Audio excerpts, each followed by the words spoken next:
And here we go.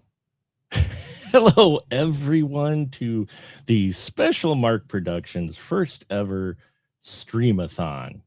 Yeah. and so, yeah. How you all doing?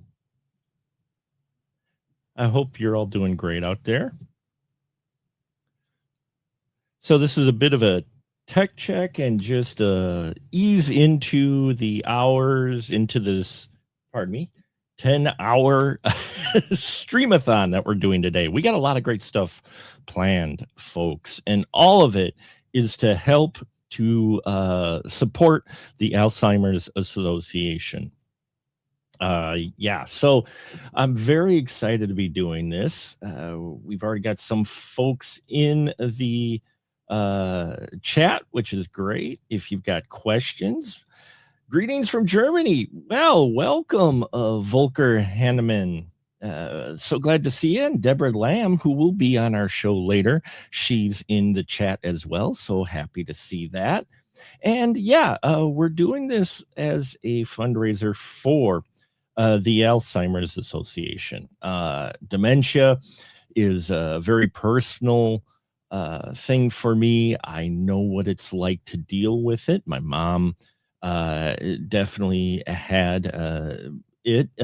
And she passed away a number of years ago. So we're kind of doing this. And also as a milestone marker for our milestone for being here on the YouTube for 20 years. So what's going to go on, and pardon my ear here, because we're doing this all on our own, basically. And let me see if I can switch my audio up. I think I know what's going on here. I think I know what's going on. So, okay. No, we're doing good. We're doing good. Cool. So, I decided to do a little fundraiser here. And there's a barcode at the top.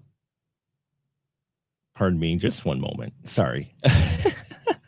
First time, can you tell I'm doing this all by myself? No engineers or anything, just me.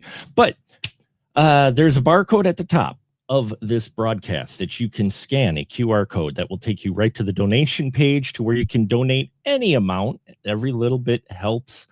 And that goes to our overall goal. Now, I set an ambitious goal of $2,000 over the course of these 2 days, and I think we could possibly hit that.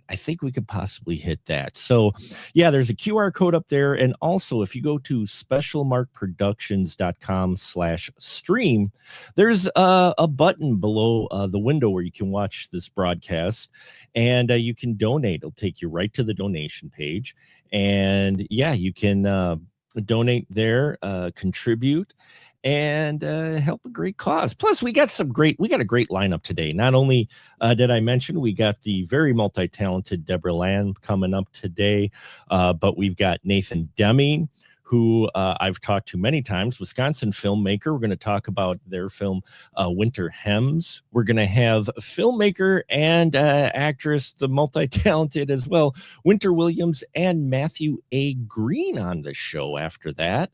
We'll be talking to them not only about their most recent projects, but we will also be talking to them about their In the Pine studio and their plans and everything of what they hope to do here in central Wisconsin for the film scene. So that's very exciting.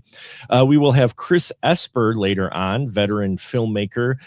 Chris made a short film, which I reviewed a while back, called Distant Memories, which is about a character of suffering from dementia and Alzheimer's. And we're even going to have one of our 20th anniversary special final cut reviews, 2 of them that I did in honor of our milestone here. And will be some video game play. And the big thing tonight at 8 p.m. Central Time, we will have the 600th episode of the spoiler room. So yeah, we've got a lot going on, and that's just today, folks. Wait till you see the lineup tomorrow, which you can catch the lineup again, specialmarkproductions.com slash stream. You can catch that there. And yeah, let's throw this banner up here. And yeah, that's our plan for today. So this first hour is kind of an AMA. Folks can tune in, ask questions of me, any questions you want, and we will get into that in a little bit. But I wanted to give you, per their website, because I can't remember anything. I wanted to give you a little summary about the Alzheimer's Association. I'll pronounce it right one day, and what they do. So the association, it's a leading voluntary health organization in Alzheimer's care, support, and research. Their goal is a world without Alzheimer's and other dementia, which would be great. That would be a wonderful thing. But unfortunately, we see an increase in cases a lot lately. But that's also because they can diagnose stuff a lot sooner now. So their mission, the Alzheimer's Association, they lead the way in Alzheimer's and all other dementia by accelerating global research, driving risk reduction, and early detection, which is the big one, and maximizing quality care and support. Something that I think some people don't think about when it comes to Alzheimer's and dementia is not only the person who unfortunately has that condition, but the people around them that want to support that person, take care of them, make their life as comfortable as possible. And that can be very stressful. And not only emotionally, but financially as well, you know. And so there are groups like the association which really want to help with that care and support and help those who are helping those with the condition. So yeah, you know, that's just something that you don't think about too often. Those people around the folks who are suffering. They work on a national and local level to provide care and support for all those affected by Alzheimer's and other dementia. And they hold all kinds of fundraising events all year. Big one is a walk to end Alzheimer's, which they do here in central Wisconsin. There's a number of organization groups, if you will, teams that handle that across the country in each state. I highly recommend that you look up if there is a chapter in your area that does the walk to end Alzheimer's, because it's a great fundraiser. You get a T-shirt, you get to meet other people who want to help support, you know, this cause, and yeah, you get some exercise in. So those are fun events, really. I was able to be in a couple of them. My wife was in a number of walks, and or you could just donate like we're doing today. You can just donate by either scanning the QR code. Those of you watching directly on YouTube, there is a link in the description of this video that you can click, and that will take you to the donation page as well. So yeah, so a number of different ways you can get to this stuff. And also, just so you know, the Alzheimer's Association is the leading leader in disease advocacy, fighting for critical research and care initiatives at state and federal levels, which they do. They do a lot of. There is, if you go to their website, there is a docu-series that was developed in 2023 that explores their history and their impact. They are on the YouTube channel. The Alzheimer's Association does have their own channel with videos and promos and such. And unfortunately, I was not able to get those together in time, but to possibly play some. But they are out there on YouTube for you to watch at your leisure. So I highly recommend that. Great production. They get stars, also movie stars, to talk about their support for this association. And yeah, there's all kinds of stuff you can volunteer too if you don't have the finances or are in a situation, because I know times are tough right now. You can also volunteer. They're always looking for volunteers, as you know, with pretty much any nonprofit organization. They're always looking for volunteers because it's the toughest time, because they say time is money. And so time can be used as a currency to help out these organizations, especially ones like this one.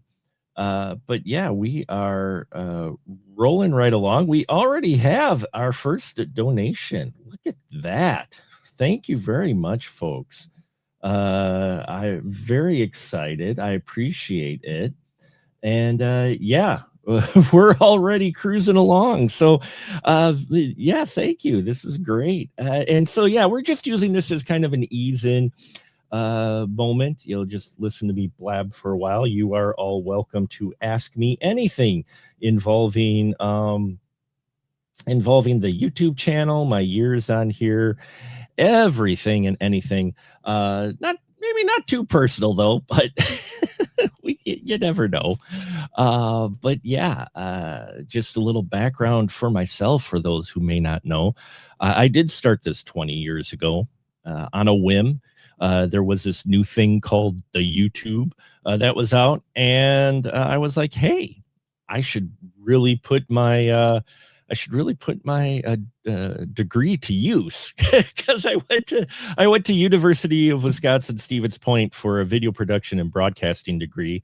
Shout out to UWSP. And yeah, but there wasn't a lot of jobs in it, so I took my minor. I went into IT, but I was always looking for that outlet, that creative outlet to torment the entire world with my video projects, not just my friends. And 2006 rolls around, and sure enough, you got YouTube that it comes out. Now, back then, people were recording with flip phones in the mall, and they were posting videos, but there were some taking advantage of it. I mean, you had those early viral videos too. One of the big ones was Chocolate Rain. You Will It Blend. Those folks really were on the rise. But I was also raising a family at the time, so I didn't post a whole lot. But I wanted something to try to keep that video craze, the video itch, to scratch it. And YouTube provided that. And so kind of DIY stuff, learned it as I went along. Didn't really, play a lot of the games with subscriptions. But yeah, I've been in the game a while, so to speak. So here we are 20 years later. I'm still doing it. Podcasting and seeing where everything's come from is crazy. It's just crazy where things have come from since those times. And yeah. Well, thank you, Deborah. Deborah congratulated us, says, wow, 20 years. Congratulations, my friends. Thank you. And hey, we have Kite in the house as well. How you doing, Kite? Kite watches my video game streaming, which I do there, to just gets me in the mood to play video games and such. And playing a very difficult video game right now called Elden Ring. But yeah, but that's just a little bit about me and why I wanted to do this. Again, personal note, I've met a lot of people over the years who have people they know that suffer from Alzheimer's and dementia, friends who have had family members with it. So yeah, and that's what we're out here doing today. So yeah, you'll have to excuse me, first time we're rolling with this. But another fact, if you want to know it, is they are the largest nonprofit group, the Alzheimer's Association. They are the largest nonprofiter to fund research and they're committed to accelerating the global progress towards methods and treatments, preventions, and ultimate a cure. They have more than $490 million in active and committed funding, over 1,220 projects in 59 countries. That's amazing. That's amazing. And it shows you this isn't just, this is a global thing, a global issue. This isn't just certain countries or whatnot. This is a human issue, not just country border issue. And that's another thing. I think we think of certain things in our bubbles of existence, our lives. We're in these bubbles sometimes, and we don't quite. It's hard for us to think outside of our general area. But when you think about the things going on just in this microcosm of your bubble, that's going on everywhere.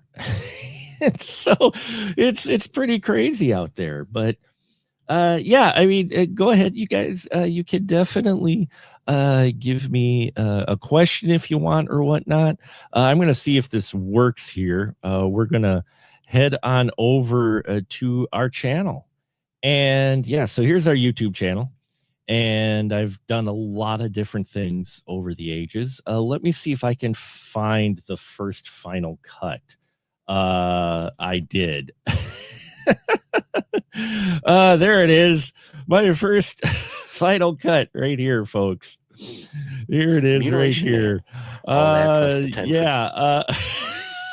Definitely a different me. It's definitely a different me. Oh man. I shot this on DV tape, a mini DV camera. And yeah.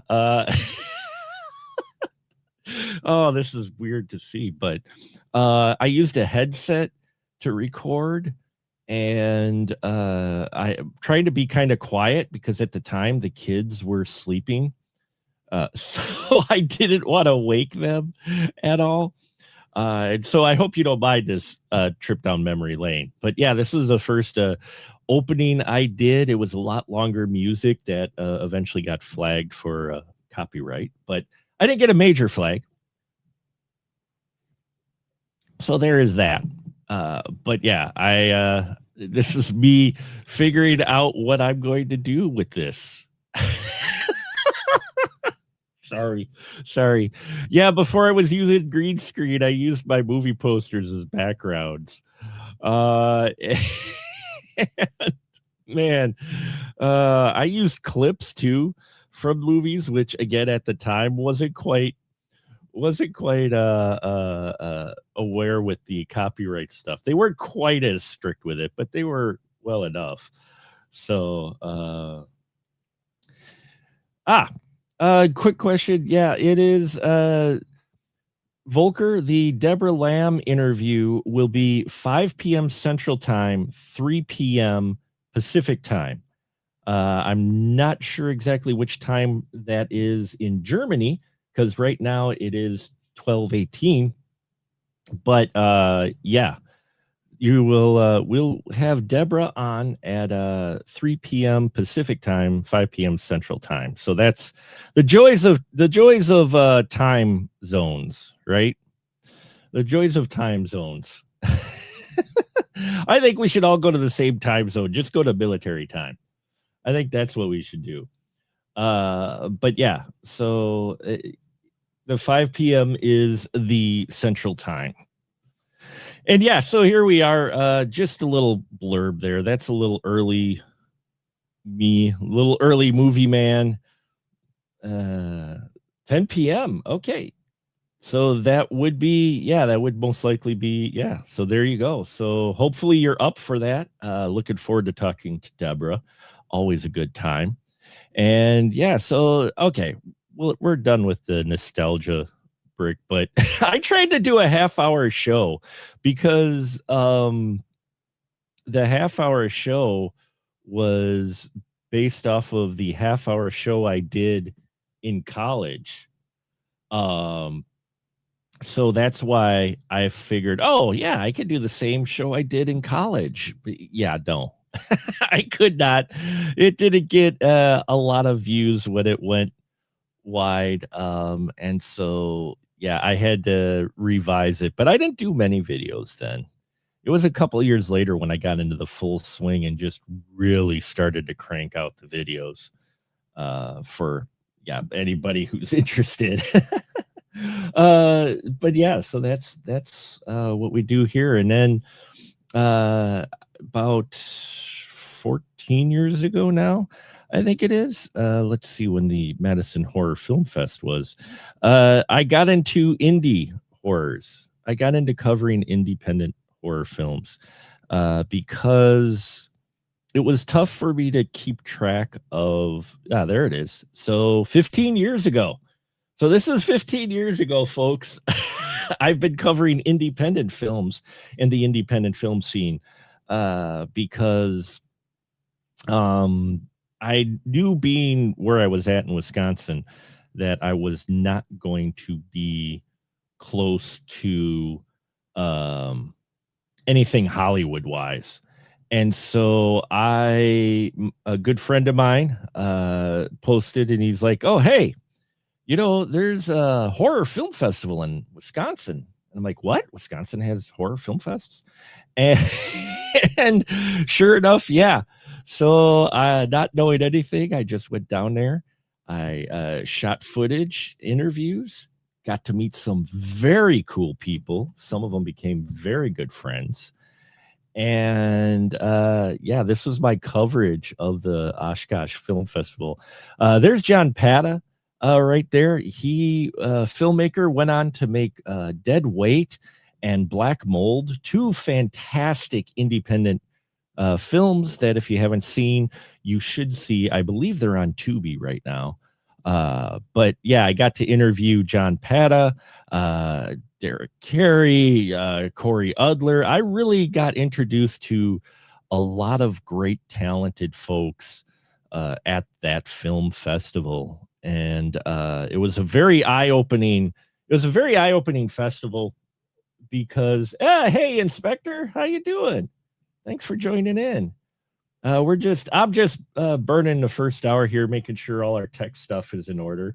But yeah, so that's where I met just so many people, and I fell in love with the independent film scene for sure.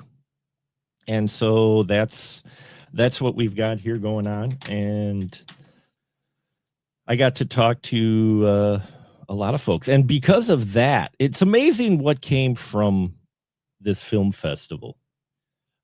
Just so you get folks are curious at all, though nobody I know asked, but with this film festival, there's a lot of stuff that came out from it. There was a anthology film. Once the filmmakers got together here, got to meet, they made this anthology film, which I was part of, called A Hole in the Wall. From here, one of the films that I reviewed of Corey Udler's got showed on a Bordello of Horror public access show with a horror host, named Freak Show Peterson. And I watched his show on the Vortex, which you should go check out. There's some cool stuff there. And that's where I met him. And then his films, for a little history, his videos showed on broadcast TV in Madison. And he asked if he could show my reviews on his show, which was broadcasting in Madison. So I was on TV. And that led to that. I got involved in film, a number of films, got to be cast and crew on a number of them. And yeah, it's just blown up from there. And all from this one event. This was like the key special place in my heart event. And Inspector, we got Inspector saying the sun is burning me today, power washing. Occasionally my cam freezes. Yeah, I know my cam is freezing a bit. We are in these technical aspects here. I'm trying to monitor as best I can. So I'm also freezing myself mentally. So there is that. But so yeah, it's probably because I'm playing this video as well along the way. These two folks here, the Amateur Monster film is a lot of fun. Yeah, he was they're two great young gentlemen. I'm not sure what they're doing now. But they were really great. They're and the Amateur Monster movie was good. And there he is, Mr. Corey Udler, 3-Chord Corey. Look for him online, 3-Chord Corey. He's a musician now. He's a country musician, and he did a number of films, underground films, Mediatrix. He also did the Incest Death Squad series, which lives up to its name. It's underground cinema, folks. He's a very nice gentleman, though, very great, and a very talented musician now too. If you look for 3-Chord Corey online, you'll see him there.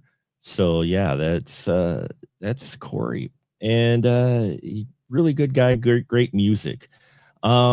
93 degrees, and it feels like 101 in Dublin, Ohio. Well, we've got an heat index here of 103, but on top of that, we have air quality that equals crap, like very unhealthy. It's literally categorized as very unhealthy. But yeah, so that was my coverage of the Oshkosh Horror Film Festival. For those of you interested, did Q&As in that for sure, and a lot of great stuff came out of just that one event. It's kind of nuts. So that's why when anyone talks about independent film,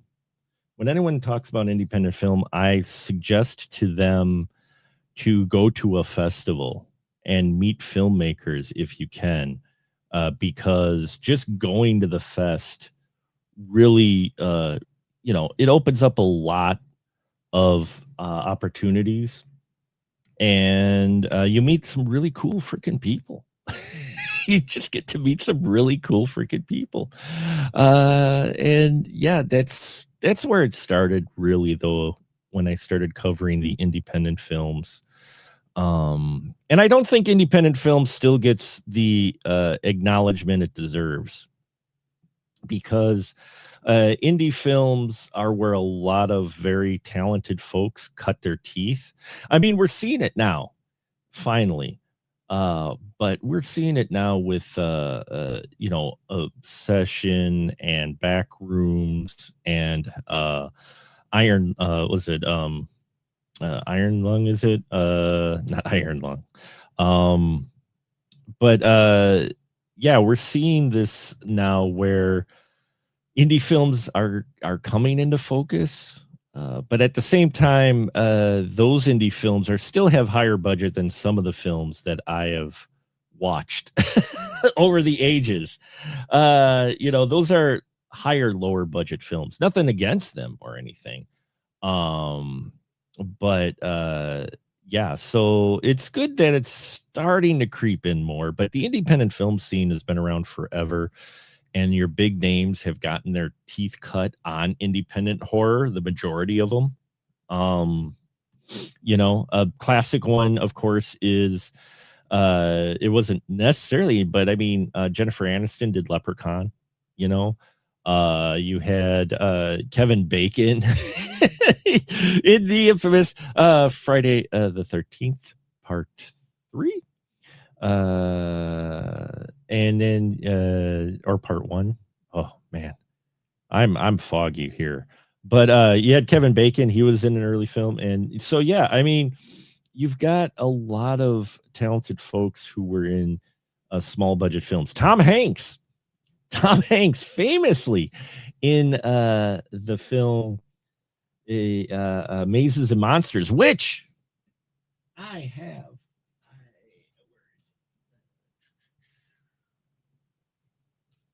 I have a copy somewhere on one of my shelves of Mazes and Monsters with Tom Hanks during the satanic panic scare. So inspector says we are in an air quality warning heat wave till Sunday night. Oof, pollen alert, humidity 89%. And just waiting till Mel Gibson's next film in 2027. Yeah, I mean, that's the sequel to Passion of the Christ, right? Are you talking about, Inspector? Mel Gibson's latest? But I do believe that's it. So a lot of people are waiting for that one.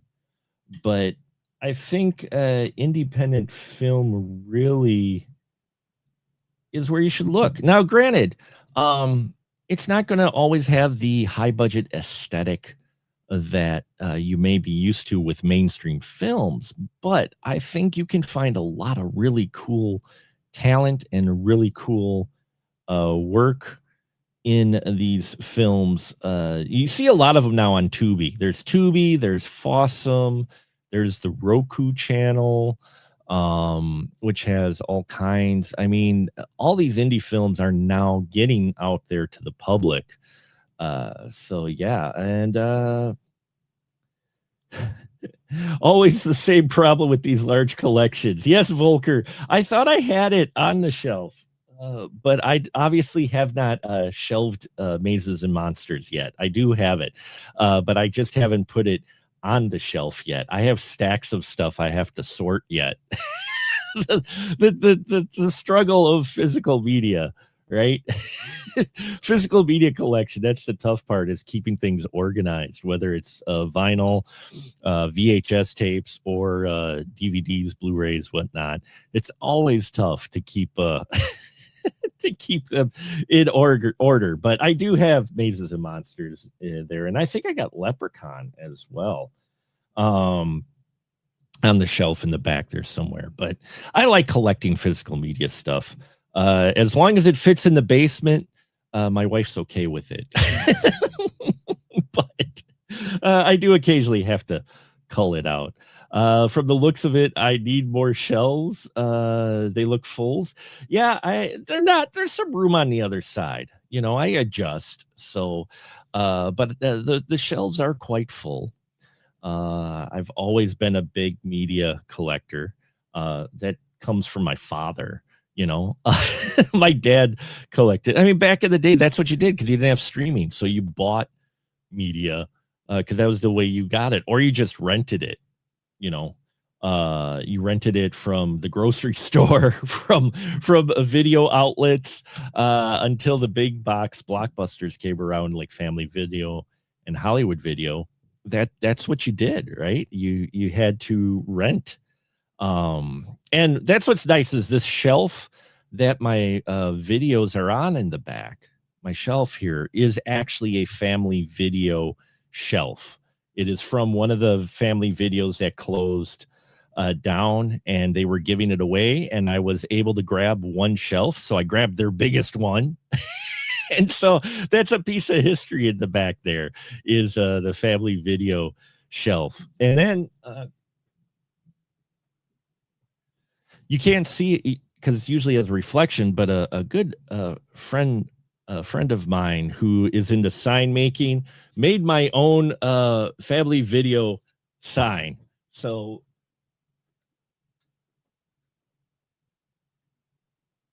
yeah. So in the 80s and 90s, it was called hoarding. It's called collecting, Inspector. Hoarding has a negative connotation. It's called collection. You're a curator. That's what it is. It's curation. You're not hoarding, you're curating. Let's see. Volker says, I'm a media collector as well. I started with VHS, then Laserdisc, then DVD, then Blu-ray. Where will it end? It will not end. And mad props for you, Volker, for having Laserdisc. I have about 20 Laserdiscs. What do I got? I got Natural Born Killers Special Edition. I've got Demolition Man. I've got Pieces, Seven Faces of Dr. Lao, Star Wars. I've got a Star Wars, though it's a full screen. It's a 3:4 ratio, but I've got Star Wars and Jaws on Laserdisc. And Jurassic Park on Laserdisc. 700? Oh, Volker, I love you, man. I love you. 700 laser discs. Wow. That's crazy cool, man. 8 tracks, LP 72s, old 63s. Inspector says, yeah, one of my execs got 3 wall shelves from Blockbuster when they were closing down. That's awesome. That's awesome. I've got some signs from Family Video where they were selling those too. So I managed to grab a couple of those. And you can tell I love my posters.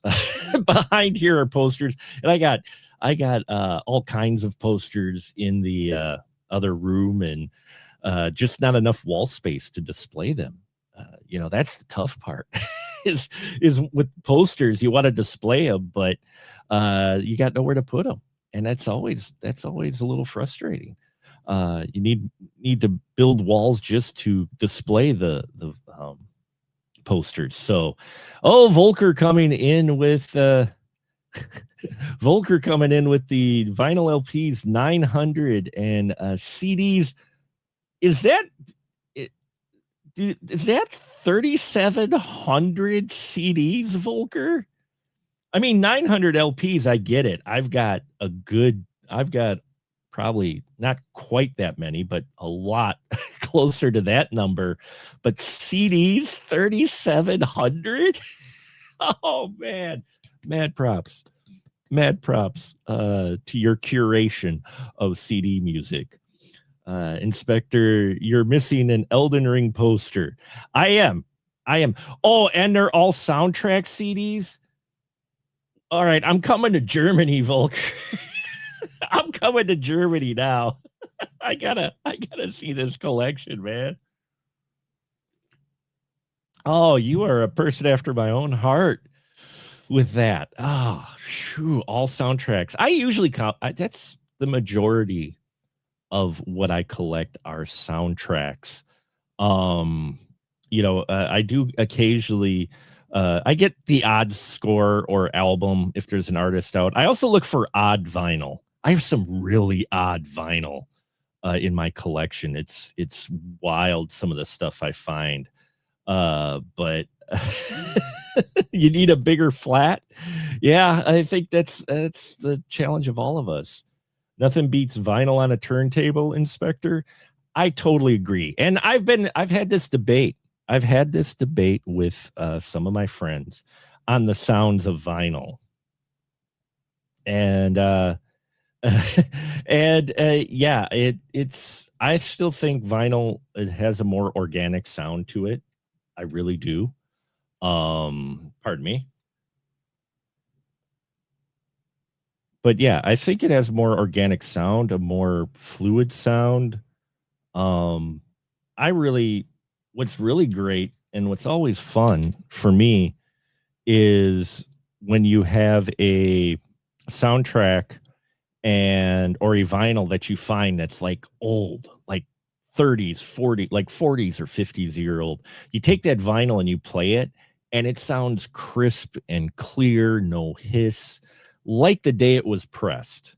80-year-old record you find, and they're out there, the ones that were taken care of, or even 50 years old, you get vinyl.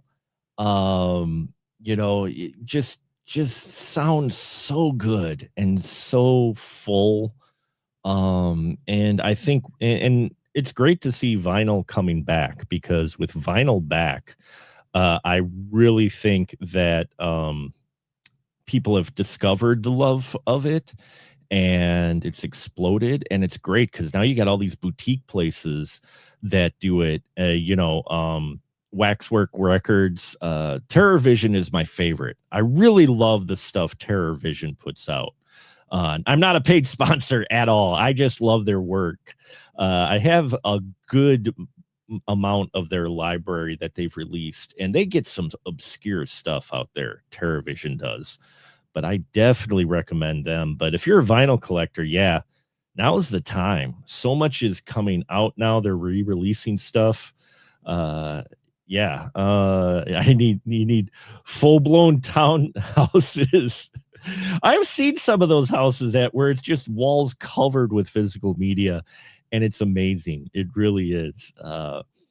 And that's what I love about OG NES games. They were all composer made and not anything CGI. Yeah, those composers. Well, that's what's interesting when they do releases of the old 80s B movie soundtracks, and they're like MIDI lo-fi. They're all those guys were recording that stuff in their living rooms, in their basements. They were going out recording sounds and putting them to their MIDI music because they didn't have libraries where they could download those sounds. You know, they didn't have the internet where they could just grab them. They had to go and basically DIY their stuff, you know. And so that's what's always great hearing those stories too, is listening to them and reading about how they had to basically record this stuff and come up ways to do this music themselves. And it sounds so cool. It really does. Soundproof garages with a foot of styrofoam nailed to the walls. Yeah, yeah, stuff like that. You know, but and the MIDI stuff, some of it sounds really good.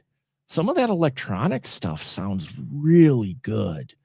You know, they really synthesize the instruments well. And yeah, I think that type of music too, and it fits the B movie aesthetic, you know, the budget. It kind of gives it that character that you're looking for from stuff like that. So yeah, physical media, folks, is the way to go for me still. And it's not even about streaming stuff, though I don't mind the streaming stuff at all. I mean, I have digital copies of movies, but I also have the physical copies. But there's just when you collect it and you have it in your hand, I think it's really, really cool. And Volker, oh yeah, yeah, you're right down. Orchestral scores, that's where it's at. Love orchestral scores. Love them so much. You know, I have some of my favorites. What's your favorite, Volker? I know you have a lot of them, but what's one of your favorite orchestral scores? I'd love to know that with all the variety you have. Love to hear what that score would be. Mikolos Rojas. Oh, is that the Robe or just the composer? Anything by him in general? Ben-Hur. Oh, I've got in my collection. I've got one of the old. I think it was released soon after collector's edition soundtrack of Ben-Hur. And what's really cool with it is it's got a book inside it. Um, and it's got the vinyl, but it's also got a poster and it's got the book inside it of the production book with all the photos in that. You may know which one I'm talking about, Volker. You probably have it, but it's in a box. It's actually a little box that it came in, and I've got that one. And they came up with a few of those in that format. You know, and yeah, you got that one too. Yeah, it's really cool. I've also got that copy of that one for the greatest story ever told. I think it's called. It is. I have. They did a couple of those in that series, like that, with a book and production cover. And Inspector asks, "What's my opinion on Sony ending discs?" Ah, Sony ending discs. I mean, they're ending the game discs and they're going to be ending the music discs, and I think it's a mistake. I think it's a mistake. Not just because I love physical media, but when you go all digital, and especially being in IT, I know how things can disappear like forever. like forever ever with digital. And yeah, so it worries me that it going um they're going all digital. They're getting rid of discs because Sony, being one of the biggest manufacturers of it, I mean, their a Blu-ray player, PlayStation 3 was still one of the best Blu-ray players out there. It's why part of the reason we got our PS3 was because it was the best Blu-ray player, and they major manufacturing of discs, and that going away is sad.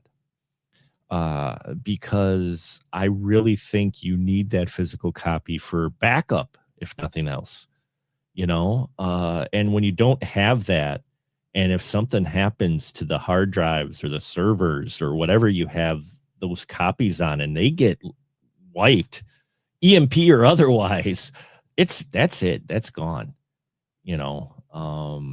so yeah, it's kind of sad to see. That's how it was. Thanks, Volker. The King of Kings was the one that I have, the other box set that I have of that. Thank you. And it is a big old can of worms on their part. I think it's a misstep. And the fact, it's one of those things too with Sony is they didn't just announce it. They announced it and they already let that division like go. It was like, here's the press release and oh yeah, by the way, we let all of them go. And it's like, holy crap. Man, I mean, it's not even like you can put up for debate. They just make that business decision. And I think what's going to happen, though, with discs going away is you're going to see an increase in the boutique disc distributors, Arrow, Raven Banner. You're going to see a lot more of those specialty groups getting rights to distribute films. And I'm all for it because I think the boutique stuff, Visual Vengeance, I think they do a really good job of stuff. Like here, this Visual Vengeance release of Furious has, look at the list of, I mean, you can't quite read it, but the list of extras, those are all extras released for this old movie. And so, yeah, so on one hand, it's sad to see. On the other hand, it might be a good thing for physical media because they'll have titles released. You'll have to find a different source, obviously, than Sony for your discs, but there's other places that'll make discs for sure. But it's crazy. It really is a crazy scene. And Inspector weighing in with one of my favorite original soundtracks is The Never Ending Story and The Land Before Time. Nice. The Land Before Time. Never Ending Story. That's a fun one. That is definitely a fun one. I'm not too keen on the title song, but the instrumental for Never Ending Story is fantastic. But that was back in the day when you had theme songs that were actually about the movie. They didn't just pick some pop song or whatnot for the movie or whatnot. They actually did legit theme songs that were actually told the movie's story almost. And so the 80s were a cool time. They really were. Let's check our update here and see what's going on at all. Again, I want to appreciate everybody for tuning in. We got a lot of great stuff. We got Nathan Deming coming up soon here for at the 1 o'clock ish hour. And we're going to be talking to Nathan about their new film, Winter Hems, which has been making the rounds in Wisconsin. And it's going to be, we'll let Nathan fill everybody in on it. We have him for a small amount of time today, but yeah, so I appreciate every single one of you. Again, to donate, the link is either in the description of this video. If you're at the specialmarkproductions.com/stream website watching this, there's a button and there's a QR code and there's a QR code right up there. There it is. There's a QR code right up there you can scan. And that should take you right to the donation page for that. So yeah, it's we got a lot of great stuff coming up, folks. Don't tell the boss you're taking a break. You only have 2-ish hours left of work, but I power washed a 3-story building today. You power washed a 3-story building, Inspector? Wow. In this weather? Dude, Whew, that's brutal. I mean, me just walking from the house to the garage was rough. Not so much the heat, but the air quality. Oh man. I don't know if anybody's seen the photos from Canada of the fire, but it is cinematic, if nothing else. It is literally insane, the clouds that you've got going on there, and the fires going on. It's yeah, it's scary. Oh, you didn't mind because the lovely splashback from the water. Oh, I imagine that was a bit refreshing, at least. Is the splashback for sure.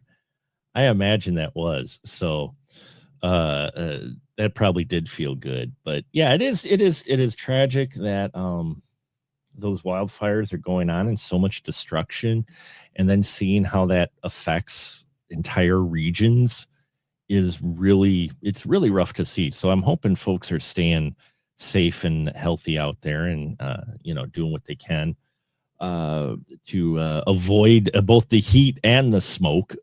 It even creeps into the house a little bit, though. Even with all the windows and everything closed, you could still get a touch of it. That's how strong that smell is out there. So yeah, I'm hoping folks stay safe. And again, just to recap again, first off, thank you for listening to me babble for almost an hour here. I appreciate every single one of you, your questions, comments. Hope you stick around for all the great talent we're going to be featuring soon. Help support our cause, help donate.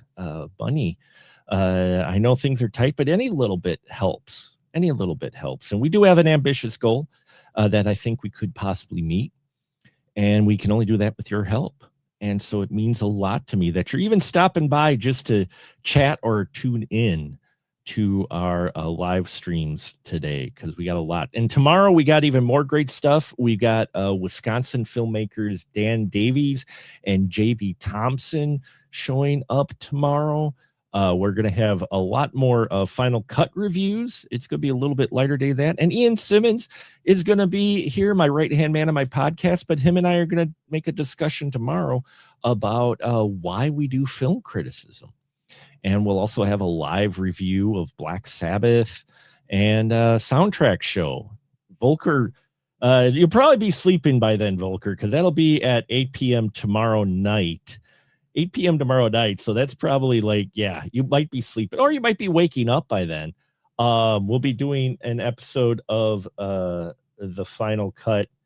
Not the Final Cut. We're doing a podcast on soundtracks. I've gathered a few of my critic friends who love soundtracks, and we'll be doing that. But you'll probably be sleeping.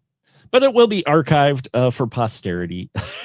So a few more comments left here. We got Inspector who's dropping in saying, groundskeeper for a luxury apartment complex, 7 buildings, an office and pool house. That's definitely got to keep you busy as a groundskeeper. Mad respect for that. You get to be outdoors, but sometimes that's a curse, right? That's a Danhausen. You are cursed.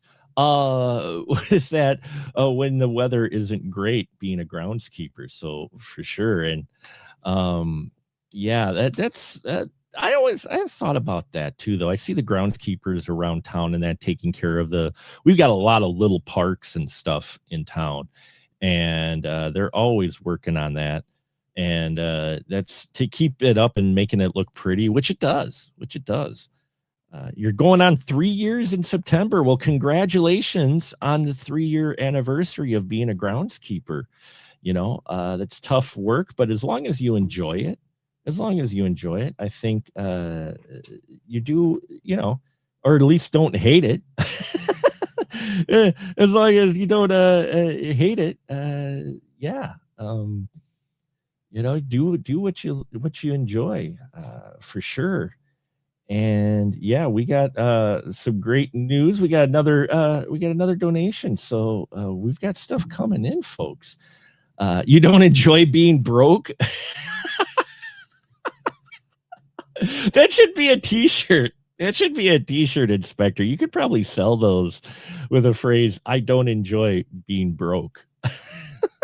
So, so folks, thank you. Please stick around. We are going to take a short break. And when we come back, we will have Nathan Deming talking about his film, Winter Hems. So I hope you stick around. Please donate if you haven't yet, or at least check out the information about the Alzheimer's Association. And we will be back soon enough. So I appreciate every single one of you tuning in.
All right.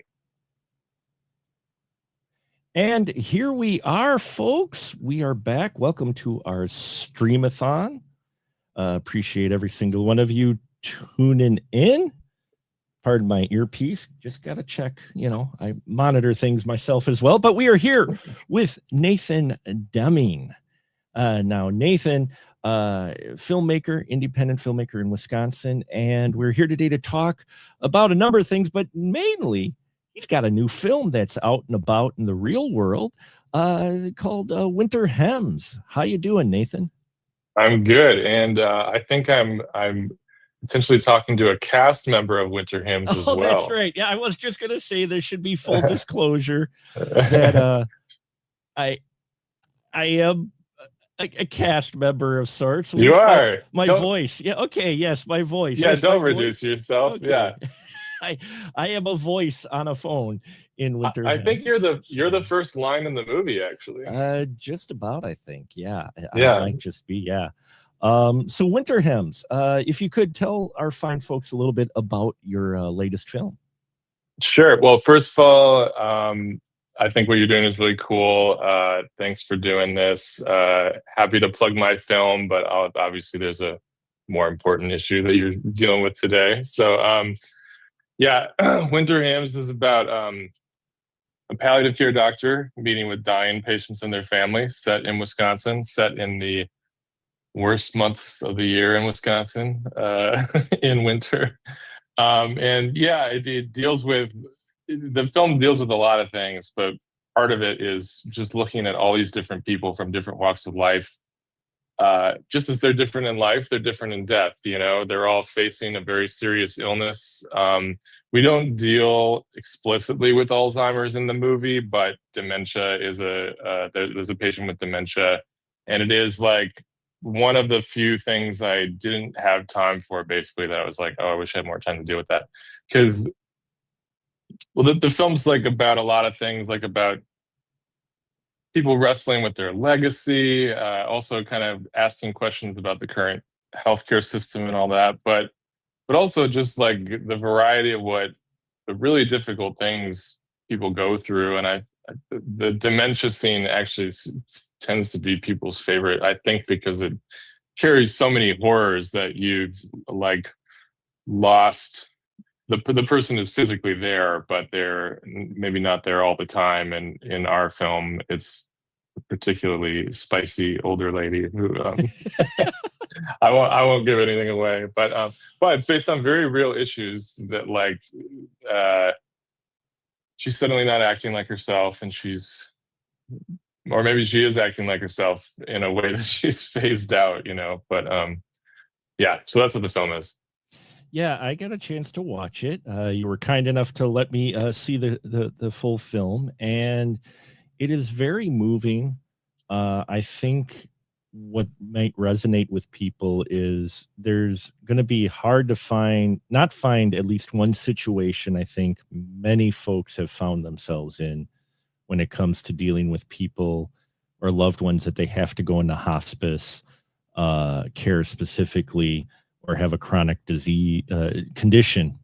And I found that very moving. What I did also find it moving, a true independent film aspect, is you're shooting this pretty much all from one location. And so it relies on your actors to really help keep the film engaged, besides your editing and direction, but definitely the performances have to be in there. How'd you go around finding your cast? Because everybody, I think, does fantastic in the film. Thanks. Well, hey, compliment to yourself too. Oh, There. Yeah. Well, I'm excluding that voice guy. I don't know about that voice. Well, thanks. Yeah, I'm really proud of the performances in the movie. I made the film partly to showcase performances, because it is one room, it's one location, it's just this palliative care office at a hospital, which if people don't know what it is before they go to it, they definitely will by the end of it. And even like my mom said to my dad, so the film is based on my dad. My dad was a palliative care doctor for the last 9 years of his career.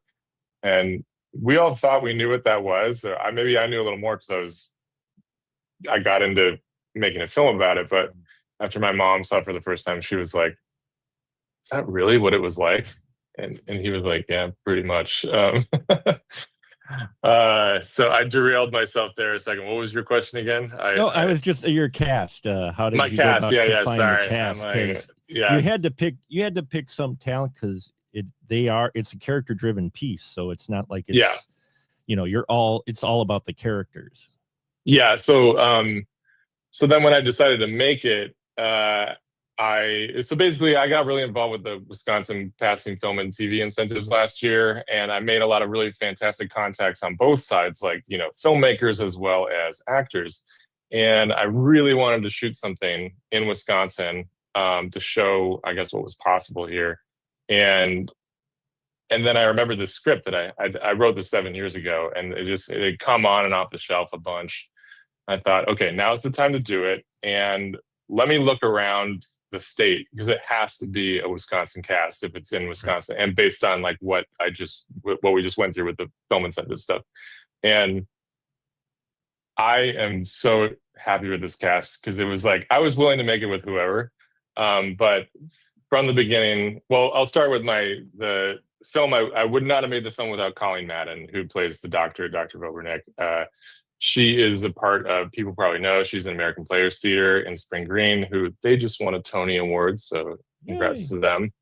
And I said, well, I'm not making the film without her. And then beyond that, I can figure everything out. But then I was really blown away by the professional talent I found in the area. From people like Chike Johnson, who is from Milwaukee. He plays the priest at the end of the film. And then I got some other APT people in it, like Sarah Day, who I really love. And she also just retired from APT. Paul Benson, who's long retired, came out to do this role, which is great.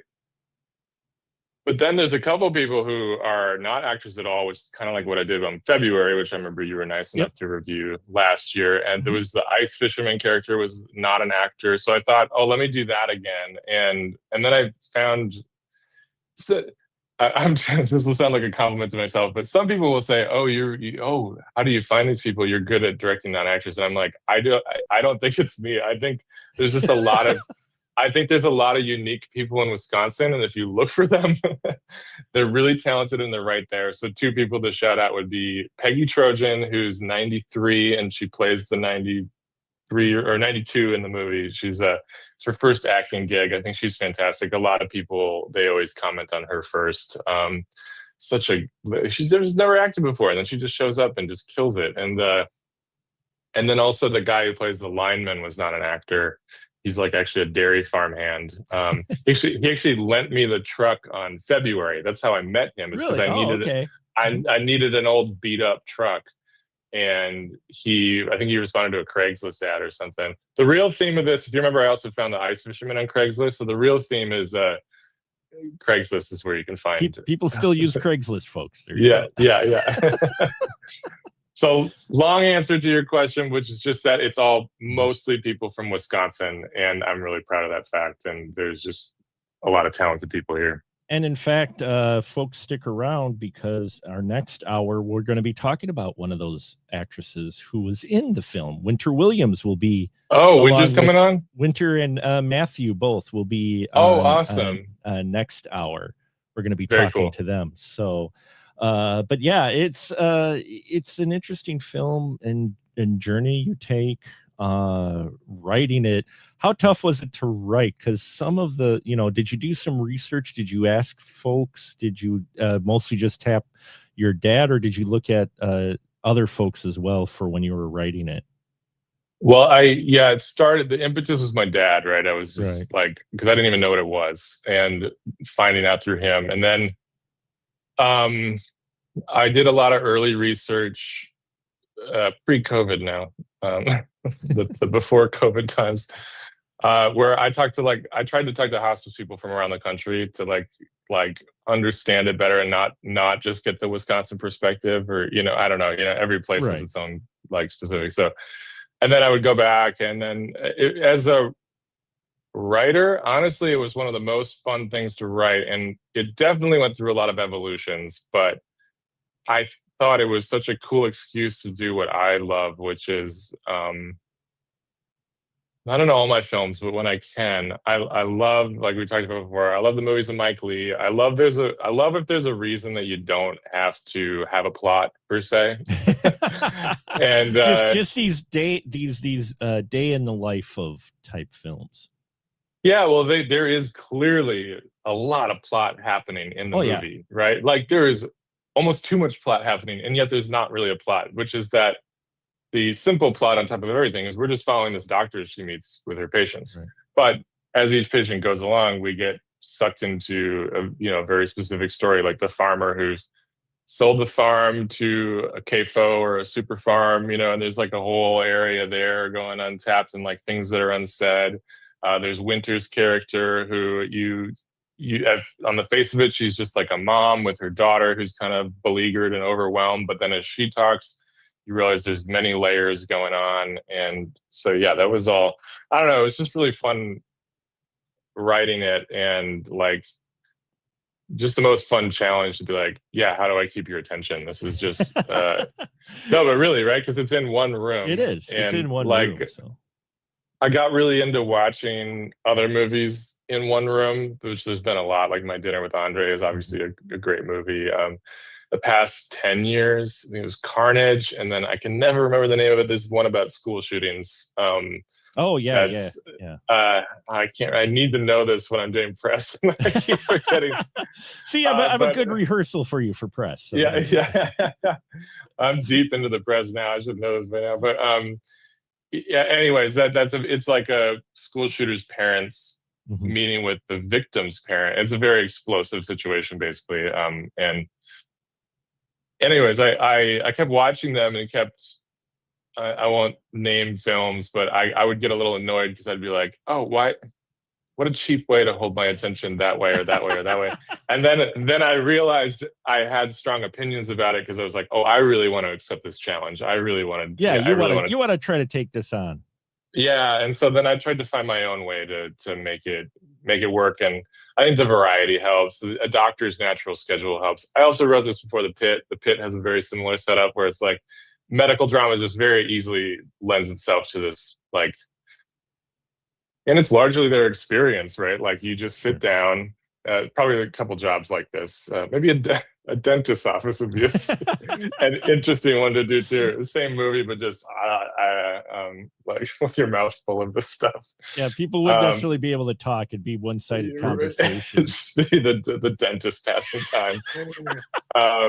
But yeah, like so that lends itself though to a variety, and sure. Like, obviously lots of different people go through a medical office and are dealing with different things. Yeah. And anybody tuning in, appreciate you. We'll take just a break. Remind you to go ahead and hit the donate button if you're on specialmarkproductions.com/stream, as well as scan the QR code or a link in the description to donate. And if you've got a question for Nathan while we're talking, please put it in the chat and we will try to work that question into this interview discussion. Talking to you. Yeah. One of the things that you brought up, you have in the film, which I thought was very important. And it's not just talking about the film, but I'm talking to folks out there in real life. The important this of power of attorney. You address that in the film. And from personal experience, that's so important. And I was glad that your film mentioned that whole segment, that you had that segment about the guy hesitant about signing the financial power of attorney and medical power of attorney. But that's really important, isn't it? Did you find that in your research?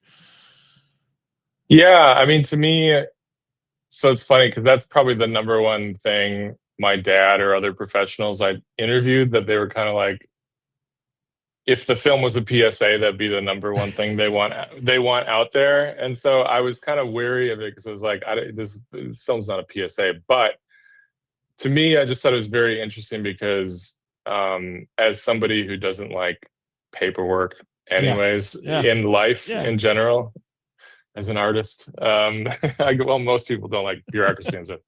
But it's just so interesting that you're going through the most intense thing of your life, and then you have to fill out these forms that also seem to put into paper you accepting the unacceptable. And people don't know. I mean, power of attorney advance directives, like advance directives are like, in my film, it's like, and it's different, I think, state to state and maybe even different hospital systems, but essentially it's like, what are your wishes if you end up in a scenario, like if you were in a coma, what do you want to happen? If you were in a car crash, so that's the thing, it doesn't, like, technically we should all have them, because like, even though we're young, Mark, and Yes. got some time, if something sudden happened tomorrow and you're in a car crash, do you have some no-nos? Like, are you like, I don't ever want to be on a feeding tube or something like that? Or if you're in a longer illness, just making those wishes known, because if you do get incapacitated, unable to make those decisions, because otherwise they fall on the family, and that's where huge. I mean, obviously it's been like, I mean, I grew up in the 2000s where there was a lot of talk about like Terry Schiavo, and just like there was really like hot debate about these things, and like, so advanced directives is trying to get out of the controversy and just get it to be your decision, I think, ahead of time. That's probably somebody who knows way more than me. It's probably like, oh, it's also this and this, but I think that's what's important about it. It also helps the medical professionals know ahead of time, so they're also not overwhelming you with those questions when you're already like on your worst day of your life, basically. Yeah, it's really important. If you don't mind, I'll just share real quick that when dealing with my mother who had medical issues, my uncle helped, and he brought the paperwork, and it was tough. It's tough to get that discussion to have, but she signed the papers reluctantly, and I'm so glad she did, because when she became nonverbal, and she wasn't able to answer questions, if I had not signed that paperwork, they wouldn't have legally been able to give me updates on her condition. They wouldn't have been able to legally talk to me about options. They wouldn't have been legally able to talk to me, even though I'm a family member. Yeah. If you don't sign that paperwork with HIPAA and other things involved, they are not legally they will legally not tell you what's going on. And it's kind of scary, and financial too. People don't think of the financial power of attorney as well is important, because we had to deal with her finances once she could not take care of herself and her other finances. And then that's when I learned totally about the Medicaid, the Medicaid system and all of that, and how you had to leave your dollar value in your bank below a certain amount. And it was mind blowing, the sheer amount of hoops and such you had to go through with it. But having that paperwork signed, again, not to get on a soapbox, but having that paperwork signed allowed us to do so much, especially because she was in Amberg. And so she's like a 3-hour ride away, and that's hard to do remotely. But because we signed that paper, and then when it came sooner on, signing the do not resuscitate paperwork, because that was in her, agreement, that was tough. That's tough to do. But I'm sorry. But having that all worked out ahead of time, you don't have to go through with that while you're stressed out about taking care of the person. Now, granted, it's not the greatest Thanksgiving conversation. You go to conversation Thanksgiving, that's when you want to do it. All the families there go, hey, Ma, you got your will power of attorney going on? Because we really need to sign it. But it's so important because it makes things so much easier down the road. Yeah, like, to be clear, like, I outlined a situation where it's like, you say you don't want certain things, right? But also, you can go the opposite direction. You can't. You still sign it if you're like, oh yeah, please do everything humanly possible to keep me alive, like CPR, feeding tube, all this stuff. Like, I have no problem with that. But then it's just, at least they know then, So it's not like, I think some people maybe have like superstition that you're signing away everything, your right to life or something like that. They're gonna be like, oh well, guess what, we're gonna pull the plug or something. That's not it at all. And it's yeah, it's just making your wishes known ahead of time. There's also the sister scene to that scene later in the movie, if you remember it. That's also kind of the central problem in the scene with the dementia patient and her daughter, Right. because the daughter is kind of a forced caretaker, and her brother is power of attorney.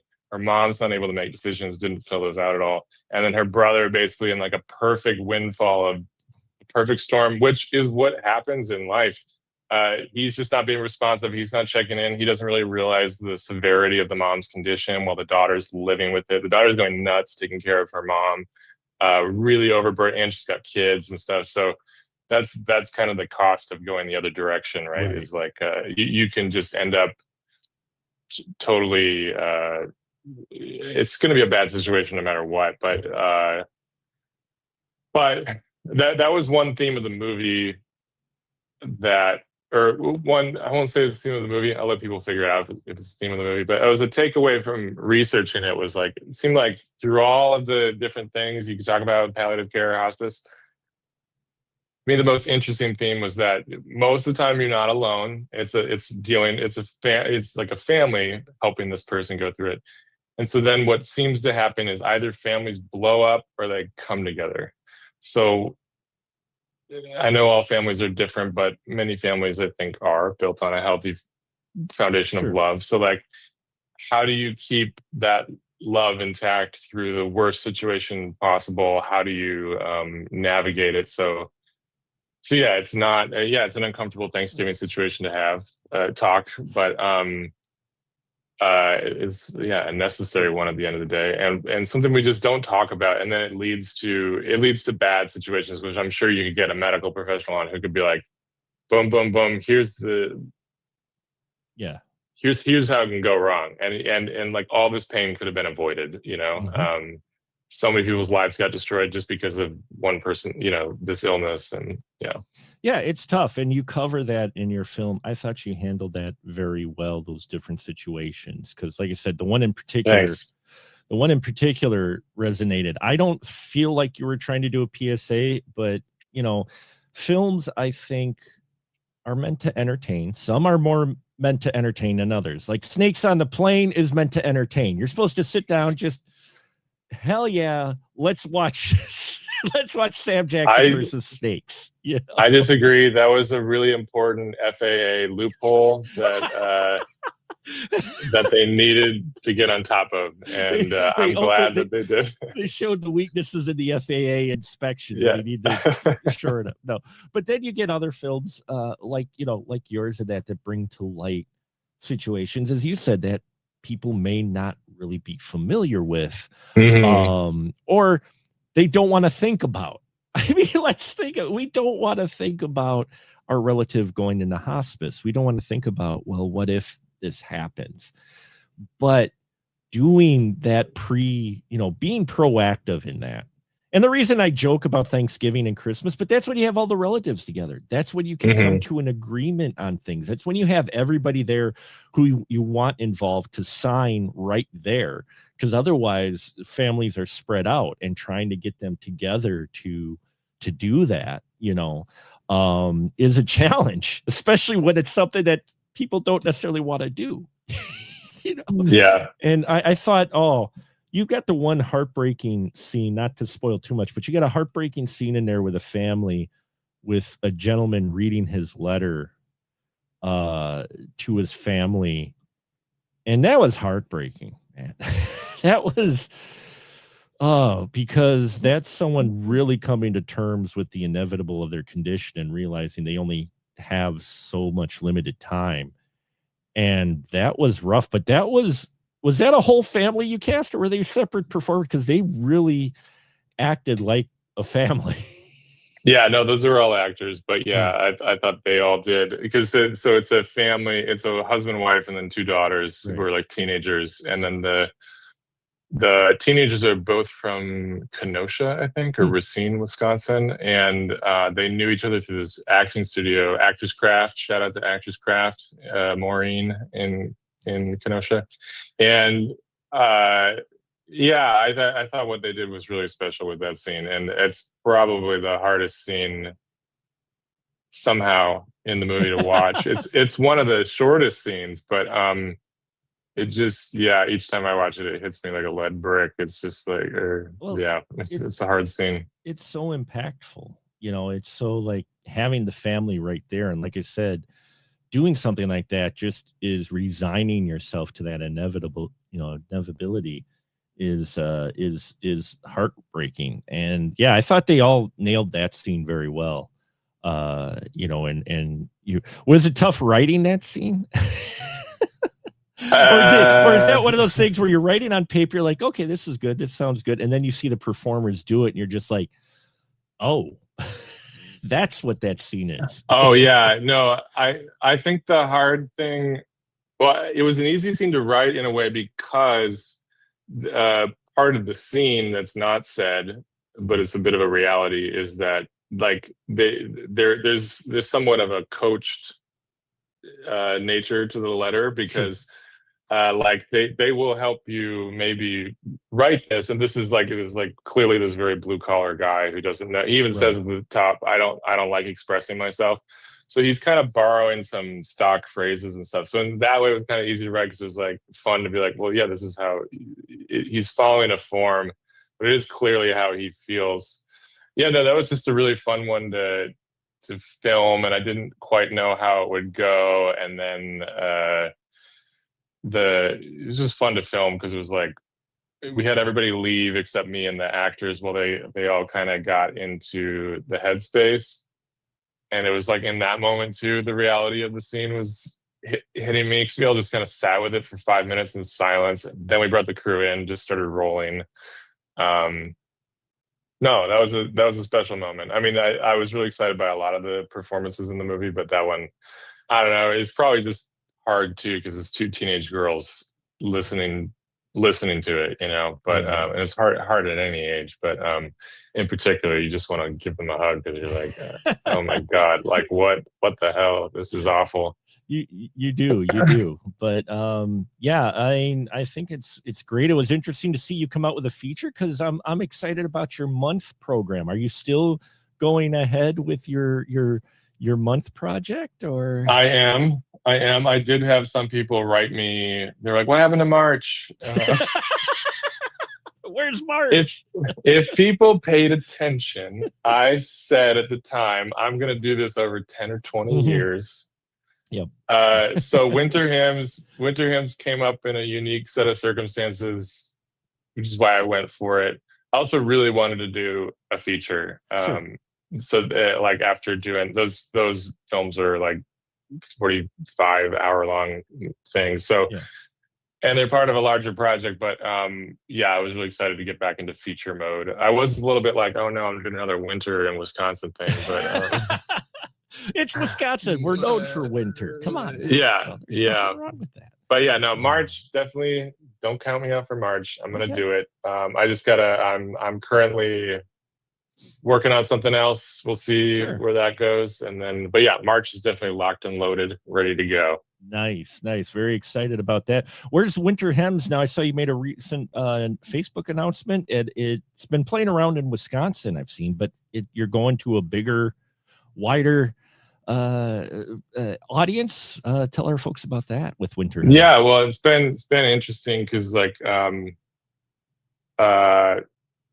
I guess I was delighted, surprised by the interest in the movie from the beginning, because we like sold out both of our screenings at the Wisconsin Film Festival very fast. And up until then, I just thought, you know, it's a heavy movie, it's a longer movie. What is this going to be like taking it out into the world?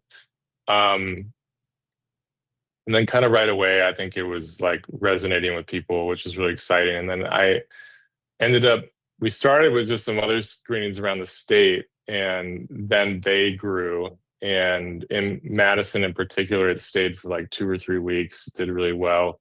And yeah, we've actually already moved out before then. This was all back in April and May. Sure. And then, as people know, the summer blockbuster season started.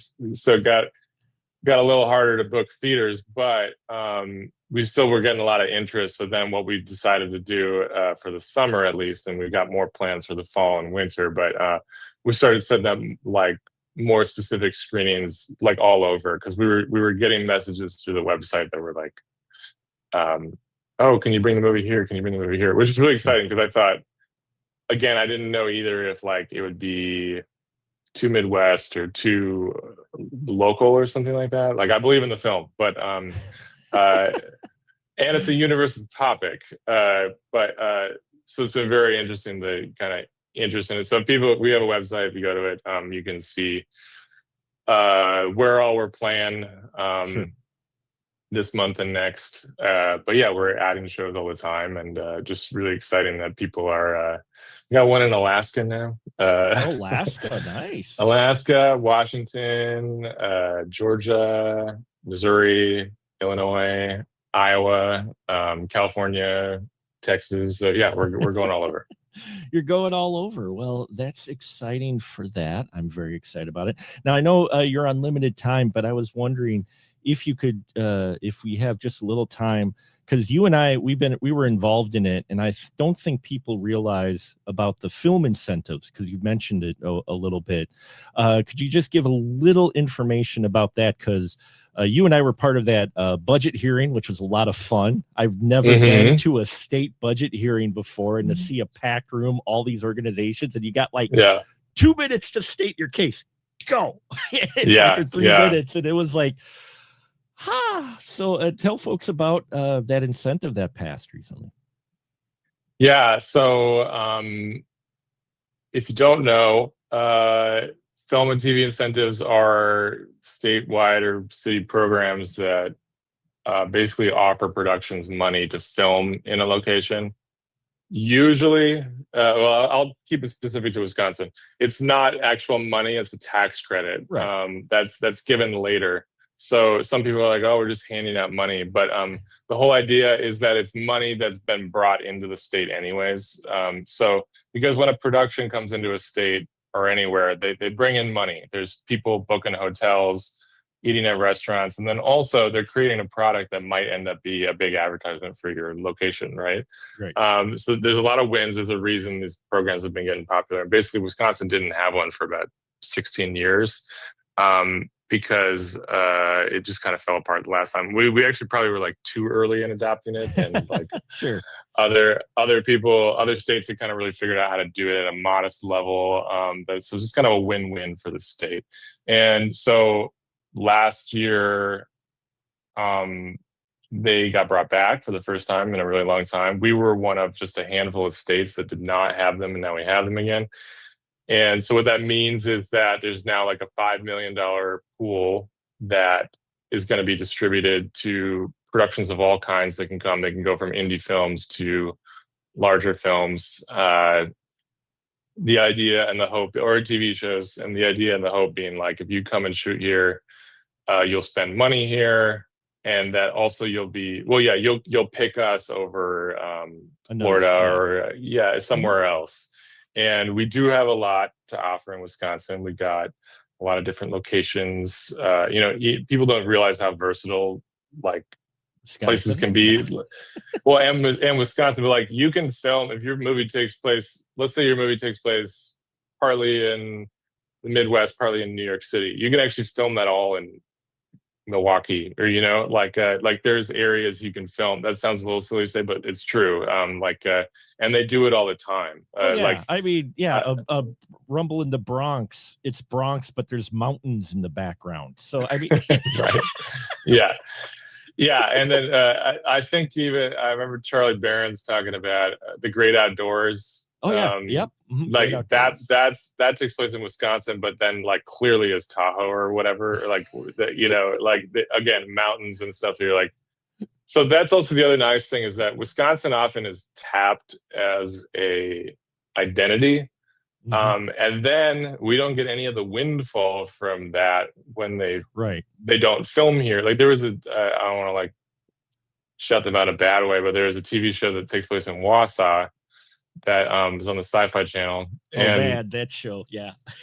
okay, well, you already know what it is. Well, But so it's a bummer that they don't. It's a bummer they filmed in Canada, and like then I remember them doing press at the time in Wausau, being like, "Hey, they have some drone shots of Wausau in this," and I got mad because I was like, "Well, they could just film it all in Wausau. Like, what's the point of setting it there if it's not filmed there?" So, anyways, right. it's like a weird conversation then about like you're also kind of extracting culture and stuff, and then I don't know. Well, it just brings in a lot of great stuff. I mean, and if people wondering about tax incentives, if filmmakers take care of it, there's a whole reason why Uwe Boll in Germany made so many films so fast. And No, they're not no great. comment on that They're not great films, but he was able, people wonder where you get the money to crank out these films because they had a higher Oh production. yeah, It's because yeah. Germany at the time had some major tax loopholes and such that he took advantage of and was like just getting like so many incentives for shooting in Germany. Well, in Europe has a whole other system too. Yeah. That's like they actually have like funding that'll actually happen, which this is Right. not, and would be nice. That'd be, But steps at a time. At least Wisconsin has it now because Yeah. you know, we've got cities now where you could shoot your urban setting and go 5 minutes out of town and you're in the country. Yeah. Right. Yes. Yeah. It's like I need a film where it's set in a city, you know, alley, and now I also need a setting on a rural farm.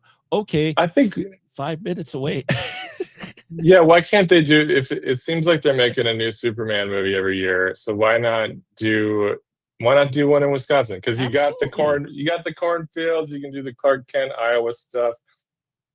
And also you got Milwaukee, which is Milwaukee bigger than Cleveland? That's where they just filmed the last one. I think it might be about the same size, but I mean, Milwaukee, you know, with a little bit of tailoring and your CGI and your compositing, you can make Milwaukee look like Metropolis. That's yeah, that's what they did with Cleveland. They did it with Cleveland. That's what they did with Cleveland. They made Cleveland if they made Cleveland look like Metropolis, you know.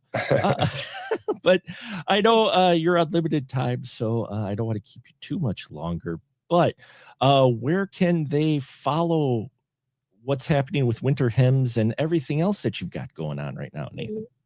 Well, we have a website, winterhymnsfilm.com, and then we have social media. We're doing a lot of our announcements through there.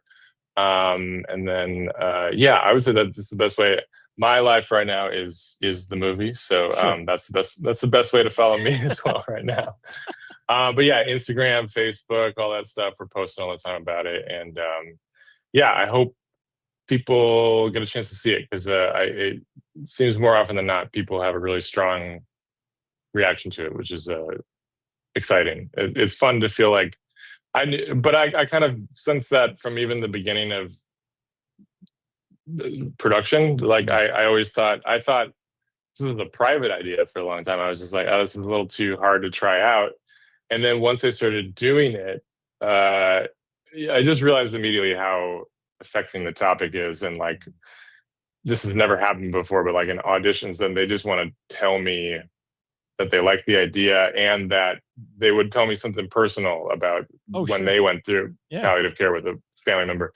And that's when I kind of went, oh, I think this is touching a nerve. And then obviously once it's a finished film too, that's just been the effect. You know, people like people have their own experiences, and like it's, I guess, starting a conversation and they're not really having. And that's the big thing, starting the conversation, because they're conversations you need to have. We just have to be adults. We hate adulting. No one likes adulting. None of us like adulting, but you know. And just a quick, how long did you have to shoot this? We shot it in about 2 weeks in Nice. September last fall. Yeah. That was good that you could secure a location for that one. Yeah, that was a challenge. But everything really came together nicely. And I can only say this because I've made other things. I'm like, well, that did not go well, but this really was a special movie. So excited for people to see it. Fantastic. Well, thank you so much, Nathan, for doing Yeah, thanks for having me this. on. Thanks for doing what you're doing. Guys, Yeah. donate today. We did What get is it, another specialmark.com? Yep, specialmarkproductions.com/stream, and there's a button right there. Otherwise, QR code up there if you got a phone, a link in the description. I've got it all kinds of places. And check out Winter Hems if it's playing near you. It's definitely a film that is definitely going to probably strike some chords and maybe start some conversations, which is what good indie cinema does. And we'll take a little bit longer extended break here, folks. But when we're back, we'll have Winter Williams and Matthew Green on, two filmmakers. Winter was in Winter Hems, but it wasn't named after her. So there you go. It just happened to be coordinated that way. I'm trying to think of any telephone message I could give you to give them besides hello. Maybe tell Winter. Ask her if she's bought her daughter mittens yet. Okay, I will ask that question. We will we will definitely ask that question. And again, we're at $55 right now, folks. With our small but mighty. We are at $55 with our donations. So thank you so much for everybody who's contributing. It's going to help a lot. And we got a lot more coming. So stay tuned for that, folks. Please stay tuned in. I appreciate every single one of you. And yeah, don't go anywhere. We got Winter Williams and Matthew A. Green coming up at 2:00. Thanks, Mark.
And hey, everyone, it is me again. I know. I figured I'd pop in here while we are waiting for our next guests. So I just want to thank everyone for tuning in, and that we are already at $55, which is very cool. I thank every one of you. The Alzheimer's is and they're doing their walk for end Alzheimer's in Wisconsin on September 19th. So if you're in the Wisconsin area and want to join for a good cause, you can do that. Also, I wanted to show a couple things we did. Talk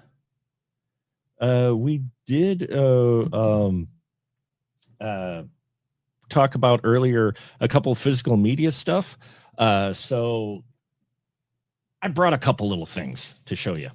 So bear with me here just a little bit, and I'll show you a couple of things from my collection here. That and I have to make a correction. It's Matthew Brown. I don't know why I say Green. So Winter Williams and Matthew Brown will be up soon. I had the names mixed up. I don't know why I thought that, but here's that Ben-Hur box that we were talking about earlier. Vulcan. They mentioned it. So this is that Ben-Hur. Yeah, see, I got this at Goodwill, right? I got this one at Goodwill. But what's really cool about this release is that it does have a cool book in it. Well, first you got your liner notes inside the box, right? And then you've got the record, which I've got the sleeve with ads on it for stereophonic sound. And then there's this, which is this Ben-Hur book, The Story, the Making of, which they included in with the vinyl, which I always thought was really cool, including posters here, an extended poster. Look at this. This is all with the record release of the soundtrack. Miklos Rosa, a fantastic composer, but look at this. They've got in here the sets, the wardrobes they talk about, some color photos, all with this soundtrack that got released on vinyl many years ago. I think this is 60s. I think this was released. I forgot when this was released, but it's been this is old. But yeah, so that's what we were talking about earlier with the box sets that they did. And in case you might have missed it on our soundtrack show, well, on our Discovery, we recently looked at the 4K Ultra HD release of Ben-Hur, which, if you have not seen that, wow. Just wow. That they did an amazing transfer of the 4K, and we did a review of that. And then another thing in another box, here's one for you folks, a little bit more up to date. Michael Jackson narrating E.T. with music by John Williams. I found this a number of years ago. They even had the ad in there for it. But this also comes with a book and 2 records, including a song that I believe was recorded specifically for this. But see, they got pictures and such in there as well. So yeah, this was an interesting addition to our collection. It's very interesting that I found this. It's got some damage on it, but still, that's why I love collecting, is because you find some of the most unique stuff. We will be playing a movie review, a Final Cut movie review in a couple hours of this film. But I got the soundtrack to The Monster Squad. They did a re-release of it. This is a limited edition Monster Squad from Terror Vision. Such a great release. They do custom art and everything. Yeah, this is why I enjoy physical media so much. And what we were talking about earlier, the resurgence of vinyl. Yeah, this is one of the prime examples. And then for those of you who are PETA fans, you may want to search for Animal Liberation album. That's all I'm going to show of this, but this was released by PETA back in I forgot the 80s, and it's a really disturbing release. They have some really graphic pictures in there, all in protest of animal testing and such. And yeah, I found that just random as well. And that's, again, why I love collecting physical media, and especially going to thrift stores in that, because you never quite sure what you're going to find there. And it's one of those things where, that's what you should do: support media and support indie film. I hope you all enjoyed that conversation with Nathan. I've known Nathan for a number of years. We got to talking after I reviewed his film February, which also he did one called January, which I believe are out on YouTube now that you can watch. But hey, it's a good doctor. Dr. Danzig is here. What is Animal Liberation? Animal Liberation was, like I said, a PETA protest album that was released that has Nina Hagen on here, Attrition, Chris Cozy, Lena Lovich, Howard Jones, Captain Sensible is their name, Shriekback, Color Field are the bands that are named on here. And that's what that is. That's an interesting release, to be sure. Look up information on it. I believe one of the I forgot which member of a hair rock band did that album, and so it's it's disturbing for sure. But I hope everyone enjoyed that conversation with Nathan. Let's look up that quick. I forgot. That's gonna bug me.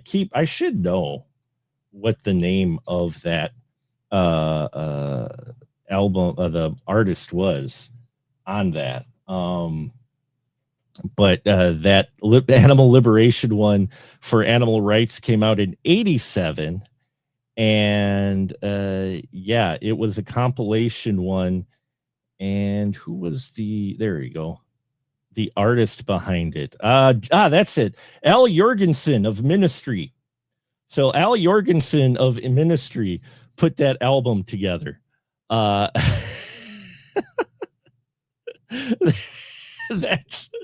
That's who's behind it. And it's crazy. It was released to support animal rights, and it's one of those vinyls that I don't really listen to.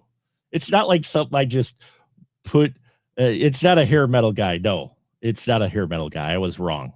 I was definitely wrong on that. Ministry is not hair metal, but it is still interesting that they did that. But that's the type of vinyl that I'm looking for. So, and this has been fun so far. We've raised $55. And again, I appreciate everyone's patience, as this is my our first roll at this attempt of something this scope. And it's just been fun. It's been fun putting this together so far. And just to let you know, Nathan's been a driving force in getting that Wisconsin incentive thing going, and we're hoping to see big things from it. I've been involved in a number of film festivals, and so hopefully we see an increase in production of Wisconsin films, because I'm always out there supporting it. And and also, folks, please support all our fine folks who show up on our show. The schedule is listed on specialmarkproductions.com/streaming on who is coming up when. Very excited. Winter Williams is going to be on us soon, here soon, along with Matthew A. Brown. I don't know why I keep messing up the name for Matthew. I do apologize. But and if you know, Winter Williams also goes by Ashley Williams, and she's been in a number of films, both large and small. So it'll be fun to talk to her about her new project, and that's coming up. And then, yeah, we got a lot of great stuff coming up. So we are going to, as I said, take another small break here. And I appreciate every single one of you tuning in. Don't forget to take a look at information for the Alzheimer's Association. And we will see you at 2 o'clock, where we definitely will have a lot of folks to talk about. So stay tuned, folks.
We are here.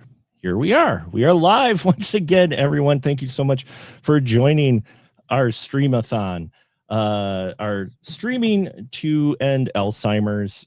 We appreciate everyone for tuning in, and I am very honored today because I got some very talented folks here to talk to us about their latest projects. We have Winter Williams and we have Matthew A. Brown. See, I got the name right. I got it in the schedule right. I got it right. I just had it in the key before the stream here incorrect. So I apologize. But welcome to our streamathon, Winter and Matthew. So glad you could join us.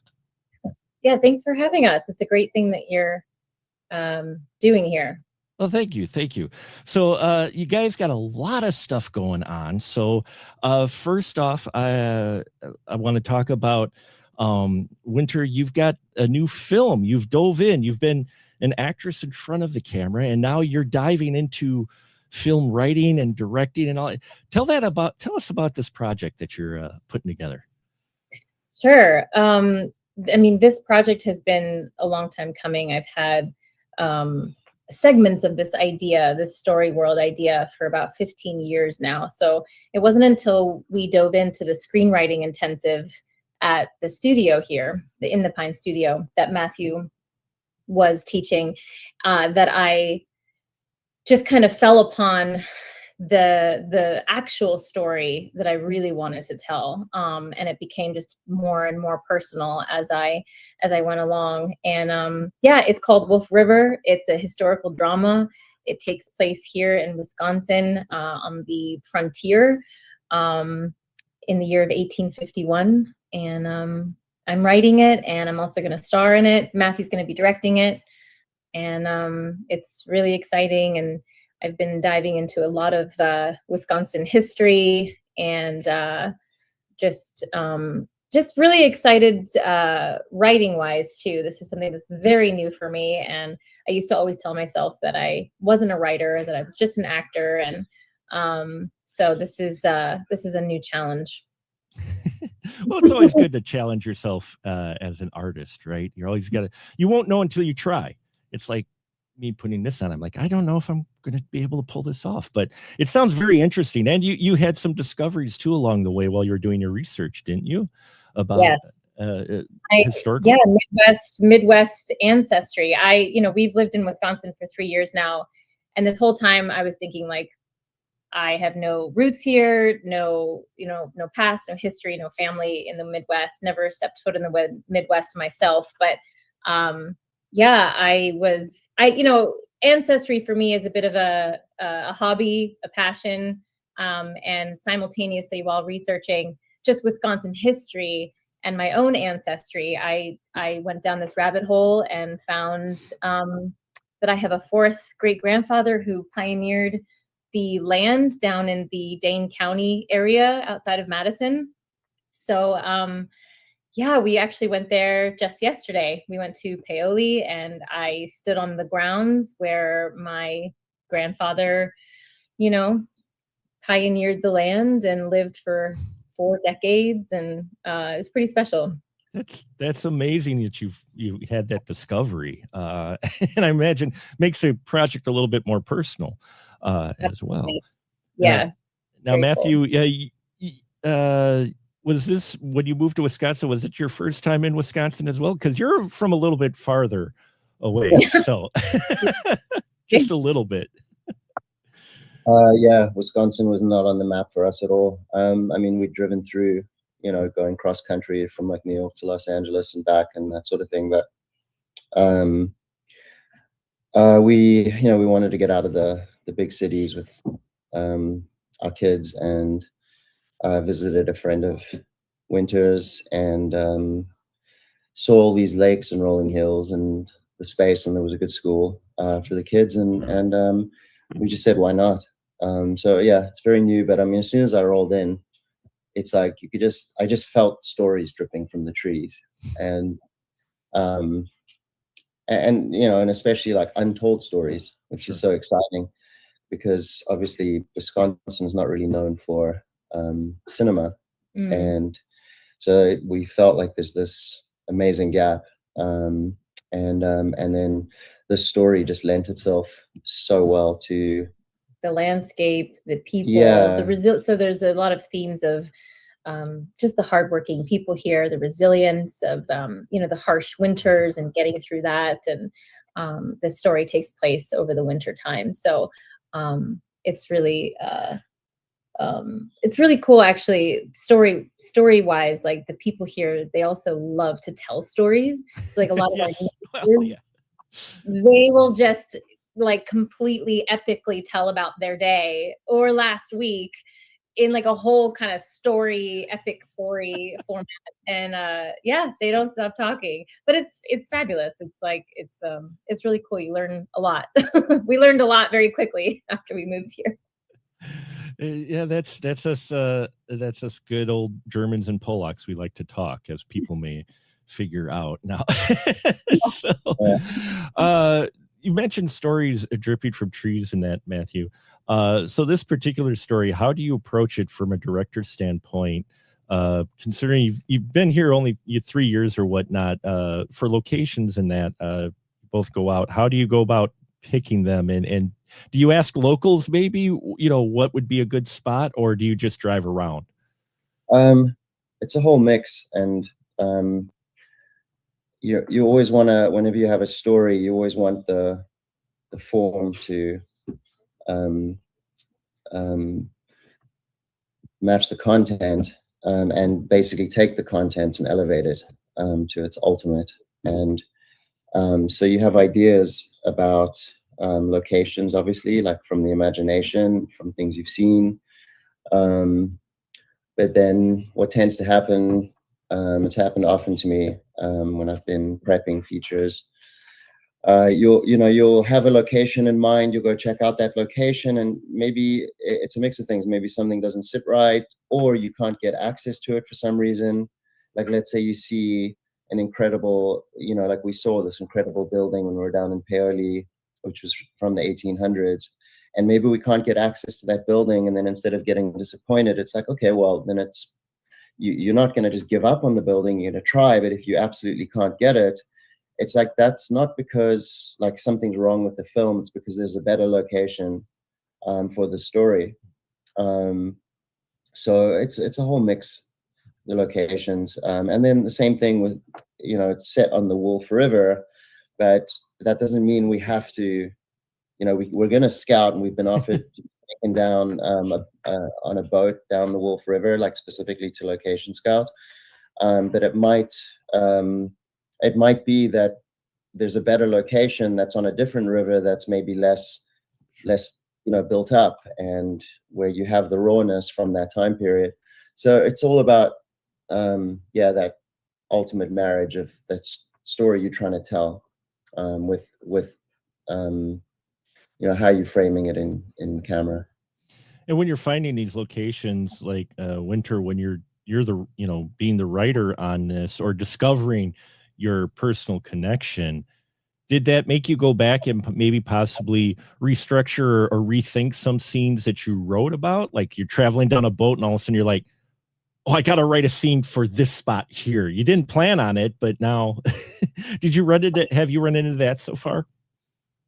Not that specifically, but definitely as I'm doing more and more research and realizing, like, at first the story actually took place in the 1840s, and then what suited the story better was the 1850s. And so that kind of changed, like, as I did more and more research about what was going on in this specific area around this specific time, and what we have at our disposal, and kind of realistically, what fits the story world and the characters and what's going on. That kind of ebbs and flows and changes over time. But it's just little things like that. I mean, the story for me is the story. Like, it's very intimate story world, focused very much on the characters. So the Wisconsin in general is just the backdrop. I mean, it is a character in itself, but the story for me isn't really going to change like drastically. So what made you both want to take on a period piece? Because it's independent filmmaking. I always have mad respect for any indie filmmakers who want to take on a period piece, because that's a big challenge to sell the period. What kind of approach do you make for doing that? Well, good question. It's really about how you, again, it's about how you're telling the story. Like if the plan was to do some kind of a sweeping epic, you know, landscape, anamorphic lenses, or even whatever, 70 mil, obviously that's not doable on a constrained kind of indie budget, you know. But I don't know if you saw, for example, Son of Saul, the Hungarian film that won the foreign language Oscar. So that was all done. It was very claustrophobic. It was 4:3, the aspect ratio, and that was necessary to tell the story the way he wanted to tell it, close to the character. I'm not saying that's what we're going to be doing, but those are ways where you can the story can take place in a period. It can be a period story, but you're not going to need like a massive budget. You can put the money where you need the money, like things like costumes, and it's not going to be this enormous cost either, and it's not going to involve multiple location moves. Those are the things that end up really elevating your budget, you know, that, and then big set pieces like giant, you know, shootouts, you know, that's just not part of the story world. There is definitely going to be that element, that gritty kind of, I think criminal's the wrong word, but certainly seedy kind of element, because this does take place. It's a river town in the 1800s. There's, you know, whiskey's involved, and there's going to be people looking to take advantage of a woman, you know. Sure. So there's those elements there, but you can do this in a contained way that doesn't feel like you're trying to, and it won't feel like we're trying to cut corners in terms of the budget. It's more like these parameters that actually force greater creativity and a way to tell the story in a stronger way that lends itself to the personal and the emotional and stuff that's really important to Winter, you know, because at the core of the story, it's very much there's a relationship, and I don't want to go into too much detail. You've already said too much. I haven't. Said he hasn't given away too much, Winter. Under the table, like yeah. I don't. It's like nice. I generally don't talk about things until they're about to happen. No, yeah, that's why I was surprised. I didn't say anything. No, it's totally fine. I was going to add to that.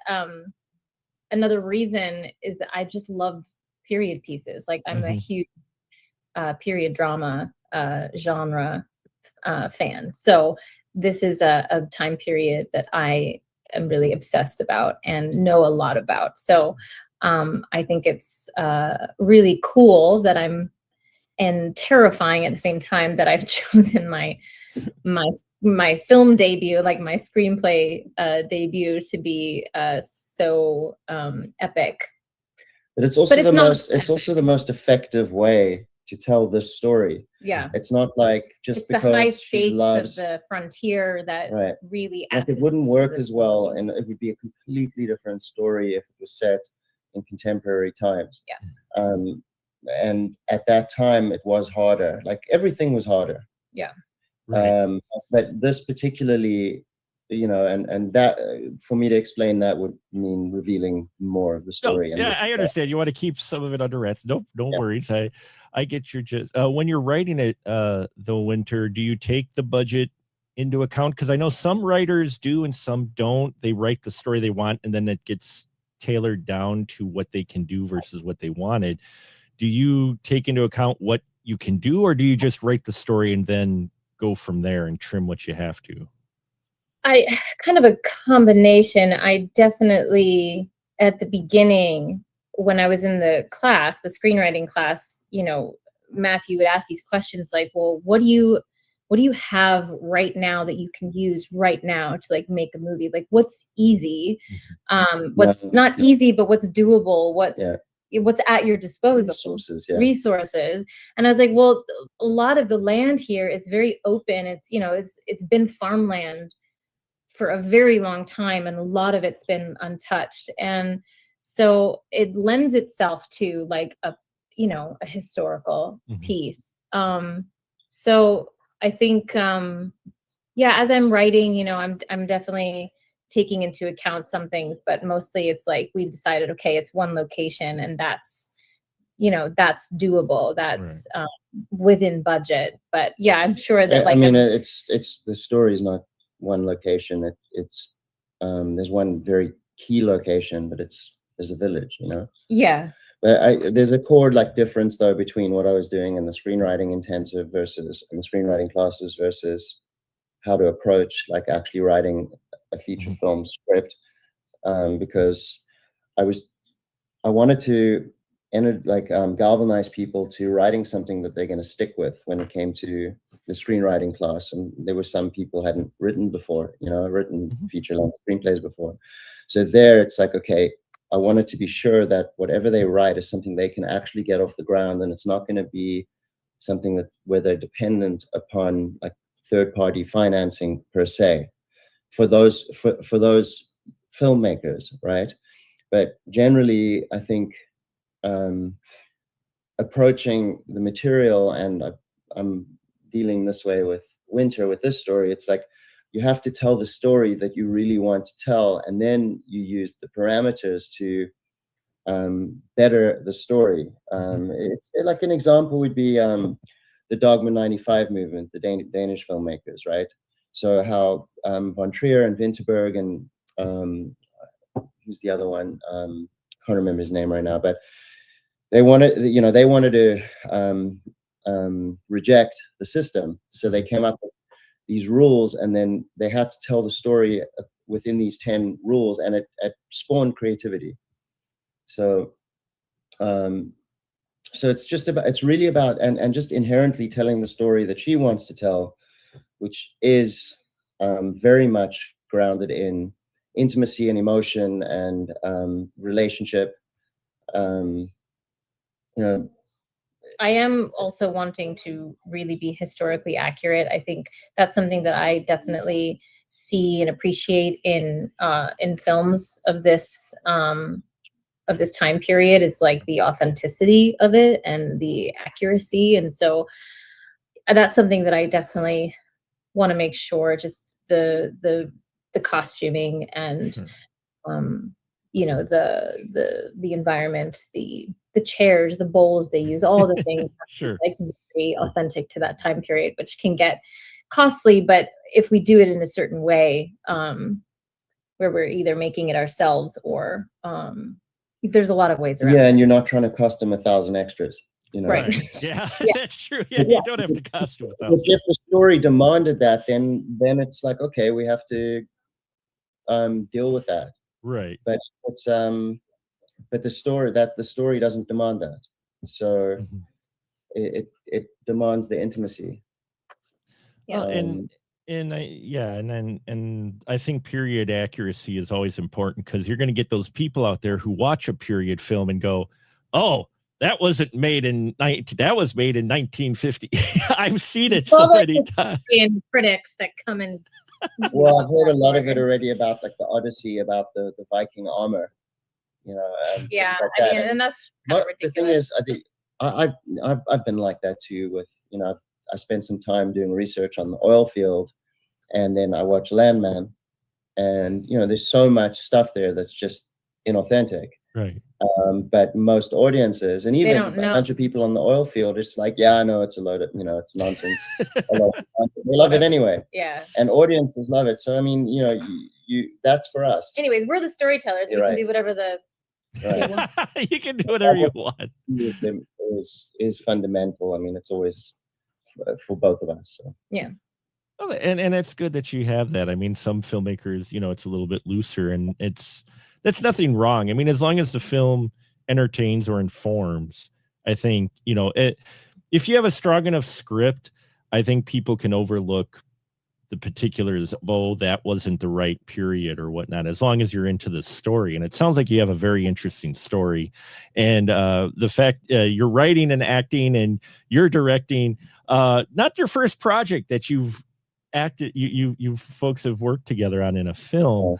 I always love asking this because I've run into a couple other folks who, are couples and they've worked together.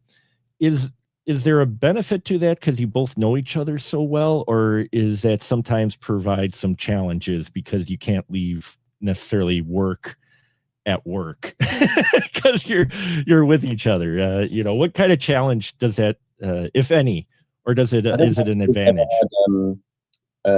Especially when we're working on a project together, the problems actually tend to come up more when, like, I'm working on a project that then I'm not Winter's not involved with. Yeah. When we're actually like working on a project together, then it's just like a fount of inspiration, Sure. pretty much. And there's a lot of ongoing. excitement. Yeah. We work really well together. Is this feature number 4 or 3? Well, it would be actually 4. Yeah, number 4. Mhm. Yeah, and like with babies and without, like this time our kids are a little bit older and they're actually little budding actors, I think. Oh. Among other things. Among other things. Sure. We've always like put them in our movies, just because we needed. Yeah, both when they were babies. And this time we're considering doing that again. In some way, and I think. But they have to be right for the characters. You know what I mean? They have to audition. Yeah, they have to audition. This isn't just we're gonna give the kids the roles just because it's like, no, you kids got to audition. Here's your script. Here's your lines. Yeah. No, but it's a family affair. We're all creators. We love it. We're this is how we thrive in this. And there is a massive benefit though in terms of like me directing her, because obviously there's going to be things that I know that will trigger her, and that won't be like, when there's a crew around and whatnot. It would never be about revealing something in the presence of the crew, but a quick whisper in the ear. Well, we work really well together. I really love him as a director. Like, I wouldn't want anyone else to direct this film just because of character wise and the kind of character that I'm playing, that I've written for myself. Like, I know that he's gonna do. Speaking of our kids, there's no worries. Joys of children, sure. And so what was I saying? You loved him as a director. Yeah, he's a great director, and I love working with him, and I know that he'll get the best performance out of me and out of anybody. More as a director than as like a husband, which is wild. It's true. We get along better when we're working. That was a joke. But you've also put together, you've worked together so hard. Part of the reason we connected was you were coming up with In the Pine Studios creative space, which has really grown and expanded now. And if wouldn't mind talking about that, your intensives now and that, and kind of your plan, because I think it's interesting. We've talked about it kind of off screen, but just what you kind of plan for In the Pine Studio and maybe how it's connected to your current project. Are you utilizing it with that? Yeah, absolutely. With that, In the Pine Studio has morphed over the last year into different ways that work for us as creators. I think what I found was, originally I started the studio to find the local creative community. I wanted to find who was here, who was as passionate about what I was passionate about. And slowly people were kind of coming to the cinema screenings and the live music events, and people who really appreciate art and in all its different forms and storytelling. That was probably the most exciting part in the beginning, was people just showing up and really enjoying themselves and giving me such great feedback about what I was doing. And that helped move it forward even more. I think what I found was that the deeper I got into the creation of it and maintaining it, I started to kind of lose grip on my own creative, endeavors. And so I was the only one running it, and I started to bring Matthew on to help. And even with the two of us, it was so managerial and all the admin work, Sure. the classes, and it was just started to grow even more, which was great. But it just the 2-man van was getting difficult. But at the same time, it wasn't just that. It wasn't like, oh, I can't handle this. It was like, I don't want to handle that. Like, this is not what I want. Like, I want to be the one that's creating. Right. Yeah. Yeah. You don't. Yeah. And so I started to kind of back off on a few things that just weren't serving me, that weren't bringing me joy. And that's when I started to take the screenwriting intensive. And that's when I found this story. And I was like, wow, like I really need to be telling my own stories now. This is really bringing me a lot of joy. And so the more I dove into that, the more I was like, okay, like I feel like we really need to make this studio more of a film production hub. Like, this is for filmmakers. This is for people who really want to take this seriously, because we're serious and we really want to put Stevens Point on the map, like for filmmakers from the outskirts to come and shoot here, or to bring budding filmmakers, budding storytellers into serious filmmakers who want to see their films on the big screens across the world. Like, we have this huge vision for the studio for that. And so we've just narrowed it down to like one thing now. And I think in terms of the intensives and the classes, those are still going to kind of come and go as long as they're not interrupting our creative work. I think that, I think having the shorter intensives is really what people want here. And we're trying to reach out to the neighboring cities, Milwaukee and Madison, to try to get people. It's kind of a key to having the shorter intensives. It works for us in terms of the work we're doing on, our real work. And then it also makes it easier for people to come from the outside, because it's just like, let's say it's a day or 2 days or 3 days. It's different from like showing up once a week or twice a week, for like a month or 3 months or something.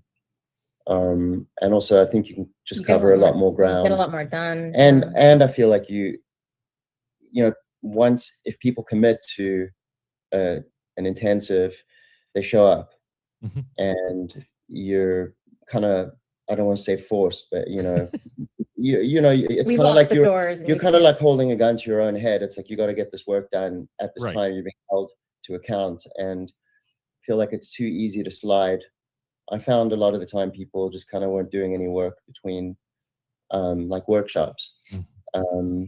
If they were coming like once a week. So it's like you're working on a feature-length screenplay, and it's like, oh, well, I didn't have time to do any work this week. And it's like, well, okay. I mean, I didn't come down on them about it, but in a joking way sometimes. But yeah, I think the biggest thing is the vision, for me at least, was always going to be more exciting to be like a full-fledged, more like mini studio, not in the Hollywood studio type vein, obviously. Sure. Nothing like that, but that type of thing. And it's not about only producing our own work. Ideally, we find these young local filmmakers that have that kind of drive and the willingness to go all in on something, and then we can help shepherd that and potentially produce their work, and also when we do make things, bring locals onto set, whether it's somebody who's interested in cinematography, for example, to shadow like a really high quality cinematographer that has done multiple features and so on. Same with any other crew. And then also like local acting talent, people could be production assistants, and get involved in any way that they want. And then there's also local businesses, and whether it's for catering and people, you can really generate energy that way. Speaking of the local talent, a new thing that we're offering the opportunity to be on a talent directory on our website. So I've been having people submit their headshot and bio and or resume, just a little bit about themselves, so that when filmmakers want to come shoot here, or local filmmakers want to shoot here, they can come to our website, to our talent directory, and see kind of who's here, and and be able to contact them. So it's not like we're not a casting hub or anything. It's just Sure. or who's here and who's serious and who's available. Yeah, and I think that's the thing, is who's serious is always sometimes the tough part to find. And we're just going to pull over for a moment, folks. Reminder, please donate if you haven't already. There's a QR code up there. There's a link in the description, or on our website, a button to donate to the Alzheimer's, which is why we have such wonderful folks here today to talk. They're here to talk, to help support the Alzheimer's Association. It's a really great cause, and also we've got some really great talent here. So, and if you have a question for them, put it in the comments here, and we will try to get to them if we can. If you have a question for Winter or for Matthew, I will relay that to them as we go along. Now, you mentioned where you came from and where you are now. What is the biggest surprise creatively? Because you've run some acting intensives, you've run some screenwriter intensives. What has been the surprise as far as the reception or people showing up or showing interest? Because Central Wisconsin is not known for film, but like when you're in LA, your waiter's literally a screenwriter, actor, producer. Hey, I've got this going on, like every other waiter. And even in New York, it's big. But here in Wisconsin, what surprised you with the move as far as film creative wise? What were the biggest surprises for you? I'd say, I mean, that's a tough one. I would say the biggest surprise was the willingness, not from a whole lot of people, but from the ones that did show up, who had no experience, especially with our acting intensive. I feel there was a few people who joined our acting intensive, no experience, and they just showed such a willingness, such a commitment, and talent too, and natural talent. So there is a lot of untapped natural talent here. I think it's just getting people here and kind of allowing them the space to kind of find that even later in life. I mean, we have a few kids in our drama class too who are, young budding natural talent, and they're already showing really cool signs of wanting to do this forever. But in terms of like the adult acting class, it was really cool and inspiring. And I was part of it as an actor too, so I got to work with some of these adults, and it was just fun, and they had a great time. And so I think that was, for me, the most surprising part. I think there was initially like a disappointment, if I'm honest. Sure. Like when I first started this, there was a lot of people that showed up for the music, like live music here. The community loves it. They eat it up. There's a lot of it here. But in terms of like the cinema screenings and that kind of thing, it was slow, and like it was, people kind of were interested, like, oh, cool, like this is, or a lot of people maybe who were from out of town or recently moved here, and they're like, wow, like this is so cool that this is here. I had no idea that this was here. Like we've experienced this from where we came from, and we're just so happy that this is here. And so those people have like really stuck around and been like our loyal local. So that's been kind of fun. But yeah, like we realized like, wow, like the community here, they just they don't know, or they don't appreciate film as much as maybe we thought. I don't know. We didn't really assume anything when we moved here. It was really just a place to live at first. So sure. It was surprising. Like I surprised myself. creating in the Pine studio. This was not the plan. So what, do you have anything to add to that? Because you run the screenwriter intensive, right? Yeah, and then I also ran the acting as well for adults. Yeah. Oh, okay. Yeah, for the adults. Yeah. Mm-hmm. Yeah, I think I could echo what Winter said about the actors, Mhm. like especially with no experience coming in and just willingness to throw themselves into some pretty grueling stuff. And I think on the yeah, I also came in with no expectations other than maybe a sort of an inherent expectation, having spent, you know, my own entire like adult filmmaking life in New York and Los Angeles, where it's like, you know, a lot of people do have the drive, the persistent, the willingness to just kind of commit fully, and also the belief that it's something that's real and attainable. So I think there was a whole mix of that, which understandably wasn't just inherently present over here. So I found it quite surprising. This sort of, it feels like not an obsession, but just like a hyper focus on small, micro budget, branded content or corporate content or short film, like 48-hour film fest type stuff. Like, you know, I understand like for people who are interested in maybe being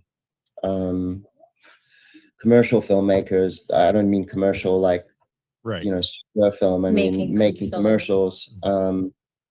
I can kind of understand that, but then I found there's very little. It's, I don't know if it's belief or just, or lack of belief or what, that, or lack of interest in long form content. Mm-hmm.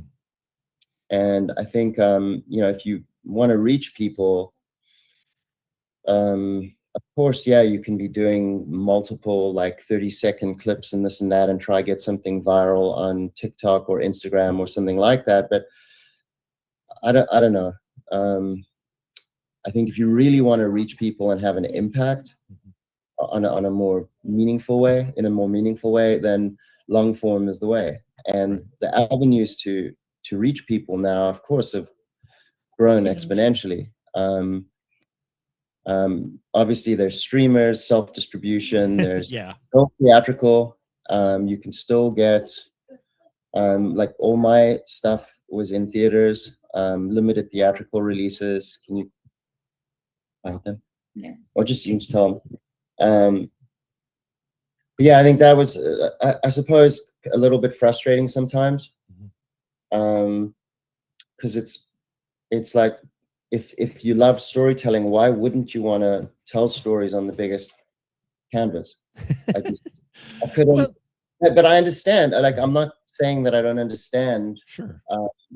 You know, where people might be coming from on that front, but I think as artists, you want to take the most difficult, challenge yourself in the most extreme way, because like doing the thing that might appear easier is not gonna help you grow. Right. You know, and it's, yeah, so I've a lot of mixed feelings around that. I mean, you know, we've had a lot of, you know, like with the acting intensive, it was super inspiring to witness. We had some people literally never ever acted before, even in community theater, nothing.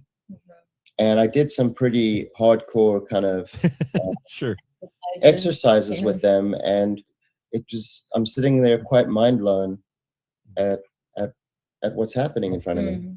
And for them too, because then they would come away and be like, whoa, I didn't even know that this is what acting is. Or you know, of course I'm telling them, listen, if I see any of you acting in this class, like, there's the door. You know?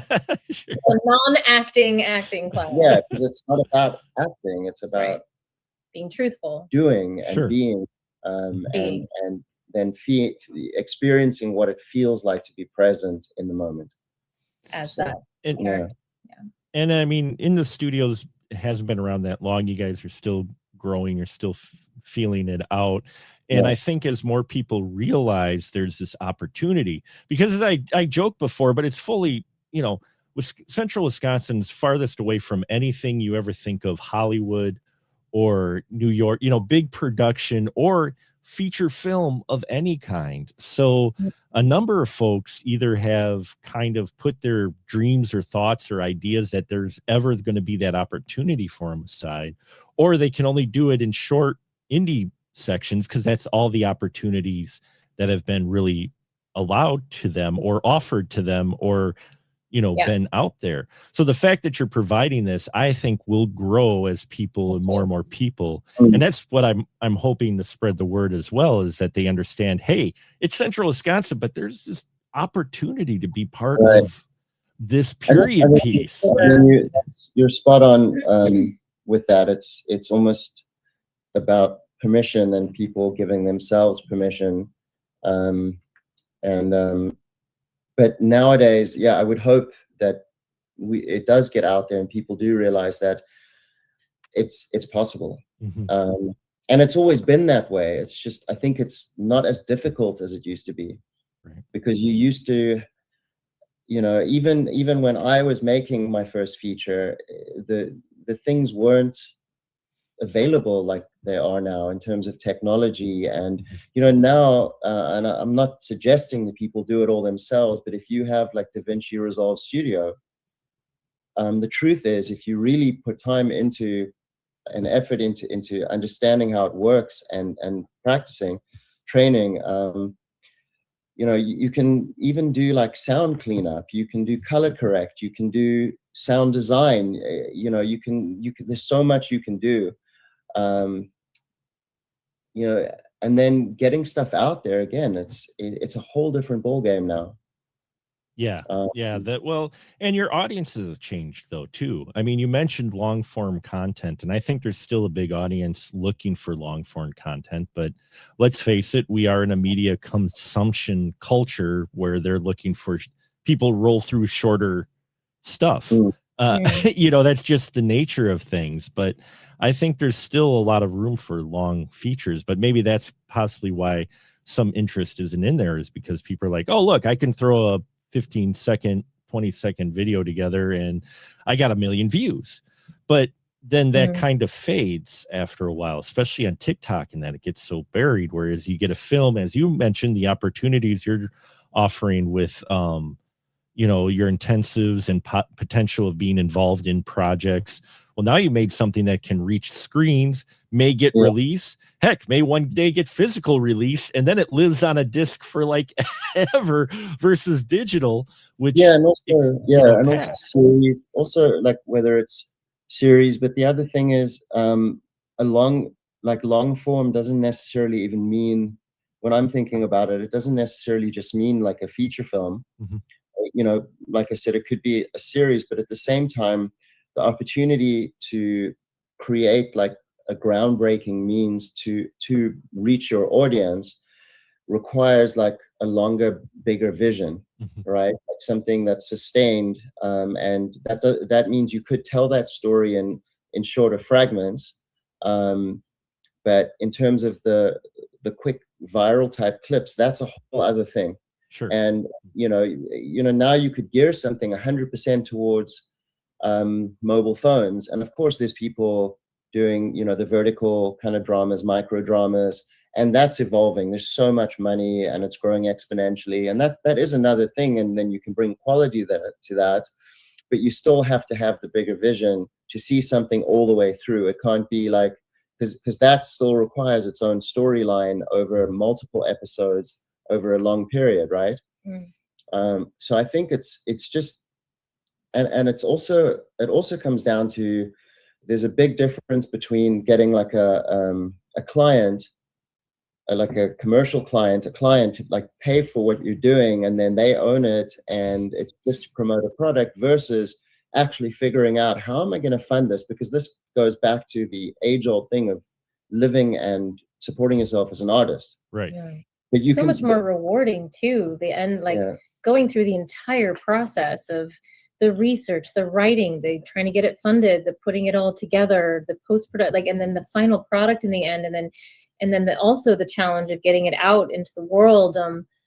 Man, is it rewarding. And the people that you get to work with, and they become friends for life. And that's one of the parts but that the I biggest really thing is I think also it does come down to the financing and the ability to actually raise finance to get something done, because that's been a problem for independent filmmakers for a long time. And I would say most independent filmmakers are never making their movies. And it's in part because the art, I think there's a classic kind of almost, it's like an existential conflict between like art and commerce, and a filmmaker either not wanting to or not believing that they can go out and raise finance. But you have to be willing to do that even more so now, I think, than before. But it's always been an issue. It's just so yeah, I don't know. That's been the consistent thing, always talking to any indie filmmakers for how long I've been covering indie film and learning about it. That's the key, is financing. One of the keys I make to people occasionally, because they say, well, how can you get into indie film, because it looks like these films, some of them have that aesthetic or whatnot. I'm like, well, my prime example is sometimes it is either I get this extra special tripod or whatever, or I feed my crew. Which one do you want to actually do? And so, there's the financing's always been a challenge, is, I guess. So I understand completely what you're saying, because that's what I've run into with every single, is that sometimes the film that people see the filmmaker produced isn't necessarily what they envisioned or wanted, but that's what they could do with the money they have in the long run. So financing can be a challenge creatively too, right? It is, yeah, it is. And I do see it as one organic kind of whole. Even when I was speaking about form and content with the story, the script, and the vision, the director's vision, there needs to be a marriage between those, but also how you finance it. And that's not just who you go to, but how you think about who you're going to go to and how you're going to get a film off the ground. But the reality is that if you're not willing to go and do all of that, then you maybe shouldn't be a filmmaker. Like, you have to, because it's part of it. It's so difficult.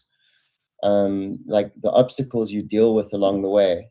And some of them are just about personalities. I mean, a lot of actors, you can be dealing with volatile egos, and not just actors, but producers, sales reps, doesn't matter. And then you're dealing with festivals, rejections. Like, you've got to have thick skin, and what better way to test yourself than to get out there and actually try and get people to part with their funds to invest in your fantasy, basically. It's like one of the hardest things to do. But if you can do that, then you can go out and make a movie, and probably you're gonna go all the way to getting that film in theaters or whatever it is. We did consider having a workshop on how to go about doing that, because Matthew's done it successfully 3 times now, and I mean, every project is different, but a lot of people struggle with how do you get it financed? What are the steps? What are the ideas? Thinking outside of the box, like all the things. And so I think that would be an interesting kind of one-day workshop where people can kind of come and pick Matthew's brain about his experience with it, and he can kind of give some insight into all that. Well, one of the things with financing I've learned too, just talking to folks, not fully experienced myself, obviously, but talking to folks like yourself, is that once you get that over that hump in that first film, and you get it financed from other folks, and you start building that reputation, they do say it does get a little bit easier when you get 2 or 3 films, especially if they're moderately successful. Then you have examples of going, hey, I've got these films here, I've financed these films, and here's, does that make it easier to have kind of once you build up that repertoire, so to speak, or that a portfolio? In some ways, if you have a film that is just objectively successful across the board, then people are going to, people are going to be coming to you. And I mean, potentially studios, whatever, they're going to come to you. But I think what it does do regardless is if you've successfully done it, you know you can do it. Like if you've actually gotten people to invest in a project, you've done those meetings, and you know, when you're sitting down with people, like with Julia, for example, when I was an Albanian gangster and these films, when I was going and meeting people, the amount of times I would sit down with people and take trips into Manhattan, and you know, you're putting a lot of money into whiskey, you know, at these bars, and yeah, food and whiskey, yeah. And you know, and there's a lot of time and energy and money and stuff that you could say is wasted. It's not wasted, because every time you're doing it, you're pitching it in a different way. You're reading people, you're getting, and you know, you could meet one person who can't do it, and then they're gonna think of somebody else, and that person might think of somebody else, and even after they've thought of through that connection, like 5, 6, 7 degrees of separation, you don't necessarily land on that person who's actually going to invest. But once you've done it, you realize, okay, yeah, you can do it. And once, and it's like anything, you know, you do something, and then you just it's like training, right? Sure, you get better at it. Yeah, you think you can't, I don't know, you think you can't surf a big wave, but you know, you have that first wipeout, and it's like, oh, this isn't that bad. And it just becomes something you can do. Yeah, I think the important thing there is like you get to learn from the mistakes, so you waste less time and energy on people that you just know right away are not going to be people to invest. And you know, I'm always keeping the antenna open for that kind of thing, regardless of whether or not there's a project that I'm actively working on. Right. And then you just ferret out very quickly the people who talk about it, and it's the same with people who say they want to come to like a screenwriting club. There's been multiple people that they'll hear about it, I'm definitely going to come, and you know, and then when it comes down to it and you send them the message, okay, this is when it's running, and you don't hear back, and it's like, I know already who those people are, but I'm sure, I'll send them the message, but I won't go all in and put energy towards it. Sure. Yeah. Well, this has been a great discussion. I guess my last question, it's the hot topic of cinema, hot topic of creatives. And since you are producers and directors and filmmakers and creatives, AI. What's your feeling on AI and possibly the future of it? And is it something that would be considered, or is it completely off limits for you folks? If you don't mind me asking, you don't have to answer, but I just wondering, because I get a different answer from every indie film and filmmaker I talk to. What is your feeling with AI? I think in terms of anything administrative and on whether it's putting together pitch decks, documents for investors, that kind of thing, I just don't see any problem with using some of those tools.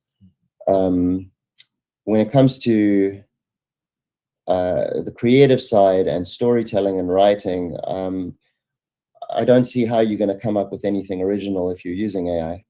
So, you know, but I'm not outright against it. I just know that when I'm writing, there's absolutely no way I'd do that, because anything AI is going to come up with is going to be a regurgitation of something that's already entered that system in the first place. Right. So, but I'm not going to, you know, vomit all over people that are doing that. I think it's a totally different format. I have absolutely no interest in watching any AI film, because I'm interested, and we both are, in authenticity and real human beings. And I find it so hard to believe when you see, like in the news, like what's that AI actress's name? Tilly. Oh yeah, Tilly. Yeah, I forgot her. Yeah, her last name, but yeah. Well, just that she's been cast in her first feature film, and whoever they are that are using her. I just, you know, I guess we have yet to see an AI movie, correct? I mean, I know that Cannes did Yeah, there was a screening. There was a screening of an AI film there.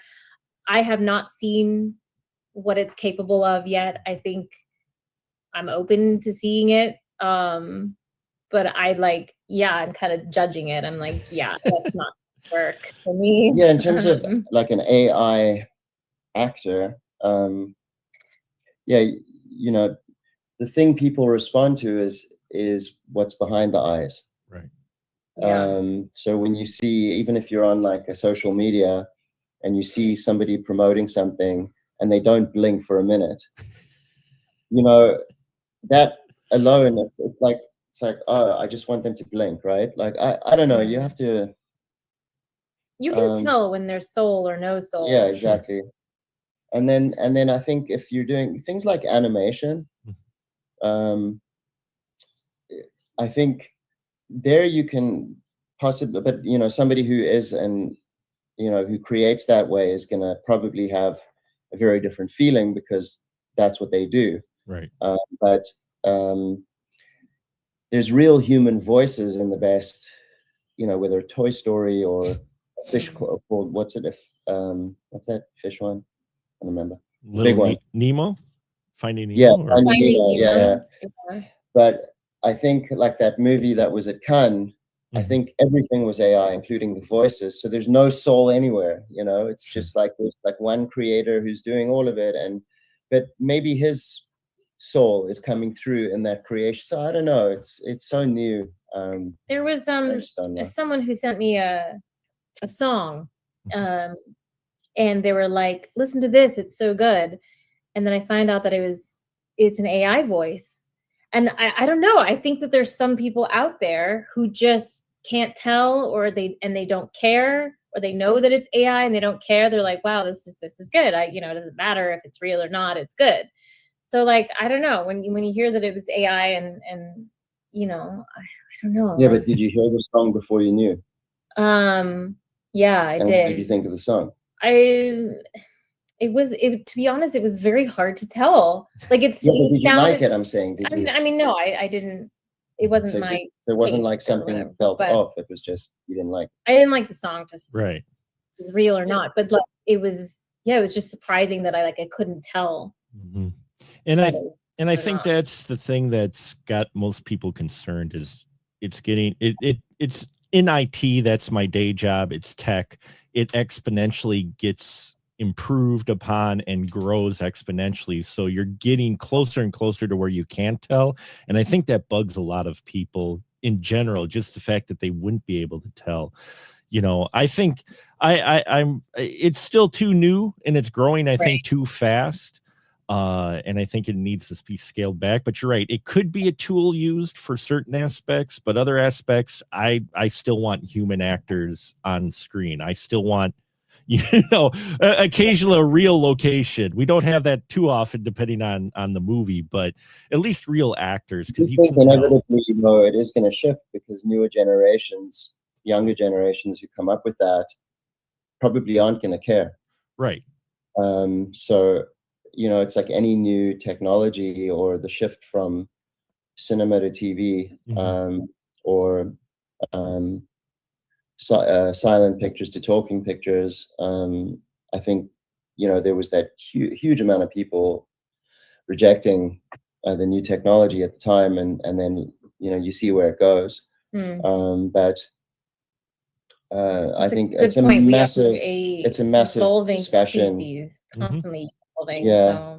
And I think to outright reject something, to not, I don't know. But it is, I do agree with you, Mark, like it's too soon to kind of tell whether it's good or bad, because I think that some good aspects to it, some very bad aspects to it currently. So, but it is too soon to kind of tell whether it's something that should be ongoing or not, or morphing, something bigger. Yeah. Well, thank you very much, both of you, Matthew and Winter. Always a pleasure to talk to you both very much. Where can they follow stuff for your project that's coming up? Do you have a website link you want to plug? Yeah. Social media, Instagram is really where I'm at all the time, and Facebook too. But Wolf River Film is the Wolf River Film is Instagram, the Instagram handle, and Facebook page, and that's where you can follow along on the journey. I'm posting a lot about my experiences researching and my ancestry and how it kind of is all kind of coming together with the story that I'm telling. So if you want to follow along, follow that, and then our inthepinestudio.com. Fantastic. Well, thank you both. Always a pleasure. And yeah, folks, check it out. Keep an eye on it. Follow it. Look up In the Pine Studio. Look up Matthew and Winter's work. Always a pleasure. Thank you. And folks, donate, please, if you haven't. We've got some more donations coming in, which is great. And yeah, now we're going to toss it to a couple of reviews. After a minute, we're going to take a break. So folks, stick around. And I hope to talk to you both when your film is complete. Love to have you back. We'll have you on the YouTube channel and talk to you about your experience in the filmmaking. So thank you very much. Thanks, Mark. Thanks for having us.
And here we are. And yes, folks, that is a retro opening. That is a opening I put for my show 10 years ago. So, I'm going to be doing these episodes with retro openings. And yes, folks, we are celebrating 20 years on YouTube. I don't know what that says about me outside of being an old man of the stream. But yeah, and I put it out to my wonderful friends out there. You know, I'm always picking the movies for the spoiler room. So for these final cut episodes, we're going to have my guests pick the movie and we discuss them. Now, these will be minor spoilers probably in these, but not fully.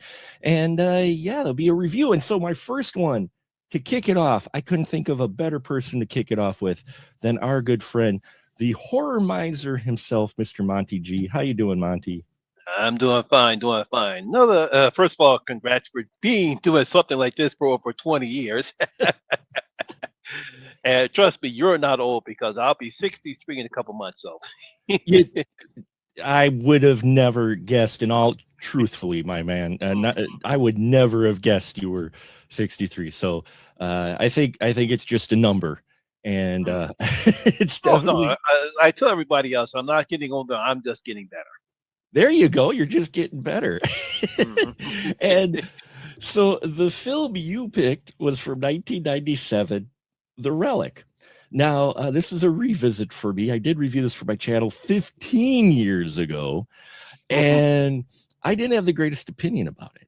But that would that have changed? We're going to find out tonight. But first, Monty, could you tell my few listeners and viewers out there, those that don't know you, just real quick, give yourself a little introduction of who you are and what you do.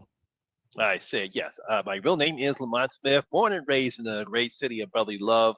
I am the horror minds of Monty G. I review horror movies, trailer reactions, and of course live streams, which my good friend Mark the Movie Man has been a great member of. If you take a look at my channel, I actually had him and a good friend Katie, who is the blonde in front. We talked about the movie Obsession because everyone is obsessed with that movie. Still obsessed with that movie. I know, still obsessed with that movie. Yeah, that everyone's still. I actually saw, I think on TikTok, someone actually had a Freaky Nikki doll. I don't know if that's actually been made by somebody or not, but that really freaked me out because that doll looks freaky, just like any Navarrete was in that particular film. It freaked me out.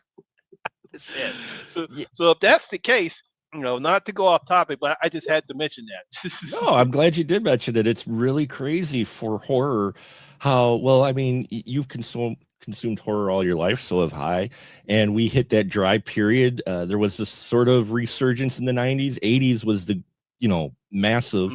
And we're now in another almost horror renaissance in the last 8-9 years where we've seen so much horror come back in a good way and in a bad way. Some of it's bad out there. Don't get me wrong. Deep Swim. I'm looking at you, but then we get Obsession and Backrooms and such. So it's a crazy time for horror. But 97, Scream was in full effect, and there is this film, The Relic, which is based off of a book. And Monty, if you wouldn't mind, could you give a brief synopsis of The Relic? All right. Basically, a homicide detective and an anthropologist try to destroy a South American lizard-like god who's on a people-eating rampage in a Chicago museum. Yeah, and for once, the synopsis is also similar to what's on IMDb, and that's actually accurate. That's pretty much that's basically what the whole plot of the whole film is. Pretty much the plot of the whole film. Absolutely. Do you remember when you first saw this? At the time, I went to go see it in the theaters, as of course as always, and I was quite impressed because I don't know if this came before or after Scream. I can't remember because at the time we were still struggling to find a decent horror film. Right. Horror was really dead in its tracks. Freddie seeing them run out of this. I mean, I was to say the three amigos, Freddie, Jason, Michael, seeing them run out of steam. Slashers seem to be gone. That wasn't good horror until Scream came out. But then we have a creature feature. Yeah, and it's a creature feature that was based off of a popular book, which, as I've said before in the spoiler room, folks, I did at one time read a lot of books when I was younger. I read a lot of books, and I read this book, and I think that was my initial reaction to this film. Because this film is such a diversion from the book in that I think I got frustrated by the fact of they're calling it The Relic, but it was wafer thin comparison to the actual book, to the point of I wondered why they even called it The Relic outside of cashing in on the name, right? Well, they do have a relic in it. I mean, I never read the book, so I really don't know. Right. I was going to ask you that question myself. How far do the writers stem away from the source material when it comes to being the movie and the book?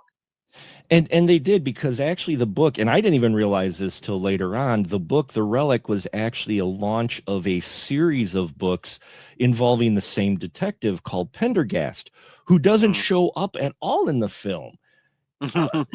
For one, because they combined two characters, the story arc for two characters in this. Tom Sizemore plays Lieutenant Vincent DaGosta, and they kind of combined his character with two of the other characters, with Pendergast and one other character. It's been a little while since I read the book. So that I think frustrated me. And in 97, we're talking we're talking not even a 22-year-old Mark, very passionate, not too worldly, so to speak, still in college, almost done with college, but and felt very strongly about this. And then I revisited it 15 years ago, and I still didn't quite like it. But Mm. for you, Lamont, you picked this. I wanted to revisit again because I'm like, okay, do I still feel that way? I'm separated enough from the book to where if you didn't read the book, you are absolutely right. This is a fine creature feature for the a late 90s. Scream just came out the year before. For a late 90s creature feature, this isn't bad. Oh yeah. Yes, I mean it's not going to win any Oscars awards or a great acting or anything like that. It's just a typical creature feature film, and was at the time Todd Sizemore's best movie to date until he went off the deep end. Yeah, it was. Yeah. That's why it was a surprise that because this got hyped, this got popped, this got a lot of trailer play, this got a lot of press. And I was impressed to see Tom Sizemore in a film like this that didn't have Tarantino attached to it. Yeah, no, yeah. Or an indie director attached to it. So the fact that Tom was in such a big film was impressive. And then you have Penelope Ann Miller as Dr. Margot Green, who is the genetic scientist who is caught up in basically locked up in the Chicago Museum with the creature. And she was all right in this. She was okay, she did her role, it's like you I guess because of how she talks about John Whitney and how much she obviously despises him, that must have had some type of altercation that where she was definitely turned off by him. Oh yeah, and I like the way they wrote her. My only issue with her character, especially watching it, is that it seemed to really hinge on the fact that they really push the idea. And don't get me wrong, it's definitely a topic that disturbs discussion, but her character all seemed to center around the fact that she was a female scientist, and everybody didn't believe her or were pulling for her. And I get that, but at the same time, that seemed like the only thing with her character. Yeah, it's like this. The script didn't do her any favors because at the time, I guess she's a credible actress who did what she could with the role, but the script doesn't allow her to do anything other than act the way she does. So give her credit for doing what she did to make Dr. Green a more believable character despite the restrictions the script puts her in. Right, and that's the only thing. I love her performance. I like the actress Penelope Ann Miller, and I thought she did fine and did, like you said, I agree. For the role that she was given, she did fine. Now it was fun seeing Linda Hunt in here. Yes. I always loved Linda Hunt, a horror staple. Oh, yeah. She just when she shows up, she's one of those actresses that when she shows up, I smile. Oh yeah. I'm just like, hey, look, it's Linda Hunt, and she's being a badass, and that's awesome. And yeah, I mean, the creature story is where they kind of got it similar to the book. The problem is the creature. Now, the creature was Stan Winston, and by itself, I like the creature design. Also, although I didn't quite like them leaning a little into the Predator. I mean, yeah, it's because a friend of mine, Marty, he hesitated on when he didn't like the creature design because it too much the gapping jaw thing was reminding him too much of the Predator, and he said but other than that, I thought the creature design was pretty good. It's frightening, it's terrifying. It's deadly as hell because anytime you have a creature that has to feed up on your brain and the way it attacks, that's pretty frightening. So other than that, I thought that he did a great job with the creature design. Yeah, and they did. Unfortunately, it's completely different than the creature that's in the book. But again, which is why it turned me off to the film. They took so many liberties with it that I think when it came out, I would not have had such a reaction to it had they just called it something else, because the creature in the book's even scarier. The creature in the book is more ape-like. It still has the reptilian tail, but it stands on two legs and it crawls around in vents and such and sneaks around in the shadows, and it's far more stealthy than what this creature becomes, which is basically a bull in a china shop as it grows. I know, because the whining, the hiss when it breathes. I say, oh, it sounds like Darth Vader. That's why I got. It's like, all right, enough with the Darth Vader stuff. They couldn't do anything better. But yeah, yeah, because it does remind you of a bull. I don't know where I don't know who other than Stan Winston, where he got the inspiration to make that design or change it from an ape. Like, I guess they thought it'd be better to make it a pedal. I mean, a quadrupedal instead of Quadruped, yeah. bipedal. Yeah. Yeah, I'm guessing they did it because it does make for a more intimidating visual Mhm. on the big screen than, say, a stealthy ape lizard. You know? Yeah.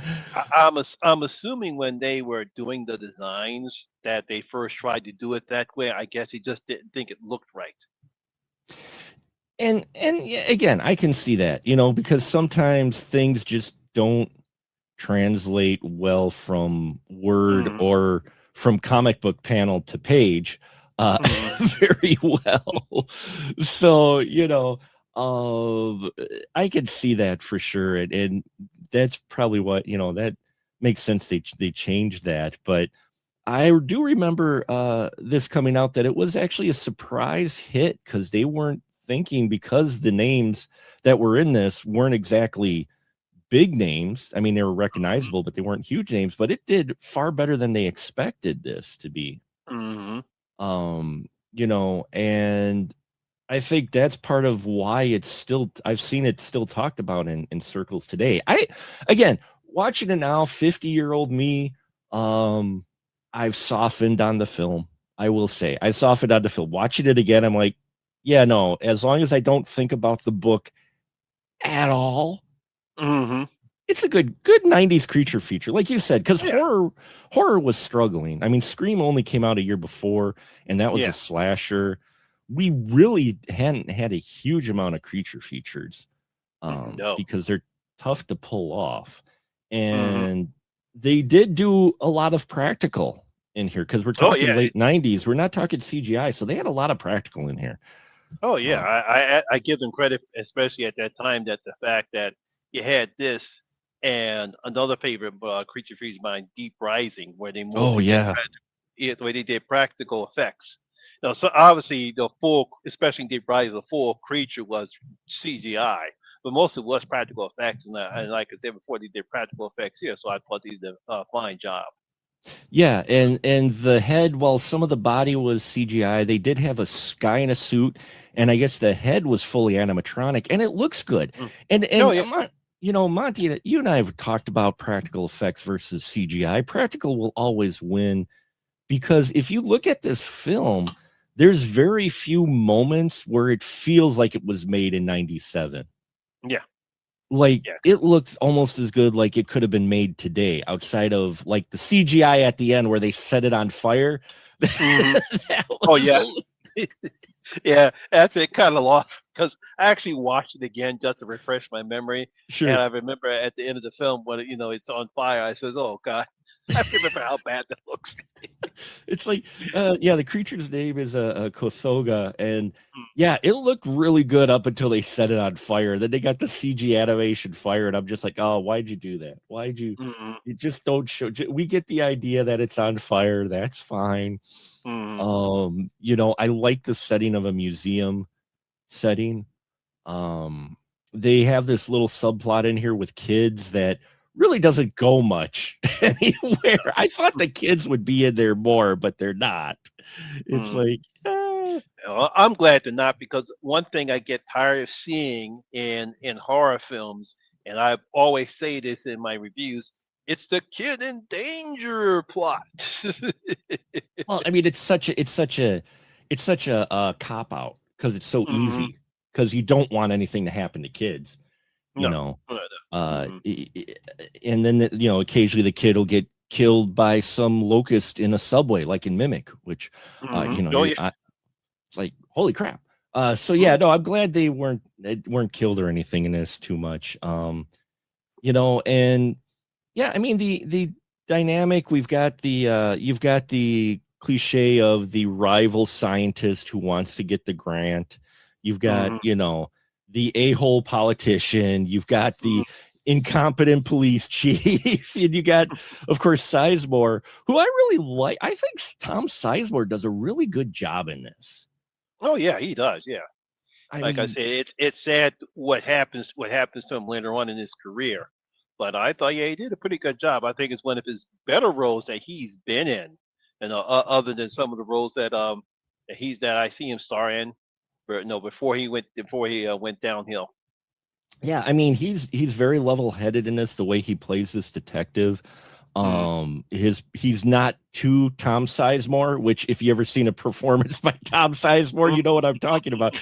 He really feels like he's putting forth an effort in here, and I kind of wish they would have had him just be the Detective Pendergast, because that would have been interesting to see them maybe do a series with him, and maybe his career would have gone a different direction. Yeah, but they instead made him Vincent D'Agosta, which was, like, I think, a character in the book as well, but Pendergast was supposed to be the main detective. There's some tense moments. There's blood. This thing leads hard in the R. Oh yeah. Even though you don't get that many F-bombs, but you do get a lot of decent gore in the film. A lot of head munching by the creature, which is its whole gimmick. I forgot about the one shot they have it here with the brain on the floor. I'm like, you don't see that often. No. Yeah, you don't see it that often, but yep, you got the brain on the floor.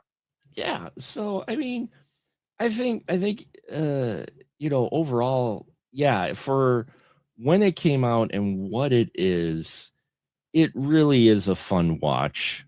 Yeah. I just think if you're a fan of the book, you've got to separate yourself, which it's taken me 30 years to separate 28 years to separate myself from the book.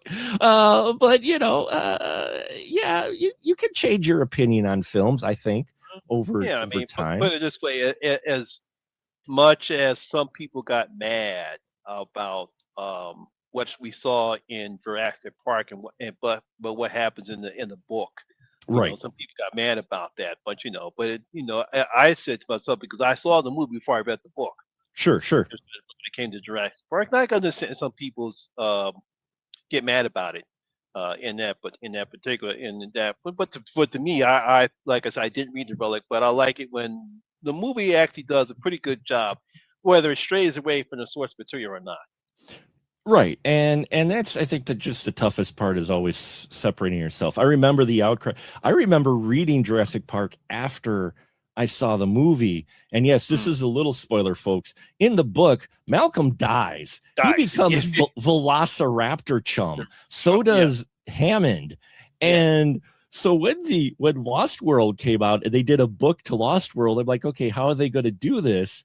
And because in the movie Ian Malcolm lives, so that's why he comes back for part 2. But I'm like, how are they going to do this in the book? And I read the book, Ian's back, and I'm just like, wait, what? It's like, I wonder why Michael did that, though, because if he killed him off in the first book, then why bring him back in the second book? Maybe he felt as though he made a mistake by killing off Ian. I think so, but also I think when he wrote the book, the sequel after the popularity of Jurassic Park, the movie. Okay. I think he wrote it, or was writing it, and so he wrote the book, and the book is more of a sequel to the film than it is to the other book. Yeah, because when I was reading The Lost World, and all of a sudden we see Malcolm, he's back, he's on the subway and he's talking about reports about him dying, and he started laughing. I said, now that's interesting, but at least he kept it short and not exaggerating or something unbelievable. Yeah, it was just like, people said he was dead. He's not actually dead. Let's move on. Okay, we'll just ignore the fact that he had a raptor land on him, and oh yeah, the island he was on got napalmed, and they never mentioned him again. Mhm. But that's okay. We'll write a retcon. We could do this. We could do this. So Monty, for those folks out there, which we know are out there, who don't watch films before 2000, would you recommend that maybe they give this one a chance? Yes, give it a chance. It's actually being streamed on MGM Plus, so you have not seen the relic. Go ahead and give it a chance. It's a decent creature feature film. I believe you guys will enjoy it. Then you can read the book. Yeah, first watch the movie, then read the book, because they're totally different. And yeah, the book left it open, what's funny, for a bit of a sequel, but I don't think they ever came back to it. But at least in the movie, in the movie, they ended it, which was nice for the most part. I mean, they mostly ended. I don't think they really leave it for interpretation for a sequel at all. When I watched it, I didn't get that impression, which it's kind of refreshing, watching a film that doesn't go, hey, we got to leave this open for a sequel. I think the people who make this film know that this is just a one and done thing. Yeah. I miss one and done in any genre, but especially horror. I'm like, you could give us one-offs. That's fine. That's fine. Yeah. Because they've already talking about like a spin-off of Obsession. I think there were talks or whatever. And I'm like, what? Yeah, really? I've heard that too about something that, I'm pretty sure they're trying to get Curry to do something else. Because I know he's got the Texas Chainsaw Massacre, and I think he's also has another film that he's working on. But I'm pretty sure Warner Bros. Would love for him to do a sequel to Obsession. I'm like, no, he doesn't need to do a sequel to Obsession. It's just a one and done story. Yeah, just like Weapons. When I looked at Weapons, I go, I don't need another spin. Oh nope, we're doing a spin-off. It's like, oh, come on, man. Yeah, we're doing the spin-off. Yes, we're gonna tell the origins of Aunt Gladys. Yeah, it's like, wow, okay, all right. But yeah, and I will say, if you go back, anyone who is interested at all and look at it, 15 years ago, I said The Relic was just a bad film. 15 years ago. And even before I was doing movie reviews in 97, when it came out, I was like, oh, this is a bad film. Now, Lamont, thank you for picking this, because I have changed my opinion. And I would say, if you are looking for a 90s creature feature, this will scratch that itch. It is not, Oscar winning at all, but as far as a horror film by itself, yeah, it's fine. It does its job. It's got the creature, it's got the gore, it's got the scares, it's got the fun quips as well. And while, it's not like up there for me for monster films, I could say I enjoyed it this time around. So there you have it. Take that for what it's worth. Lamont, thank you so much for doing this 20th anniversary final cut with me. Give the plug once again where they can find you at, because they need to watch your material, man. Yes. Once again, look me on YouTube. Just type in The Horror Minds of Monty G, or you can just go to youtube.com/The Rock 0829, and you'll be able to find my channel that way. Fantastic. And the link to his channel, which you should go and subscribe to right now, will be in the description. So thank you so much, Lamont. And yeah, folks, as we've said for since college, keep that ticket stub.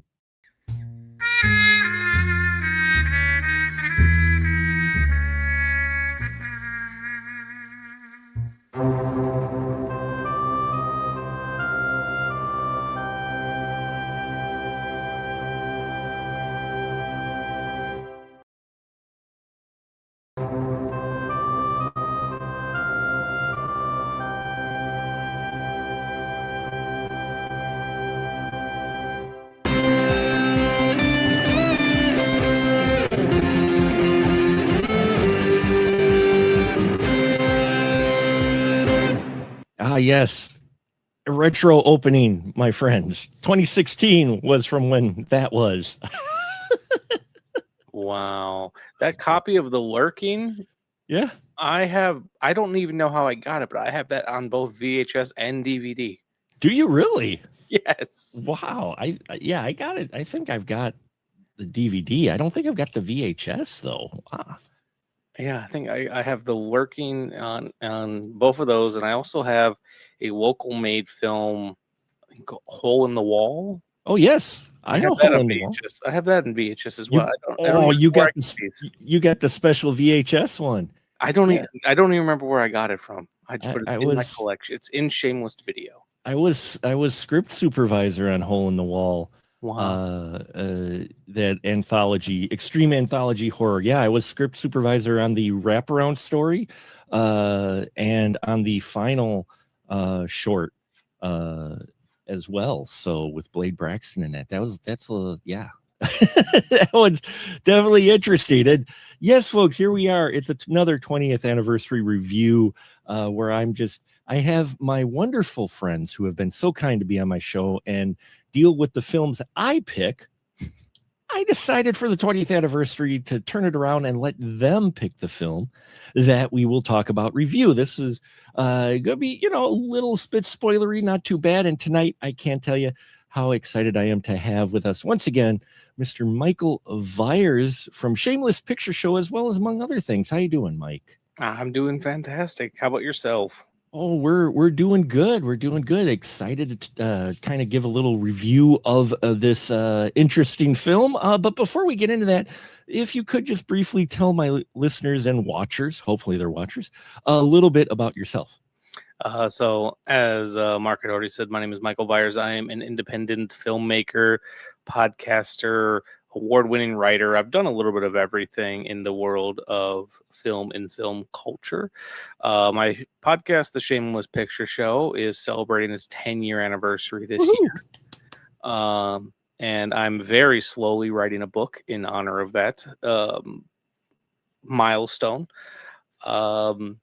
And it's funny, if it wasn't for Mark the Movie Man, I probably could say that I have the longest running film podcast in Wisconsin, but Mark will always have me beat there. So I've just been saying the longest running film podcast in Milwaukee. Don't fact check that, but that's what I'm going with. That sounds good to me. Yeah. You could say you have the longest running. I mean, you could outshadow me. That's fine. No, I don't. That's not the point. I know that's not the point. No, 10 years is awesome podcasting, keeping up with anything, especially in this wild age that we have of TikTokers and shorter form stuff out there that, we still got folks like yourself doing shows like that. And speaking of shows, movies, yes, we love movies here. We love classic movies. And you picked The Monster Squad from 1987. Yes. Would you be able to give us a brief synopsis of The Monster Squad? I always know you do this, and I never come prepared. All right, so The Monster Squad is a movie directed by Fred Dekker from 1987, off of a screenplay written by both Fred Dekker and Shane Black. The fact that they never went by Black and Dekker is just really shocking. Yeah. But it is about a group of preteens who are obsessed with monsters, all types of monsters.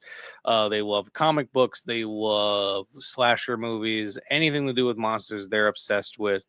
And they have a club called the Monster Squad. Well, one night they encounter these monsters for real and have to do everything they can to stop them, essentially. Yeah, no, that's really good synopsis of it. It's kind of like the Goonies versus Universal Classic Monsters in a way. It's got that spirit of Goonies anyway. But it's definitely its own thing.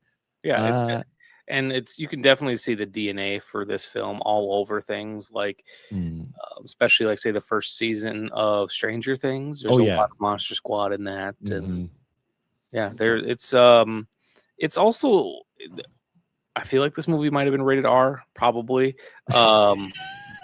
which is strange. It's a movie about children, but it's kind of, oh no, it's PG-13. Thank you, Gremlins. I was just gonna say PG-13, but it could lean to R. Yeah, Maybe. I feel like it would have gotten an R now. Yeah. But just some of that language. But what I love so much about this film is it falls into a category that I think is desperately missing in film today, of the family film. It's a film that's not necessarily skewed directly towards children. There's content and stuff in there for adults to enjoy, and it's something that the whole family could go to the theater or the drive-in and have a good time and get something out of. And especially something like this, where it's obviously about kids. But when this movie was made in 1987, I don't know how popular the Universal monsters still were.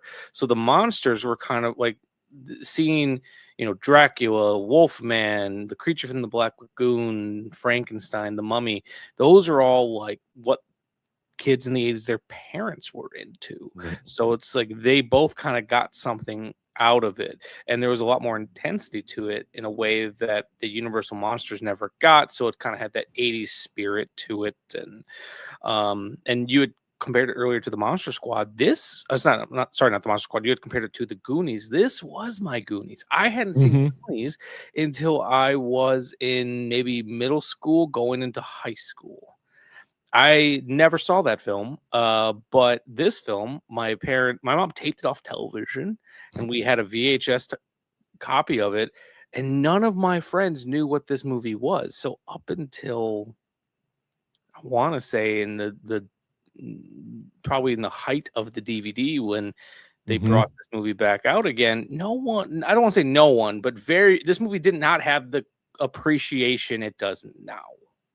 No, when you hear people talk about cult classics of the 80s, this is definitely nestled right in that category. When it came out, it didn't do too well at the box office.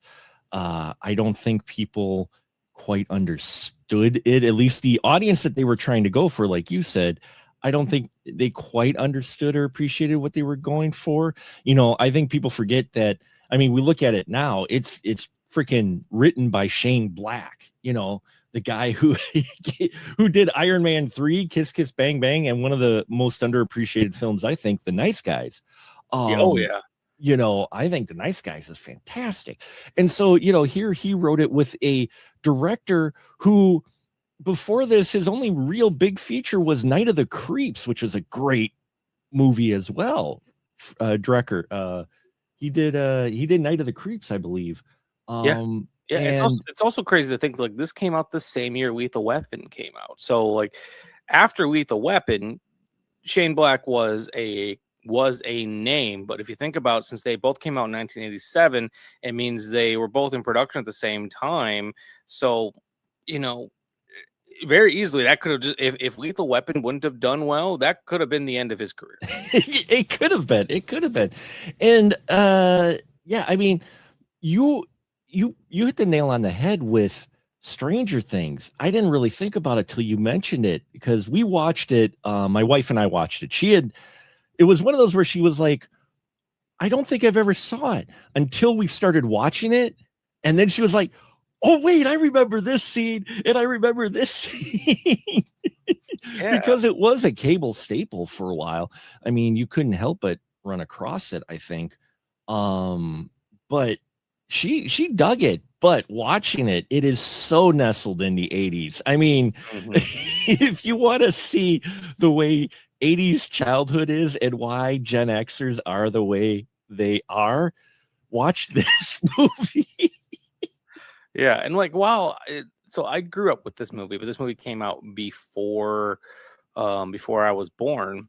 But it just kind of rewired my brain in a way, because like I also grew up with, my parents were a little bit older than some of my friends. So like, matinee cowboys and like daytime westerns, that was the type of shit that my parents were into. But my mom also loved the Universal monsters, so like that was our Halloween tradition. And even back when I was just a coward of a child and I couldn't handle horror movies, those Universal monster movies I could handle.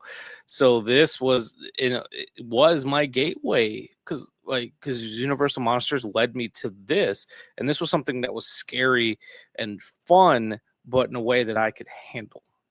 Right. Even though this is a really mean-spirited movie at times, like Dracula throws a stick of dynamite into a kid's treehouse. Dracula is, oh man, Count Dracula, played by Duncan Rager,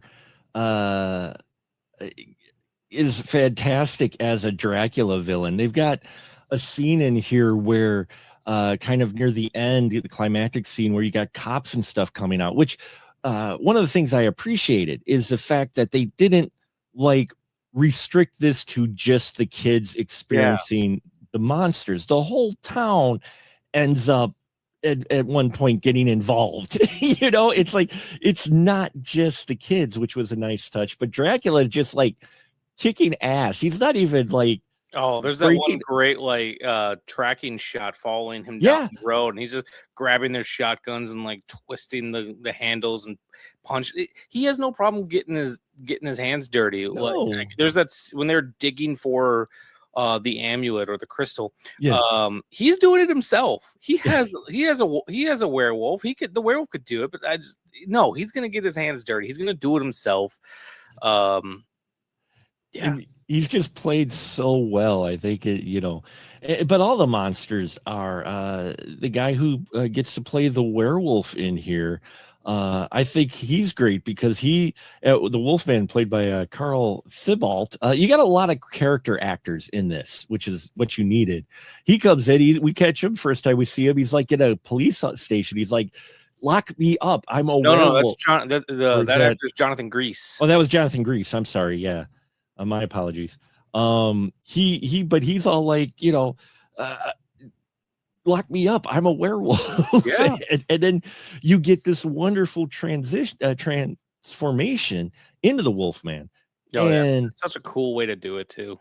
But they got the guy of guys to do this movie, which is Stan Winston. Yeah. Yeah. Like, and it's his creature makeup in this movie, like I'm specifically meaning like the creature from the Black Lagoon, or as they call it, the Gill Man, because it was the Gill Man. It's the only character that Universal actually owned, so that was the only name they could use. It is such an intense costume. Oh yeah, that costume looks good. The werewolf makeup looks good on here, and there's so many good performances. The fact that Tom Noonan plays Frankenstein's monster. And they reenact the scene from Frankenstein with the little girl being the sister of our main leader of the group. Mm-hmm. And she ends up befriending Frankenstein, which is adorable. It's just a wonderful, wonderful little touching moment they have in here. Like you said, the kind of that family moment to where, and the little girl is hilarious. Who's that? Phoebe? Yep. Phoebe, played by, I think it's Ashley Bank. Yeah. I met her years ago. And she was delightful. She told me that she was always really sad that she didn't make it on the poster for the movie, because she was sick that day and couldn't be there for the posing of it. Little fun fact for anyone out there listening: if you're ever at a convention where there are celebrities or people like that, and you want to get them talkative, don't ask them about the things that they're there for. Like, yeah, you could ask them about Monster Squad if you want to. I instead asked Ashley Bank about what it was like working with Dolly Parton, because she'd done a movie with Dolly Parton, and her face lit the fuck up. And she got a chance to talk about that, because I'm sure I was the only person to ask her about that all day. I have to concur with that. When I interviewed George Wendt, I was still a bit green in my interviewing, but I interviewed him at the Madison Comic-Con when he was there. And when I interviewed George, I didn't ask him about Cheers. I asked him what it was like working with Kit from House, and what was it like doing House. And he just kind of like, oh, well, and he's like, yeah, this and this. And he just seemed really appreciative that I asked him about something other than Norm. Yeah. No, it's That's the way to go about doing it. And yeah. this movie just meant a lot to me. It was a movie that my brother and I watched repeatedly. Mhm. Especially because like when I was younger, when I was Mhm. young, and I'm sure a lot of other people as well, you know, you only had so many movies, so you just kind of rewatched the same Yeah. things over and over again. And this was something that my brother and I watched a lot, so I always had a connection to this movie because of him. So much so that for a couple years ago, when my podcast, The Shameless Picture Show, was celebrating its 100th episode, I was actually lucky enough to have Andre Gower on the show. Really? Andre Gower, who plays Sean in this movie. It was around the time that he was doing Wolfman's Got Nards, so he's Yeah. more than happy to come on and talk about it. And I got really, like, you can hear me crying on that episode because I got really emotional just talking about it, because this movie meant so much to me. It's a movie that I didn't even have to rewatch for this episode because I know it so intrinsically. I feel like I've owned every version of it that I could. I don't have it on VHS yet because those go for a lot of money, but like I've owned that DVD. I owned the Blu-ray that Olive Films put out. I now own the version that Kino put out. I have a signed poster in my living room that's signed by Andre Gower, Steve Noonan. I think I've got Duncan Rager on there. I have Ryan Lambert, Ashley Bank. I have most of the cast signed on there. That's awesome.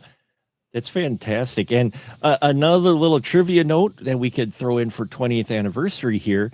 Gower was actually in a film that was produced by our good friend Joe Randazzo, who's a regular on the Spoiler Room. He helped with David Campfield produce the Caesar and Otto Paranormal Halloween, which Gower was in. So, all right, I didn't know that. yeah, we've got a little bit of a connection there. Honestly, it's never like anytime we're talking about anyone, it's there's always a chance that Joe Randazzo is somehow connected. Right? Joe's awesome, and he's. No, that's a compliment. That is a compliment. And speaking of connections, though, when we mentioned Goonies, Mary Ellen Trainor, who was in Goonies, is also in this as a mom. That is true. That is true. And she's great. And that's actually something I wanted to talk about a little bit here is the fact that when I was a kid, once again, going back to these movies that have a lot of stuff for kids to enjoy, but don't necessarily talk down to them. And then there's elements that for the adults to enjoy that you'll pick up more as you watch it more. The entire divorce subplot went over my head as a kid. But like when Dracula comes back to the Monster Squad's tree fort and blows it up with a stick of dynamite, I'm gonna keep harping on that he just chucks a stick of dynamite, intending to just blow up these children. When they show inside of the house, you can see that Sean's mom has her bags packed. She's fucking leaving. I saw that this time around. I didn't notice the first time I've watched, the other times. They're having problems, but like she's packed and ready to go. I didn't notice that if we were watching it this time around. I'm looking like, oh shit, she's got luggage in the back. She was just about ready to split. Yeah, if Dracula wouldn't have fucked it up, she'd be gone. She would have been gone, which is funny. I mean, that's so 80s, the parents having troubles and, the dysfunctional family there as far as the parents. And that's why the kids are out on their own, able to do all of these things like go to a creepy mansion, which this isn't really established where it is, but you get the idea it's in the South, maybe because it's almost like a plantation mansion. It's hard to say, but they never hard to say because like a movie that's shot in Los Angeles just always kind of feels like Los Angeles, yeah. And especially because they shoot so much of this on the Universal backlots that I can't. They try to make it look like everywhere America, but it just feels like Los Angeles. I never thought about it, but I think there might be something there. But yeah, I always just assumed it's Los Angeles. No, my wife looked it up because she was really digging it. She loved it. She loved the Phoebe character, and she was just having fun. I mean, now it is 1987, and through 2026 eyes, there is some dialogue, some language Yeah, there is. that is here that is definitely a trigger / gonna make you wince every time they It's one of those. It's say one of it. those movies. I talk about this quite a bit. That there's certain times where, when I go into a certain any movie made before a certain point, I kind of have a checklist in my mind of what to potentially expect. Like if it's a movie made in the 80s, there's probably gonna be some homophobia. There's probably gonna be some fat phobia. There's probably gonna be bullying. If it's a movie from the 1970s, there's a good chance there's gonna be some sexual violence and things like that. Yeah. So when they don't hit those check marks, it's a plus. But This yeah, one this hits those check marks. is definitely a movie that I've had to apologize to people for, because there are things that were socially acceptable back in 1987 are not socially acceptable now. Right. And it really should have been back then, but it was just that was the age that it was. I mean, I Yeah. love Bill and Ted's Excellent We're not making Adventure. excuses for it. No, not but- at all. But I'm just saying that it was written because that wasn't considered. It was considered okay. So they put it in there. And I mean, it's like Bill and Ted's Excellent Adventure and Bogus Journey. I love it outside of some dialogue that they have in there as an insult, intended as an insult. You're just like, oh yeah, that's right, they do say that, because I forget until I rewatch it and I'm like, okay, let's move on. let's just move on. And it's sometimes funny how these movies will just flip on a dime. Slightly different time period, but I was rewatching recently Nick Castle's Major Pain. Oh yeah. Which is a movie that once again I saw a lot as a kid. And we were watching it, and my wife kind of remarked that, so Major Payne is a piece of shit. He's a really rough on these characters. And she remarked, was like, oh, it's really nice to see that the cadets are all treating each other with respect. Mm-hmm. And then the very next scene, they made fun of the fat kid. And I was like, and then she goes, oh, never mind. It's like, I mean, you literally got a kid named they call Fat Boy. Yeah.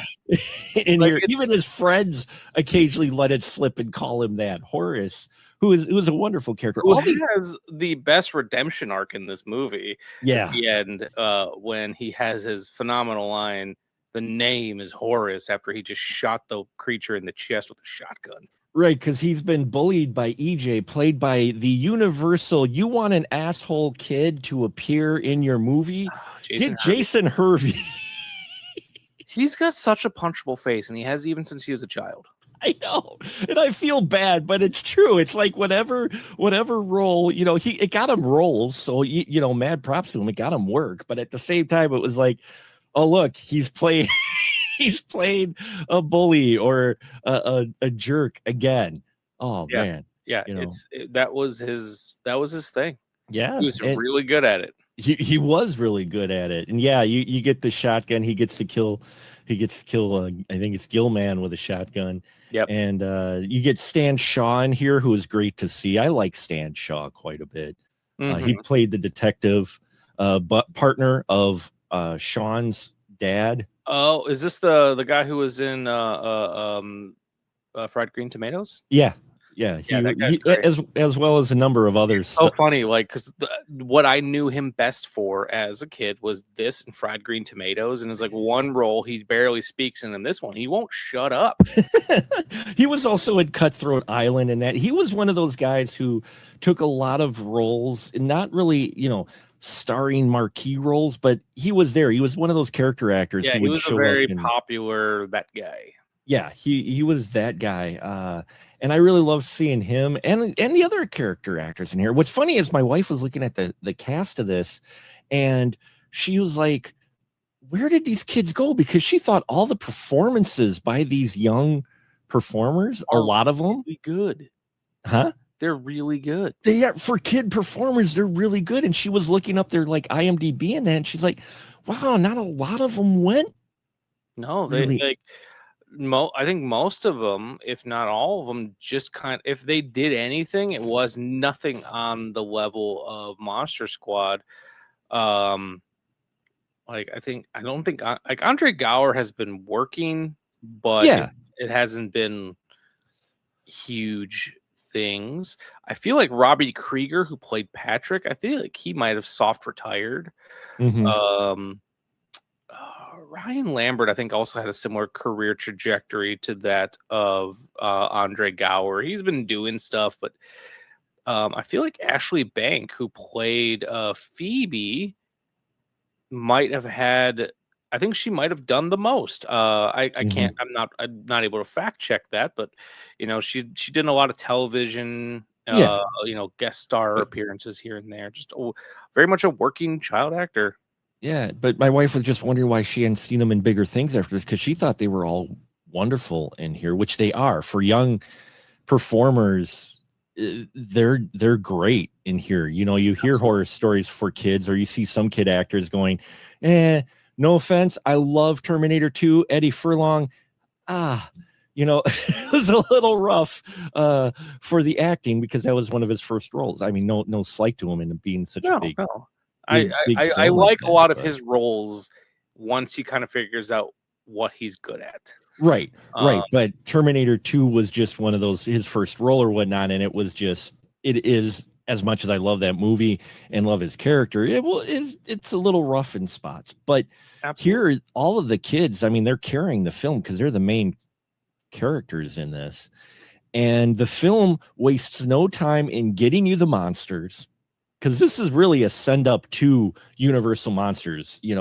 Fred, they're making this for them. It almost feels like Shane Black and Fred are making this for them, as we love the Universal Monsters, so we're going to do a movie, and they happen to get money for it. And unfortunately it didn't do well, but it lived on in cable, on direct to video, and it is a cult classic. Yeah. And I'd mentioned it briefly earlier, but Andre Gower, who plays Sean in this movie, he did direct a really good documentary about the making of this movie called Wolfman's Got Nards. Kino Lorber did put it out as a standalone disc, but if you buy their 4K release of Monster Squad, it's on there as a special supplement. Nice. And it's a really nice feature that's talks about not only just the making of the film, but most importantly the resurgence of the film, and how they kind of discovered that it was now a big deal. It kind of reminds me a little bit of the Best Worst Movie documentary. Oh yeah, but instead, like, people actually like this movie. Yeah, people do. I mean, there's definitely folks out there. I think there's a movie reviewer out there that actually calls this channel Wolfman's Got Nards. Yeah, and I think they even talk about too, like, how the first time that they were, like, some of them were called, being like, "Hey, do you want to come do something for the Monster Squad?" And they're like, "Who the fuck is talking about the Monster Squad?" And they went to a screen and were just absolutely flabbergasted that, holy shit, people care. And they talk about the first time it had a public screening since the 80s, and it sold, like, it was like standing room only, or no, actually they had to turn people away because they sold so many tickets. So them getting the chance to re-experience that, and that's awesome. That always warms my heart, because the film deserves it. This film is a lot of fun. Yes, it is dated in some of its dialogue. I mean, you have the kind of greaser guy who's also into monsters, who is the tough guy everybody's afraid of because he's kind of the leather clad.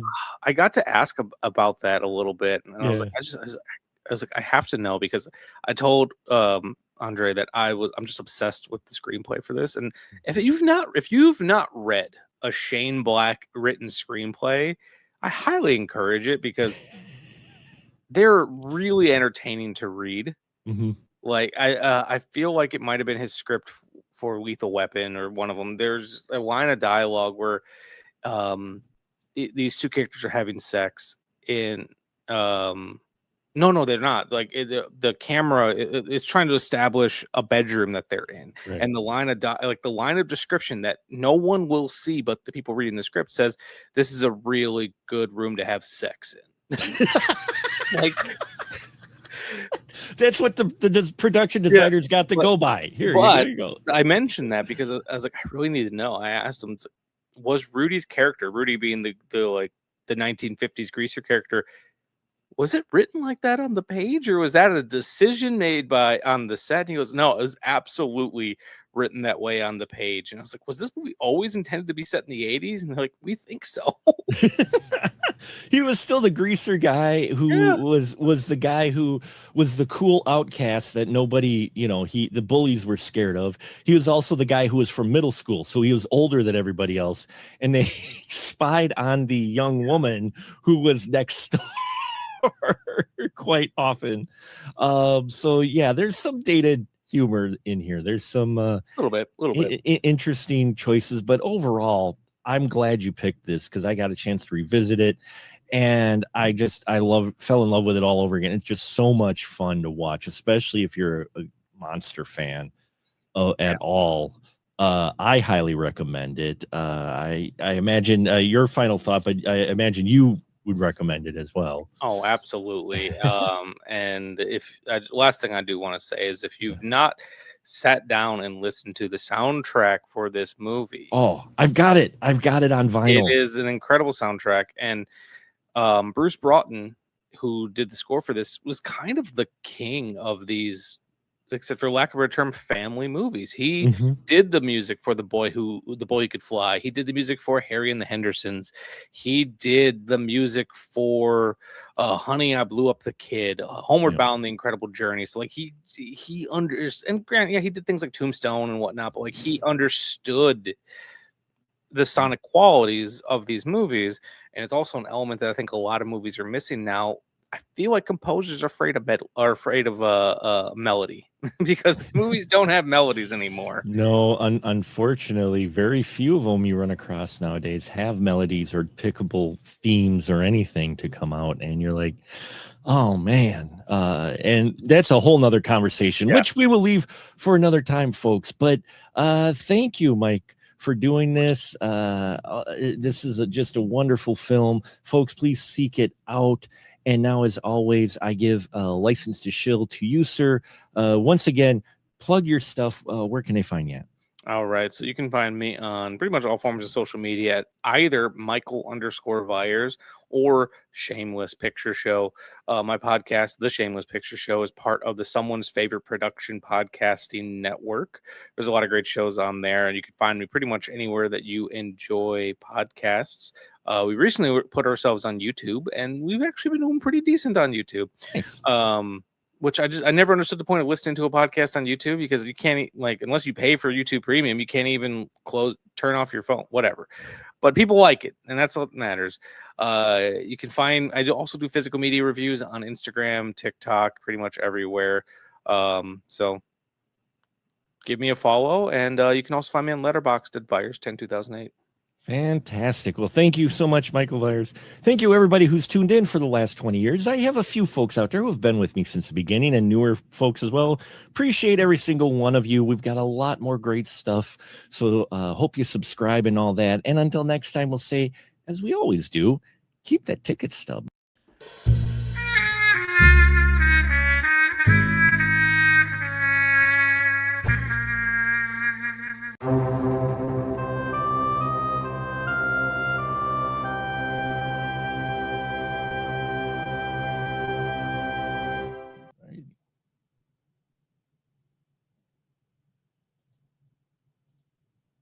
And here we are, everyone. Once again, we're live. Hope you've enjoyed those recorded reviews I did for the 20th anniversary special of The Final Cut. We've been here 2 decades. We've been doing movie reviews. And if you haven't yet, please scan the QR code, click the link in the description of the video, or if you're on specialmarkproductions.com/stream, click the donate button or whatnot and help contribute to the Alzheimer's Association. That's what we're doing this for. We're doing some fundraising here, and I have a gentleman here whose work I have followed for some time. He did a short film that is exactly connected to what the Alzheimer's Association deals with. I am here with filmmaker Chris Esper, and recently I got to see his short Distant Memories. Thanks for joining us, Chris. Oh, thank you for having me, Mark. So glad you're here. Been an admirer of your work for a while. And for Distant Memories, Could you give my viewers a little bit of a synopsis of what it's about? Sure. So, Distant Memories is sort of visual exploration of Alzheimer's disease from the perspective of being inside the character's head as she goes through Alzheimer's. The inspiration from it came from the fact that I had two grandmothers, one on my father's side and one on my mother's side. They both unfortunately succumbed to Alzheimer's. So I was relatively young when that happened. I want to say with my grandmother, my father's side, I was in my late teens into my early 20s, and then with my grandmother, my mother's side, I was probably mid 20s or so.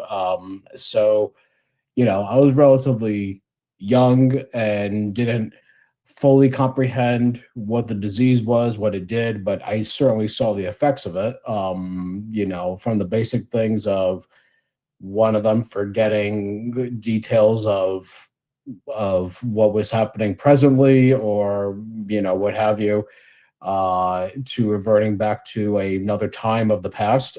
So certainly there was personal experience when I wrote the script, but also uh, I've seen a lot of films about Alzheimer's. I mean, it's not exactly a new subject in filmmaking, but what I have not seen in some of these films is a perspective. At least I hadn't seen. I'm sure it's been done somewhere. I just haven't seen it. A perspective where the movie is purely from the head of the character. What does that look like? What does that feel like?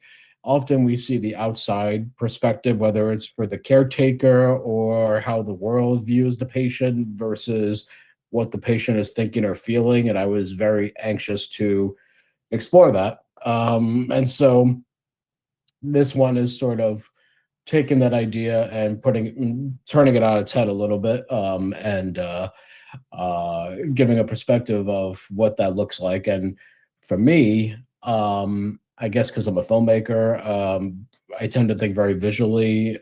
So one of the things that interested me was what if she views her memories as an outsider looking at a movie screen, whether it's like through home movies, whether it be Super 8 home movies or on a television screen with VHS tapes.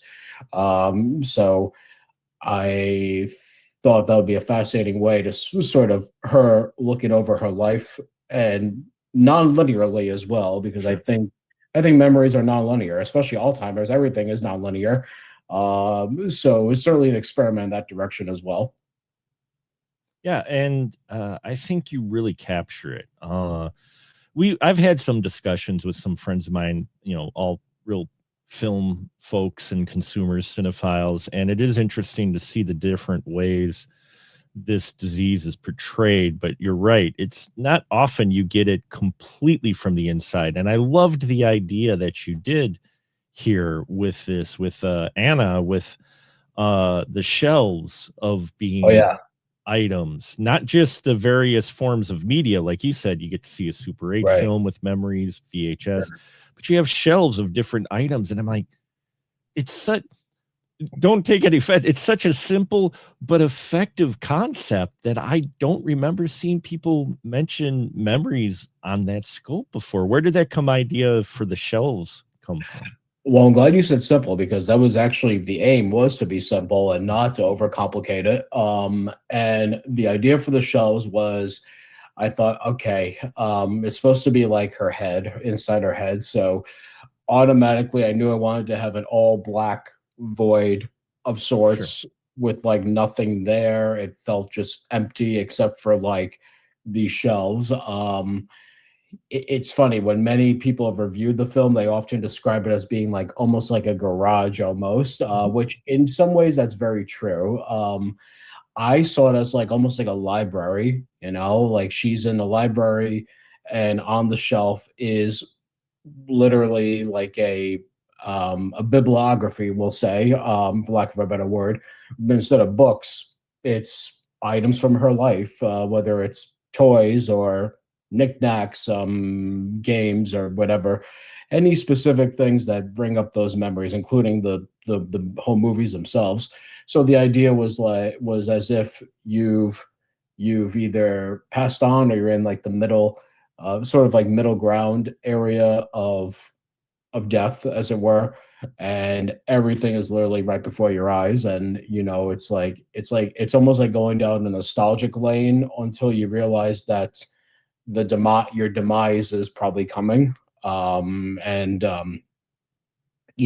so yeah, it came from that concept of like, oh, what if you're in like a library of your life and you're able to look at everything and then analyze it, touch it, and go back to it for a brief moment of, it's almost like a memory bank. It's like, oh, it's her bank of memories before it all dissipates one day.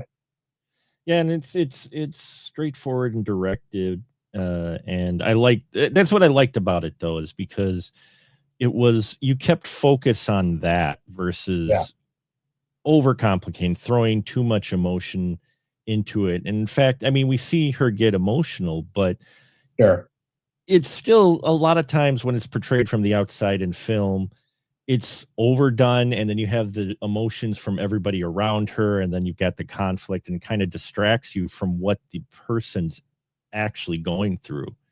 And I think you captured that here really well, and you got a great actress for it playing Anna. How did you find her? Because I'm like, man, she's just gives such a moving experience. Yeah, no, Sissy O'Hara is amazing. I've known Sissy for, oh God, maybe 14 or 15 years, going back to when I was in film school.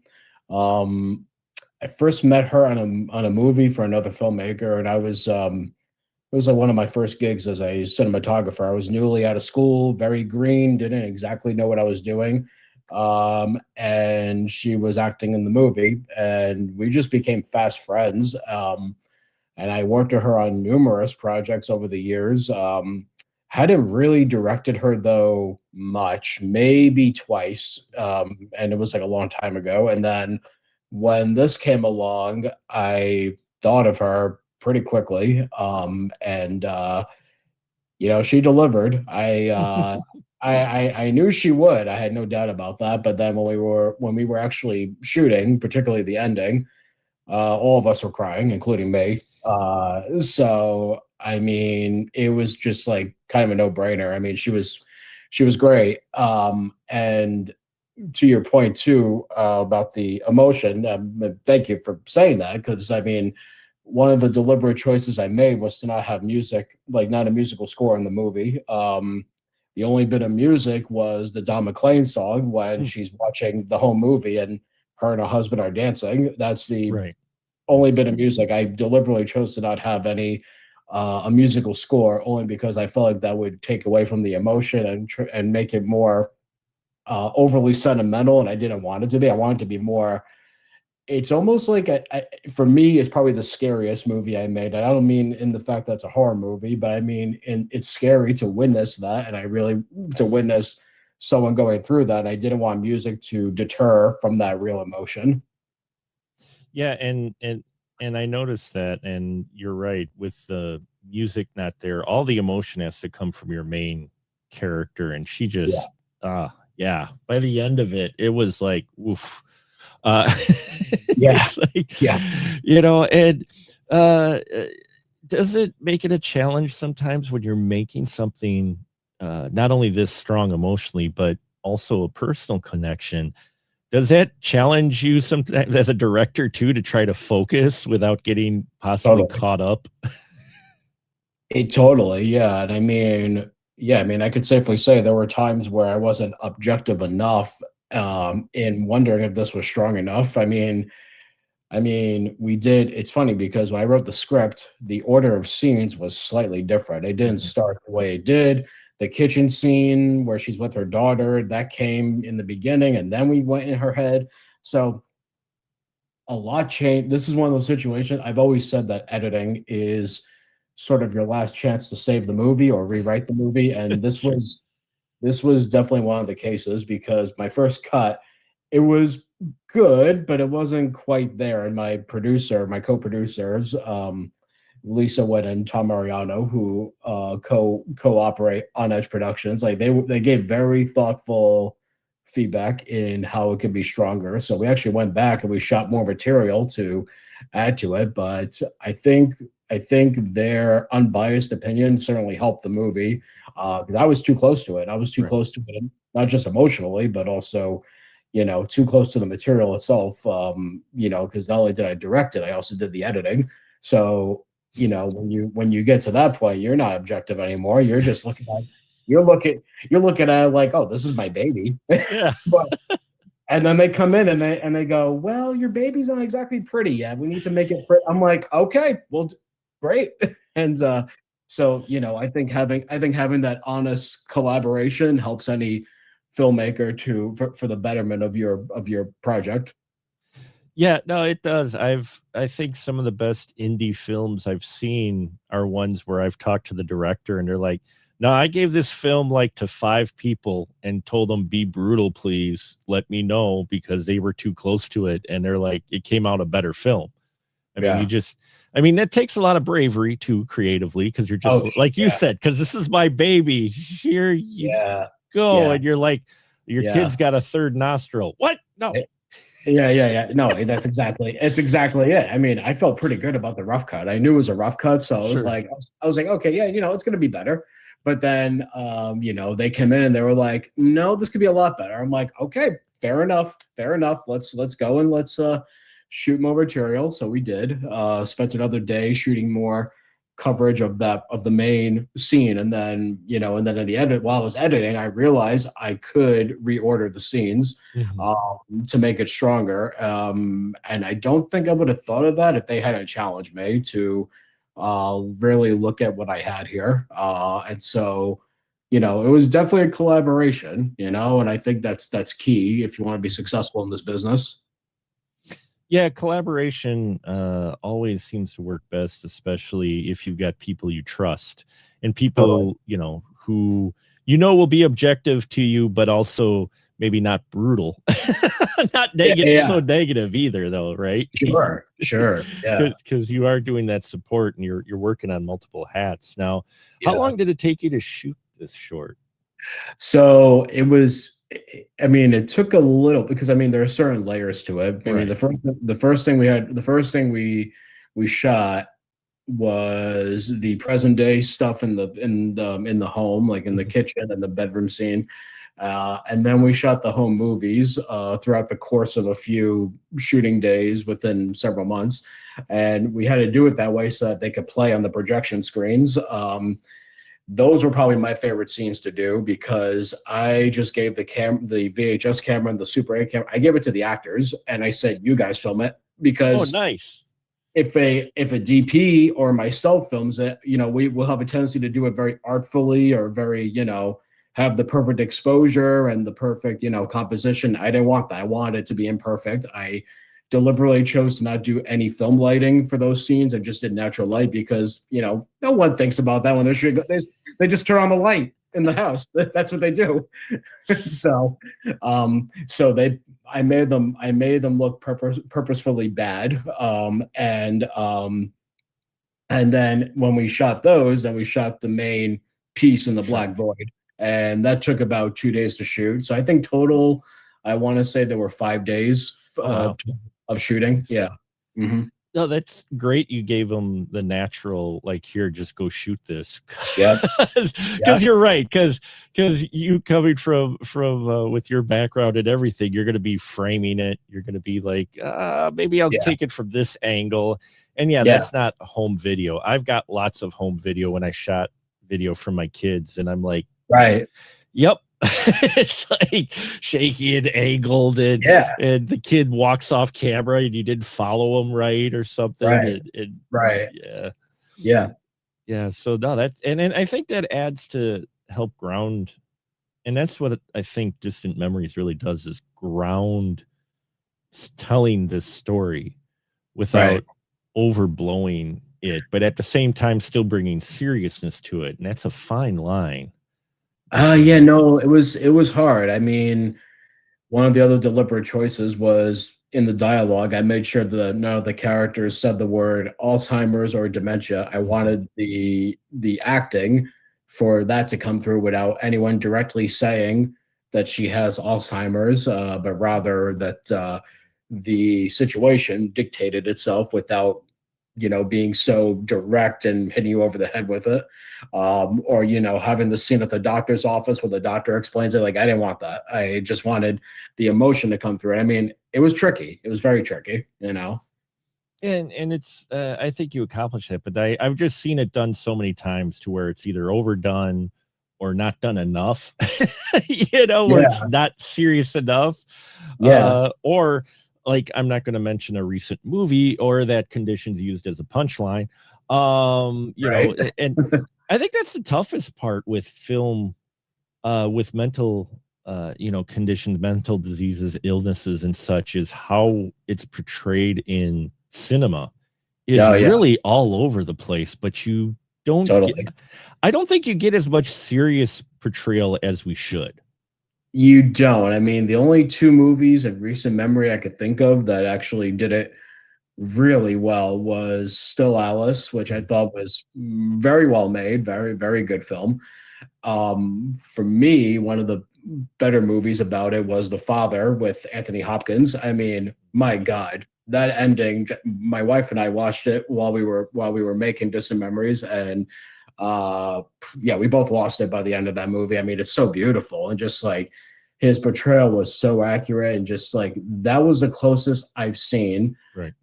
That was the closest where I've seen the disease portrayed accurately, but also where you were inside the character's head, even if not literally inside their head, like I did, but you felt like you were inside their head throughout the duration of the movie. So I thought that was one of the best movies I've seen about the subject.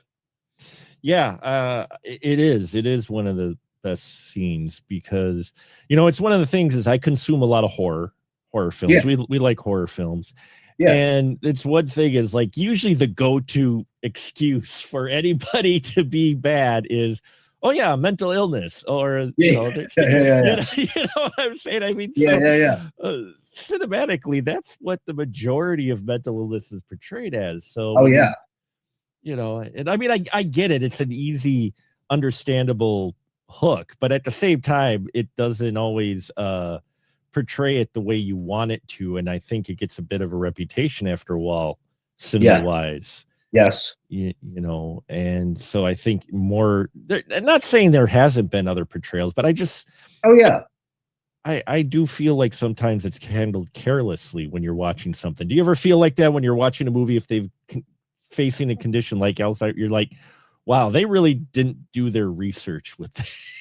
Yeah, no, or it's sort of kind of like an afterthought, like you said. If it's a horror movie, very often that's the excuse for why said character is behaving a certain way. It's like, oh, mental illness. It just, that kind of feels more like a crutch than it does like an actual reason, perhaps, or getting to the underbelly of why a character has this mental illness and what that means for them and what's their redeeming quality, because everyone has a redeeming quality, even a horror movie villain that behaves, let's say they have a redeeming quality. If you think back to, if you want to talk about mental illness in horror movie, Psycho, like Norman Bates, he the easy thing to say is that he's mentally ill, which yes, that's true, but there also is a lot of redeeming qualities to him. He has an innocence about him that's very likable. And you're quite surprised when you first see the movie what he does, and also you sympathize with him in a weird way when you understand his backstory. I mean, it's interesting though that we're talking about this, because one of the things that Psycho was criticized for was the ending in which the doctor outwardly explains the condition and what this means, why he dresses like his mother, and all. I mean. And yes, that scene is very much exposition, but I mean, it still works, and I think that, I still think that it's one of the better situations where a character has mental illness like that. Yeah, they give the reason, and it was, for its time, that was the reason they gave. Whether or not you look at it today and go, well, no, that's not quite how it works. But right, you're like, there were more. That's not the actual factor. But it is a product of its time. But I do enjoy Psycho quite a bit overall. It's one of my favorite horror films, but not to Alfred Hitchcock. He's just a master. That's just a guy that you just like, yeah. Well, yeah, I mean, he kind of knew what he was doing. Yeah.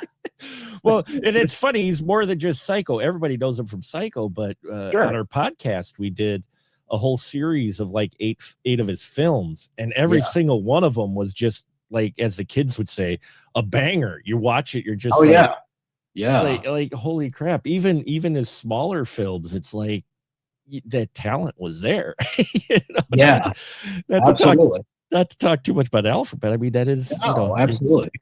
That is an influence. And what would you say is your influences for your filmmaking? Why did you want to get into the business? Because almost every person I ever ask what would you give advice to a person who wants to get in filmmaking? And they go, do something else. So what made you want to get into filmmaking? I mean, I probably would give that same advice to it. No, I'm not kidding. No, I mean, the advice I always give is, and the reason I say this is, and I think this is important, is going back to the source or going back to the well of inspiration. It's like, what made you want to get into, what I mean? Like, I mean, in my case, I was a kid growing up in the early 90s. And so I lived very close to a video store. Yes. And so often I would frequent there, and I rented and saw a great deal of many movies there, and also taped a lot of movies off television.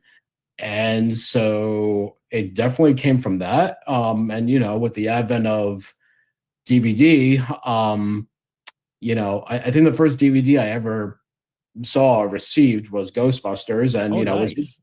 And what was cool about that is you had like sort of the interactive menu, and you had the commentary where you saw the heads of Ivan Reitman and the producer and Harold Ramis, and I just thought, wow, this is so cool. But that was the first movie where I became aware that people made movies. I was like 10 years old, and I was like, oh, okay, there's a manufacturing part of this. And there was also the advent of IMDb, and then looking up facts about the movie I was watching, and then seeing like, I remember being very surprised, or at least had no idea this was a thing, that Harold Ramis and Dan Aykroyd not only starred in the movie, they also wrote it. And I thought, oh, you could do both. I didn't know you could do that.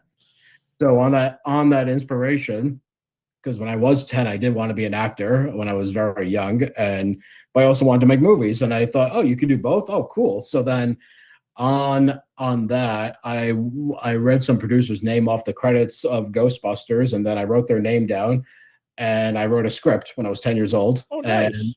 And I sent it to that person at Columbia Pictures.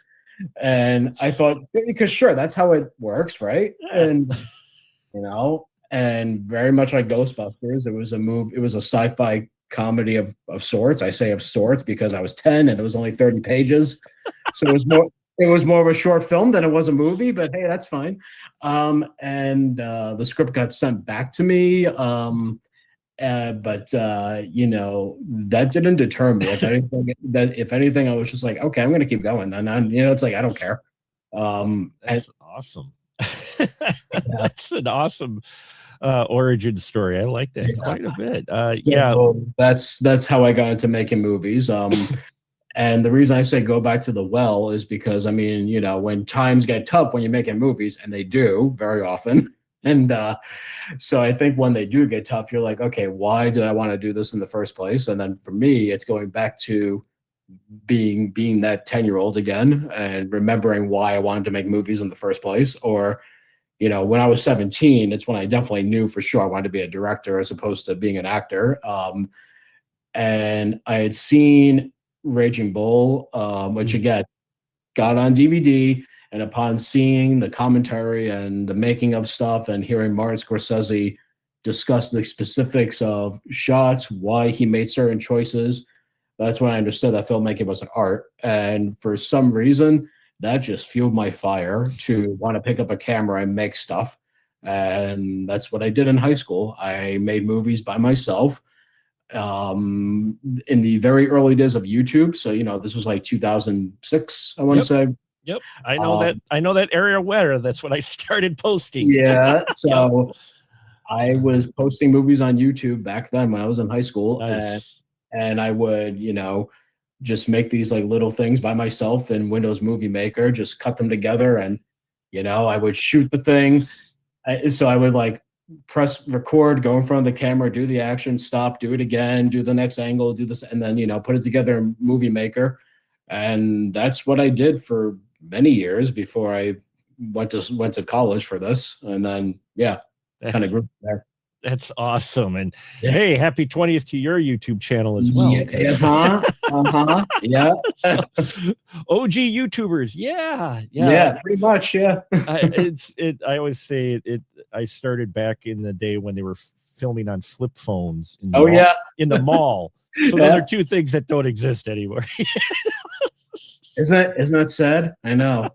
Well, when I first shot stuff, I had a mini DV camera. A mini DV tape camera. And so, sure. Yeah. Like a lot of my early reviews in that, you can hear the whine of the engine. And, it's something I didn't really recognize until years later. I've been kind of doing nostalgia thing and just going back and looking at the earlier stuff. And I'm like, oh, there's the sound. And now I can't unhear it. It's like, it's like I hear it everywhere now. I'm like, oh man.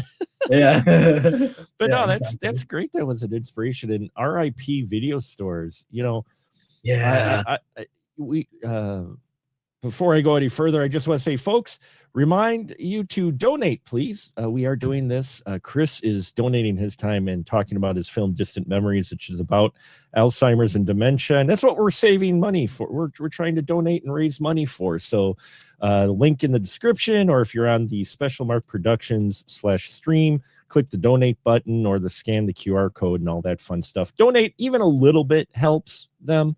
They're a great organization. And that's my plug. Just a reminder, folks, of why we're doing this for 10 hours over the next 2 days, 20 hours total. So, but no, I appreciate you doing this, Chris. And you're talking about video stores. It's one of those things where I realize, I think that's where I got my diverse palette from for film.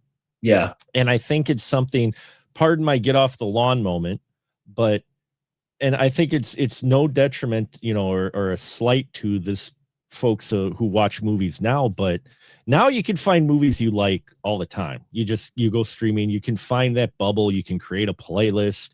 If you want, you can have AI create the playlist. Don't do that. But when we were at video stores, I'm sure you remember, you'd walk down the aisle and it's just whatever your store carried. And, that was that. And so after you watched the new releases, you're like, oh, I want to watch something else. So you'd start to go down the aisle and just go, what's this movie? And you just grab it, and that's all you had. But that's all you had, right? Sure. Yeah. I mean, no, and there's something to be said about that too. I mean, yes, streaming is great. The fact that you have so many choices and movies are accessible. The same movie could be accessible on many platforms, which I mean is great in one way, but I think in a way there's also too many choices. Yes. It's a little bit overwhelming. It's like, do I feel like watching this? Do I feel like watching that? You're flipping through. You're like, I don't know what to watch. And by the time you pick something, you're tired. You don't feel like watching anything. So it's like, what's the point? So that's why I'm a big proponent of physical media. I collect. Not only do I collect, but I buy, and I rather own it rather than Netflix saying, okay, well, this is leaving soon, so watch it now, and you won't see it again for another 2 years, whatever. But no, and I think with video stores, particularly the VHS era, the fact that you could walk down the aisle and you get the enticing cover art on these tapes, which I mean, you do not see anymore. I mean, there's just something beautiful about looking at the cover artwork of VHS tape. Oh yeah, no, I mean, prime example horror film of Black Roses. Absolutely. Frankenhooker had one of the better ones. Yeah, it literally had a voice on it from her. But I mean, there's so much great artwork. And then you mentioned DVDs. I've had this discussion with some of my critic friends of the lost art of the DVD menu.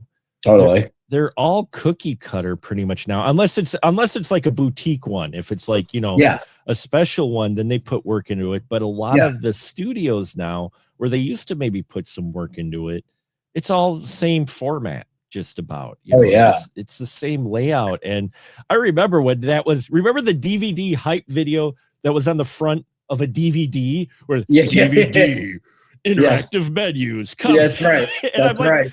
I'm watching the DVD. Why are you hyping? Yeah. Made it more epic than it probably actually was. It was kind of amazing. That's right. But there was art to it. I mean, the interactive menus. I mean, one of the best ones I always cite is James Cameron's The Abyss. Oh yeah, yeah.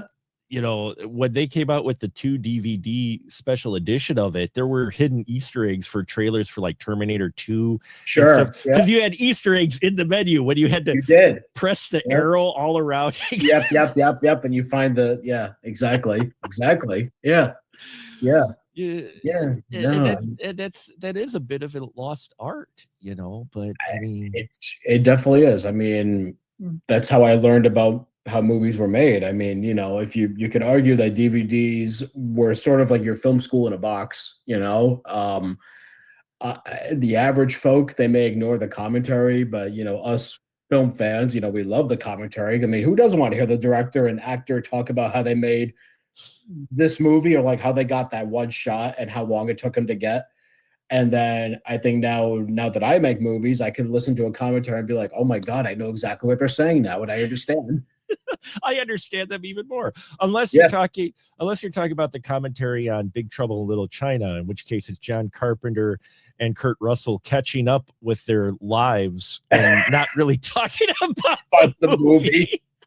That's funny. Funny. It's a great commentary. I mean, if you want to know a lot about the movie, you're not going to get a whole lot. I mean, they give some tidbits. They keep coming back to it, but then they go off on the tangents talking about a kid's concert or something because they're so good friends. And it's hilarious. But that's awesome. But that's great that you can go back to them and you listen to the commentaries and you get stuff out of them now that you're a more experienced filmmaker. Right. And I think people forget that too. We talk about how we've got a camera in our pocket, but back then when the camcorder came out, that was a big inspiration for a lot of people, because now you don't have to pay film anymore, right? Because film's expensive. I imagine with Distant Memories, how did you get the film stock? Was that a good chunk of your budget?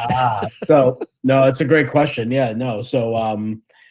So we shot Super 8, which is like the cheapest of the film stocks. I mean, that was like, if you consider the 70s, 60s, and 70s, Super 8 is what VHS became in the 80s and 90s for people making home movies, or even just amateur movies. Like independent movies, they were shot on Super 8 or 16 if you could afford it. Probably 16 because it was a higher format. But Super 8. A chunk of the budget did go to that, because I mean, you're talking like, so we probably shot, I mean, it was actually not too bad. I mean, the 2 scenes that were shot in Super 8, they were shot with a single roll per scene, one black and white and the other color. And that was 3 minutes a pop. For each roll of film was 3 minutes. So I had bought 2 just in case we needed more takes. So, and it's about $40 for a roll of 3 minutes of film. You're talking 50 feet per cartridge. So that's not a lot of time. So we were certainly very precious with how much film that we rolled. And it's funny how serious people get when film is on the set. They're like, okay, we got to get this shot. We got to do it like this. Whereas digital, they just burn through the cartridge. I mean, the memory card, and no one cares. But it's when you go through when you go through film, it's a much different story, because then you're like, okay, we got to be very careful, and and then so of course there was buying the film, then there was processing it, bringing it to the lab. And transferring it to 4K to match the rest of the footage, and then coloring it and all that business. And then, the VHS and DV tape stuff that we shot, I just digitized that myself. Sure. So that was incredibly less expensive. But yeah, the film stuff was definitely it took a lot. Oh, I imagine it took a lot. You know, I've heard stories about trying to shoot on film on that, but you know, you made a good point, and it's another thing that I always think about with today's films. Again, pardon my lawn. This is my nice lawn. You can, but it seems like with the digital age, it's the double-edged sword to where, hey, we can shoot a lot more, you know, and they can keep shooting. I mean, they've made changes to major wide release films 2 weeks before release. I believe it. Digital, yeah, you know, but I think there's a bit of a carelessness that has come with digital versus when they shot on film back in, you know, the films that we've watched, to where I think, because like you said, they had to be more careful because you only got so much film, and that's a good chunk of your budget. So I think just more care was taken in shots versus digital, which I got an SD card. Yeah, no, it's true. And I think actually this is some recent thing for me because, you know, when you're working so much and you're working so much in digital, you forget sometimes the value of the shot or the philosophy of the shot and why you're framing things a certain way. And so recently I've gone back to 35 millimeter photography. Nice. And the reason I did that is to sort of retrain my brain to put thought and care into what I'm shooting and be selective. That way, when I am on set and I am shooting, I'm able to think more about the shot, my deliberate choices, and why I'm choosing this exposure, this shutter speed, this, you know, whatever. And I think it's a good way to sort of slow down, think about what you're shooting, what the shot is saying. I think for digital, we take for granted how easy it is to get a shot.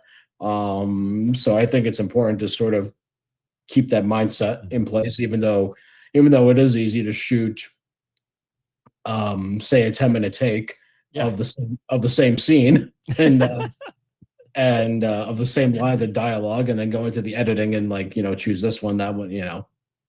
Yeah, and again, it's that double-edged sword because one hand it is more inexpensive, so it gives you more options, but on the other hand, you do kind of even subconsciously get easy or get a little soft with it, you know. I mean, I've seen that, you know, where you can even fix things digitally now, right? So I mean, now you don't, like you say, composition of shot, and that sometimes on smaller films it seems to be lost because they're just like, I could just zoom and enhance or whatever and clean it up, you know, later on. So we don't, it's not centered, but that's okay. I can just fix it in post, right? Those awful words.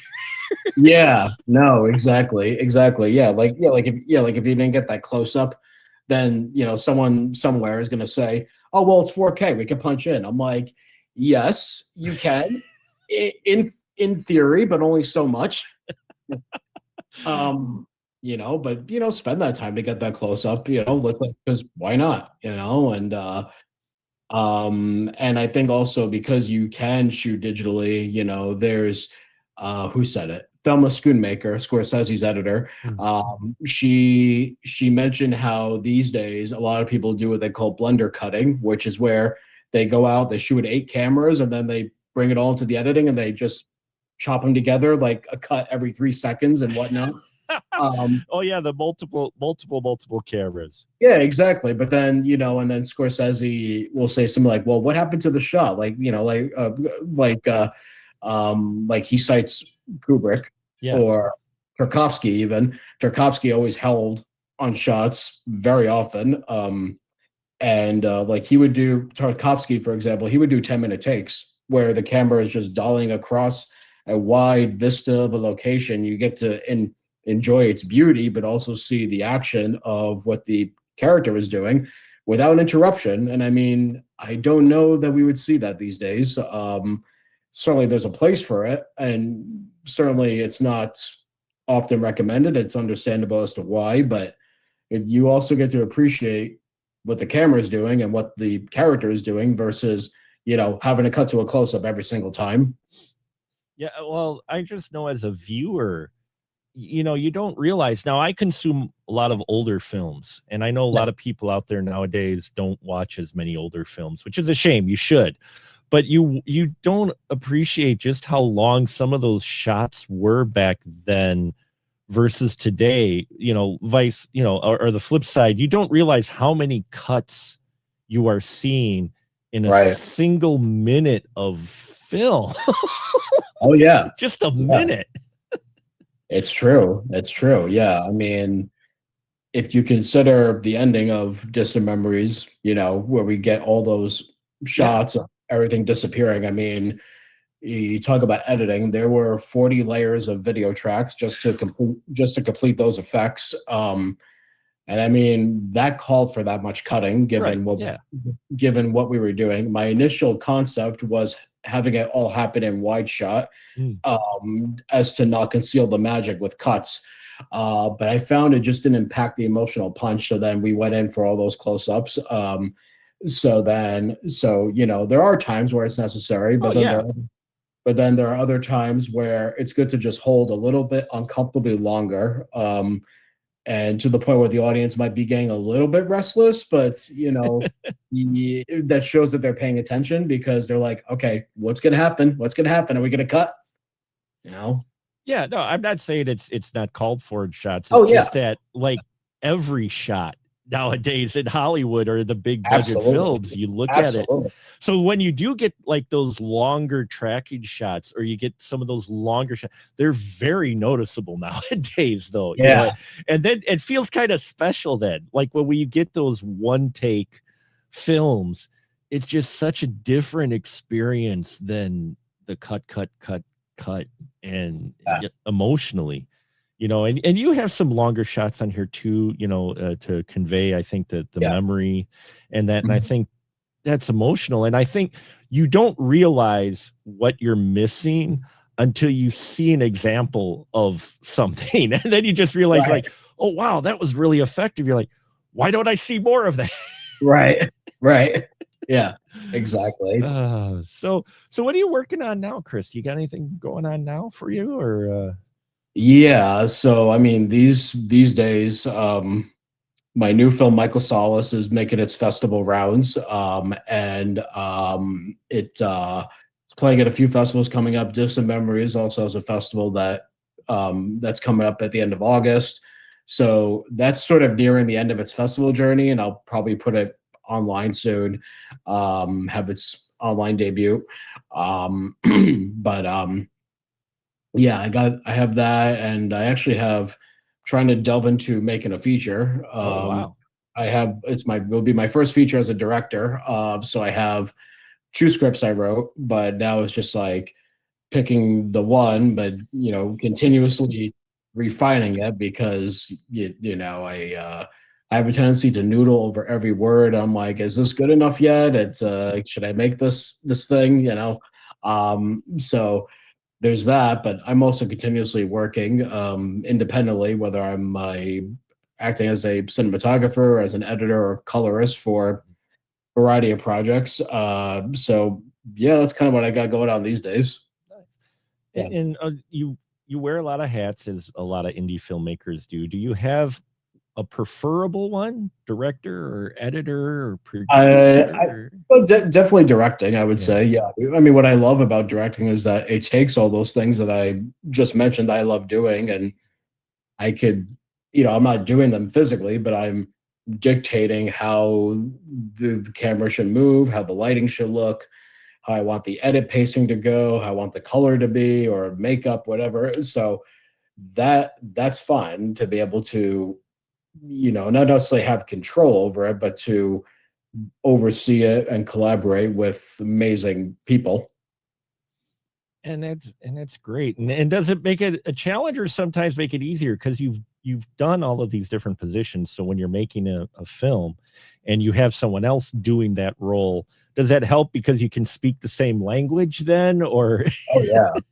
No, it does. I mean, and sometimes I'll have an idea and someone will say it might not work because of X, Y, Z, and I'll be like, oh, I didn't consider that. Or somebody will say, well, that's a cool idea, Chris, but what if you did this instead? Or, I think this may be more effective. And if we have time, or if I like it, the worst I can say is no, Sure. so I'm like, hey, let's try it, and 9 times out of 10, it's a much better idea than what I had. So, uh, but it's finding the people that are a little bit smarter than you in those areas, that can contribute their expertise, talent, you know. Yeah, and then as a creative, you do have to take a little humbleness, because you're just like, you know what, you've been doing this longer than I have. So if you say this is, we're gonna take a look at it, versus, no, this is my movie. This is how it's gonna be. Damn, Right. Yeah. So we mentioned it earlier, but I just love to get your word. Say someone out there is wanting to get into film. Mhm.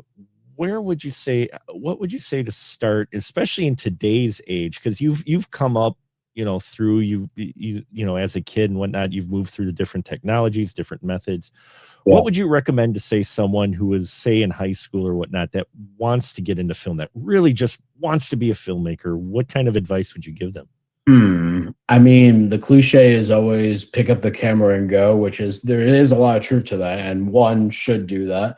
And it's become sort of rudimentary advice because everybody gives that advice, and kind of cliched, but one should certainly do that. I mean, yes, we have iPhones, and we have that ability to shoot a lot easier than ever. But I do think actually going back and picking up certain skill sets, whether it's like working on film sets and watching, or but I think just finding your voice. Like, I think first and foremost is finding what's important to you as a filmmaker.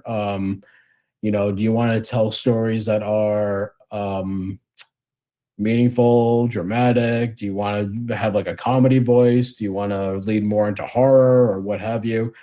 And I think finding what that voice is and figuring that out, and um, being honest with yourself, it's like, what do you care about? What do you care about in this world? I mean, it's so easy to make movies about the struggles of being an artist, or a movie about making movies. I mean, that's cool. That's very meta and I love meta. But I mean, don't make a movie about yourself. You want to make a movie about something that you care about, that's deeply personal to you, like something that you're so obsessed with that you just cannot keep going until you tell this one specific story, you know.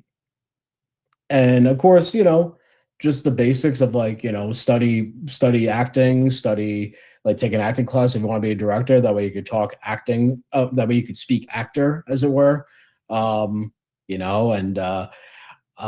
study paintings, study photography, do photography, take a picture every day, whether it is on your phone, or shooting on 35 millimeter film, just whatever it is. Just do anything to keep learning and never stop learning, I guess. Don't be afraid to stumble and fall, because you will, right? and fail very big. Yeah. Yeah. But that's the learning experience. But if you can get over that or learn from that, I think you come out better on the other side. Totally. I think and you have an understanding and maybe a little more humbleness to you, because I think we've seen it with some bigger filmmakers, that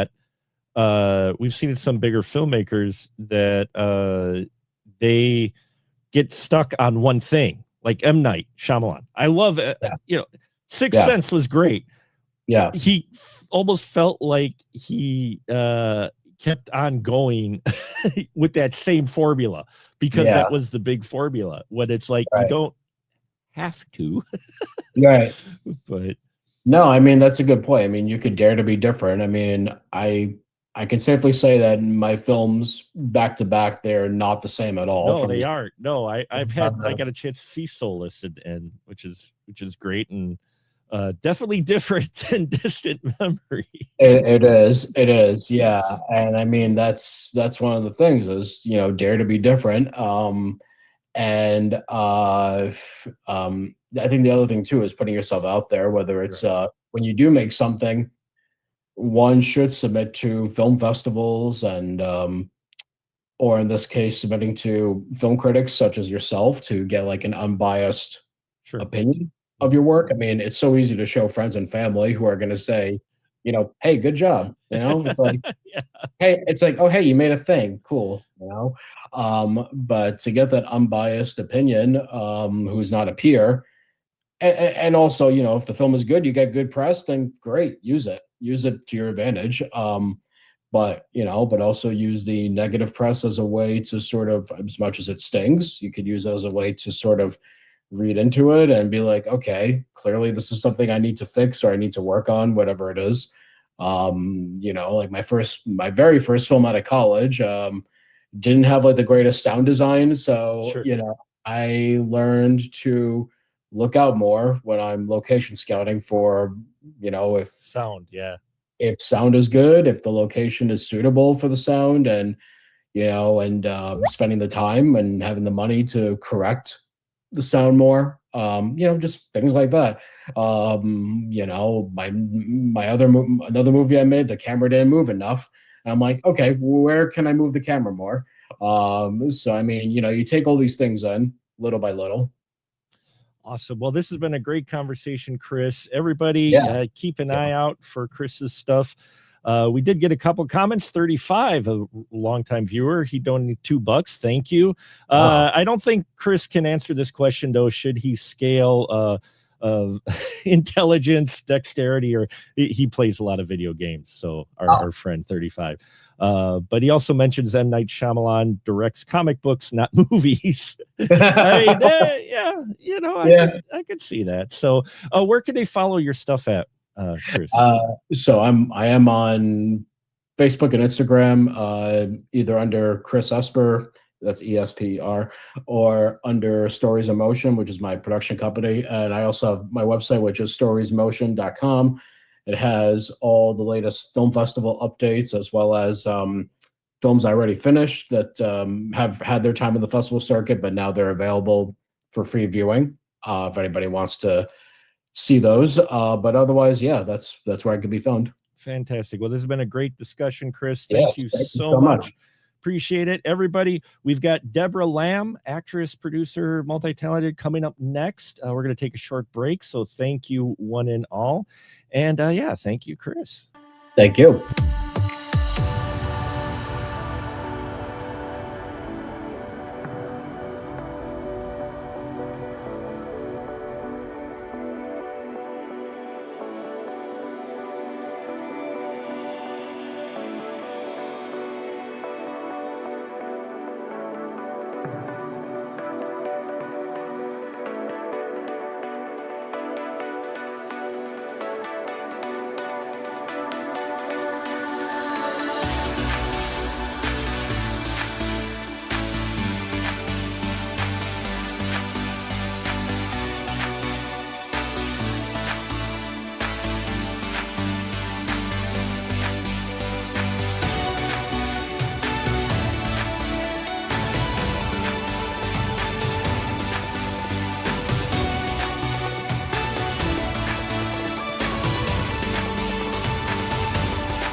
And here we are, folks. It is our streamathon. We're streaming to end Alzheimer's fundraiser. Hope you all are enjoying the programming so far. We just got done talking to Chris Esper.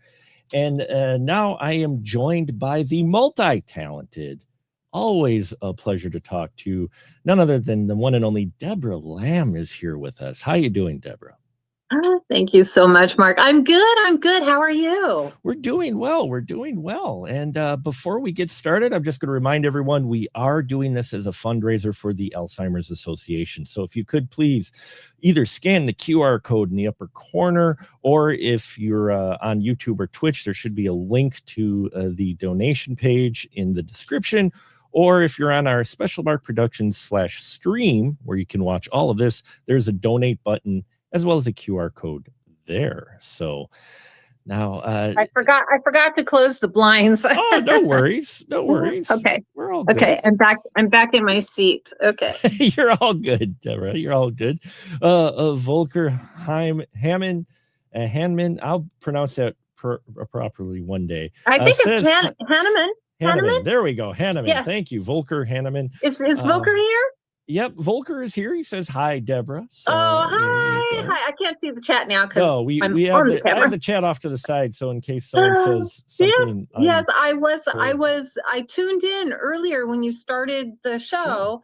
And and Volker and I said hi. Of course, I said hello to you and congratulations on your what show is this now?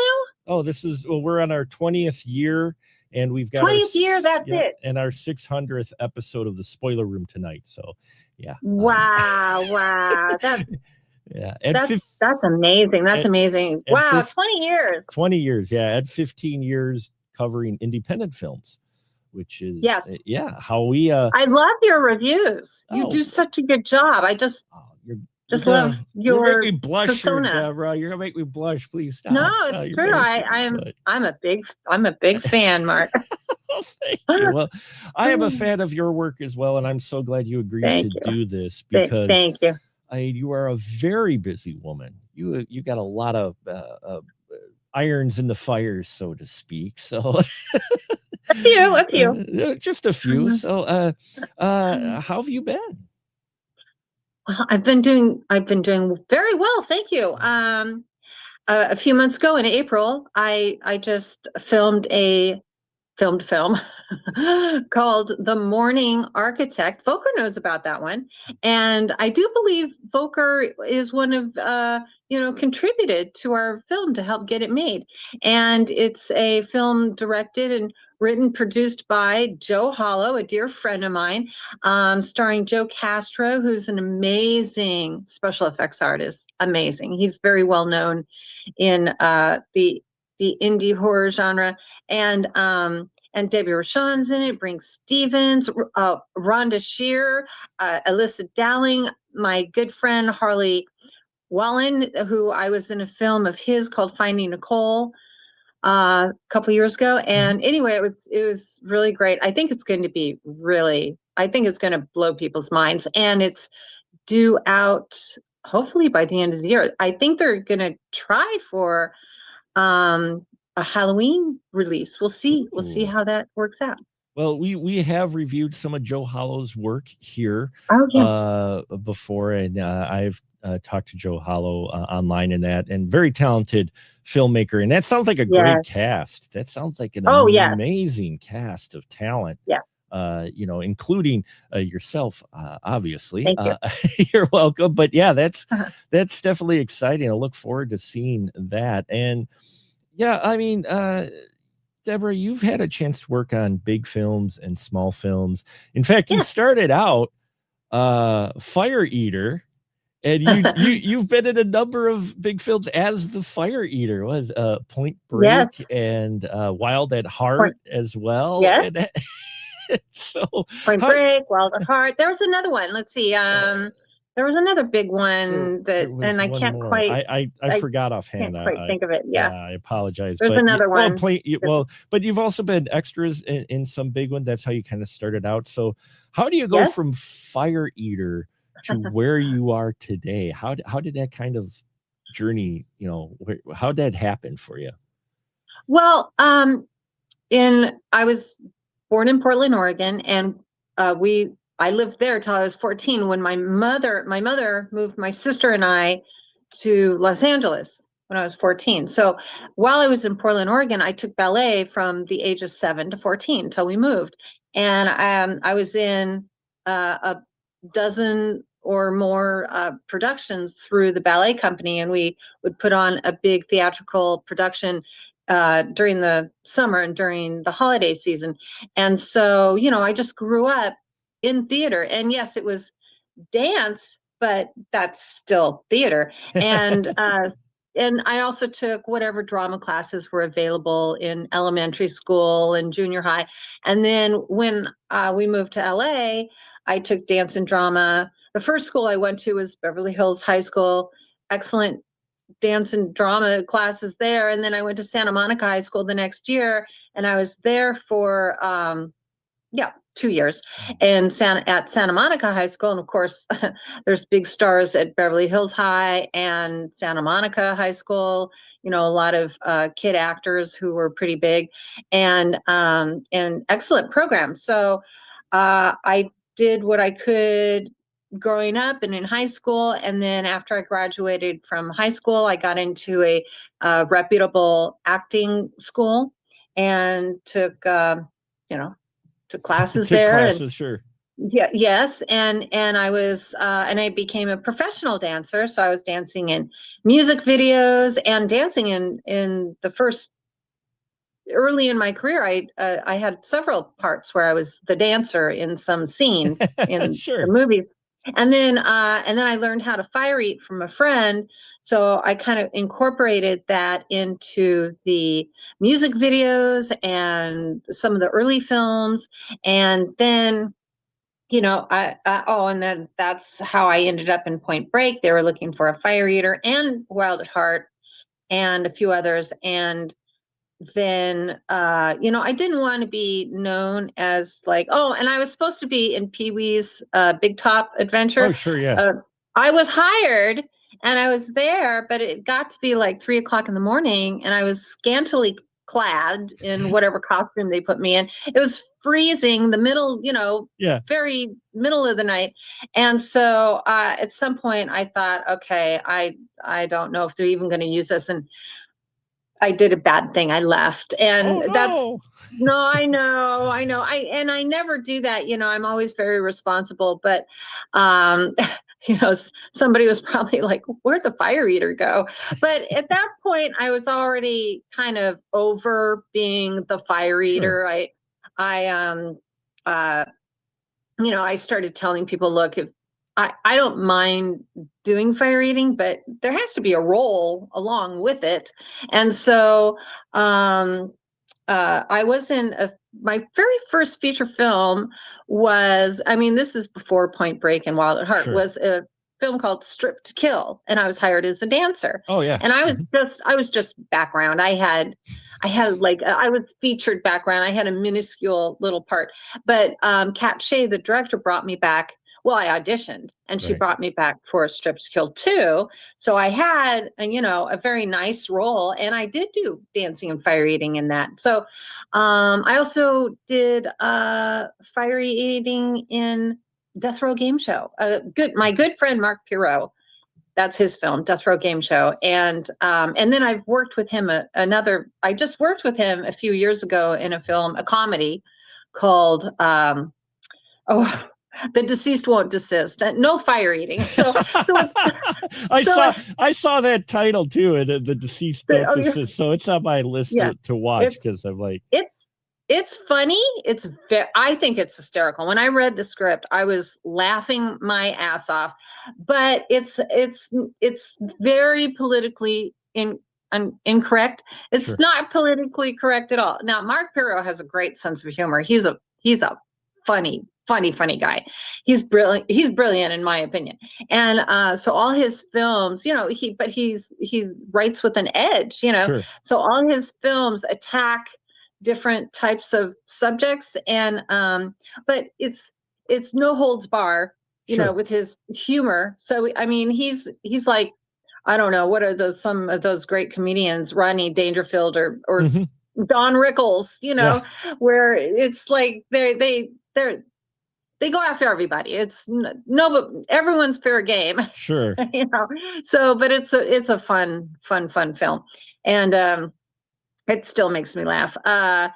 And I don't know what I was talking about. Oh, but so you just develop your career, you move, you're like, okay, well, I'm done with doing that. Now I'm moving on to this. And I'm still in that. I'm still in doing that. I feel that I was just thinking about this too, just recently. I feel that every 5 years or so, or at least, and definitely every 10 years, but like every 5 years, I feel like I reinvent myself. Like, Sure. I'm kind of doing this for some time, and then I'm doing that for some time. And it's like, okay, well, now it's time to, try to up the ante, try to, what's the phrase? Level up, Level up. you know. There you go. So, Yeah. yeah. So, here we are, Here we leveling are. up again. Well, I mean, you talk about, I mean, you have done a variety of different films, though. Yeah. A lot of the fandom may know you from more of your horror films, just because that's such a strong fan base. I mean, you don't Yes. really have comedy film conventions, which I think you should, but Yeah, for for the conventions, yeah. conventions or whatever. But I mean, Yeah. what I mean is you don't have a gathering of fans of comedies or gathering of fans of dramas, but horror you do. Yeah. So Yes. horror fans And are sci-fi, definitely sci-fi, and and sci-fi and horror kind of, go hand in hand. They really do. They partner. Partner up. But that fan base is so strong that, Yeah, that's probably the horror. why that's more in the discussions for your career. Yes. But you've done a lot more. Like you said, you just did a comedy as well. So I mean, you do diverse things, but to reinvent yourself, does that help challenge you artistically then? Yeah, I just I need to. I feel like I need change, I need to do something different, or not necessarily do something different. That's kind of overstating it. Just maybe deciding, okay, I don't want to do that, but I do want to do this, and I'm going to push towards doing what I want now. Then, and of course I'm older, you mature. But I did want to mention though, all those films back in the 80s and 90s, those were comedies. I have not, I think The Morning Architect is more of a serious horror, like psychological thriller horror. Sure. And I have done a couple of those. I have done a couple of like actual serious horror, but the majority of all the films that I did back in the 80s and 90s, they were all comedies. Sure. Beverly Hills Vamp, Invisible Maniac, Evil Spirits is a little less of a comedy, but it's still a comedy. And a lot of the films I've done in the past have been comedies. And my husband says, "You're so funny. They need to put you in comedies." And I'm like, I know. They don't know. They don't know how funny I am. I'm hilarious. Well, independent comedies though are always tough to pull off. Yes. I think that's a more challenging genre for indie filmmakers is comedy. Straight comedies. Straight comedies, and the only thing I think of it, the reason I think it is because more than anything, comedy has definitely got different tastes. Yes, and that goes back to Mark Pirro's film, The Deceased Won't Desist, because it's not for everybody. Right. It's not for anybody who's easily offended. That's for sure. And it sounds like it's a play off of The Dead Don't Die either. But it's not at all. Although I did make a guest appearance. Well, I was on Creature Features. I don't know if you know that show. I know of the show. I haven't watched, but I know the show of the show. Yeah. It's very, very popular. I'm a fan. And so I was on Creature Features a few months ago, and just by myself as the main guest.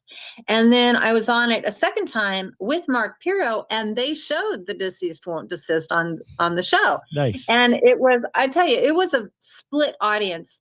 So many people just like hated it, and then a lot of people really liked it a lot. So it's one of those divisive.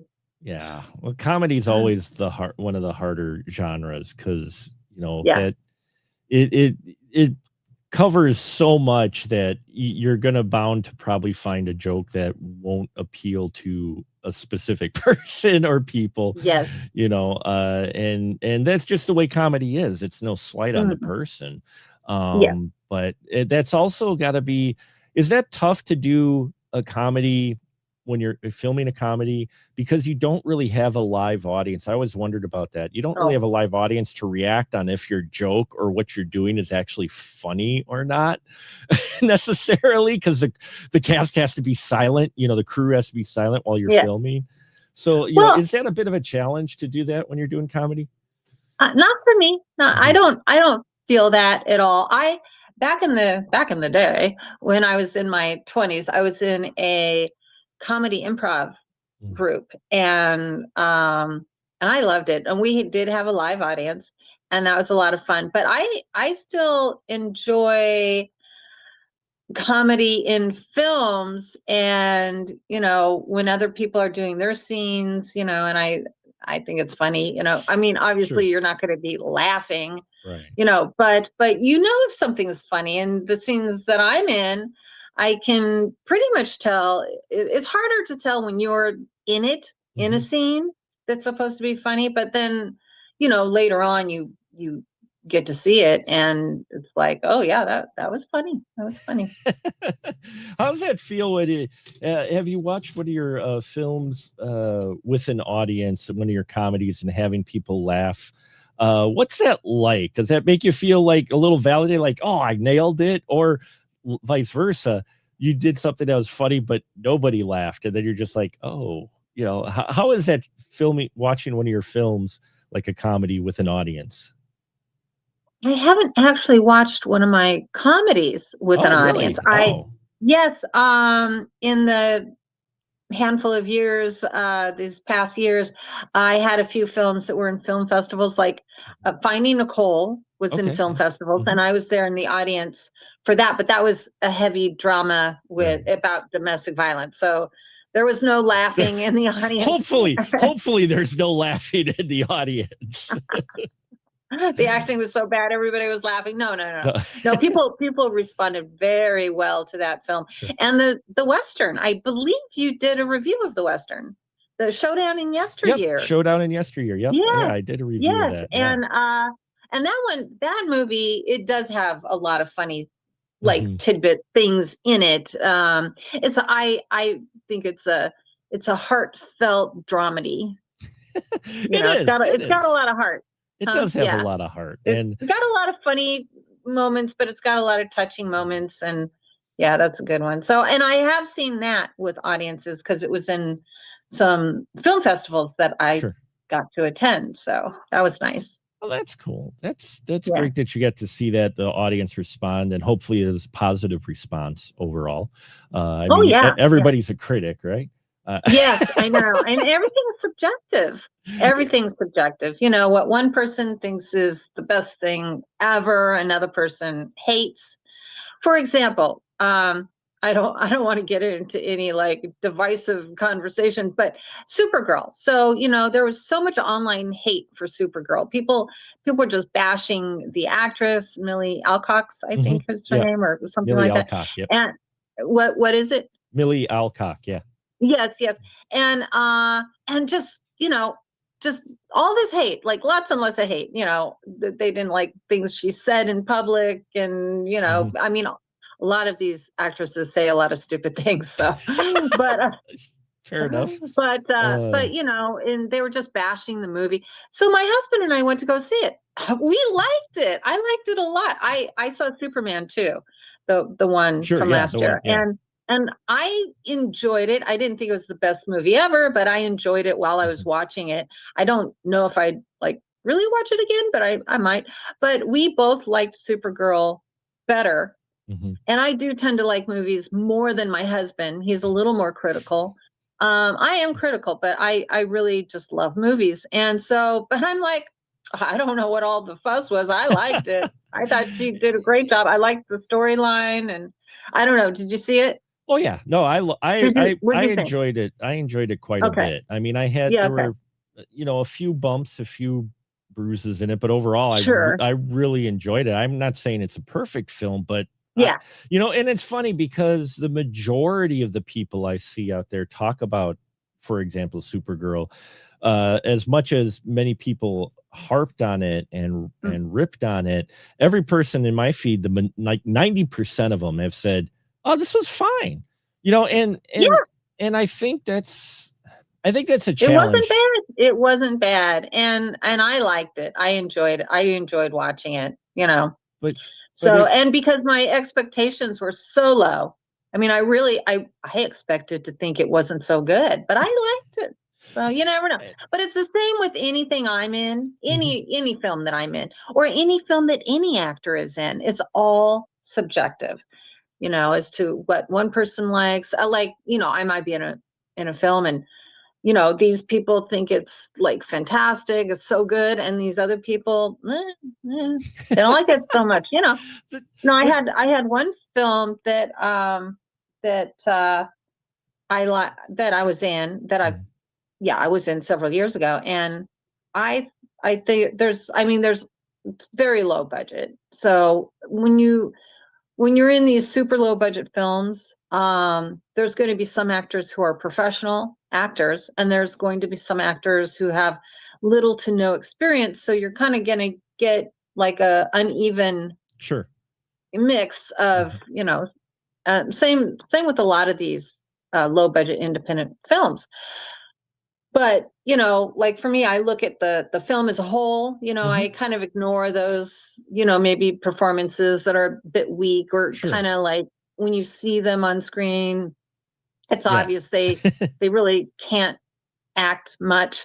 But did you like the movie overall?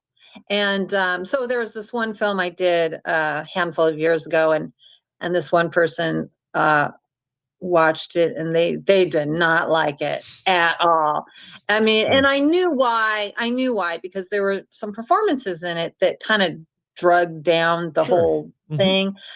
But you know, it's like you kind of gotta give a little leeway for these lower, like real low budget films. They can't afford to hire like a bunch of professional actors, and they do what they can to be able to make their film. Independent film is a developed taste, I will say, because you know I've covered it now 15 years. Is I'm sure if folks have been following the stream heard me talk about, I've been following it for 15 years now, and I really Wait a second, your channel's 20 years old. Yeah, but 15 years of specifically covering indie films. I've been around 20 years, and I was trying to keep up with the Joneses of making sure I get the wide release and review the wide release. The big budget films. Yeah, and I couldn't get to press screening, so I couldn't keep up with the bigger names. But then I discovered indie film, and through a film festival my good friend Glenn invited me to, and I fell in love with it and met some cool people. And you know, that's why I've covered most of it on my channel, because I think it deserves attention. But it is an acquired taste. If you've only watched big Hollywood films and you watch a lower budget film at first, it can be a little bit like, oh, I mean, I look at my early reviews of some of the indie films, and I was a lot harsher than I would be probably today on those films, only because I was not used to it and I didn't know all the particulars, or, you know, take it in perspective. And I think that's what it is, the perspective. But in those indie films, there are a lot of things that you can find positives on. Yes, absolutely. You know, and like you said, the picture overall, okay, this performance or this special effect didn't work, but this person really nailed this, you know, performance. This special effect or this scene was particularly well done. You can find those bits, because like you said, low budget, small budget films, they struggle sometimes on what they can invest in. They've got to choose sometimes. And you know, just Hanneman says that Showdown in Yesteryear was awesome, and that films can also depend on what mood you're in when watching a movie. Yes, absolutely. Thank you, Volker. But yes, absolutely, it depends on your mood. Like if I feel like watching a movie, I may be in the mood for a big budget, you know, mainstream blockbuster type film, or I might be interested in something I've never heard of. This film, I don't know what this is. I want to, you know, try it. And And it kind of, I've been watching a lot of Nicolas Cage movies just because I love him so much. I do. I love him. I love How can you Nicolas not? Cage. How can you not? I He's know. such an unhinged actor. What is that one film he did? The Unbearable Talent. Oh, the unbearable weight of massive talent. Oh, that's Yeah. it. That's what it's That's called. hilarious. I was trying to remember. So, I love that movie so much. So, just a couple days ago, I was watching Drive Angry. I'd heard of it, but I never saw it. It was so good. It was I so love good. that movie. And Amber Heard's in it, and I thought she was very good in it. I thought she was great. She did a great job in that film. I mean, her acting isn't like super impressive in everything she does, but in that, I thought she did a fine job. Oh, Drive Angry is hilarious. I love Drive Angry. Great. That was one of those films I saw in the theater, and I didn't know what to quite expect from it. And when I sat down and the way it opens, I'm just like, oh, this is the type of movie we're in for. Okay. And I just sit back and you just watch Nicolas Cage be the most Nicolas Cagey in that film. And it's so wonderful. It just plays it's so weird and wonderful. And again, that's another one it didn't take off really at the box office, I don't think, as much, but it's because I don't think so. It was for not everybody. And I think that's the toughest part is when you're a film watcher, realizing that not every film's going to be for everybody. That's right. You know, I think you're used to kind of the Hollywood angle, which is like, we got to check all these boxes so we get the most at the box office. But when you get into indie films, you're getting more stories about specific things the filmmaker wants to talk about, not necessarily making a film that's going to be for everyone. I was able to catch your talk with I think he was your first guest. Was it Nicholas? Nathan Deming. Yeah. Mm-hmm. What's that film? Winter Hem. Something? Yeah. Winter Hem. Mm-hmm. And it's so funny. I wasn't able to watch your interview with Winter, the actress. Yeah. So funny, the Winter Him, and then he gets an actress named Winter. Yeah, I know. I thought that was a great coincidence. That's bizarre, but I really enjoyed your talk with him about just how he made it, how he got it made. You know, everything that went into it, and the subject matter. The subject matter was very interesting and very poignant. Yeah, it is, and again, he even fully admitted that. It's not for everyone, and that's what that's what I like about the independent film scene, is that there's some films where you can tell where they're trying to specifically appeal to everybody or try to get the distribution. You can tell how they're making it, but then there's some that just are telling a story, and those are the ones that I really enjoy. You know, you mentioned Joe Hollow, and you've made a couple films. I enjoy Joe's work quite a bit. It's not going to be for everyone. I will fully, I'll be the first to say that it's not going to appeal to everyone, but that's not a bad thing necessarily, I don't think. I think, what are your feelings with that? Well, for Joe's films, I think his films are really for the avid horror fan. So I think he's got a good niche there. Now, The Flesh of the Unforgiven, that may be a little much for some people, but right? Just a little. Just right. But that's that. I told Joe too. I said it's not because I watched it and I thought he did a great job. I said I'm not the audience for that film, but I really love what you did. I can appreciate what you made. Right. And Debbie Rochon. And the main point I kept telling him was both he and Debbie Rochon were excellent. They were excellent in it together. And that one girl, oh gosh, what's her name? The crazy girl with the high squeaky voice. Oh, I know her name, but I can't think of it right now. With the black hair. Yeah, I know who you're talking about. I don't remember offhand. I'm horrible at names. The crazy, weird. You don't know what she is. Is she like some kind of demon or something? You don't know what she is. But I loved her in it. And August Guest, my friend August, was in that. They all did a great job. So a film like that, You know, yeah, it's not for everybody, but I think like this upcoming film, The Morning Architect, people are really going to love it. And Disciples, of course, I made Disciples with him. Well, we actually shot it in 2011, the end of 2011 and Right. the beginning of 2012, and then it came out a couple years later. And then he re-edited it, and that's hard to say. Edited It is. It's a hard word to say. When do you stop? Edited. So, but he re-released it a couple years ago, and now it's The Devil's Disciples. And you know, I still haven't seen it. I have to watch it because it's supposed to be so much better. It's like really cleaned up.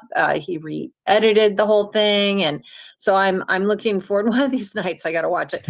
But and then we produced a blood story together. I was a producer on Disciples and The Devil's Disciples, but I was much more involved in, you know, everything in a blood story. And but yeah, he's got a lot of talent, and he took a little break, and now he's back at it. And he's good. I think he's a good example of the independent filmmaker who can, because I know he aspires to, he's growing his brand, I guess you call it. Yeah. But and like Harley Wallen, Harley Wallen. Yeah, I've talked. Yeah. Yeah. Yeah. So he was in The Morning Architect, and I was in his film Finding Nicole, which we filmed, I don't know, I can't remember when it was, but it came out May of last year. So it's been out for just over a year. And I really enjoyed working with everyone on that. His wife, Katie Wallen's excellent. I play Katie's mother in the film. And then he was on The Morning Architect. So and I was in a scene with him in Finding Nicole, but they did cut that scene out of the release. However, I have the scene, and I'm going to be sharing the scene with me and Harley soon on social media. I got his permission to share some of the deleted scenes, because it started out as a 2-hour film, and then they had to cut it down to 90 minutes. Right. So I had a lot of great scenes, and a lot of them, I'm still in it plenty, but a lot of them got cut. So sad, but I have almost all the scenes, so I can share them. Good. Yeah, but but Harley's in this, and even though Harley and I we were kind of in a scene together. I was going to say we're not in a scene together in Morning Architect. We kind of are. Like, he's been shot and he's in a corner, but he wasn't doing that part of the scene when I was doing my part of the scene. Anyway, we're both in it. That's the point. I don't know what I'm talking about. No, it's I mean, you're a busy woman, and I think some people forget that though too. When you're filming, as you're the actor, you're the talent or whatnot. You've only got this window that you know of the film, and then you go on to your next project, and then sometimes it's one of those things where, wait, that film came out now, because you've been in so much and you keep going. So the fact that I know you have the impression that I'm just working all the time, but I'm really not. I'm really not working like all the time. Well, IMDb would say otherwise, but no, just kidding. I have periods of what'd you say? I said IMDb would say otherwise, but they've got. Oh, well, yeah. I mean, and then sometimes I'll do like a couple years ago, I shot Shadows of the Night. And I was in Colorado for a whole year. Not for a whole year. No. I was in Colorado for a whole month shooting that film in Grand Junction, Colorado. That's Todd Ernest Braley's film. And I'm a producer on that film, along with Itai Guberman, who's also a producer. And Itai co-wrote the script with Todd.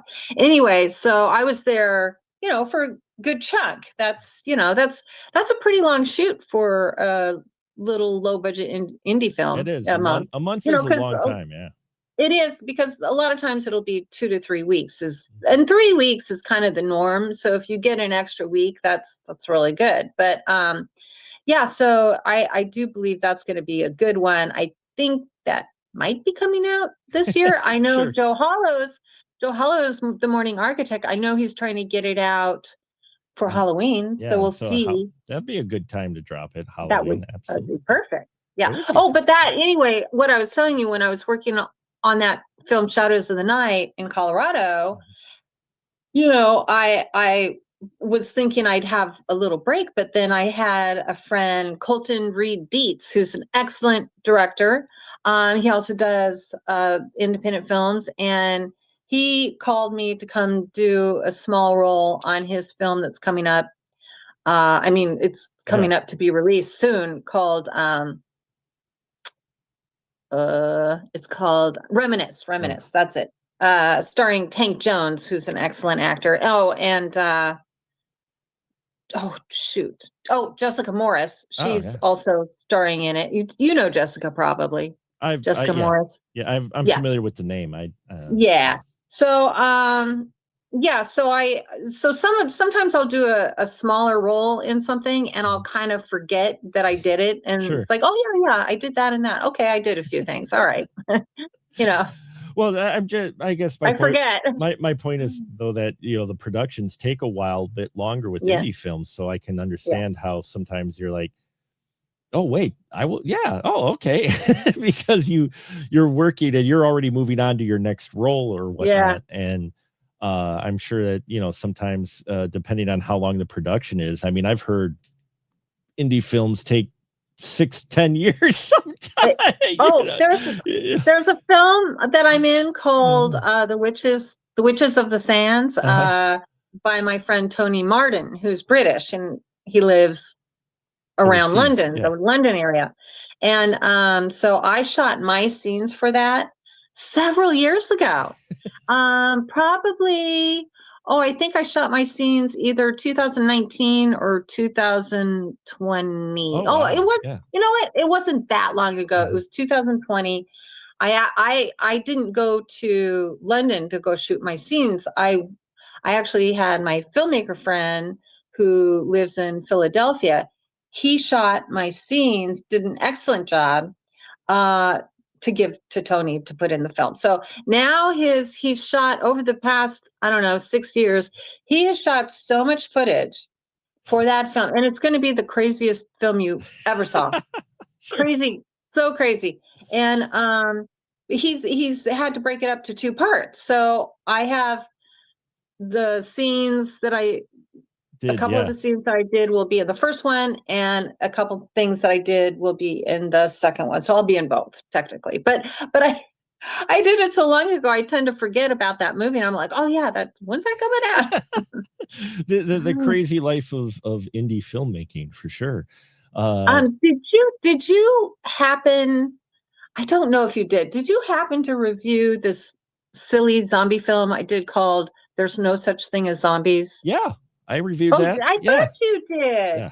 I thought so. My dear friend, who's like one of my very, very, very best friends, Michael Haberfellner, who lives in Vienna, he had me come out there. He shot a short film to go into the film. He shot some scenes with Lynn Lowry, and then he raised some money, and then he shot the rest of the feature film. So the part that Lynn Lowry did, they had it in some film festivals, and they won a bunch of awards. I think they called it Talk of the Dead, I think. And it won a bunch of awards, and that's her section of the film. And then I went out to London, where the director Eddie Bamiki lives, and so Michael's always going to London from Vienna, because it's like me from the Bay Area going down to LA. Sure. Just quick jaunt. Ride. Yeah, it's a quick shot. So but we shot the scenes, the rest of the film 8 years ago or something. And then he finally was able to get it all put together. They had a real hiccup with the quality control. Sure. It caused them a lot of grief. And so they finally got it distributed a few years ago, I think maybe 3 years ago now, but it took, so long. And then I've been to London to shoot things a handful of times. Sure. And then I went there again to shoot with Eddie Bamiki and Michael Haberfellner. Michael Haberfellner produces, and he writes the scripts. And we did a short film called Espresso to Die For, which is actually really funny. And he's still working on it. And that was shot, you know, several years ago. So yeah. it's very challenging because these filmmakers with no money, and, you know, then they scrape together and do fundraisers or Sure. beg, you know, their friends and family to help. And then they shoot the film, but then they don't have any money for post-production. So then it's Yeah. yeah. There's a number of campaigns that you will always see on Indiegogo and Kickstarter and all that of folks looking for post-production costs. Because I think that's an aspect some people don't realize, is that there is the post-production cost. You need, if you want to do it properly, you need the sound engineer, which you got to get them, and you got to get special effects and all of those. You know, it's more than just shooting that footage. And just so you know, Volk said, Shadow of the Night, can't wait for its release. So me too, Volker. So you too. Waiting. So I'm waiting. And just a reminder to folks, we'll take a short break here and just remind you that yes, we are doing this as a fundraiser, so please subscribe, not subscribe, but go to the specialmarkproductions.com/stream and click the button to donate. Are we done? Are you kicking me off? I'm just reminding folks we're not done yet. Oh, okay. No, we're not done yet. I'm just reminding folks they can scan the QR code, click the link, or click the button to donate. Scan the QR code. Scan the QR code. I got donate. the QR code Alzheimer's. on it, so Deborah, you know, you've done a lot of different things. Not only acting, you mentioned producing as well and such, and wear a number of hats.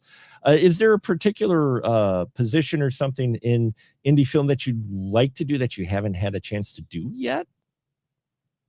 I did get a job through my friend in the art department. My friend works as a production designer, and he was working on this reality show. So after I did The Morning Architect, I popped, because that was in Florida. So then I popped over to Georgia, and I worked for my friend under the art department as a PA for the art department. Oh, wow. That's awesome. Well, and I tell you, I can't divulge any information about the show, but it's I think it's okay to say who's in it. I think. Oh, don't get yourself in trouble. That's okay. We know you're okay. a PA. I won't. But it's a popular TV, very, very popular TV person who he has a bunch of shows, and they're adventure shows. Right. They're all like outdoorsy adventure shows, and he's wildly popular, very well known. And so we were shooting in this location that was completely, had been, well, it wasn't like abandoned, but it was dirty, really, really grimy, dirty, and it was a huge space. And it needed, these big sections needed to be cleaned. So I think I swept for 3 or 4 days straight, where that's pretty much all I did was sweep all day. Oh, the glorious life of a PA. Yeah. Oh yeah. Oh, I got those muscles going. I was going for it. I was like, shh. And then this one of the producers on the show, we were joking. I'm like, yeah, I'm going out for the Olympics for curling. The curling with I know. I'm in Wisconsin. I know curling very well. Oh yeah, you know curling. Absolutely. I said, yeah, I'm in training for curling. Oh, there you go. So. That's not bad. That's a very unusual sport. Let's just put it that way. During this last Winter Olympics, my husband and we got just hypnotized by the curling. They were showing curling on TV like almost every night. Oh, were they really? Apparently very popular on TV. And we would just watch and watch. It was completely... We were like really engrossed in the curling, couldn't get enough. And every night we'd watch curling for a long time.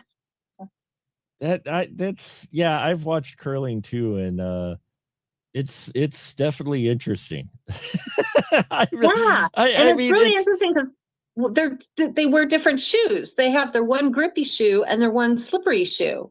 Yeah, they definitely have different shoes. And then there's and then the way they are so precise with that stick that they're pushing the stone and they do it like, and then they slide across the floor. It's all, I like the wow. slide. I like the slide. The The slide is slide. Oh definitely yeah. Yeah, the slide was great. Oh, but you were asking me what I'd get into like behind the scenes. I really enjoy doing work behind the camera, you know, crew type stuff.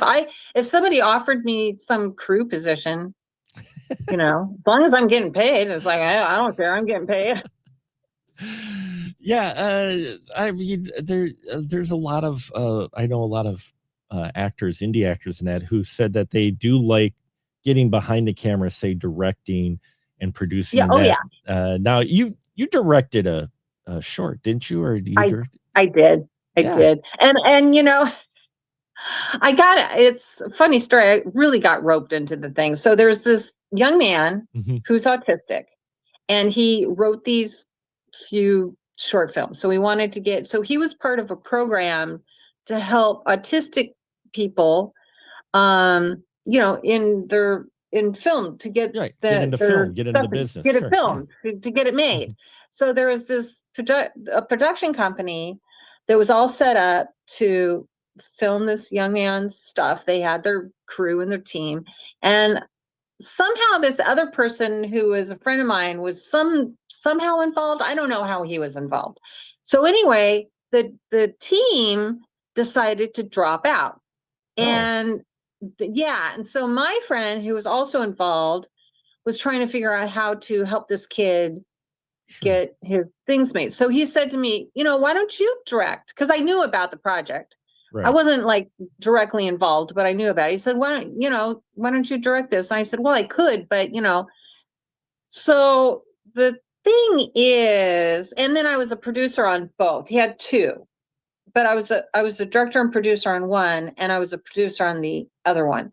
And the writing was not good at all. And so I had to basically take what he wrote and turn it into something. Sure. You know.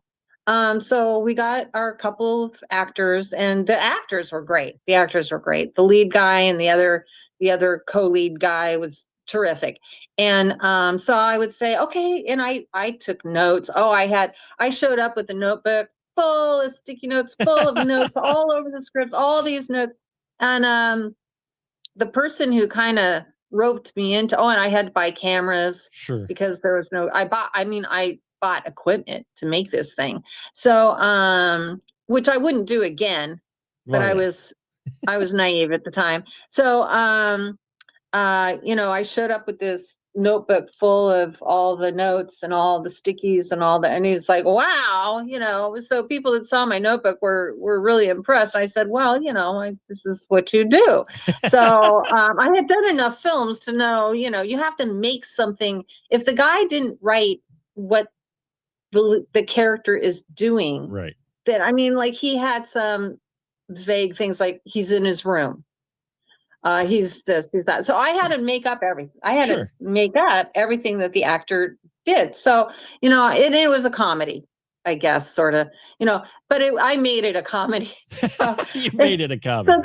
So the lead character is looking for Wakanda, but he's a white guy. Oh, so he's the white guy, but he's looking for Wakanda. So, you know, I have him, you know, and you know, I have him on the phone. I have him looking for the globe. I have him making a sandwich. I have him taking a shower. I have him doing all these things and, you know, going through all these motions, which makes sense through the progression of the day. Right. And then all these other things. And I did location scouting. I figured, you know, because I did on the street scenes, I hired a cameraman who works with Mark Pirro on all his films, Bruce Heinzius. And, you know, so I produced the whole thing, basically. The other one, I didn't have as much activity on hands producing, but I was also doing things on that. But yeah, so because the subject matter was very political, this kid, and it was so like, when he wrote it, it was already outdated, what he was trying to say in his script. It's like, but you know, he was autistic, and that was the subject that interested him. Sure. And so, well, anyway, long story short, I made the thing, and then I ended up going to Vienna to stay with my friend Michael Haberfellner for a few months, Mhm. and we sat there and edited it together. Oh, neat. So that was fun. The editing was fun, and then I put all the music that's in it. I found all the music and put it all in there, and Michael helped me learn how to operate the Sure. editing program. So that was a lot of fun. But so, and then I handed the finished product to the kid, and I don't think it really did anything for him. But he's, he was having so many emotional problems that he wasn't Sure. going to be, doing Right. more of the same. But I did what I said I'd do. I did it. I pulled it off as far as I'm concerned. It was a success. But I don't want to show it to anybody because the script's so bad. Oh, wow. Yeah. No, I mean, and you have some of those projects like And that. it's not my what he was saying in his script is like, anyway, what I just said there are some projects like that that don't end up seeing the light of day with indie films. But I ended up spending a lot of money. I wasn't getting paid for it. I just got roped into it. I'm like, what the heck? Well, I mean, but you got to experience all kinds of things as being an executive producer too, though. So you got some executive producing and producing. Well, yeah, and I have been a executive producer on a few things. Sure. So. And a producer, because the executive producer doesn't do much. Yeah, that's when there. A lot of people don't realize that. I mean, because you look at the latest Evil Dead film, it shows Sam Raimi, executive producer, Bruce Campbell, executive producer. Yeah. It's like, or you see like Transformers, Spielberg is the executive producer. They just okayed the money most of the time. Yeah. Most of the time. Sometimes they're involved, but it's usually the producer that does the most. When it's just your credit is just producer, that is supposedly, I mean, there are producers out there who don't produce anything, but if you're getting a producer credit, you should be producing something. Sure. Yeah, no, exactly. And I've learned over the years covering this and interviewing folks who that's their primary thing is producing. I've learned a lot of what a producer actually does. And I have a lot more respect for that role because it was one of those, like in Hollywood, you look at, why are the producers up there accepting the Oscar for the best picture? You're like, why not the director? And then you're like, well, actually, if they were the producers that most producers are, they did a lot of the heavy lifting behind the scenes. Yeah. I mean, because you coordinate everything, right? I mean, not just the main movie, but craft services, travel, everything, right? When you're doing a producing. Yes. And on A Blood Story, I was doing like a bunch of jobs. I was co-producer with Joe Hollow. I mean, we were equally producers, although he was in charge of some things that like the SAG stuff. He had to deal with SAG every day and night. He was talking to people at SAG, for all this SAG stuff. And I didn't have to do any of that, but I was the driver, I was transportation, I was shuttling people, and I was in it too. I was in the film, but I was, driving people back and forth from we had these like little bungalow kind of things, from bungalow to set to airport runs. And I was doing all the craft services. I had somebody helping me, but I was buying all the food and, preparing a lot of the food, tons of dishes all the time, cleaning up, and just, and then Robert Zadar, do you remember him from Maniac Cop? I remember Robert Zadar. I interviewed Robert Zadar a number of years ago. Yeah. Oh, wow. Well, it wasn't his very last film. It was his second to last film. Sure. Turns out there was another film that he was also in before he died. And, but when he came, I was his personal assistant. He was so sweet. He loved me. Oh, he was a great guy. Yeah. Very sweet. Very, very sweet. And, I've met so many wonderful people like Michael Berryman. Mm-hmm. Michael Berryman was in Evil Spirits with me and Karen Black. Karen Black starred in that, and he was in it. I was in it, and a bunch of character actors. So, and then then he wasn't in Disciples. For some reason, I was thinking he wasn't in Disciples with Joe Hollow, but he was in a film that Joe Hollow produced. I wasn't in this film called The Family. The Family, yeah. I was going to say The he was in The Family. Family, yeah. He was in The Family, and I spoke to him last year too. We were talking on the phone, but and I got his book. He has this wonderful book, and yeah, he's very sweet. You know, you meet there's a lot of jerks in this business, a lot of narcissism, a lot. And you know, you have all these people that they're just full of BS. I mean, they're delusional. They're delusional at best and complete all out liars, you know, at worst. And you know, a lot of these film people would sell their grandmother for if they could get something. But there's so many good people like yourself and so many really wonderful people in the industry, actors and filmmakers. Like, I really love Monty Light. Monty Light, you know, I did Blood Covered Chocolate, which you reviewed. I love him, and I loved working with him. I love that film, Blood Covered Chocolate. It's very interesting. It's got a different vibe than most horror type films. It's more of a psychological thriller. I would say it's horror. It is. It is horror, but it's a psychological thriller. And so Monty's, you know, wonderful, and a lot of people, and Joe Hollow's really wonderful, and so many of these people are just really great. It's hard when you're putting your heart and soul into a project, and sometimes the filmmakers are, you know, good to work with, and some of them just aren't, you know, and that's just the way it is. And that's the way it is in life anyway, right? Just any occupation that you're in, you're gonna get that. But with the indie films, a lot of times you're not getting paid an awful lot, and you put a lot of work into it. Everybody that's working on the film, the director, producers, you know, people in it, all the people that are helping, the PAs, the people who are doing craft services, you know, it's kind of, you know, and you get this family vibe from it.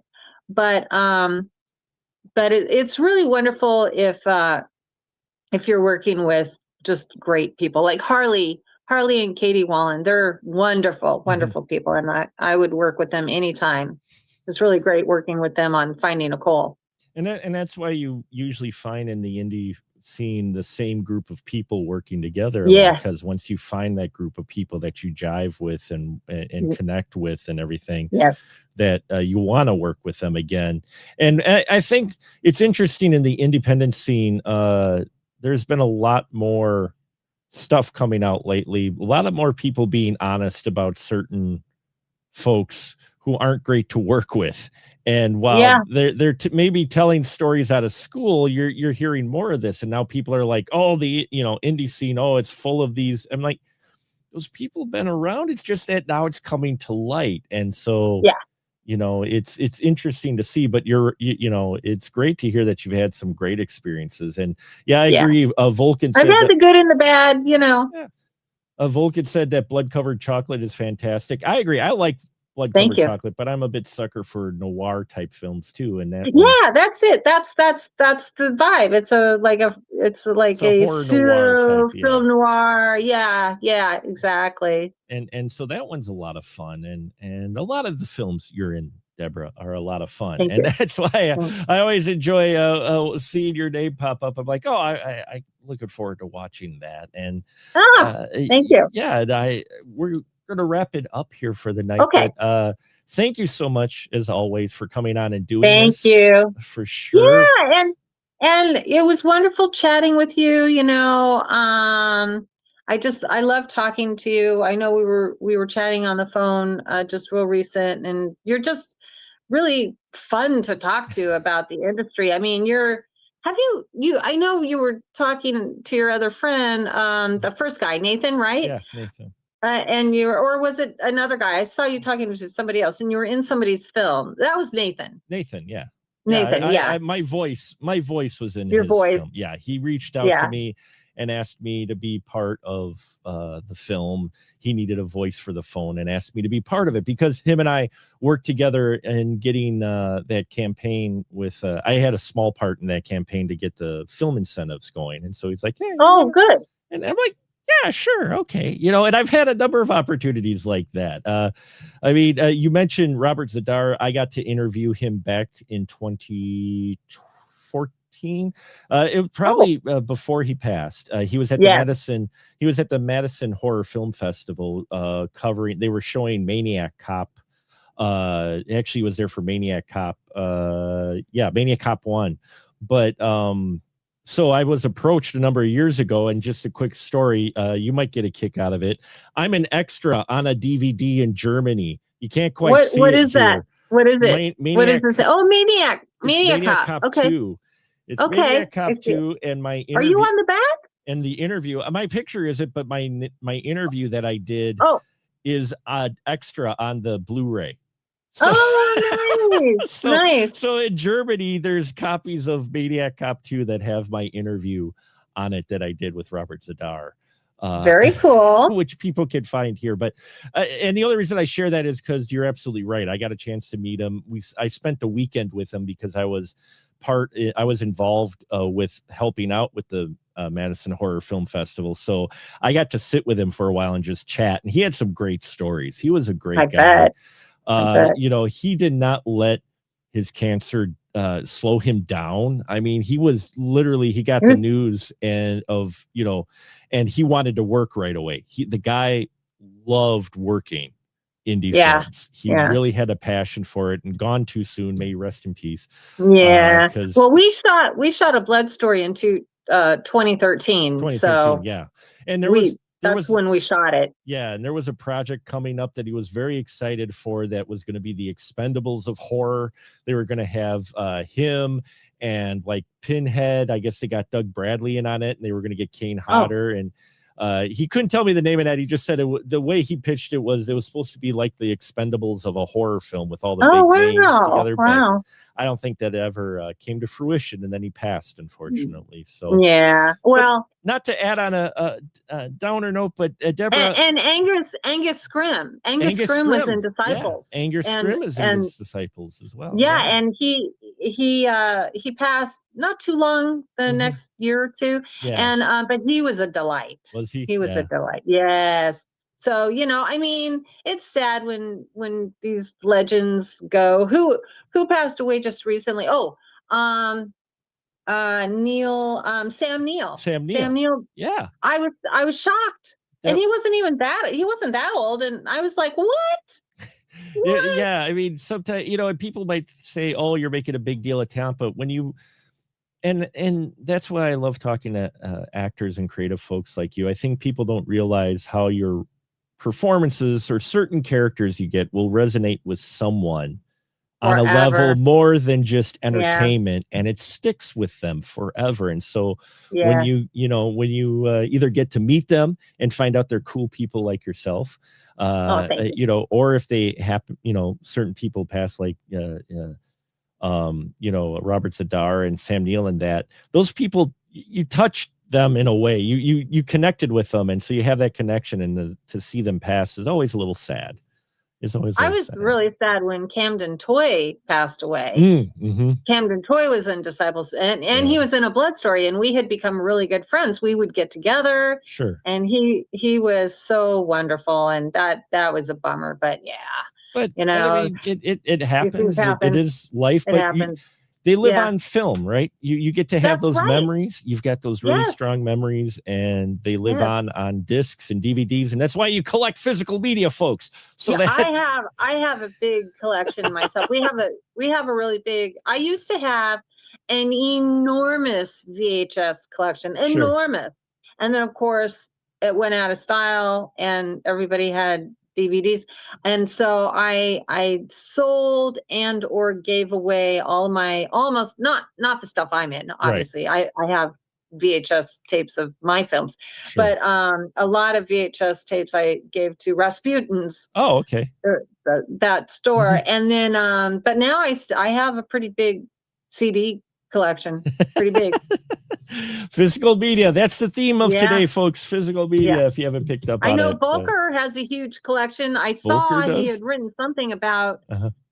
LPs and whatever else. Oh, yeah, he the collects, LPs and CDs and that. Yeah, you mentioned yeah, their, and their then Michael connection. Haberfellner. Michael, see behind you what Yeah. you have? Michael Haberfellner has it like a horseshoe of wall to wall Sure. DVDs. Oh, Just that's it's awesome. insane. That's impressive. That's Anyway. fantastic. Well, Deborah, thank you so much. You Here's bet. to raising money for Alzheimer's.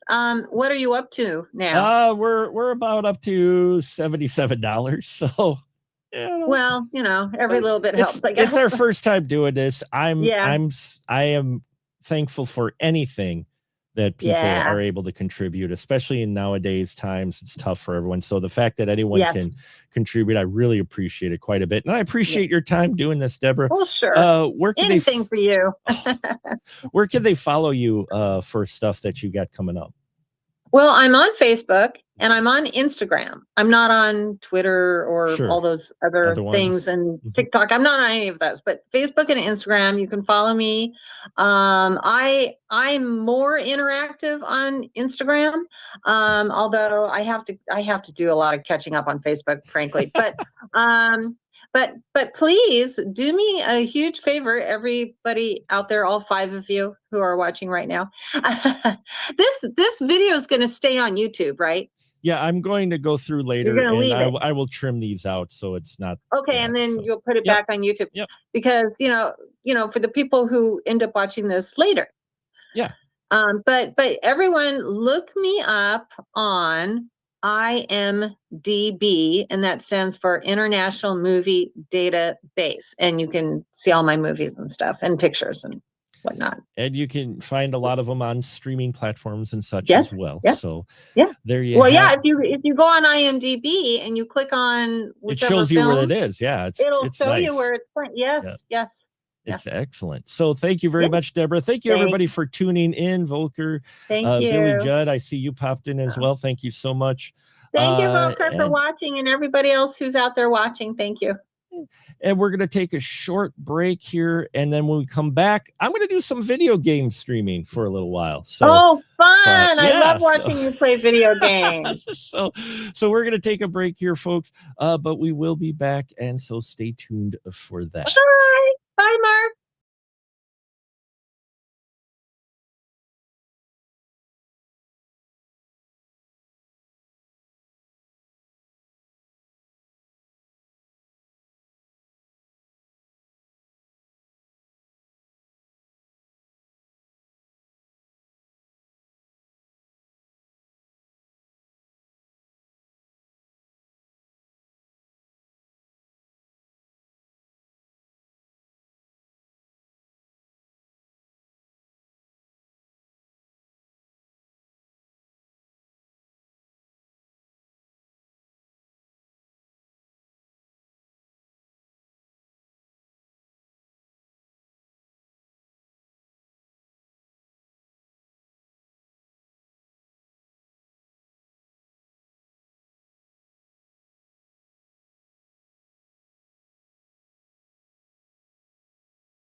Okay, I think we're back. Hope we're back.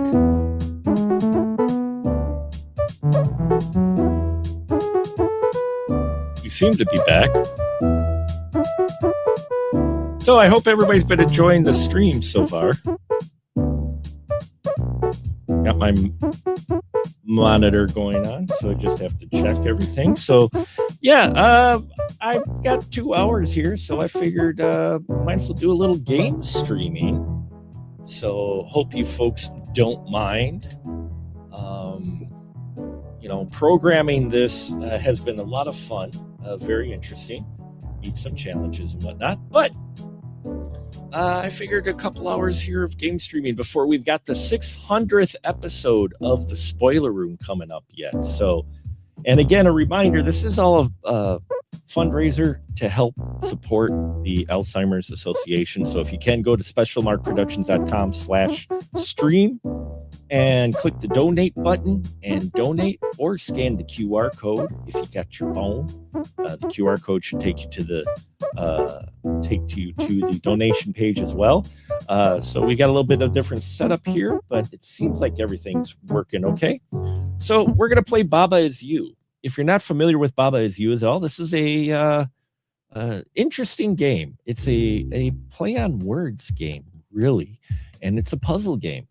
And my son got this for me for Father's Day, and I'm addicted to it. I'm still early on in the game, but we'll give you an example here of what type of game this is, and hope you find it of interest. The only thing we ask is we don't have you too much do backseating, as it's called, which is basically backseating is when you tell us everything to do, unless you make a donation, then maybe I might be open to it. If you make a donation, clicking the donate button and making a donation, maybe we'll allow some backseating. So we'll see what happens here, but nonetheless, thank you all for joining in and tuning in, even if it's just for a little bit. It's I hope Volker, thank you for tuning in. Have a good night. I know it's late in Germany, so appreciate you staying up for that. And so here we are, my friends. So basically, if you see the dialogue on the screen here, it says Baba is you. Baba is this little bunny that's floating around. And it says open. So Baba is you and open, which means I could die if I try. See, like that. And you can restart. That's fine. There's no shame in it. So basically, what you're trying to do is get to a condition to win, where you want to win. And so you got to get, say, like the flag is win, whatnot. But the problem is we can't get there to win. So we have to figure out a way to get the wording right so that we could win.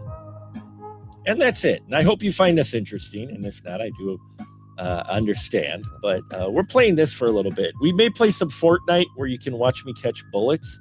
I'm not sure how much of that frame rate may cause a problem, but we may throw in some Fortnite too. But I needed a little bit of a chill here. And this is definitely a chill game here. Just give me one moment. I have one question from one of my good folks here. So, all right. So let's figure this out, shall we? Baba is you and Baba is open, which means I could die if I hit the water, because water is stop and water is shut at the bottom. So we got to figure out a way to combine things. So now what we can do is do this way, possibly. We want to keep Baba as you. We definitely want to keep that, because otherwise we can't do anything. And we don't want that. So now we could do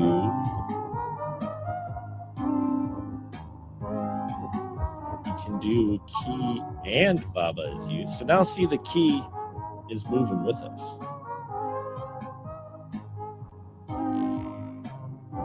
But the key is not open. So alas, we cannot do that.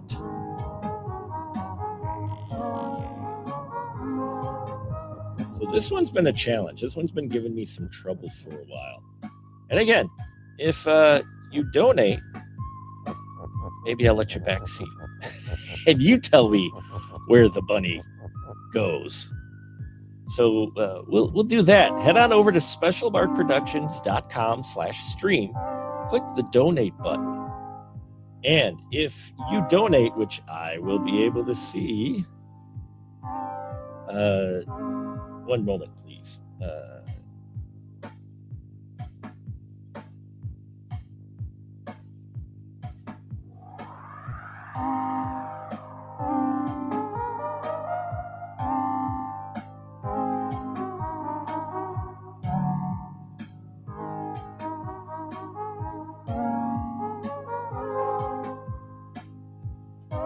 Anyway, I can see who donates. So if I see a donation in here, we're going to put it at $10.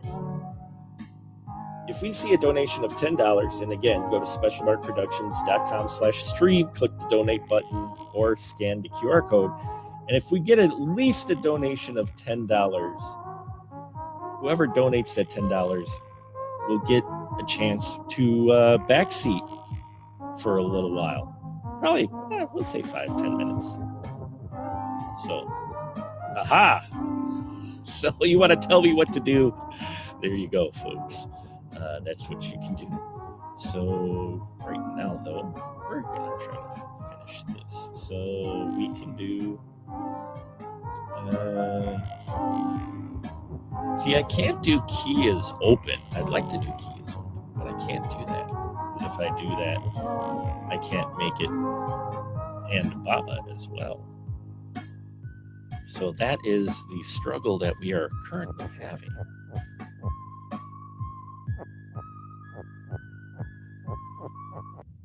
Oops. Ain't nobody there. Okay.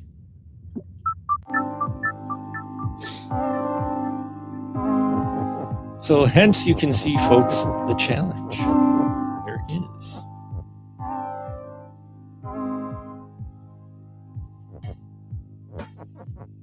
See, so we can make the key us. We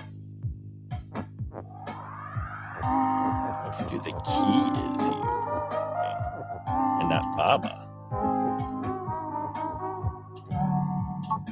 And now I'm the key. Oh.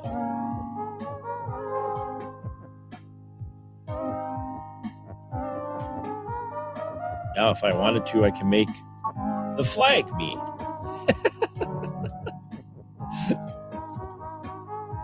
So, hence you can see, though, where the challenge comes in this game.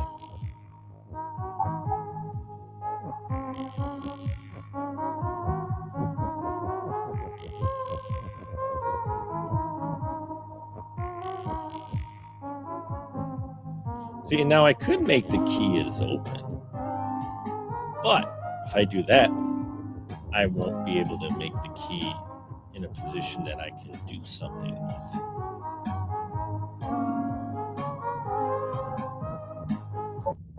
See?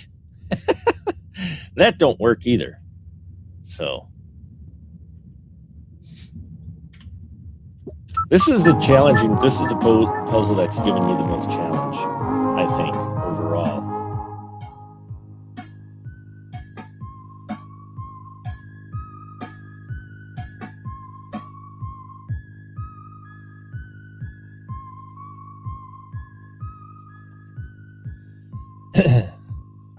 Bear with me one moment, folks.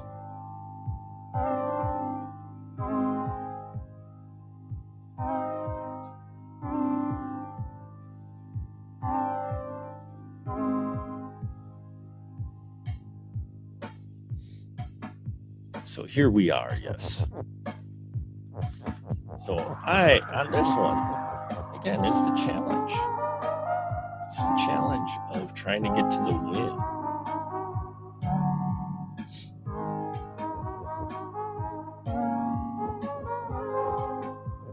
And I can't make myself a key. Only if I use and in here.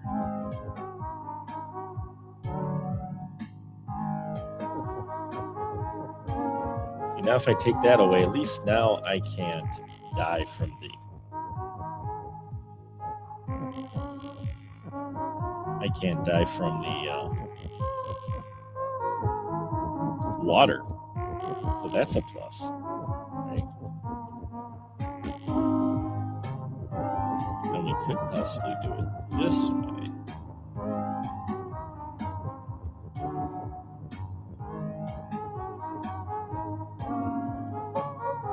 But I still can't push the key.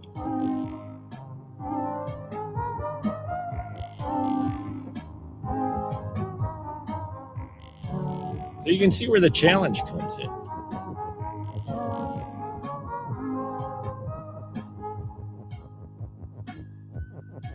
And for some, the answers are usually very obvious. Sometimes they're not.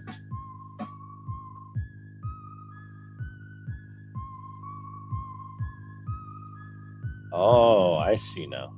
See, I can't do the and. That's the trouble, is you need the and in here.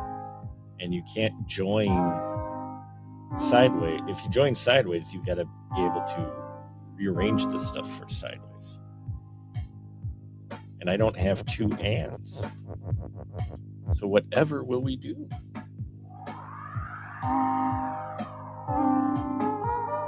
Hard to say. We may have to come back to this. Oops.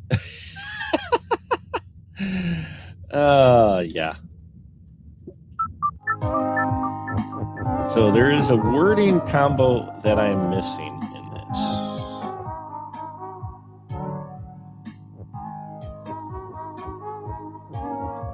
And they aren't always straightforward either.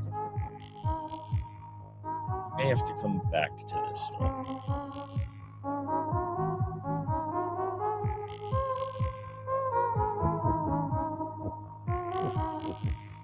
See, you could make the flag a key.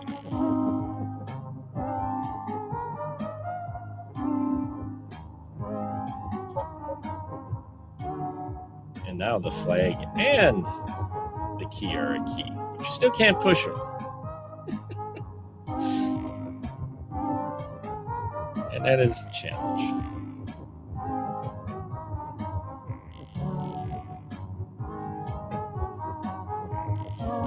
But you get the idea of this. We'll come back to this one.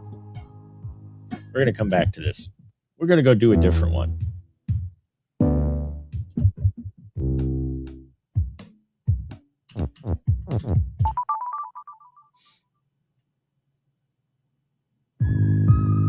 Oh boy. Okay. So here's a complicated one, right? You've got Baba is you, so you're the little bunny. Skull is hot, so we don't want to touch the skull. Space, wait, which is interesting. I haven't seen that one. Kiki is defeat, so we can't touch Kiki. There's also defeat there. Wall is stopped, so we can't go through the wall. We can push the lightning bolt.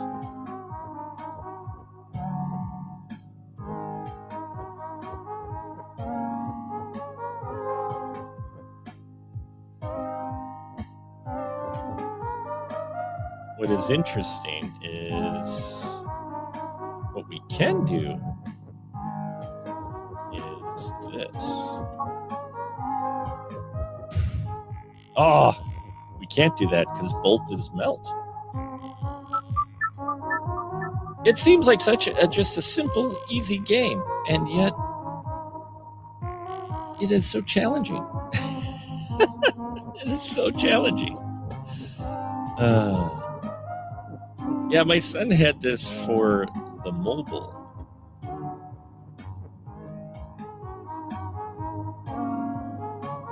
He had this for the mobile, and that's not going to work. And that's what got me kind of hooked on this. But you can probably see the appeal. It is definitely challenging on the brain, which leads into, folks, our that would lead into our fundraiser here that we have, which is, of course,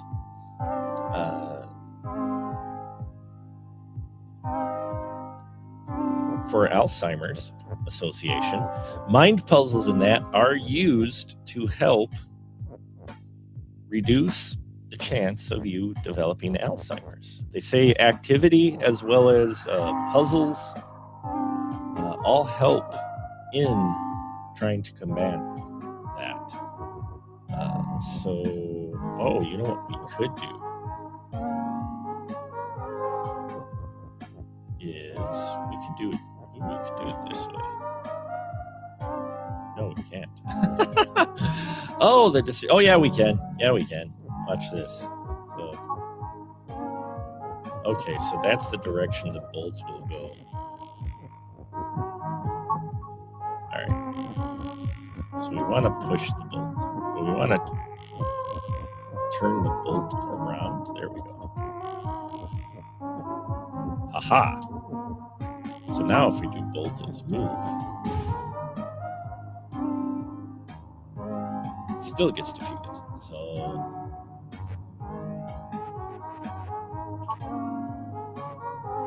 okay, I get what I need to do now. I understand. But yeah, mind puzzles are also one of the ways you can they can help combat this. So what I actually want to do is this. Combat Alzheimer's. So I find that very interesting.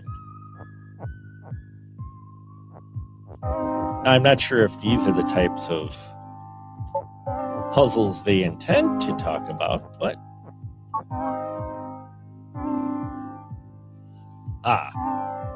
okay. Oh, that didn't work. That didn't work, though. Oh, man, that didn't work at all. But luckily, we can back up.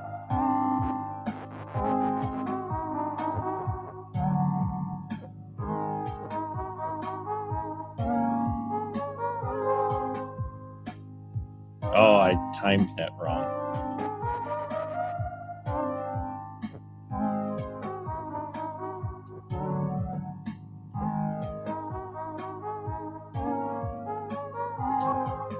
There we go. Haha. Well, that's one way to do that. Oh no. We may have pushed the wrong one though. But there's another way we could go, right? So I hope everybody's been enjoying this streamathon that we're doing. We've had some great guests on so far. I've got some more great stuff going on. We've got the 600th episode of the Spoiler Room coming up. So that I'm excited for, because we're going to be talking reboots and remakes.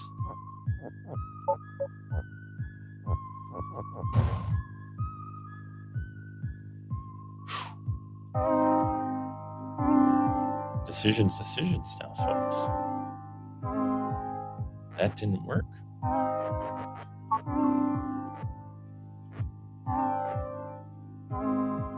But maybe we just need to use the same concept.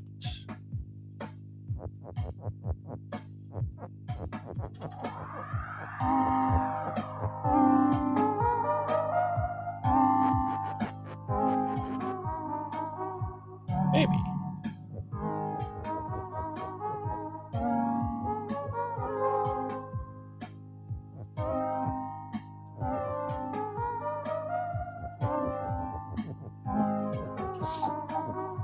I do appreciate everyone who has contributed. We've gotten a few contributors tonight. Hopefully we can get a few more in. And yeah, every little bit helps.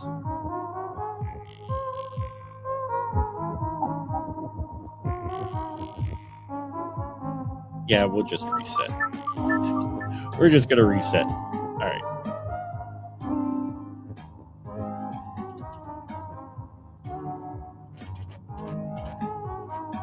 See, and everybody thought Elden Ring was challenging. I mean, it is, but...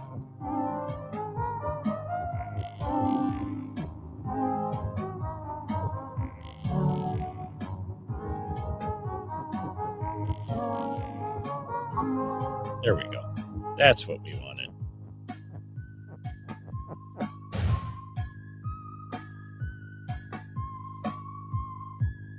Nope, that's not what we wanted. Okay. Fair enough. Oh, man, this is another toughie.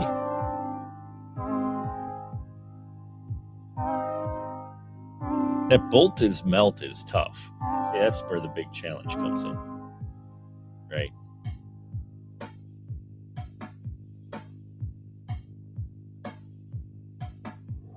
Because we need to be able to move hot, but we need to move it in such a way where we're not going to melt the bolt.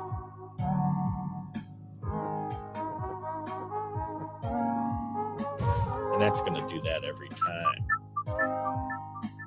So you can see where this brain puzzle comes into play.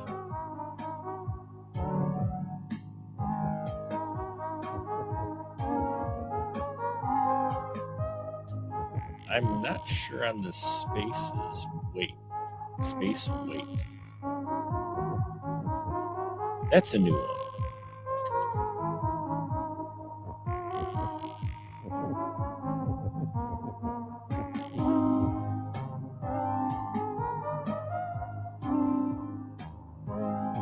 Maybe it has to do with the move. Oh, I don't have to move. Okay. Ha ha. Okay, that's interesting.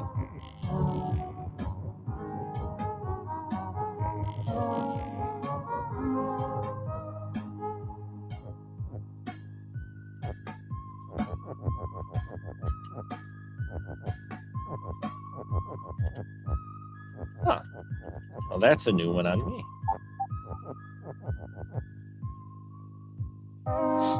So that's what the spaces wait for. Look at that. We learned something new. How about that? So we'll check out the other puzzle here. We'll come back to this one. See, in there it'll tell you too what the rules are, in case you can't tell. So let's try this one.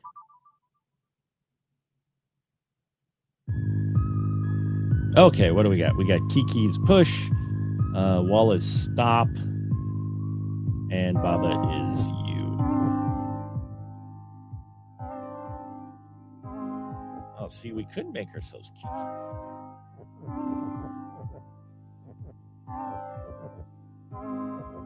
See how challenging these ones are? It's crazy.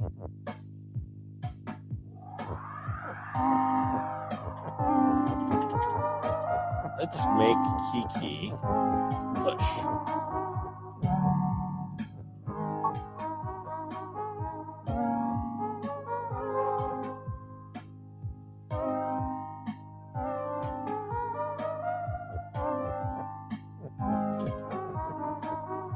Oh, watch this. We're going to do this.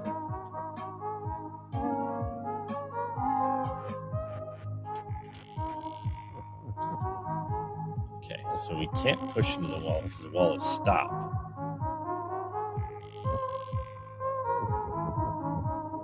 We can't push into it because the wall is stopped. Oh, so we got to we can't push the stop out of the way either.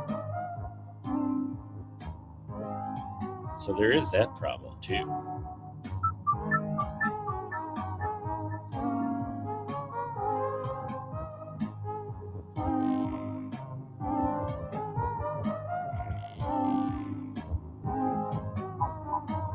There we go. Now we're Kiki. Yay! Not sure what good that will be.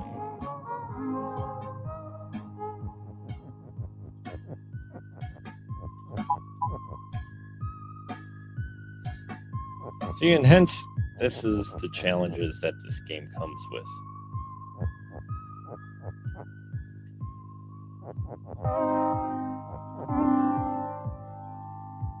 So when we don't have any ands,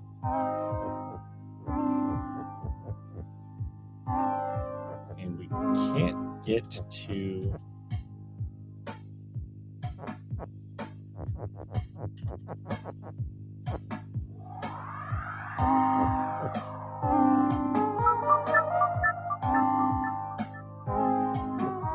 okay, so let's do this. Make Kiki is us.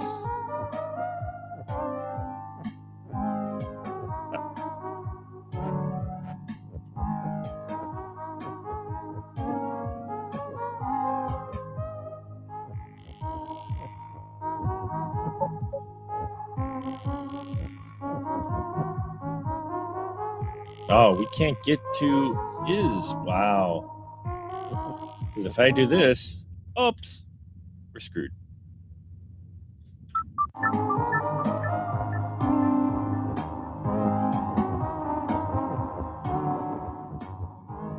So now you can see what the challenge is with this game.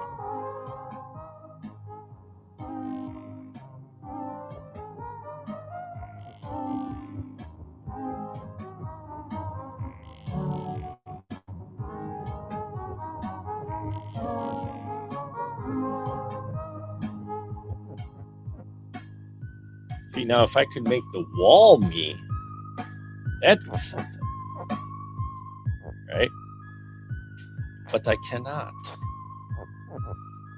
The minute I do this, game over. So those are the puzzles that I'm stuck on right now. So, hence the challenge of the Baba is you.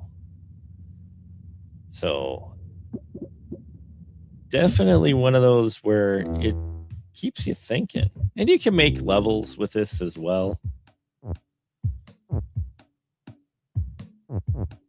And then there's more to it than this. You can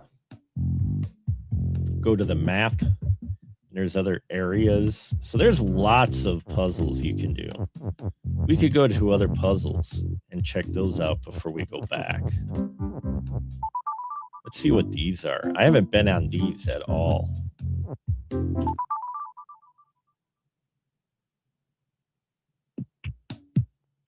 All right, so we got the wall is stop, skull is defeat, so we can't touch the skull. Baba is you, Baba is weak. Rock is push.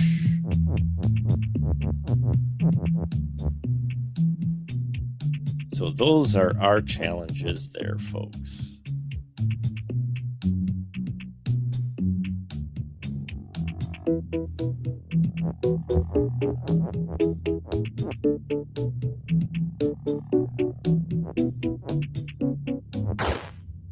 And that's what it means by Baba is weak. You die if you touch anything. Oh, anything, apparently.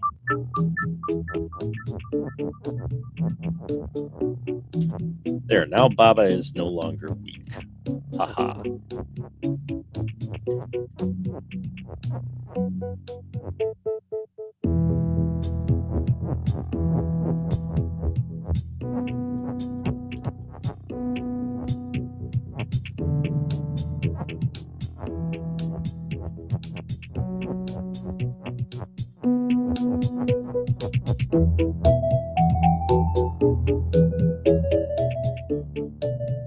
See, and there still lies the tough part, right? At least now when we touch the wall, we don't die.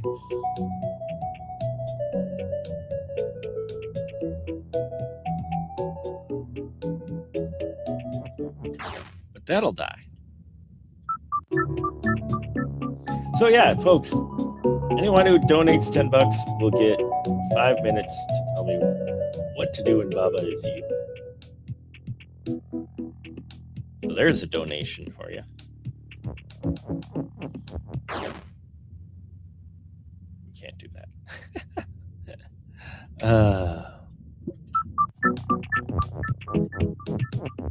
We'll play a little bit more of this, and then we will pop into Fortnite, and we'll see how that plays out.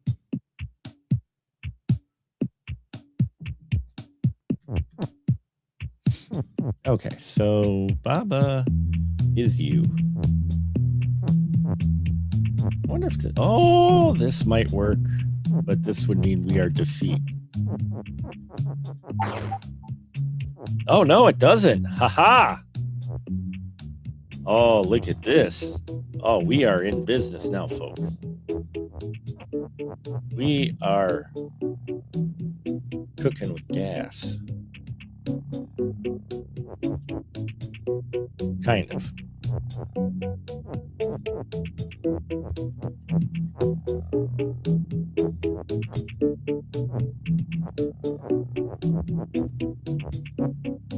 So there's your next challenge now, is trying to figure this part out here. Oh, wait, we could make,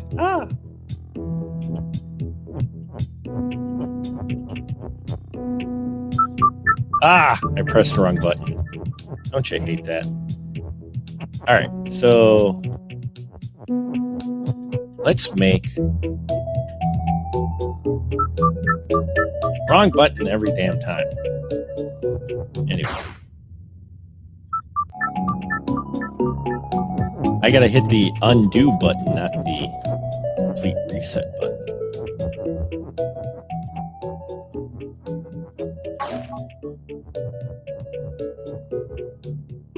So now that we did that,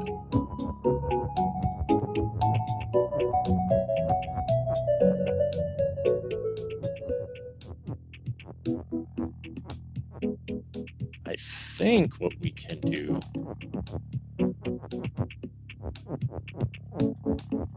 is make rock weak. Oh, wrong way.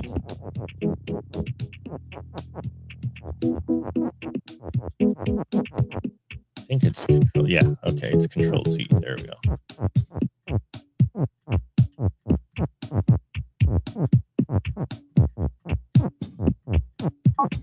Now rock is weak. Ha ha! And flag is win. There we go, folks. Woohoo! We got that far. Look at that. We solved the puzzle. We're exercising our brain, ladies and gentlemen. Happens every so often. So what do we got? We got wall is stop, water is sink, the flag is win. Okay. So we can't go into the water because it's going to be sinking. We can't change that either. Baba. Oh, look at this. Kiki is you. Baba. Okay. Oh, no. Watch this.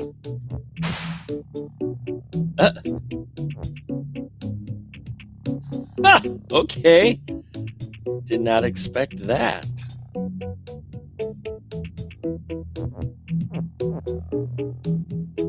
That is interesting. Okay.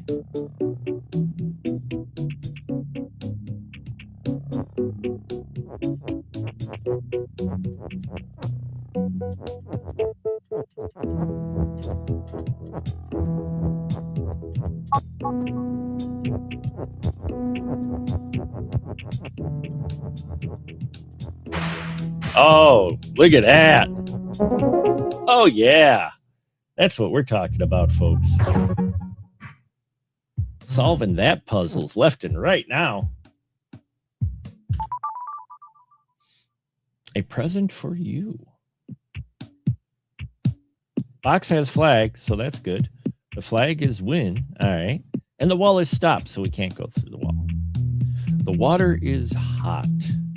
Love is melt. And love is you. All you need is love.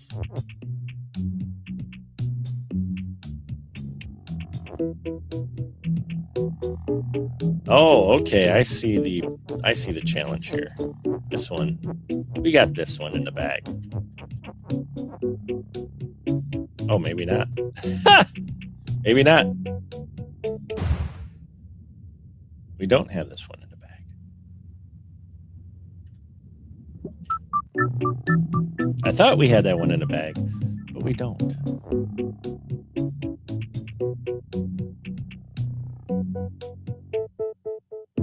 Oh, you know what we can do, though?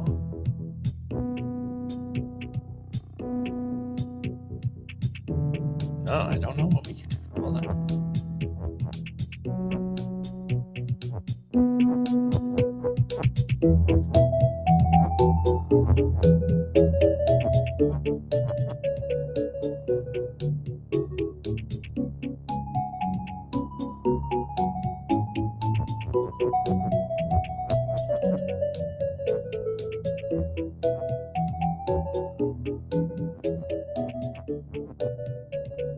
Well, that's a tough one, huh?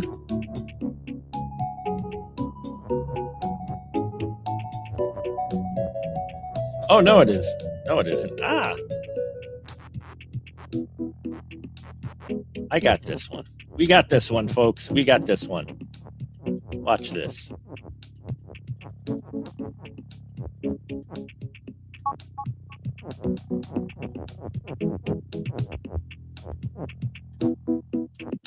Ho ho. Ho ho. And now.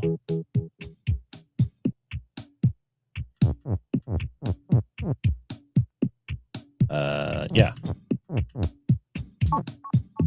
Look at that. Oh ho.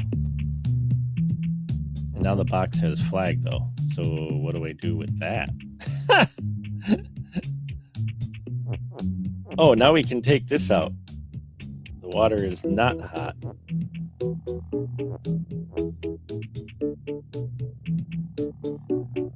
And the flag is win. So love is melt.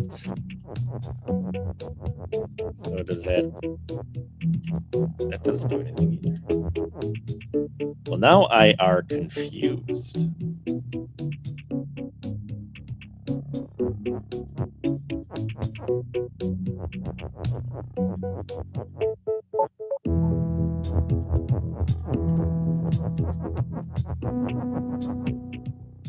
At least we can go over that.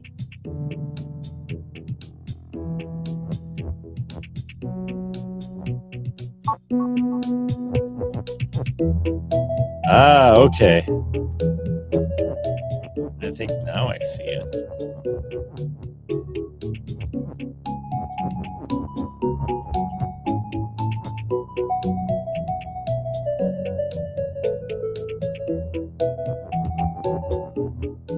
I got it now. Okay, we got it now. I think I got it figured out now.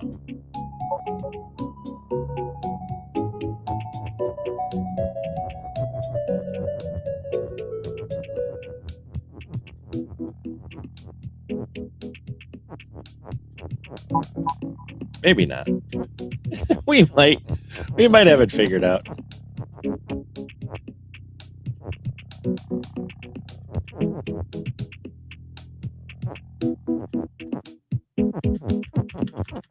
Let's get this in here.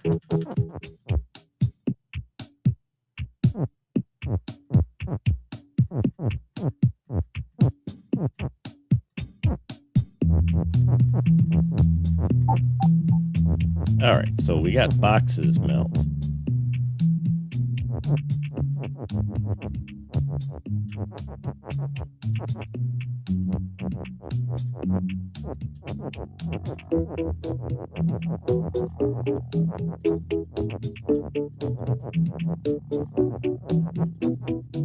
What if I make love is hot?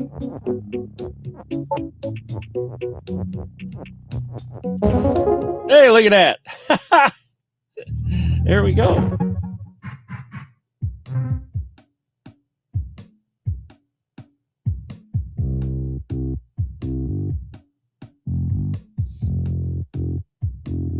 All right, so then when we get the next one, folks. Unreachable shores. All right, so box has love. Aw, the box has the love. Love is defeat. Love is love. All you need is love. Box is push. And yeah. Flag is win. All right, and Kiki is me.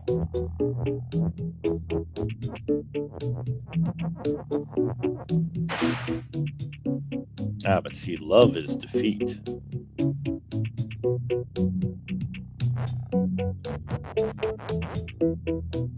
So box has love and love is defeat. But we need to get over there.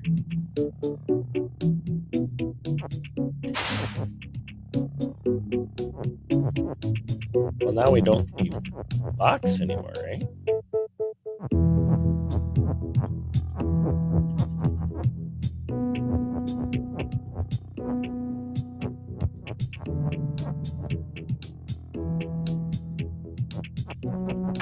Oops, touched love too much. So, yes, this is the challenge that it is, right?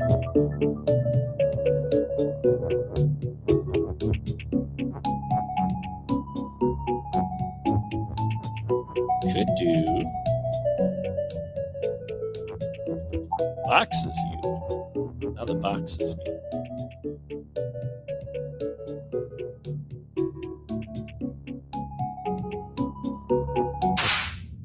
And we die.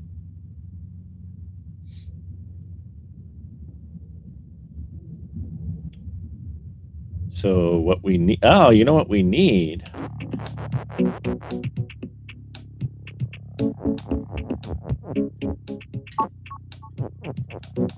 What we need to do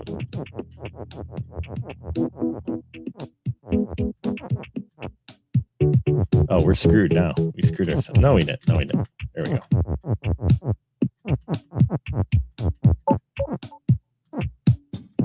See, now that box is push.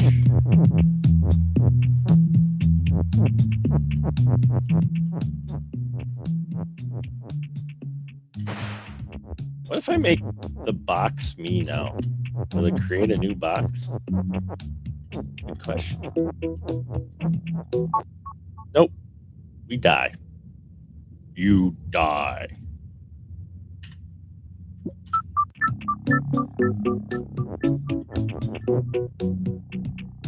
See, water is sink. We don't want water sinking.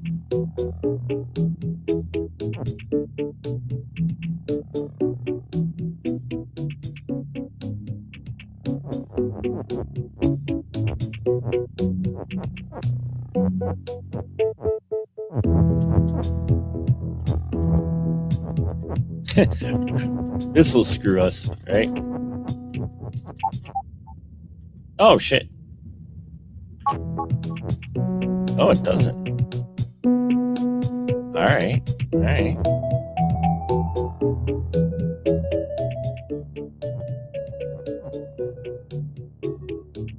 Oh, that kind of screws us, though. Now we don't have a box. Oh, but we have this now. Huh.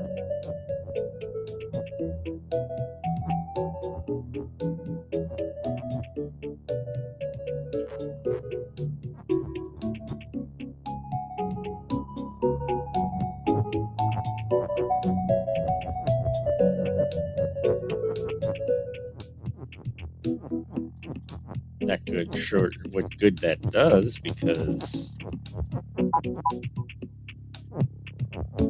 we don't have the box anymore.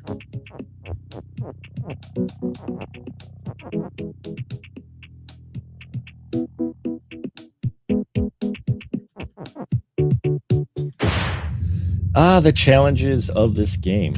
Text is float. Aha, text is float. That is what I missed. The text is floating. So what that means is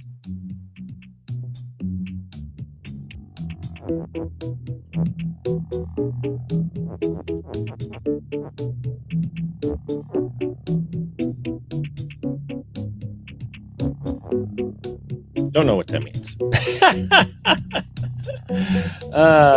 Wow. Yeah, the text is.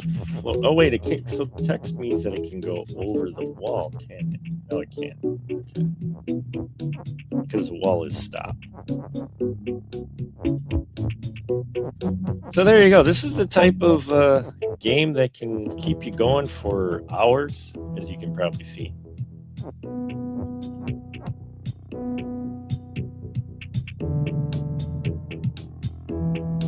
But it is definitely an interesting game, for sure.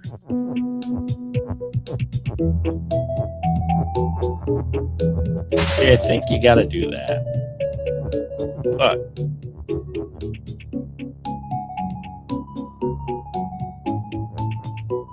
not sure on what to do from there. Because love is defeat. So that one is a conundrum, folks. Indeed. So I think what we will do here, we're going to take just a short break, folks. And then when we come back, maybe we'll play a little Fortnite. And then we've got the 600th episode of the Spoiler Room coming up. So stick around. I'll be back in about 5 minutes. And we'll go catch some bullets. And we'll see how that plays out. So thank you so much for those of you who've stuck through us through this extraordinary long stream. Appreciate one of you, every single one of you.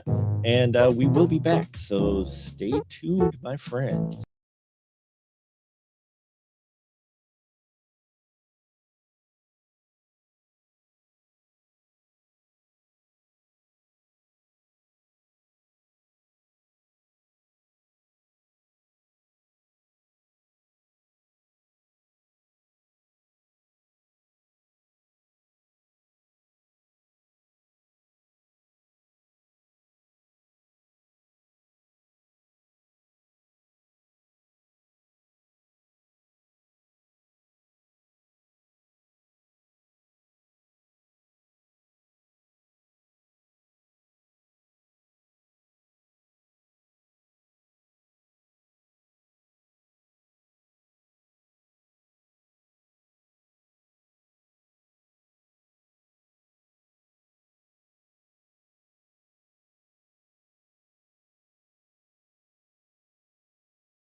Okay, quick change of plans for those of you tuning in.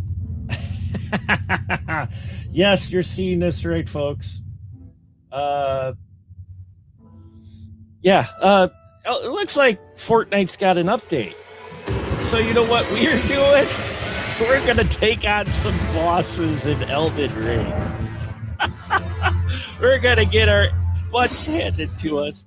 We will try not to swear because we want to keep it friendly.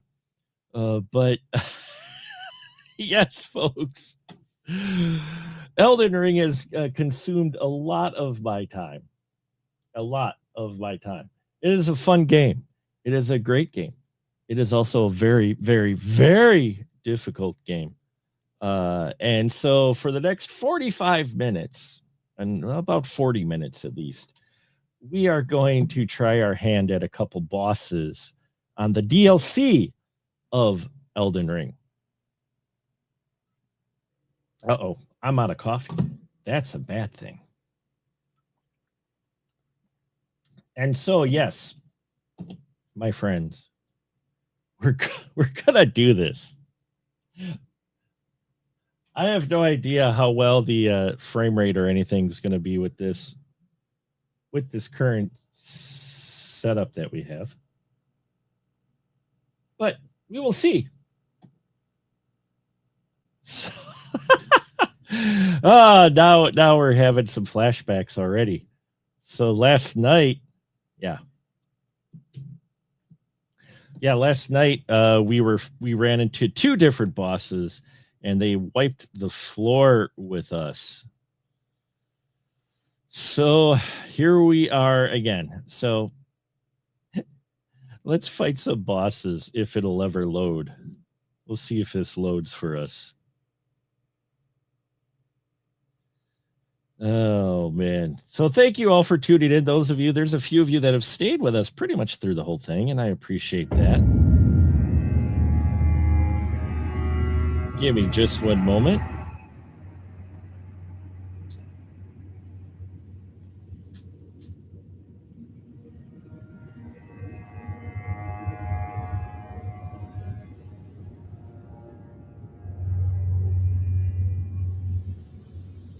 All right. Let's do this, shall we?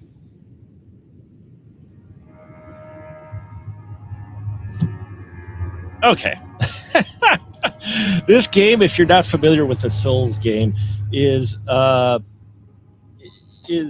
considered a very challenging genre of games. Souls games are. They're not friendly, to say the least, right? So, they're not friendly, to say the least. But nonetheless, we are here. We are going to try to take on some nasty bosses, and for the next at least half hour, and raise some money here for the Alzheimer's Association, because why not? That's what we're here for. We've got a QR code, I think, still up in the upper right. Yes, and there's a link in the description. So we're going to do this for about a half hour, and we'll see how many times we die. Prepare yourself, folks, for the Souls game experience. That is Elden Ring.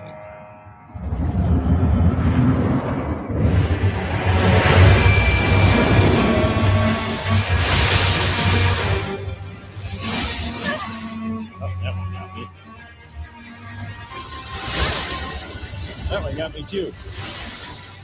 That one didn't, at least.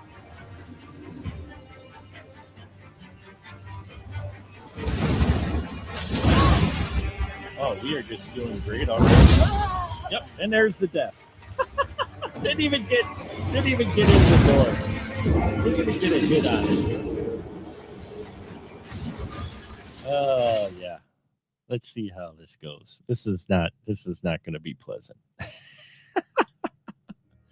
And this is a challenge. There's many. I didn't realize doing this how many fans there are of this game. It's crazy. It is just crazy how many fans there are of this game. And I can see why, though. I can see why now, why there are fans of this game.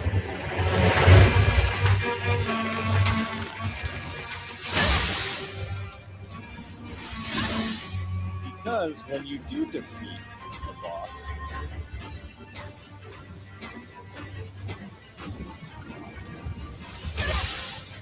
it feels so good. Yeah. But you die often. You got to get used to dying in this game. You definitely got to get used to dying in the game. That is one thing that took me a while to get used to. Because when I first played the first Dark Souls game, I was like, I got defeated, and I'm like, yeah, no, this is just not for me. And then a good friend of mine said, give it another try, and I got hooked. It's weird. It's a weird thing. I can't explain it, folks. I really can't. But nonetheless, it is a thing. So, yeah. So here we are, and this is the Souls experience.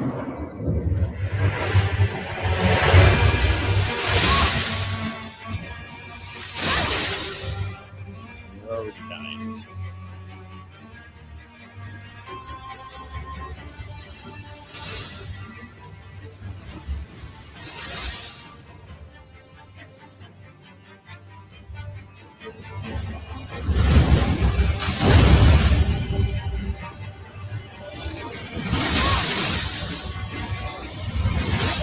Yep, and we're dead. And that's just one boss. You could go find the other boss too that kills Yay Verily quite quickly. We could go to that other boss. That boss kills you even quicker. But this game is gorgeous, and the game it can be a lot of fun. But I've been told I've hit a point in the game now where it is now a test of patience and courage, to be sure. Oh, man.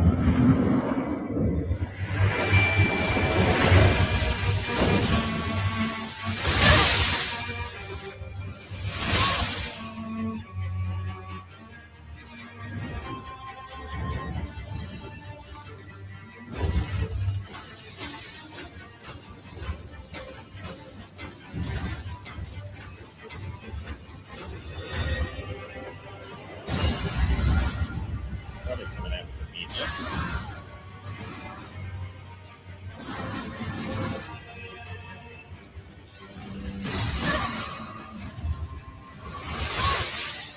Jeez.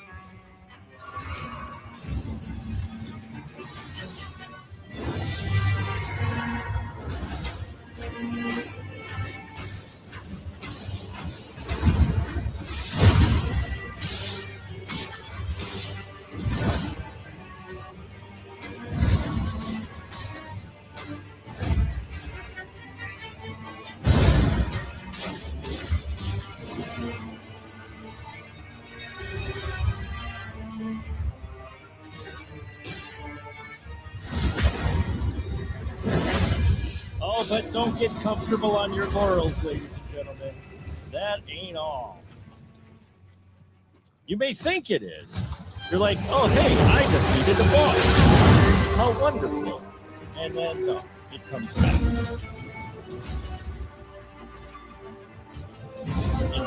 In supreme fashion.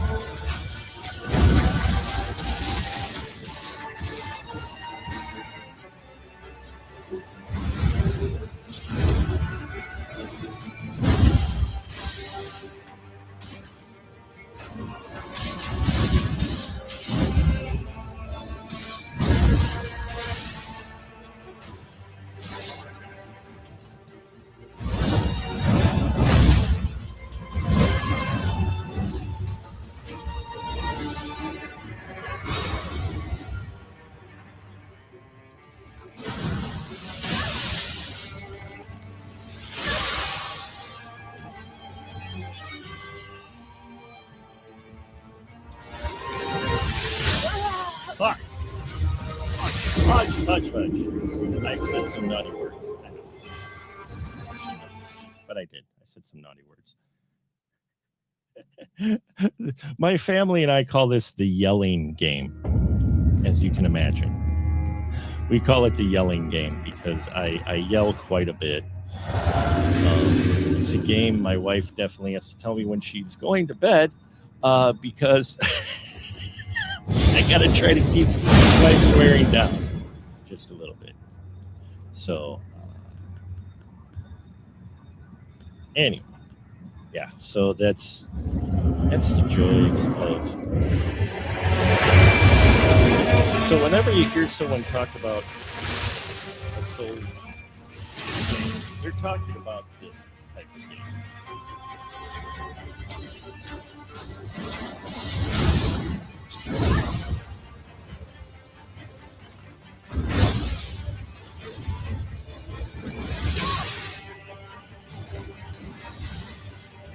And you may think, why would you put yourself through this?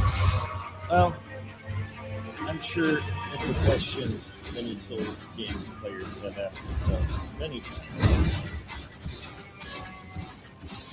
But then you defeat that boss.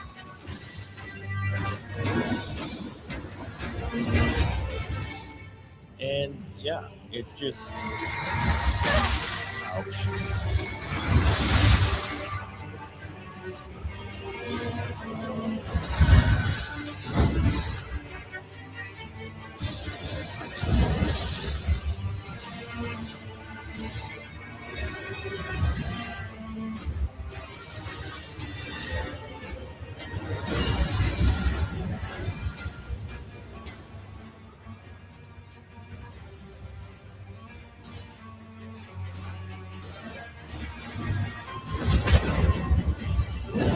Ooh, we snuck it in there. Sweet.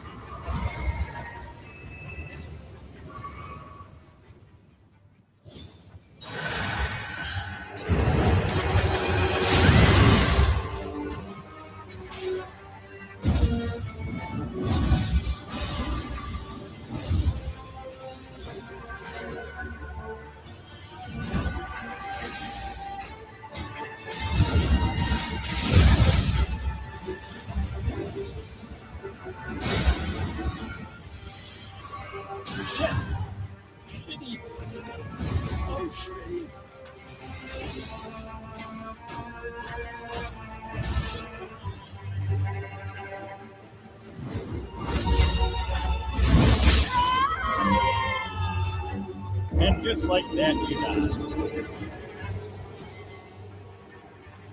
And so this is. You should see the other boss. You guys want to see the other boss that kills you? Yea, verily. Let's go. Let's find the other boss that kills you quite quickly. It's not pretty. That guy's even quicker.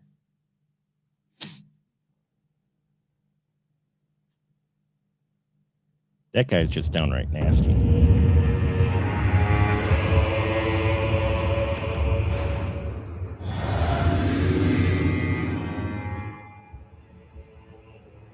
Yeah, this won't be pretty either. But it is what it is. All right. Let's go.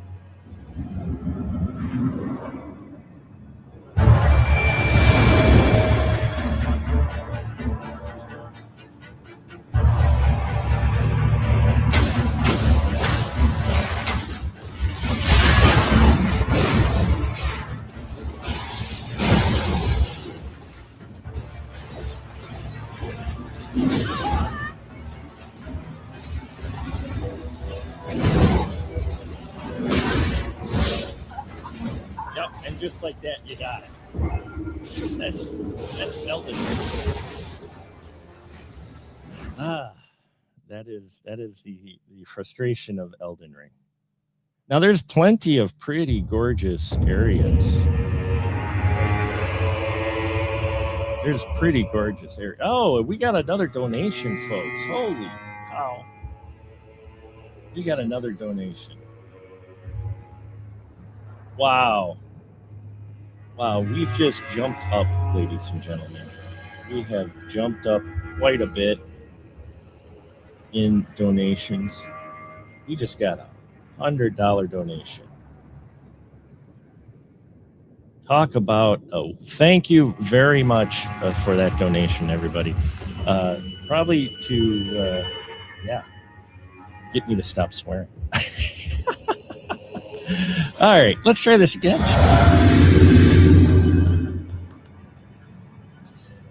But now, yeah, I mean, the whole point of these games really is to challenge you.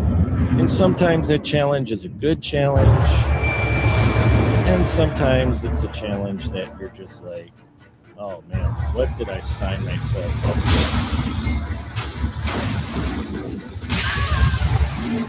Like this guy.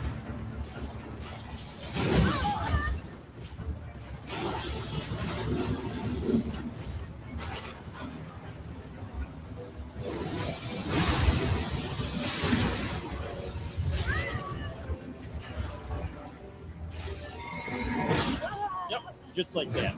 Death. Instant death. Do not pass go, do not click.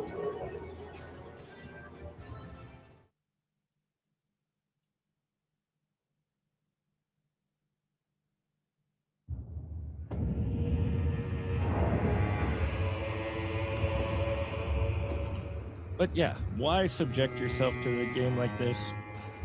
Hard question. When you defeat the boss, it is such a high, such a feeling of accomplishment when you do defeat a boss. That is the appeal at the end of the day. That is the appeal of this is.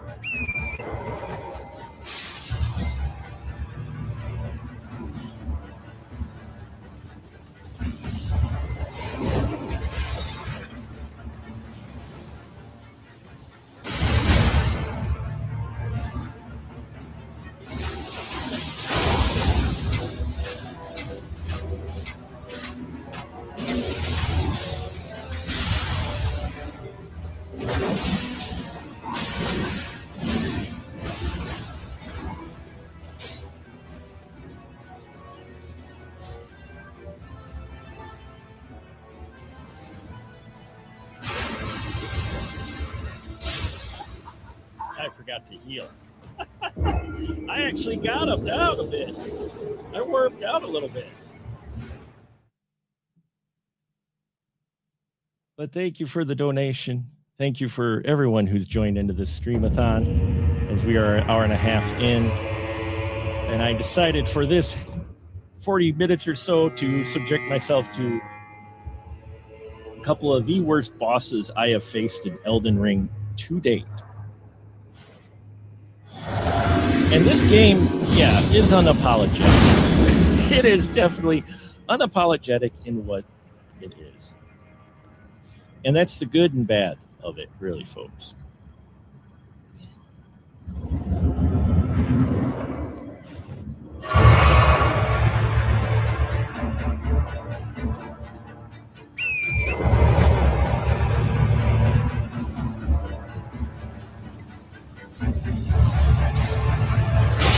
I got trapped in the corner. That didn't work out too well.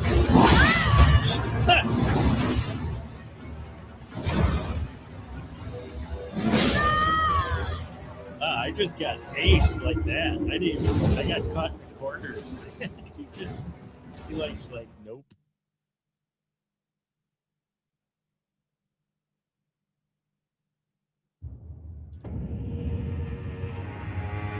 But yeah, you end up doing this about 30, 40 times, depending on the boss. Though I'm told that I need to get good. This is my first time ever playing through this entire game. And so, there is a little leeway. But I've still put hundreds of hours into it.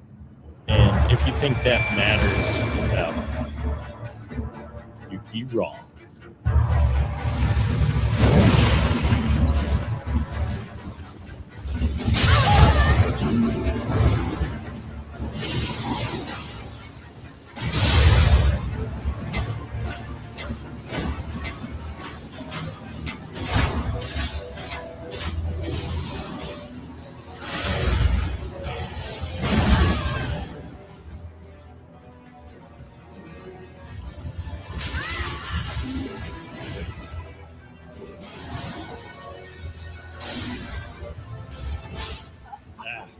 I don't even have time to heal on that. No time to heal.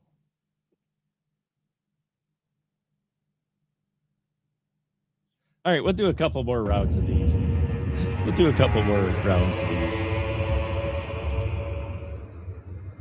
I can blame Fortnite because Fortnite had a major update, and I didn't want to wait for the update because I wanted all you folks. We have at least a little bit of a game stream here, so. All right, so let's do this again, shall we? Actually, we're going to do something real quick. We're going to turn off some of our other items. Just keep circling through all that, and yeah, we'll do this. We'll try this.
Yep.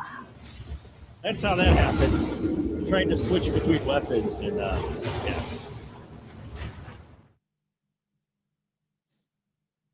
I think we do some damage though with our arrows. We're actually doing some damage with the arrows. So that's a good thing.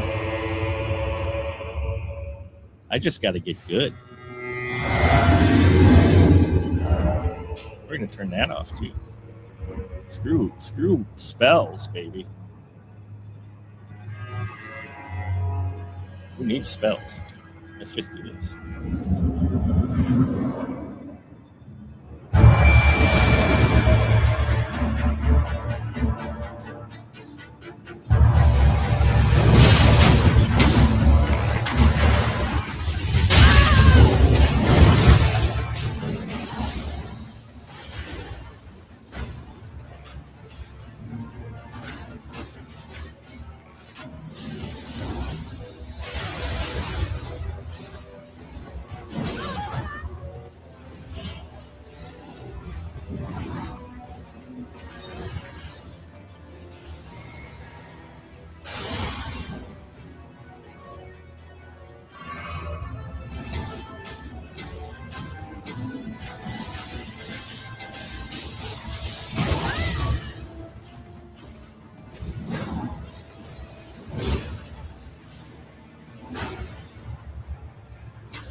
Bugger. And so that's what happens with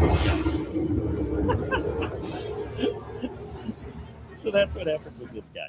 Let me show you though, folks, real quick, some of the prettier areas of this game, because this is actually a really gorgeous game. Let me see if I can pick a good area to show you some of the beauty of this game. Because this game is very gorgeous.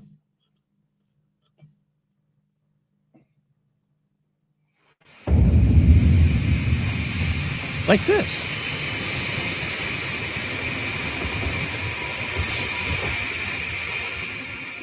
Look at the just detail in this game.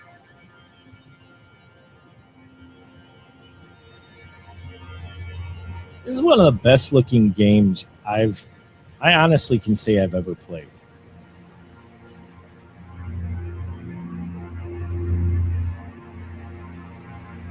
And see that area down there? You can go down to that area.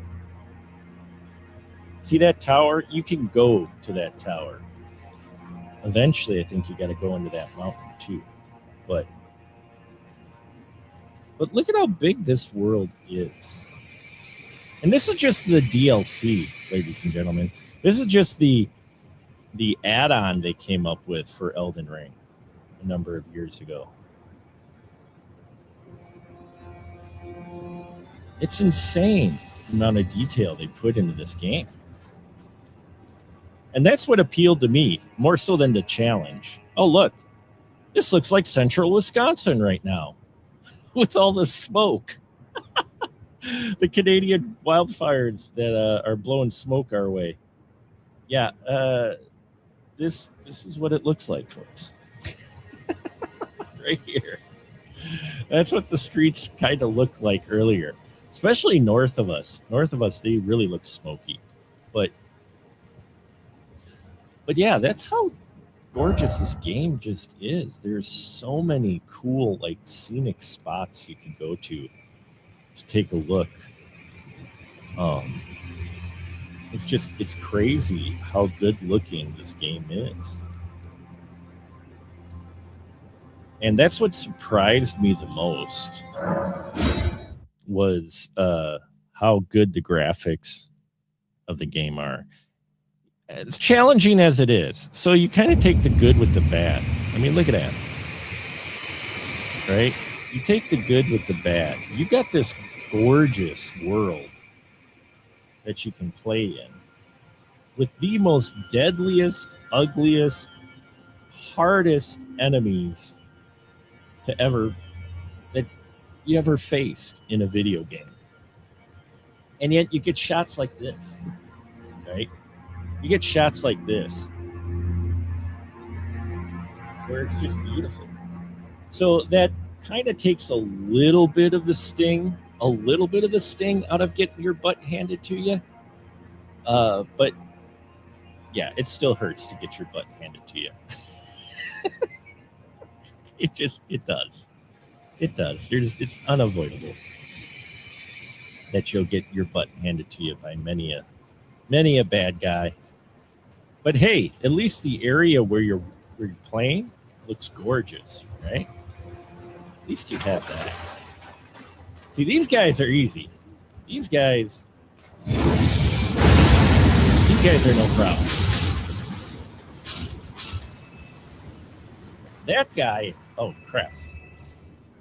That guy, on the other hand, I forgot about him. I totally forgot about him. The guy at the end of the bridge. Yeah, he's a fire. He's not pleasant either and takes forever to defeat. I totally forgot he's at the end of the bridge. I forgot where I spawned. Oh, but that's this game, folks. I don't know how many times I've died in this game, and yet I keep coming back. You know, it's the challenge, if you will, for this game. But then it's the beauty, the sheer beauty of the game and in the environments really is unmatched. I can see why people still adamantly play this game today. Let's see if I can find another spot for you. Oh, the Capitol. You guys should check out the Capitol. Let me see if I can pick a good spot for the Capitol. Tree Sanctuary? The Capitol looks gorgeous too. All the environments do. Like, I started to play this game and I was getting my butt handed to me. But the Dungeons and Dragons guy in me couldn't help but love the environments. Now, we're further along in the game, so see that big tree burning? Yeah, we had a hand in that. We had a hand in that. But I mean, look at that.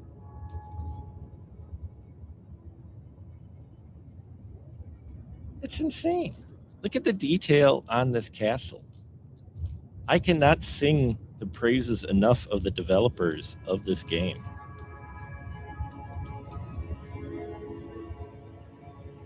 Just what they put into the work for designing this.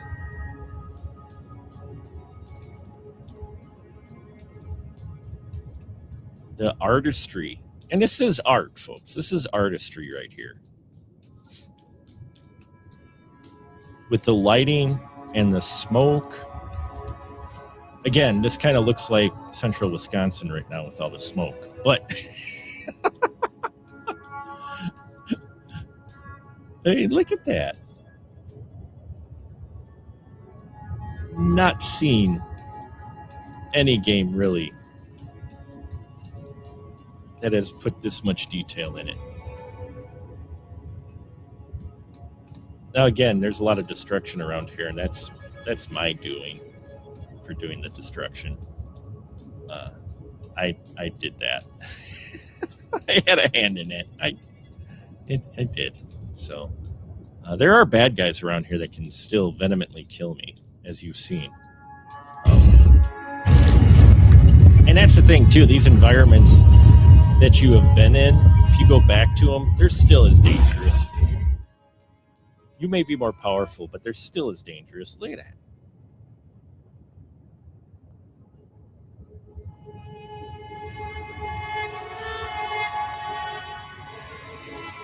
And the music is awesome. And yeah, pretty much everything about this game. So much great work put into it. If nothing else, you appreciate the artistry. You can appreciate the artistry that went into it. And yeah, pretty much everywhere you can see, you can go. Yeah, I said, I should show you the Capitol. I forgot that I destroyed the Capitol. Oh, that's on me. That's on me. So,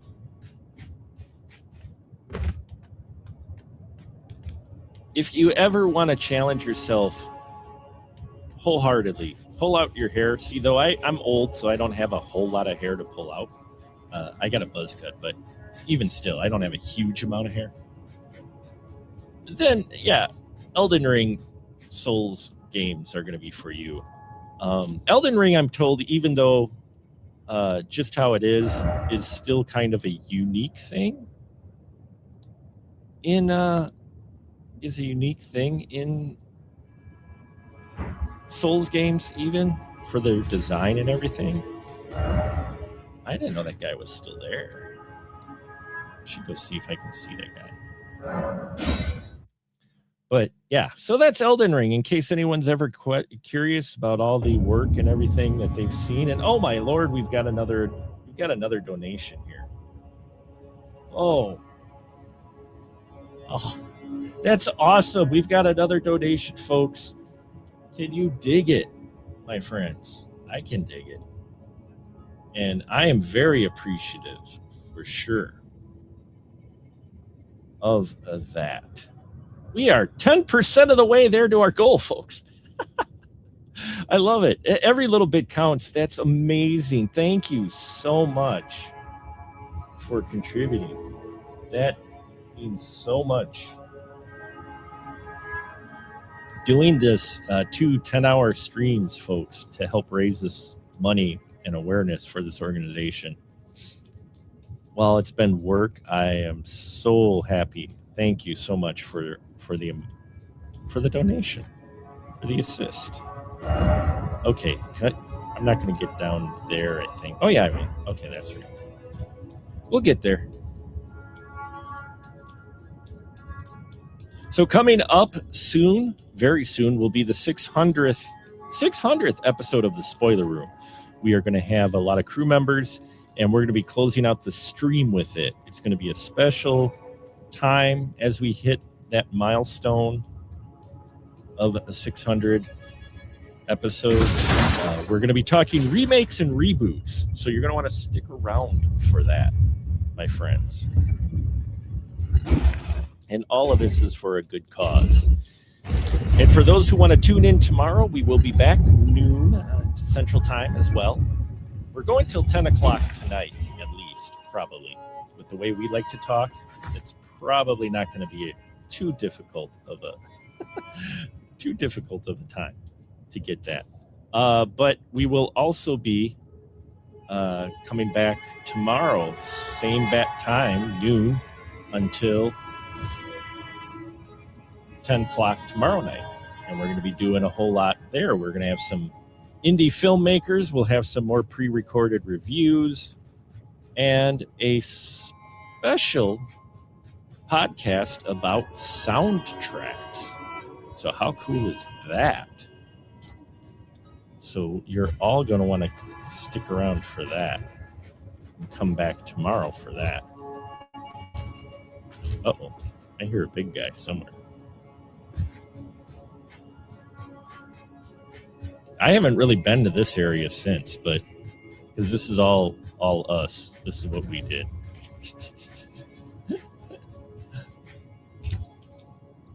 But I hear some big brutish guy clomping around up there.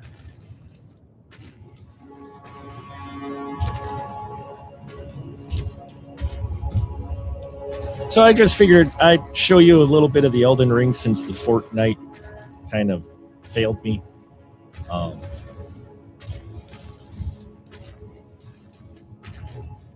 And who knows, maybe this encourages you to look into this game.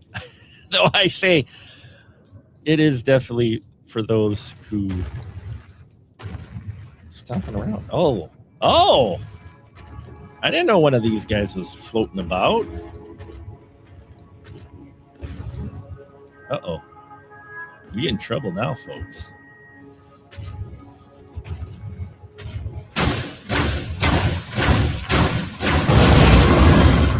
Yeah, he don't like us too much. Change out our arrows because I don't want to waste my... Oh yeah, he ain't happy. I didn't realize this guy respawned.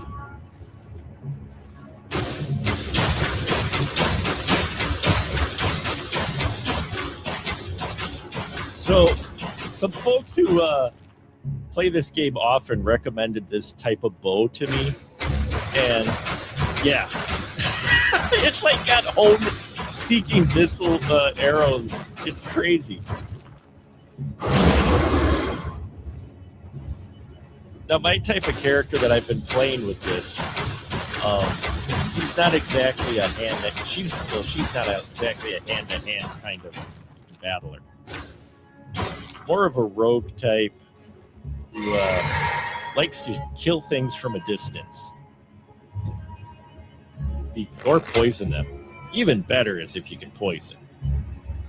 But...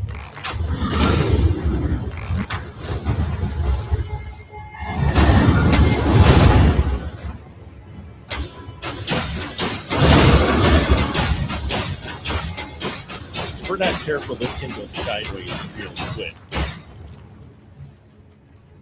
And then we're going to be toaster cake. But I think we got this one. We got this guy. He don't come up here, so.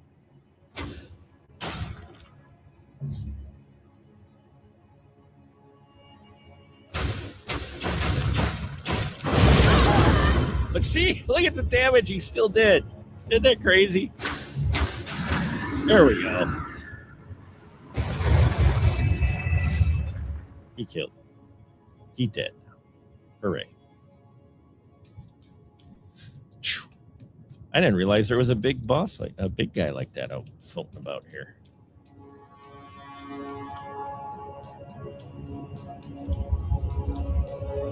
So we will be taking a short break, and then when we come back, we will be doing our 600th episode of the Spoiler Room.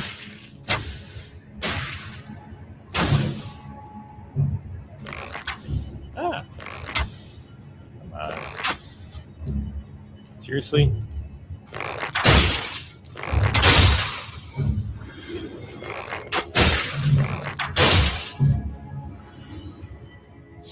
So yeah, we're gonna tune it out here. Just figured I'd give you a little taste of Yield Elden Ring. And we will be back shortly. We'll be with the Spoiler Room crew for the last of the stream tonight. And we'll be talking remakes and reboots. So please stick around. We've got a lot more great stuff coming at you. So thank you so much for tuning in, every single one of you. And I hope to see you for our 600th episode. Very exciting.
Add to stage, remove that. And here we are. Ha ha ha. Here we are. It is the 600th episode of the Spoiler Room. Bravo. Woo! Can you it's believe awesome. it, folks? Yes, I can. Thank you. You're that good. Yeah. You got good content and you put it on a great show for a long time. No doubt in my mind. Thank you. Absolutely. Yes. I appreciate that. Yeah, I'm just checking the monitor here because I'm doing this myself. So you have to excuse me one moment. You betcha. All right. Well, thank you, Don. I appreciate the kind words. I appreciate you folks tuning in and everybody tuning into our live stream. And we're going to have other members drop in and out throughout the evening as we close out our streamathon here on Special Mark Productions honoring 20 years by trying to raise some money for the Alzheimer's Association. So before we get started, I'll just remind folks, if you're watching this on the specialmarkproductions.com/stream, there's a button right there that says donate. There's also a QR code. And on this stream, you can see the QR code up there. And in the description, there is a link you can click to help donate to Alzheimer's Association because they rock and they do a lot of work and it's to help a good cause. And I figured I'd make this 20th anniversary something special. And I wanted to make this 600th episode something special.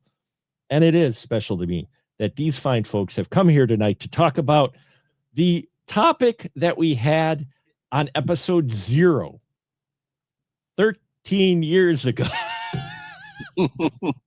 So 20th anniversary of the Spoiler Room of the Final Cut and Special Mark Productions, and this is our 13th season of the Spoiler Room, 600th episode. Lots of milestones going on, and I got wonderful folks right now in town here in the stream for us. First off, he is with us once again, the one and only inevitably classy Mr. Jeff York. How you doing, Jeff? Well, thank you. Very nice to be here. Thank you so much for glad that. to have you here. And Yeah.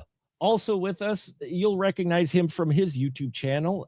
The horror miser Monty G himself, Lamont, is with us. Thank you, Lamont. I know it's a little late where you're at. I appreciate you popping into our 600th episode to talk remakes and reboots for as long as you can. Yeah. Yes. I'll try to see how long I can stay before I had to go to sleep. But I'm here for you, Mark. Well, it means a lot to me. It leads about me. And also a man who brings the higher education to the spoiler room. He is none other than the man himself, Don Shanahan. How you doing, Don? I'm doing great. Thanks for having me, and congratulations on the milestone. It's great to be here. Oh, glad to have you. And so reboots and remakes was our topic 13 years ago. And we all had some very not kind words about them. I think in general, we look upon them not just as cinephiles, but as film fans. We look at reboots and remakes as things that are not necessary. And if anything like the box office of Moana shows, we're not completely wrong. But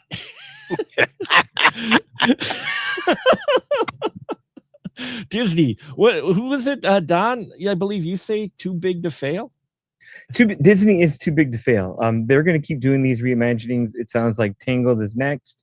They show no quarter. They have no scruples. If it can make money and squeeze money, they will try. They are too big to fail, because even Moana and its bombings are still not at a level that make a dent in all the things that they do. They're too big to fail. And it doesn't matter how much the rage haters and the grifters and the chuds try to celebrate this what Manal is doing. Disney doesn't care about that. They're still going to get the merchandising. They're going to get the VOD sales, and they're still going to do their live action streams, because unfortunately, as bad as what people didn't like about Lilo and Stitch, it still made over $1 billion. So that's the problem. That's what this is. People still want to go see it. So Tangled is next. Let's not forget about Frozen, because that's going to be coming down the pipeline. The Disney machine will always continue. And the tragedy of that, I think, Monty, is that Disney has so much money and inevitability as profitable, ventures, whether it's owning ABC and the parks and various toys and sort of the tchotchkes that pay for so many bills. They should be risking more. They once did. I mean, I even go back to when I was just in college, and they realized that they weren't doing the animated films as well as they used to. And so they started to try to do something edgier with their live action film productions, and they created Touchstone. And then they produced Down and Out in Beverly Hills and Ruthless People and some very fun R-rated comedies, and sort of, hey, we kind of get this. We know that we're sort of yesterday's cold mashed potatoes, and we can be modern and bring back Bette Midler, et cetera, et cetera. And, then they, bought Pixar and sort of got the gleam from that new animation company and took it as their own. But to see them continually going back to, well, we haven't done this animated movie yet, or we haven't done the live action version of this. And, even like the Descendants on the Disney Channel, I think is just, how many times can you do this borrowed interest stuff when these people have enough intelligence and talent and money to say, we want to do, why don't they do a contest and say, we want to do 3 new movies with original IPs or whatever each year, and we're looking for people who want to tell a good story out there, and you join the contest. They could do that, and young people, screenwriters in Hollywood, et cetera, whomever. But instead, they keep doing this, and then they scratch their heads and go, well, I guess that's bad. And well, we've been having a tough summer. We also shut down the Carousel of Progress after 70 years or whatever it's been. But I don't know if they really get the fact that they were once had people they called Imagineers, and I'm not sure they're living up to that reputation anymore. Yeah, I think your key word is progress. Like, where is progress being made beyond the merchandising possibilities, and where is progress being made in what filmmaking can do? And don't get me wrong, I get that there's tools in the toolbox now, different tools in the toolbox from traditional animation to reboot and remake anything you want, to have a blank palette, to have all the green screens in the world. I get all that, but is that, like you said, is that really progress? Is that really something new? Is that really something that pushes the medium into a new place, or just stays in the toolbox they have? And there's more progress to be made than just on the on the balance sheet and on the ledger line. I mean, there's got to be something to be said, like you said, for imagination and progress of what made it all special to begin with. And we're seeing such a lack of that so much. Yeah. Yeah, it's tough. I mean, because most people think of reboots, remakes with like horror or sci-fi or whatever, but that's what Disney's doing with these live action. They're basically remakes, if you could call some of them live action. I mean, The Lion King, for crying out loud, it's still animation. It's still just CGI. It's called photorealistic realism. It's still animation, though. It's not live. You know, Jungle Book was barely live action. I mean, yeah, you had some live actors in there. You know, I thought the kid was. I thought the kid was just the only live action. Everything else is green screen. I think that's pretty close to the human characters in there were done as regular folk. But you know, it's funny. You think about now that they own Star Wars and own Marvel, and you know they still don't know what to do with the Muppets. That they would say, well, okay, so that was sort of our fourth phase of the Disney trajectory or whatever, you know. First we were the most magical place, this animation kingdom, then we're the most magical place on earth with the parks, and then, you know, doing different things that were, you know, adding some edge to it, live action, musicals, blah, blah, blah, whatever. I mean, they kind of brought back the musical even for Broadway in a way when they did Little Mermaid. I remember that Broadway World and theater magazines of that ilk heralded that one and Beauty and the Beast as the best musicals of that year, and they were animated films. So, you know, they've done these things were very, you know, bold and you know, sort of, dare I say, daring. And then they bought all these things because they could and they had all this money. But what's the next phase? What's the next thing they could do? I'm not sure what that is, but it's got to be something other than just saying, well, we'll buy the next thing that we can afford. It seems like they just become like tired old rich people, you know, like Johnny Depp, like, oh, I made $100 million off of Pirates, so I guess I'll buy a case of wine every week. What? Is that really you're showing us your talent, Mr. Depp? The frustrating thing about it, we all know it. There is such a pool of untapped stories, untapped ideas, untapped IPs, for crying out loud. Yeah, so much so that they could do that they didn't. You know what I wouldn't mind? I would love to see Disney get back to more of its musical roots. Bring something back like the Three Caballeros. Yeah. Could you imagine? Create a new musical for Broadway rather than just doing Mary Poppins or Aladdin or things that are, again, Beauty and the Beast borrowed from previous cinema. Go out and write a new musical. Spend $100 million and write a new Broadway musical. See what they can come up with. Challenge their creativity partners and whoever they are, or the average Broadway Joe, if they can, to do that and sponsor it. Turn it into a Project Greenlight kind of thing. Just different ways that they could be bold still. But I think that to me would be, you know, just as a reboot of the company, if you will. Yeah. Like the next phase has to be to, I think, be bold and daring again. I think it hasn't gotten to a reboot remake stage yet, but like, you know, that infectious business goals or whatever we're calling it, the greed has reached even their acquisition of Pixar, where they're and it's unfortunate that they've attempted some original ideas in the last few years that haven't measured up to their heyday of the aughts. But like, you know, it's when Toy Story 5 and The Incredibles 2 out-earn the Souls and the Elios and the Lucas of the world, they're just going to see the bottom line and go, let's just lean on the sequels and reboots and not try what used to be the feather in their hat, which was really good imagination and original storytelling. Yeah, I mean, I'm not necessarily saying they should bring back Black Hole, but I would bring back. But you know, you think about different books. To your point, I mean, you would usually time was with that, you know, and even in Hollywood in the 20s and 30s, they would oftentimes cull from classic literature or you know Broadway shows and plays that were popular. And I'll grant you that isn't necessarily original per se, but still, there's great books out there that have never been done. There's short stories out there. Every year they come out with a number of annuals about like the 50 greatest short stories of the year, and they're fantastic. And short stories always make for better movies because you can tell the full story in a 2-hour movie from a short story. Where trying to get East of Eden into even a miniseries of Florence Pugh was going to be tricky because it's a unwieldy long book, and that's why the James Dean version was only the last third of it. But Disney could be doing things like that, like, hey, we have this sense of history, and we've always done movies about that, whether it's the one original Family Band, which was about the Taft presidency and election, or things like Pirates of the Caribbean, which is going back how many centuries.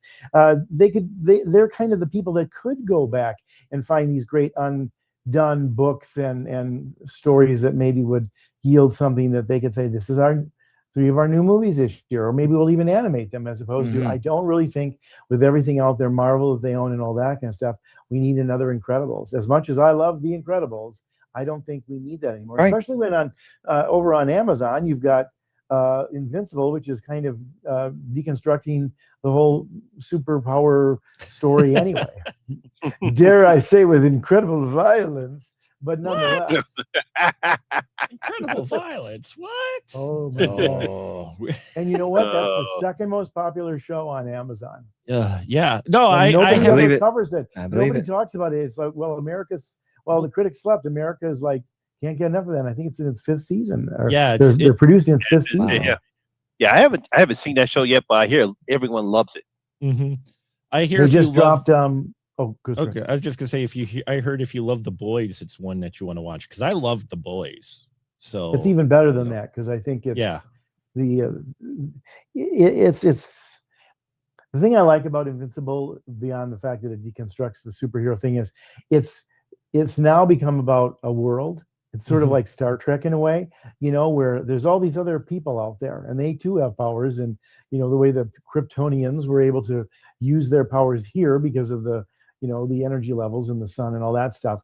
And they have a lot of that kind of thing going on in different worlds and different planets, and they're not always nice, and they're very competitive, and there's cold wars, if you will, and stuff like that. So it's really about we aren't the only people on the world and the galaxy, and we're also not the only superpower. So it's very clever in these people trying to sort of handle it from all sides. But again, I think part of the problem is the box office. I mean, you look at a Toy Story 5, but the masses go, and it earns 100 million whatever dollars in its opening weekend for a 5th installment in a 30-year-old franchise. I wasn't able to bring up the clip. I'm sorry, folks, I didn't bring up the clip, but I do have a clip of me 1996 reviewing Toy Story, whereas a young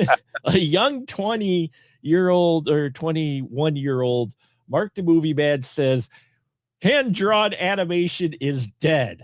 That's how I opened the review. I'm like, it's dead. Pixar, I mean, Toy Story just blew our minds when it came out, and we really haven't had that type of animated film or whatever anymore, because they keep going back to the same well. Monty, you did a video on it.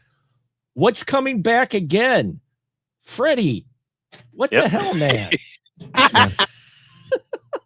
I mean, what are your thoughts with that? Well, I'm sure you thought. I know you did the video but it's not surprising, because that's what's moved.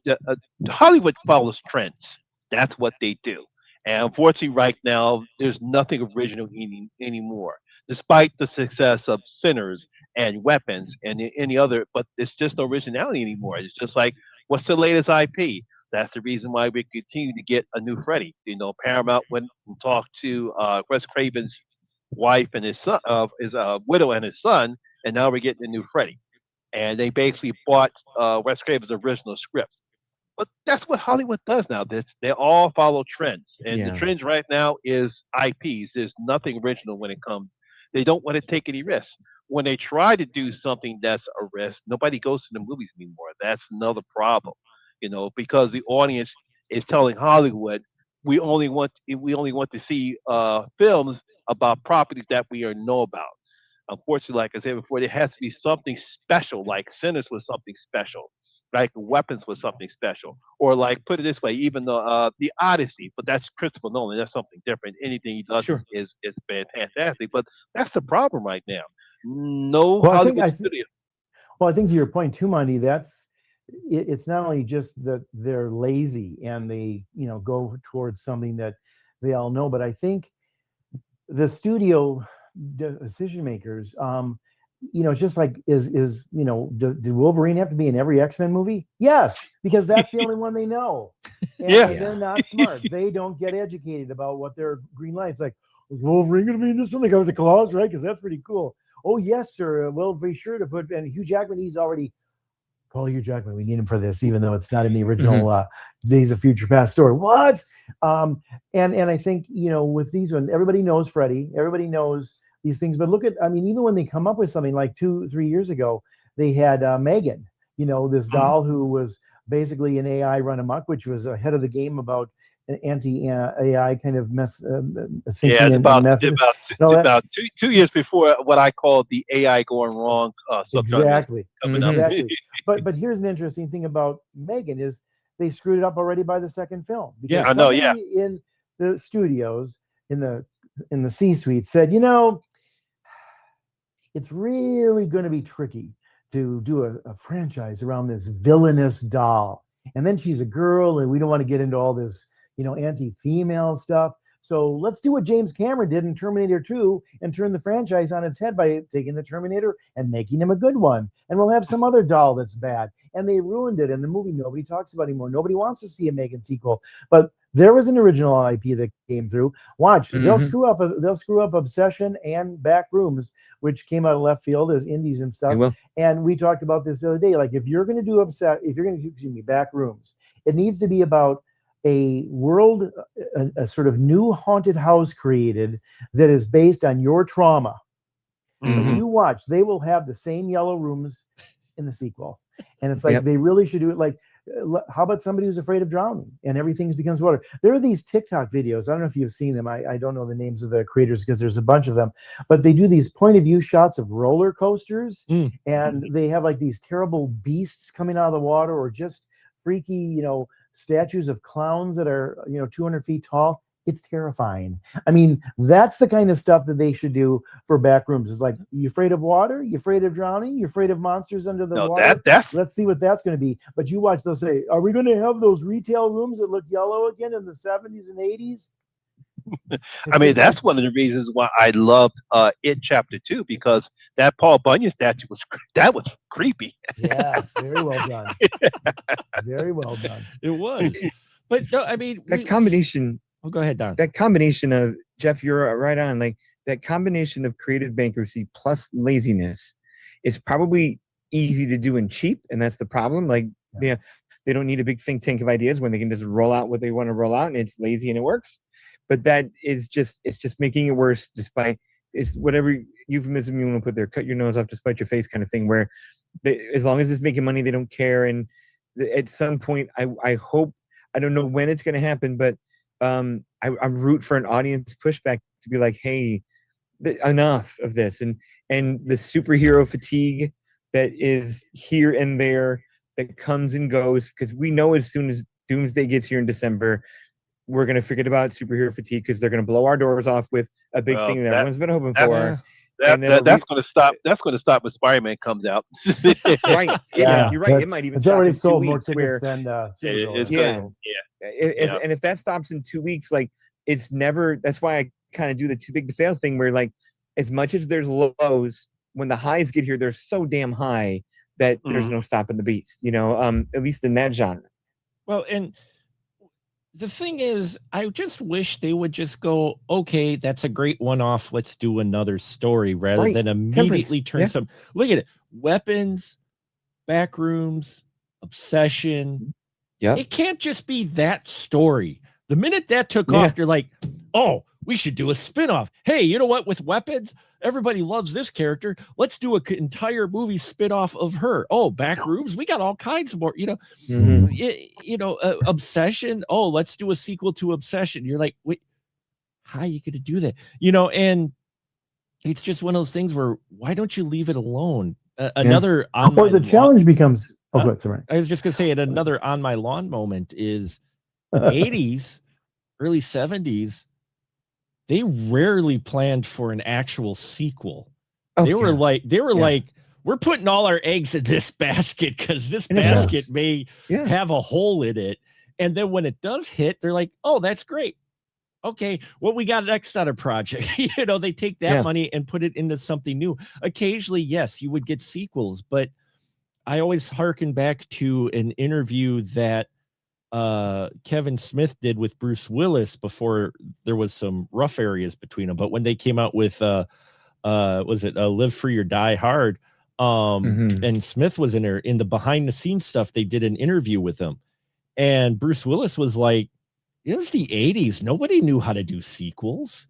I mean, outside of Lucas, who had his 3 films, they didn't know what to do with sequels. Rocky was probably your best. There's what? Yeah, 4 movies Rocky before 1984. Yeah. Yeah.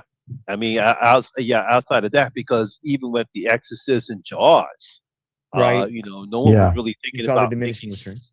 That's right. They really didn't think about doing sequels. Yeah, that's the whole thing. It's just like when I first heard about they were making a sequel to Exorcist, I'm like, "Ooh, wow, they're going to do that? How?"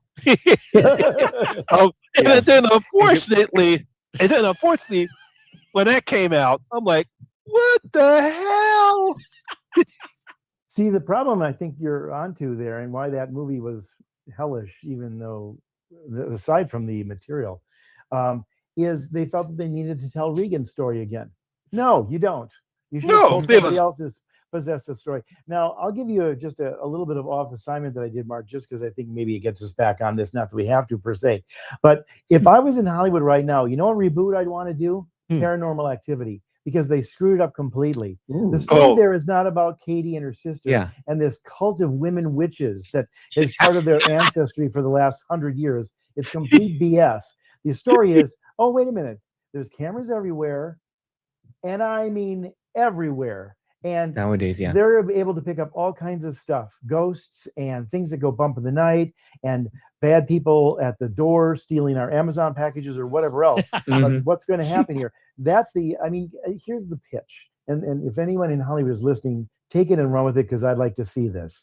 But the pitch is this. Okay, Paranormal Activity is ghosts and CC camera, closed circuit cameras in a dormitory, in a church, in a hotel, in a ski lodge, in the home of a E.G. Marshall type of character from a creep show who is so paranoid about people coming in stealing his stuff that he's got cameras everywhere.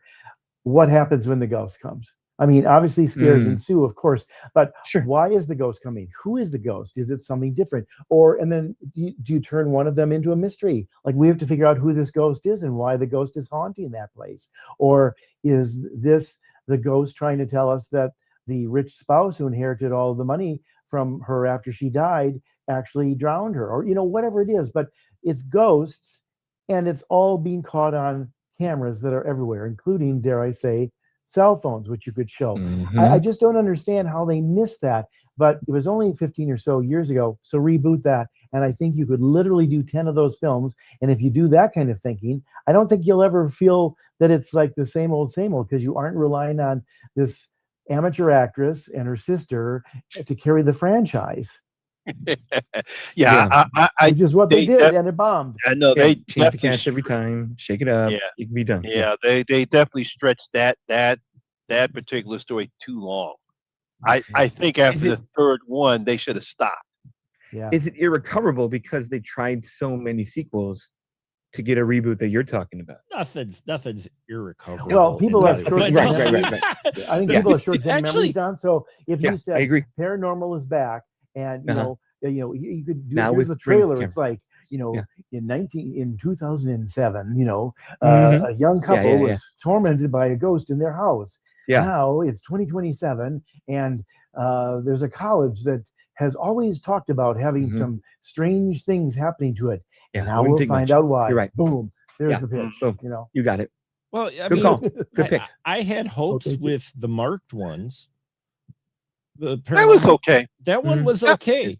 That was okay, but then they shoehorn, whatchamacallit in it. That was that. I loved that movie. I enjoyed that. I shouldn't say love. I enjoyed the marked ones until the last 5 minutes, to where suddenly he jumps through a door and, oh, wait, we're back at the original house of the original movie. And we're connecting this because you didn't think that this took place in the same. I would love paranormal. I'm with you, Jeff. They could do a lot of things. You mentioned the hotel thing. The way my brain works, I apologize. I always have this warehouse of just chipmunks working on ideas. You could take a hotel thing, have a serial killer in a hotel thing who goes, oh, okay, but doesn't realize there's a malevolent spirit in there doing the deaths. And you have them kind of on this collision course of him choosing some victims, but other people dying. And then he's got, like, you know, you could do all kinds of things. Or like with the marked do all kinds of things. Do different supernatural cultures. Well, Don just got back from Hollywood, and I did. One of the most famous hotels that I'm sure he drove by is the Sunset Tower, right there on Sunset Boulevard. It's it was used in The Player, and it's this incredible Art Deco building that Sharon Stone climbed up on the outside of it during her Playboy pictorial in the 90s. And they actually have a ghost that haunts that. If you talk to any of the people who work there, they will tell you the story. If you get them sort of private, you know, where they're not in front of a crowd holding court. And it's true. They have a ghost. And the story is that a young woman was thrown down the stairs by her boyfriend in the 20s, and she died in the hotel and has never left. And it's apparently true, because I've asked a couple of people over the years when I've stayed there for work, and they say, yeah, we have a ghost. And sometimes it appears in the mirror. Sometimes it turns lights off and on. It seems to get perturbed by people making too much noise, like it's a quiet ghost or whatever likes her quiet.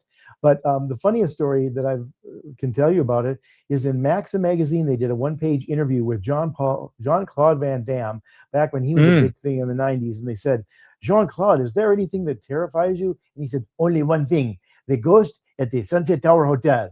And he said it appeared to him in the mirror one time when he was shaving, and he ran out half naked, apparently, onto the street. And the concierge told me that they have had people check out in the middle of the night naked. They're standing there naked saying, check me out, bring my bags down, and they have to send up a busboy to go get the bags. And, you know, I don't know if there's hazard pay for that or they get a special tip or whatever. But I mean, there's just one. It could be one ghost in a real hotel, and there it is in Hollywood. It's find a notable college that did the same thing. Find out why it is. And what do you do about it? Do you bring in Zelda Rubinstein? Do you bring in an exorcist? Do you just let it go? Do you try to calm the ghost down? Do you try to section off that part of the hotel? Who knows? I mean, these are the things, as opposed to, well, it's really a women's cult and they're going to kill all the men in the way. What? What does that have to do with ghosts? Well, never mind the fact that the original Paranormal Activity was supposed to be a one-off. I mean, exactly. For those who may not know, thanks Spielberg. He's the one that gave him the money and the idea to make the first Paranormal Activity open for a sequel, because in the original one, she gets killed by cops. I mean, it's a brutal. I've watched the original. I saw the original ending. And that's right. Yeah, I heard the fact that she actually dies. Yeah, and it's off camera because the camera's in the bedroom. She offs her husband. She's sitting there still doing the rocking creepy part. And then night comes and you hear cops in the distance, and she stands up and she goes down, and you hear them say, you know, quick, ma'am, don't approach, and blam, blam, blam, blam, blam. And it ends with her getting shot nearly off camera. You could just see through the hallway door her body fall. And I'm like, that was effective. That was creepy. Right. Jump scare ending to leave it open for this whole story. This whole story. And of course, they kept doing that. Like every time at the end, you see these, either it's Katie or whatchamacallem or the whole cult group coming up to the screen with their creepy looking faces. That's right. Creepy looking faces, and then it would cut to black. And you know, it's funny too, Monty, too, because I don't know how you guys feel, but for me, the scariest moment in that movie was the freshest moment, and that is where Katie is just standing on the side of the bed watching her boyfriend sleep, and you see the time code in the corner, and she's standing there for like 8 hours. Just standing there sleep. I know. And it's a simple enough trick to do, right? We recorded for 2 minutes and just you run spin the time code. Exactly. The time code. that's a different way of making something scary. Right. And they could do so much of these kind of things with Yeah. sort of sequels to horror and stuff like that. But if you bring back Freddy, it's just what's going to happen here? Well, they're going to fall asleep. He's going to kill them in the dreams, and somehow they're going to try to stay awake. I mean, Yeah. the only thing that's left is how do they not defeat him? Because Yeah. they think they will, and then they haven't. And Right. that's about the only thing left in the third act to discover. Yeah. And I go back to that where they've tried, because even like Wes Craven's New Nightmare, they kind of already tried to reboot and remake it as it went anyway. Like, I think that tile's been squeezed too many times. Kind of along the same line of thinking, I'm kind of in the Lisa Simpson meme school of, instead of remaking great movies, they should remake bad movies that were based on good stories that did not meet expectations. Like, stop touching Freddy. You have a classic. You don't need it. Just go back and watch the old one. There's so many of these movies that get rebooted and remade that don't need it. We didn't need another Psycho by Gus Van Sant. We didn't need. There's so many where, like, just leave the classics alone. Find something that missed that could use a little bit better spin. Like Total Recall didn't need it. You had Arnold's. Even Running Man, truer to the book. But like, I don't know if you needed it. It's. I'm the Lisa Simpson meme. To that point, Don, I'll give you an example. Yeah. Robert Louis Stevenson's The Strange Case of Dr. Jekyll and Mr. Hyde. There have been many versions of it. Kirk Douglas did a TV movie version of it back in the 70s. And, they've done the musical on Broadway that David Hasselhoff famously played. This is the moment. No, it isn't. But, I mean, they actually haven't ever really told that story adequately. Yeah. Now, part of it is because it's a little dry.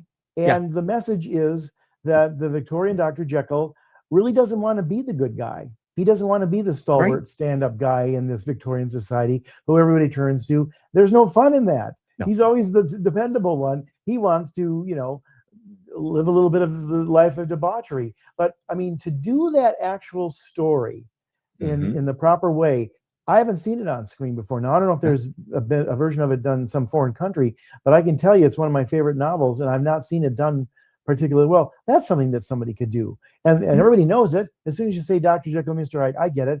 But what if you told the real story? And I think with what we've learned from things like The Alienist on television and The Prestige, speaking of Christopher Nolan and stuff like that, the Victorian era is fascinating, and it can be very dark and mysterious. They just figured out who Jack the Ripper was from the DNA. So I think there's all these sort of untapped things of that area that, you don't have to rewrite Stevenson so much because, well, audiences won't go for that. They will. And I think that's a great untapped source. Yeah. Along the same lines, go ahead, Monty. Yeah, that's something that would be interesting. We never got a Jack. We all know about Jack the Ripper. How come we never got a horror film about Jack the Ripper? Closest you got is what? From Hell? With the Hughes brothers? Yeah, and it's a one-off. And I mean, for example, I'll just give you a quick little story. I mean, this is where people don't read. They don't, like I said, these sweet people are like, you're going to bring Wolverine in it, right? They'll probably want him in the Jack the Ripper story. Well, they both work with knives, right? One has a hand, though, so it's a little different. Wait a minute. It's a time travel thing. But the fact is, before this DNA evidence supposedly points to the Kaminsky man who's ended up in the insane asylum as the real Jack, a lot of people thought it was this quack doctor named Francis Tumblety. And in fact, I think he was like a number 2 or 3 on the suspects on the Ripper case book and some of those expert sites. But anyway, Francis Tumblety, we do know, escaped to America. And that's one of the reasons they thought he was it, because maybe he figured out that they were closing down him in England and he wanted to go to fresh shores to create a new round of terror for somebody in a city where maybe they didn't know him as well. That's a sequel. I mean, that's a Jack the Ripper sequel. It's like, Tumblety in Delaware, I mean, whatever, there's things like that could have lent themselves that even if you're the most cynical guy who likes reboots and thinks that's the easiest money to make in Hollywood, it would still have been valuable there because the story lends itself literally to sequels of his travels to different countries to escape the police. Yeah. I got something that's I'll offer my suggestion to go with the theme and homework today. In that same realm of like pulpier older fiction, it's not as good as paranormal, but I think it's in the realm of horror where it would be done best by the by the new age horror artists that are out there today. I think, going with the Lisa Simpson meme, I would love to see a proper H.G. Wells Island of Dr. Moreau. I think if you give that to Ari Aster, you give that to Robert Eggers, and you Give get it to Roger Eggers. You get Val Kilmer out of there, you get Marlon Brando out of there, and you and wasn't there a little pygmy that he There was treated as his cat? the littlest guy, littlest I person in the world. Something, the prostitutes didn't like him, but everybody else in the neighborhood really did. But if you grizzle that down and then stay as, and there's room there, especially with like an Astor and Eggers, to go as fantastical as that old novel dared to do. Now I know we've come a long way where I'm sure someone would prefer, a cheaper modern adaptation of it versus a period adaptation of it. But I think the brilliance of it is the unknown of back then, of what Wells was going for. And I think that would be, in the Lisa Simpson realm of things, a bad movie that has a tawdry history, thanks to Kilmer and Brando, that in the right hands, there's some real good material there where, and along with many other, like, I'm a lover of those old pulp novels where if it's Tarzan and Burroughs, or it's Wells, or it's even Johnston McCulley's old school Zorro, like, there's some room to, not get too CGI, although I think you would probably need some Avatar level CGI to do Island of Dr. Moreau. But I think there's something really cool there where there's a little bit of name cachet of, like, people have heard of that, but not maybe as high as other, pulp things like Dr. Jekyll and Mr. Hyde. But I think for the educated crowd who reads, I think you'd have a thought-provoking thing there. It's getting smaller and smaller, that crowd, unfortunately. It's real small. That's my nominee. Yeah, but as far as that goes, that would be a good pick, because you could even modernize it if you want to, or put in a modern age, because genetics and that's always being played with. Oh yeah, you could do a lot of things with it that would be relevant too. Totally. Today. Well, it even takes on a Planet of the Apes quality too, because what do you do with the species that you've created, which is half man, half beast, and yet they're all different kinds of beasts? And what do you do with them? You don't necessarily kill them; they escape. I mean, you get a Planet of the Apes kind of quality where they have their own sort of group of subset of people, or X-Men, where they're mutants, if you will, et cetera, et cetera. Oh, make them superheroes. There you go. Yeah. No, well, not necessarily, but I know, I'm kidding. But what could you do with them where they become ostracized, or they're looking for a place to belong, or they find a village where they belong, and then somebody wants to explode? I mean, there's dozens of things that you could do that are both exciting and stuff. But you're right, it's something that would look new and fresh and exciting to people too, especially with what you can do with makeup today, and sort of melding of some of that with maybe some computer effects. Yeah, Monty, what would you think of Island of Dr. Moreau? Because being the horror fan. That would be an interesting concept, because, like I said, the Val Kilmer and especially the Marlon Brando versions. Oh God!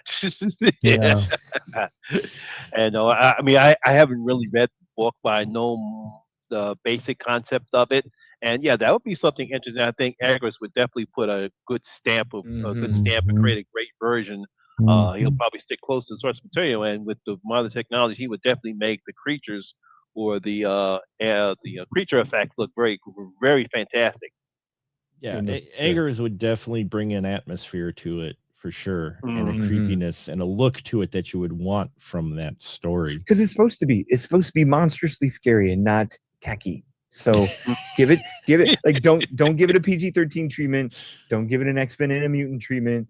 Don't make it because like Matt Reeves doing the Planet of the Apes trilogy, granted something that was monstrous, a bigger world that took over the world. It doesn't need to be that. Like, it's the island, not the nation of Dr. Moreau. Like, leave it be an isolationist, creepy thing, and that like you said, somebody stumbles upon, and because just like the novel, someone ends up there and questions everything. And what do you and there's an opportunity for, I think, real humanity in that too, which is think almost always at the heart of every really great monster movie, is where's the humanity inside the monster, or maybe where's the humanity in the way society is treating that monster. If you decide we're not going to just annihilate them and put them all out of their misery, like at the end of The Fly with Jeff Goldblum, what do you do with that creature? What do you do with that species that you've created, and maybe there's 100 people, 100 sort of where do they go? I mean, I just think those are narrative challenges to people, whether it's at Disney or any studio or any screenwriting class, UCLA, USC, New York School, whatever. I mean, that would be interesting. Like, tell me a human story about this monster that I haven't seen yet. Yeah. All right, I prefer the 57 version. I can't help it. Oh yeah. The 57 version is good too. And before we continue further, just a reminder, folks, we are doing this stream tonight live as part of our long streamathon, our 10-hour streamathon. So please, if you get a chance, head over to specialmarkproductions.com/stream and click the donate button, or click the link in the description of this video or the QR code. Help us help out an association. We've actually raised a good chunk of money tonight, surprisingly. So thank you all for tuning in. Now, the only thing I think of now, you mentioned Planet of the Apes type thing, is now I'm thinking of Escape from Island of Dr. Moreau. I'm thinking of Beyond Island of Dr. Monroe. Right. Someone's gonna that would come, right? You know it's gonna happen. It would. But it's interesting you say that, though, because the second movie, Beneath the Planet of the Apes, was an obvious sequel. We'll send another astronaut after him, and we'll bring back Chuck Keston, and those mutants. We knew there was somebody underneath that who was responsible for all this craziness. But boy, did they mix it up and really well when they did Escape from the Planet of the Apes, to bring the 3 apes here. And like, we couldn't deal with the fact that you people ruined your planet. And it's like, well, if we get rid of them, then they can't take over the planet. How'd that work out for you? Yeah, that was pretty interesting. When I originally saw all 5 of the Planet of the Apes, and then when they escaped the Planet of the Apes, and I saw that scene come, I'm like, wow, I'm impressed. See, and that's the thing, is there are reboots and remakes and such as well that they've done that have tried that, along what you were talking about, Don, the Crazies. Now, don't get me wrong. I enjoy the original The Crazies, but if you look at that, a lot of that takes place in like a couple of rooms, limited budget, limited location. It's a lot of the stories told from one perspective and that. And so when the Crazies remake come out, I'm like, oh, what are they going to do? And they end up telling pretty much the same story, but from a completely different perspective. Instead of being the scientist, you're the cop outside dealing with all of the stuff going. It's amazing because most of the people, didn't even know that was an original film. I had to tell them, I said, there was a film that came out that was called The Crazies. I was like, what? Really? Right. But I mean, see, that's kind of fascinating, though, because if there's not that many people who know it, there's an opportunity to use something that isn't that well known, but make sure that more people see it and do it. I don't know, maybe a little bit elevated with actors or production values or visual effects, whatever might help it somehow. But some of those things, I think, to your point, I mean, Siskel and Ebert always used to make this point on their show too, is don't remake a great movie, you remake a bad movie and make it good. Lisa Simpson, and it's the same Lisa Simpson meme, and you could do that. And there's so many movies, because I mean, especially Lamont, I know you, Jeff, you watch horror as well. Don, I know not so much, but I've watched a lot of B horror in my day, and there's B horror out there that I watch and I go, man, if only they would have had the budget. Yep. Right? Exactly. The story is interesting. The characters are interesting. It's just they don't have the budget to pull off what they're trying to do. Right. So there's a whole well of 80s horror that you could tap into that doesn't involve Freddy, Jason, or whatever. Hell, bring back the Ghoulies, for crying out loud. Give me some monster. Give me some monster horror. And to that point, I mean, look at one of the greatest horror movies that is, a remake, and that is The Thing. The Thing in 1982 is a remake of The Thing from Another World in 1961. Don Siegel directed, the man who brought us Dirty Harry and some of those kind of movies. That was one of those things where horror like that, which was also a blend of horror and sci-fi, were B movies. And James Arness is the thing with the big giant head. It looked like he should have been off writing that cookbook in Twilight Zone. He looks like the same makeup. But to serve man, It's a cookbook.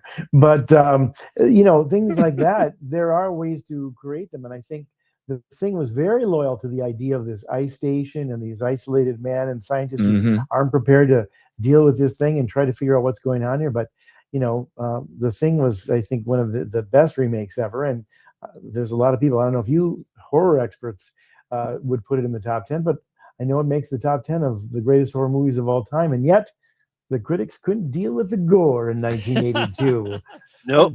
Couldn't deal with gore. Oh my God. They couldn't deal with it at all. It's like, what are they talking about? Why are they hating on it? This film was fantastic. The people, when I went to see it in the theater, everyone was skitching out over, first of all, when the dog exploded. That everyone was sketching out. That, of course, when they did the defibrillator and the guy's chest opens up, everyone was sketching out that, of course, the spider walk. But I mean, to that point, Monty, I saw when I was in college, and I thought it was fantastic too, because it was, but I mean, also John Carpenter was a smart guy. He cast it with really good Broadway actors. They were all acclaimed from Broadway or off Broadway. Kurt Russell was a very good actor who was doing a very different type of role for him. He was coming off of Used Cars, and he was really, really good in it. But I also love the scene where he cold-bloodedly kills the Richard Masur character, and Keith David accuses him, as like, you just killed an innocent man, and he did. Who's the real villain? It's actually McCready who's kind of the bad guy in it, and yet he's running the show right up until the end. Well, let's just sit here for a few minutes. It's like, we know you'll die, but so will the villain. But is it the same person? Much debate. But I love the fact that somebody said, I guess Carpenter said, I can remake this pretty good idea that just didn't really have the budget to do it proper in 61. Yeah, I mean, I love the thing. My oldest son, who grew to love horror, he didn't like horror initially. When he was younger, he couldn't even walk down the video aisle because there were video stores then. He couldn't even walk down. And then he discovered a love of horror, and his favorite horror film is The Thing.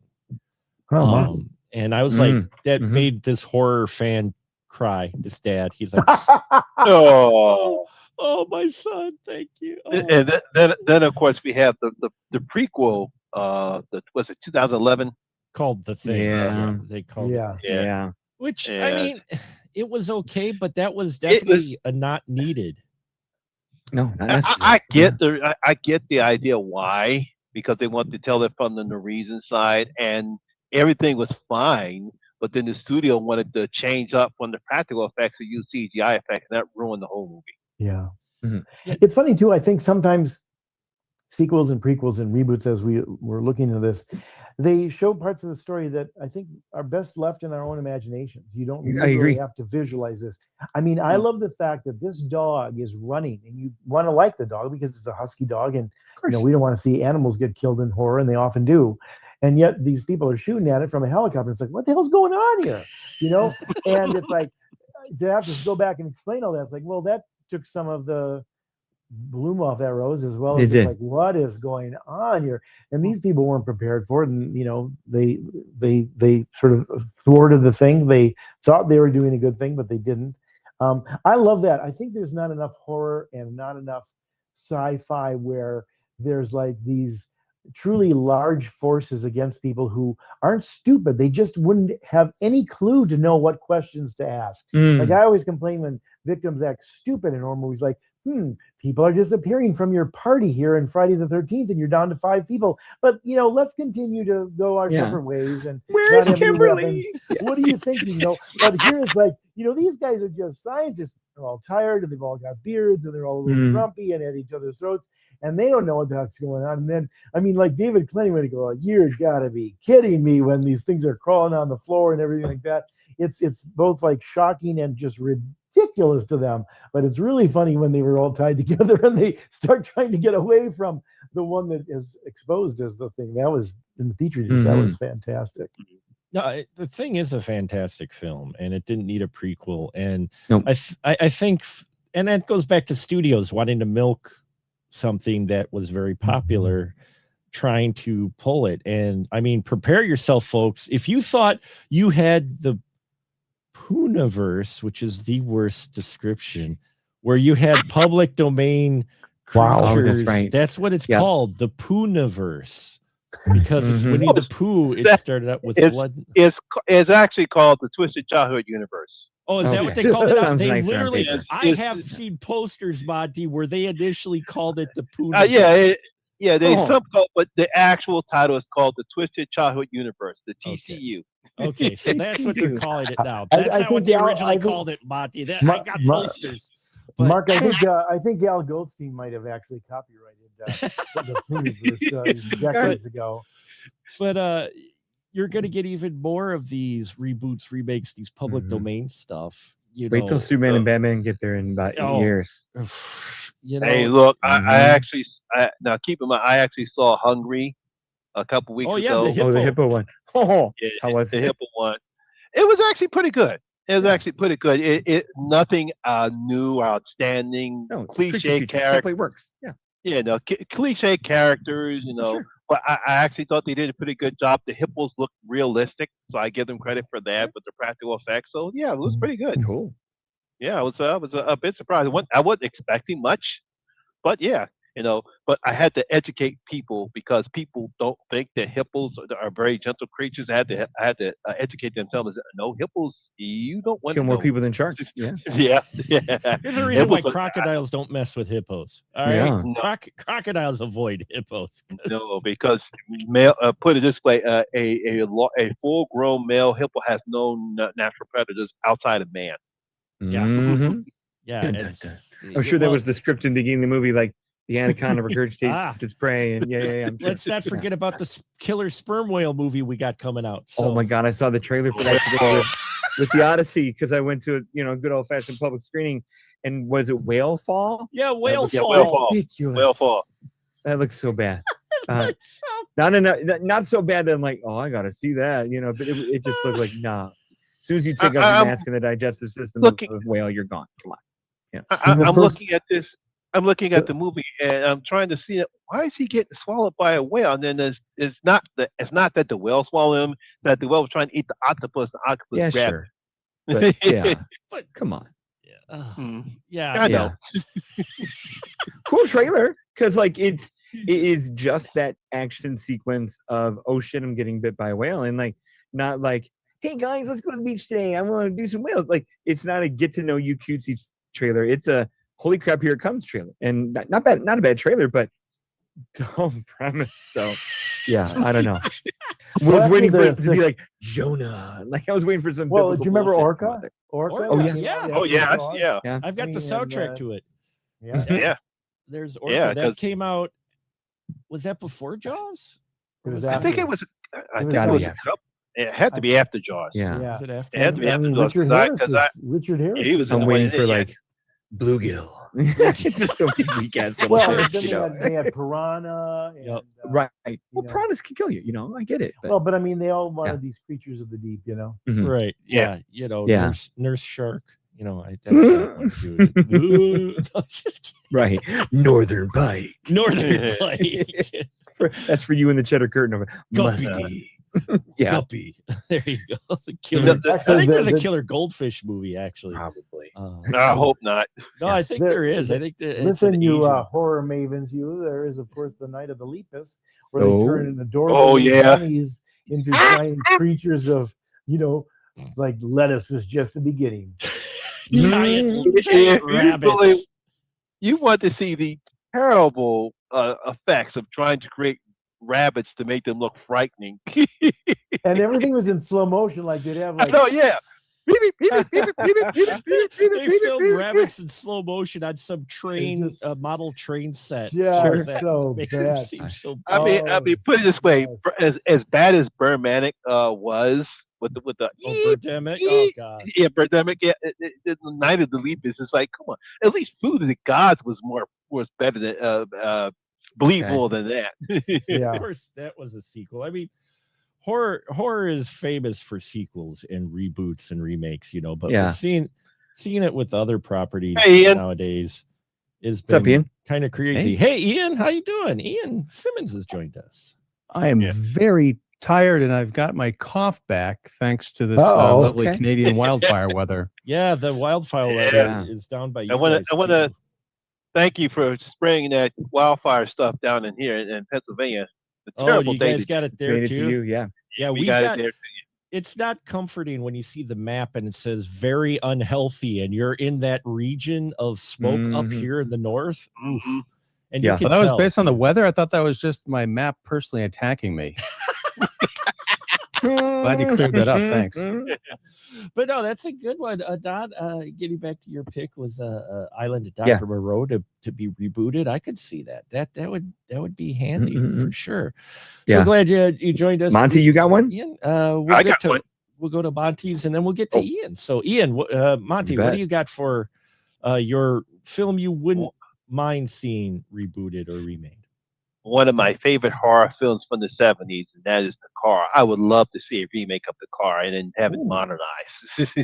They could Waymo? put it I mean, Yeah. put it this way: it could be, it could even be an AI going haywire again, or AI going wrong again. But that's what I would love, because as much as I love The Car, which is actually, I believe, is the first Jaw ripoff when it came off, because it's similar to Jaws. You really don't see the car. It kills people. It has a great sound effect or a great music when the car, and of course, I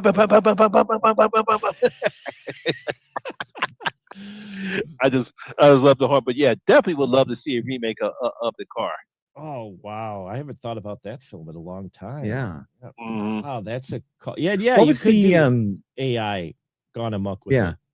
I know it's not the same premise, but it's like that, a car could kill you thing. What was the Anthony Hopkins narrated movie last year? I think it was called Trapped. I saw it. That was Yeah, actually pretty. was It was Bill actually Skarsgård stuck in the car, or which actor yeah, was yeah. that? It was, he was Yeah. he was stuck in the car. Yeah, it was actually pretty good. It dragged a little bit too long, but it was Sure. actually good. Both him and Anthony Hopkins were pretty good Yeah. in the film. Yeah, Wow. Is that close enough, or not the same premise you're looking for? yeah. It's close enough. Yeah, It's close enough. Okay. But still, of the actual, so you don't see the car. I think that'd be interesting to see it. Mm. Especially with all the self-driving cars you have yeah.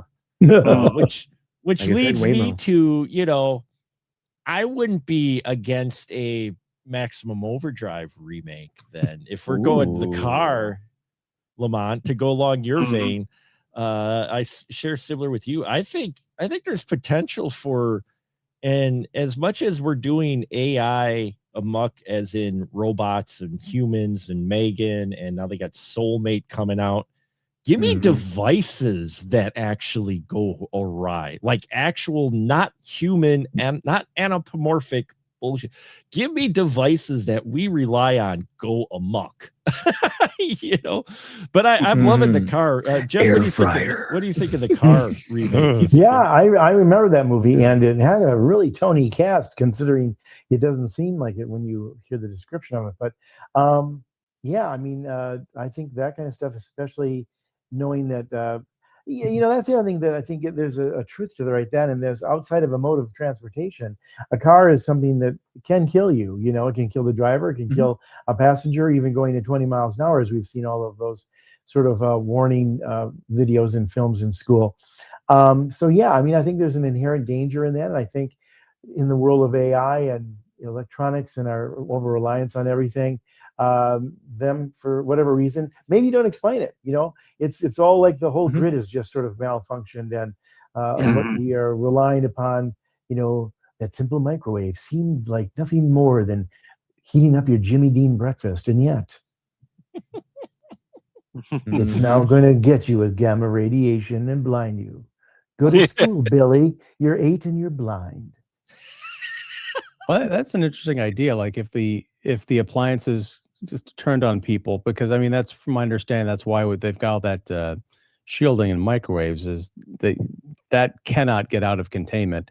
So if you had one of the machines kind of like breaking open the microwave and then the microwave turning itself on to like irradiate the family, that would be really cool. Like working together.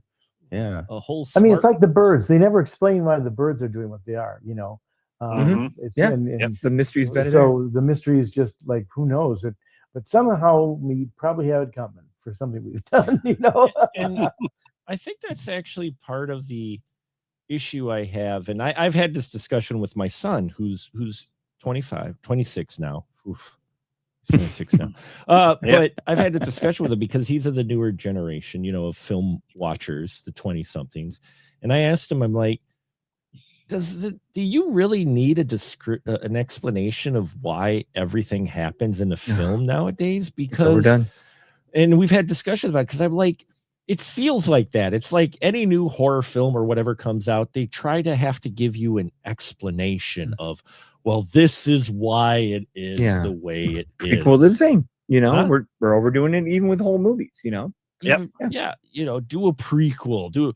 We're doing a prequel with weapons. We've got creepy old witch. She's a creepy old witch. Everybody loves a creepy old witch. I don't need a full story of why she's a creepy old witch. She's a creepy old. That's what makes it creepy. The theater of the mind has been closed, is what it is.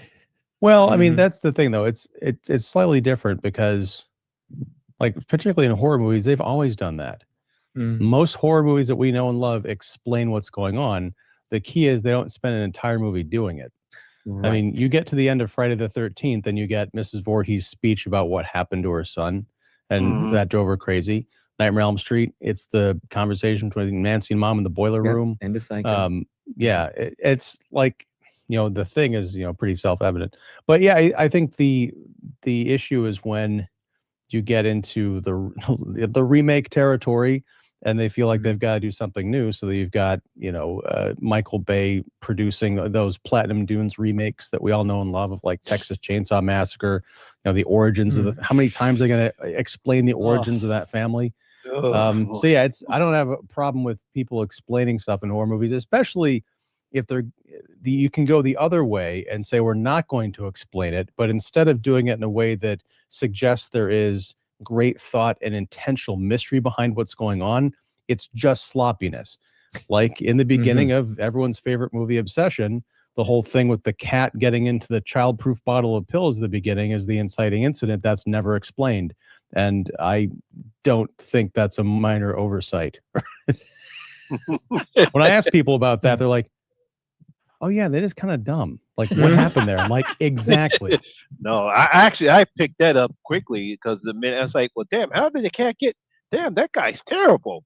He's supposed to not keep bottles anywhere so a cat can get it. Dude, man, be more responsible. And they all have child temper caps on. That's the thing, is it got into the child, because I love the fact that they didn't explain it. Like, they assume that you can figure that out on your own. Knowing some of the experience. I got an answer here. We have. It's Mr. Jinxie's from Meet the Parents. It's a well-trained, military-trained cat. It's Robert De Niro's fault. He had just gotten Mr. done Jinxie. Being milked, and he needed some pills to take the edge off. Right? Yeah. That's really funny. To your point with the car, Lamont, just to come back to that, because I'm thinking of all different options you could do with that. You could literally have Ghost in the Machine, if you want to do it that way, where it's taken over and it jumps smart cars, set it in a slight, and you don't know what exactly this is. That's, could be code, could be a ghost, whatever. Everything's connected to Wi-Fi now. I mean, I'm surprised we don't have more device horror. Me too. Closest we got is what, Searching? And it's like missing, like it's 2-3 search. Oh, you also had AI from a couple summers ago, or not or what? Artificial. Artificial. Afraid. That's what it was. Afraid. Okay. Yeah. Afraid. Yeah. Terrible. Yeah. That movie is terrible. But that was terrible because they did. Yeah. They wrote that so poorly. Yeah. Searching is awesome though. Yeah, that's one. I think the problem. Go ahead. Sorry. No, please go ahead. No, go ahead, Ian. Go. I was going to say, I think one of the reasons we don't have more of it is because the ones that we do have tend to come out and not do anything. They don't make much of an impression. And I feel like it might be, to borrow a terrible phrase, too soon, which we'll get to when we talk about my choice for a remake. Okay. Anyhow, it's kind of like war movies. Like, there were a whole bunch of movies that came out 20 years ago in the middle of the Iran-Iraq war, and then movies about 9/11, all that. They all came out and they flopped because people were like, we're living through this right now. We don't need to go pay for our escapism and feel like we're watching 2 hours of CNN starring Jake Gyllenhaal. So I think we need to get some. And the other problem when you're dealing with technology is by the time you get a movie written and into production into the theaters, the technology already mutated. So it's like, So true. it's not even relevant anymore. It's true. laughable. Yeah, it almost has to be more metaphorical than literally trying to capture the latest, greatest real-time villain. Yeah, that's true. I could see that for sure. See, for me, I'm like sitting there going, superhero is untapped horror. Superhero genre is untapped horror right there. Well, we're getting Clayface later out this year. We are getting Clayface. We got Brightburn, which I think Brightburn is fantastic. In all honesty, oh yeah, Brightburn was decent. Holds up. Brightburn was decent. Yeah, I mean, love. I don't want to add another nominee, but Spawn could use a remake and a better one. They've been trying. It's been McFarlane has been talking about directing that 20 years, for more than a decade. And every once in a while you hear like an update, like, "Oh, we're gonna go in production, guys, and Jenny Fox is still on board." Like, sure. Look what happened with the Crow with that. Look at what's happened with the Crow with that. Yeah. 10, Crow 15 Spawn years. team up movie. There you go. Ouch. Want to get in the Kalshi market and see which is due out earlier, Crow or Spawn. But like Brightburn, and I know they tried to do it with what was it, the New Mutants, but they had that went through so much production hell that by the time it got produced, it was such a jumbled mess. But I mean, if you look at Marvel Zombies, I actually like the animated series of Marvel Zombies on Disney. I enjoyed that story because I'm like, give us some horror. If people are looking for something different with your superhero film because you're tired of the same thing, give me some of that. I wouldn't have minded it be a live action one. Get the same actors back, but play in Elseworlds Marvel Zombies with the same actors, but they're actually zombies. I mean, we have Doomsday coming out. You think those are zombies already? You said that so straight. It's going to be an hour of credits because it's going to have so many people and special effects. It's going to be 90 minutes, and then the rest of the half hour would just be credits. Okay, but it's like 3 hours. By the way, one of the things we haven't necessarily talked about, it's a little bit of a tangent, but I think it's an interesting one. And that is, of course, it's called show business, not show art, as we've heard that many, many times. But a lot of times, they are generational kinds of decisions that I'm not sure I entirely understand, and I'll give you two samples of them, and they're both connected to Agatha Christie. One is 15 years ago, for the first time in like 10 years, Agatha Christie book sales across the planet were down significantly, and people just didn't know who she was anymore. I mean, there had not been movies made of her work, and the TV series with David Suchet was come and gone. Known, and it was gone almost all done by then. And they went, well, there's other stories and there's all this stuff, blah blah blah. And so they sold the rights to the BBC to take some of her greatest stories and redo them. Now, that's fine if you want to say we're doing it for a new generation, but they started with and then there were none. I don't know if you saw it. In fact, I was just thinking about it. I watched a little of it the other day because Sam Neill just died and he played the general in it. It's usually a throwaway role. He's, I think, the second or third person killed in it. And Sam Neill was in it more because he's Sam Neill, and he was great in it. And it was very, very dark, maybe too dark, but they attempted to do a bunch of these, and some of them were more successful than others. But they're now doing the same thing. They're bringing back Hercule Poirot. Don't start my wife. Go ahead. Well, they're starting with a younger actor who nobody knows outside of England. And they've cast him, and they're doing 3 stories to start it off with, as I think of as a trial run. But the thinking again there was, the 70s had Albert Finney and Peter Ustinov, and then the 90s and 2000s had David Suchet, and he might have been the quintessential version of what Christie wrote. In fact, the name of that show was Agatha Christie's Poirot, not just Poirot. But they sometimes reboot these things or restart them, knowing that unfortunately, a number of people in the generational world out there, something that happened in even 2010 is considered too old. I mean, I think I told you the story the other day, but I was talking with somebody at work when I was at work a few months back, and we were talking about John Hughes movies, and she basically dismissed John Hughes like he was Charlie Chaplin, like, oh my God, I'm not going to watch those old comedies. And I had to start thinking, well, I guess so. In the 80s and 90s, it's coming up on half a century, Jeff. Half a century ago, and that's old. And when I was a kid watching Charlie Chaplin theater in the 60s, that was only 40 years after Charlie Chaplin was having his heyday in Hollywood. So I felt very old and out to lunch. Here's how you update Agatha Christie for modern times. You have like an exploitation murder mystery set in a convent. You make it really sexy and you call it "And Then There Were Nuns." Oh God! Now we're talking. Yeah, now you're. That's I some like the sizzle way there. you're thinking Are here. we, are, we, I like are we back Hell on the yes. Al Goldstein page? You missed me. But we were, you have to go back and watch the show. Then But there there were were some nuns. very funny puns, or dare I say, poons, about Wait, what? Yeah, What kind of show did I miss, exactly. sir? Yeah, there The was one a- you there was just a- none dropped us in. But No, it is yeah. interesting how they redo things just to get an audience that will, I guess, for whatever research shows, not give older things the time of day. Trust me, I have heard things about the Agatha Christie remake, because my wife, she's a huge Poirot. I mean, a huge one. She likes the Kenneth Branagh ones, the parkour Poirot, and Murder of the Orient Express. She just didn't like Haunting in Venice. That movie made her so angry when we came out of it. I thought it was great, and she's like, "Oh, I am so," and I'm like, "Okay," because I didn't know the source material or anything, but she's not liking this. I mean, you want to talk about taking classic concepts and spinning them. I think the most success they've done with them is Sherlock Holmes. Davies did a. You're not talking about the Robert Downey Jr. ones. No.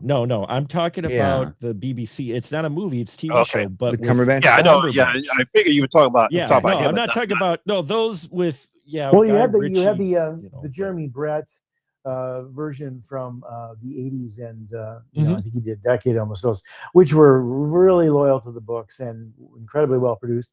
And then years later, the same people who rebooted Doctor Who, Steve Moffat and Mark Gadnis, decided to update Sherlock Holmes. And I think some of the purists out there I know didn't like Sherlock, but it was very well done. It was very popular. And if you're going to have him be a texting guy and a modern creature, I mean, I thought they did a pretty good adaptation of sort of the updating there. If that's your intent and purpose, I have to applaud those guys for doing it well. Yeah, no, well, I mean, that's when Davies was really not doing much wrong. He had to come back for the last Doctor Who. It's like, Davies, no, you should have stayed away. But the Sherlock Holmes, I hope he doesn't do anymore. There were talks at one point, but I hoped he didn't, because what they did produce, was a nice modernization. It still felt like Sherlock. He still felt like Sherlock. It still felt like Watson, but it was a nice modern update. The story, they added a little bit different to the character, yet giving a little more modernization explanation of why Sherlock was the way he was, but it still didn't take away from those stories at all. Isn't it interesting too that good, I'm sorry, mind you go ahead, please. Did y'all see the Elementary TV show? I was just gonna mention that was pretty fun. I like that. that. I think they've done a number of good versions of it. I also think it's interesting too that with the Downey Jr. version, you had him telling us what was going to happen beforehand, which was kind of an interesting angle. Like, first I'll incapacitate him by a blow to the ear, and then you see him plan it all, and then he doesn't happen. But what I loved about Sherlock is you see him thinking in real time. They just show the visuals. Right. Like he's looking at the upturned collar, wet on the inside, wet on the outside. The collar was not turned up for the rainstorm, blah, blah, blah. Then he puts that together. So we're thinking his thinking process. They did the same thing in some respects in the Elementary thing. Is, I don't know, Sherlock Holmes is a great character, and the guy who's that smart and thinking, I mean, most of the shows that were done in the 70s, like Columbo and Banachek and some of that, were variations on variations of Columbo. Yeah, totally. Columbo for sure. Oh, I love Columbo. I like. Just Columbo one more question. My wife. One more question, please.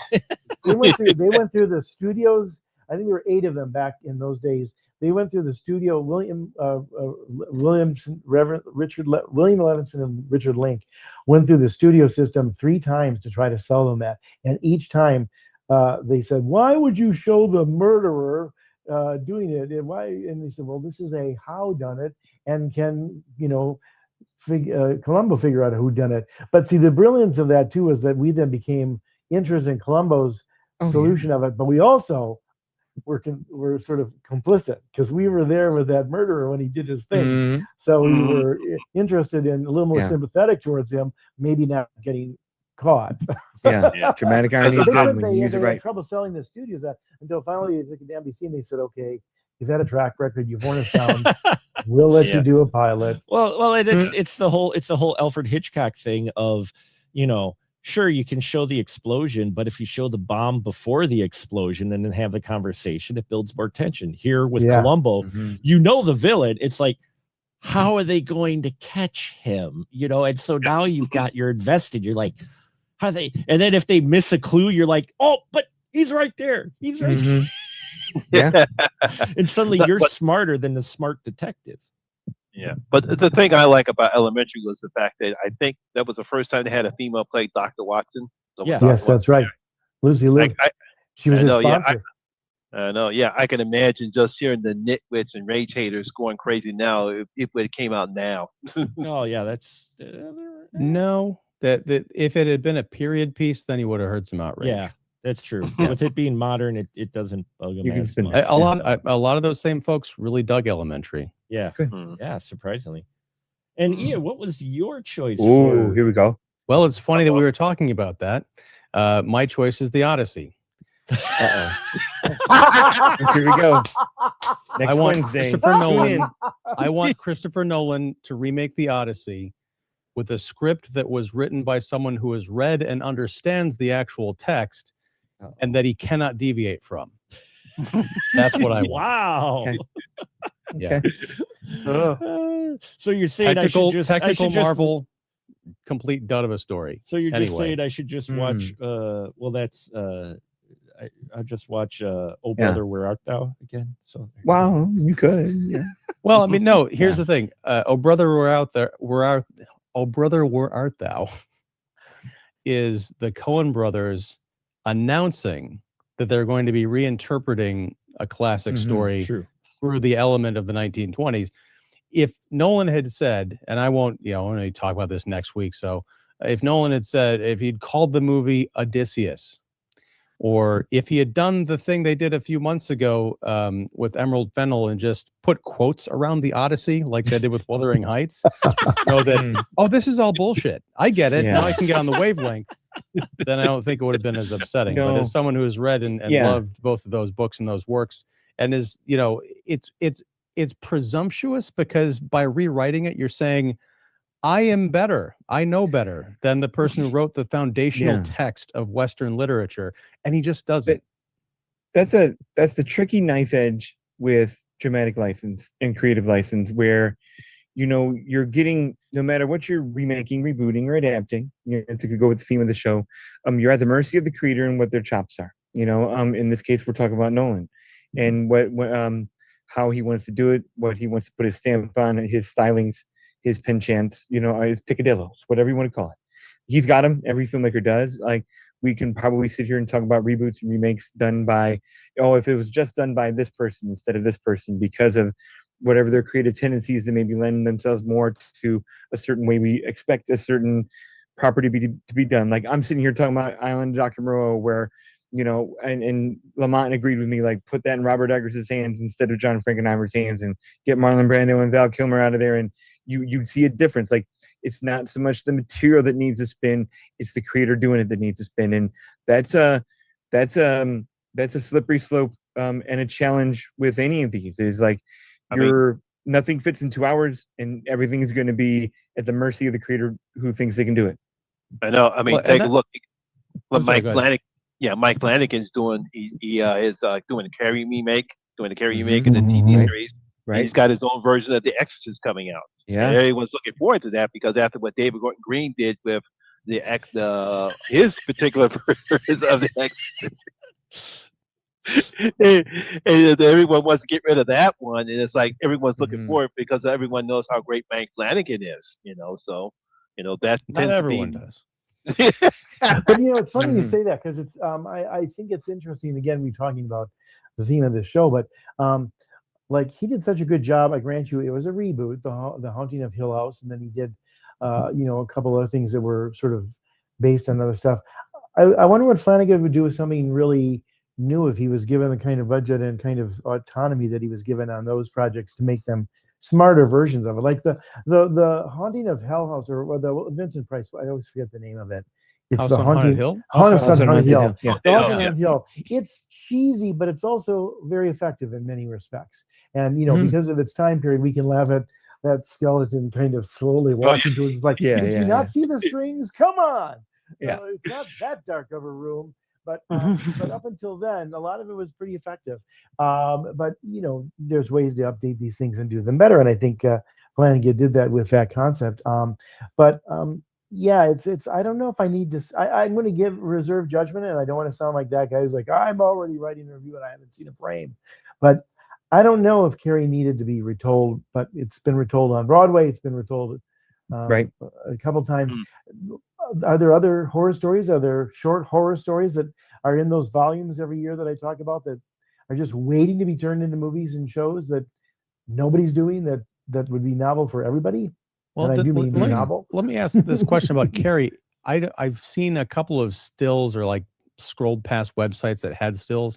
Is it a period piece or is it contemporary? Like, are these Gen I think it's are these Gen Z contemporary. kids? I think Okay. it's contemporary because Yeah. I don't know if it's taking place in modern times or not. Okay. I heard. All I saw was a couple of screenshots. That's the It spin looks I'll like watch.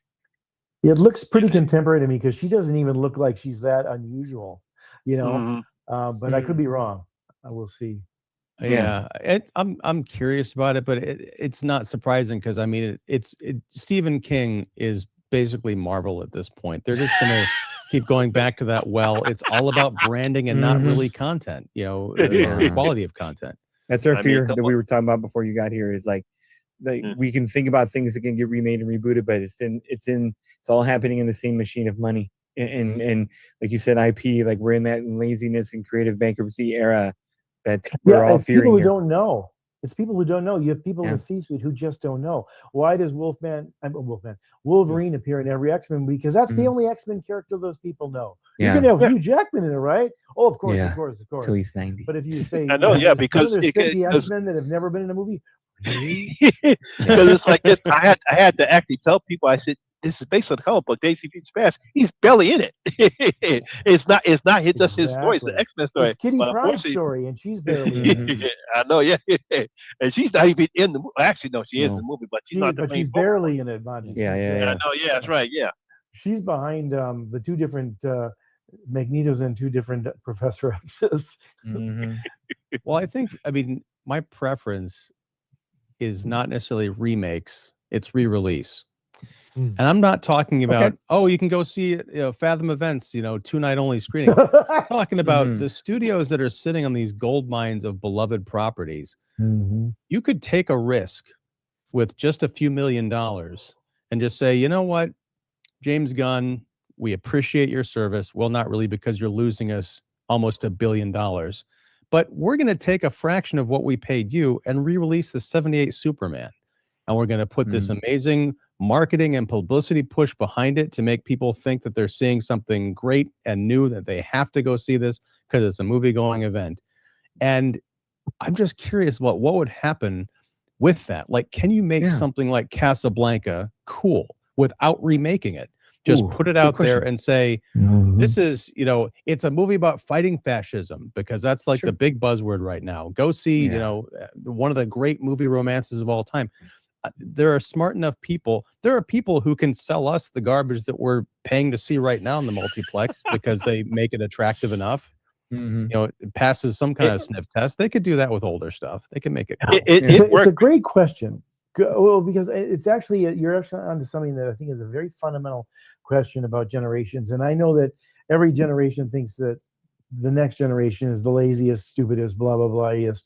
But I will say this: that from my experience as an advertising person, I did plenty of research and had clients that were, doing products for kids and toys and aimed at teenagers and stuff like that, and listening to them talk about different things. And it is a little bit of that John Hughes story that like 50 years ago, well, he might as well be Charlie Chaplin. Yeah. But I love that idea. Like, to me, there's so many great movies, and I must just say from my own experience, and I think you've maybe heard me tell this, a few of you, this story, but one time I was on the road, and the hours were sort of screwed up, and I ended up turning on Turner Classic Movies, and the Judgment in Nuremberg was just starting. It was a 1961 film, and it's 3 hours long, and that was very different in those days. And I ended up watching the whole thing, and I was blown away. It was not only really well acted, it's a great courtroom drama, but it's like, oh my God, we all think that we're the arbiters of edge. And here in 1961, they had so much edge. The arguments in there, the language. They showed the freeing of the camps film, which is first time most people in the world had seen that, and it was in Stanley Kramer's movie, because most of that was not shown in the newsreels and some of those kind of things that were still in the movie theaters. And you wonder how the heck that had so much. And I was just like, that's such a modern movie. It felt modern today. Now, grant you, it was in black and white, and you recognize Judy Garland and some of those. But I mean, even to the point where they literally had Maximilian Schell as the defender of the Nazi judges who were on trial, or the German judges who were on trial supporting the Nazis. Literally say like, oh, the German people were the only people who knew about what was going on. Everybody else decided to, oh my God. And then he talks about the quotes of political leaders supporting Hitler.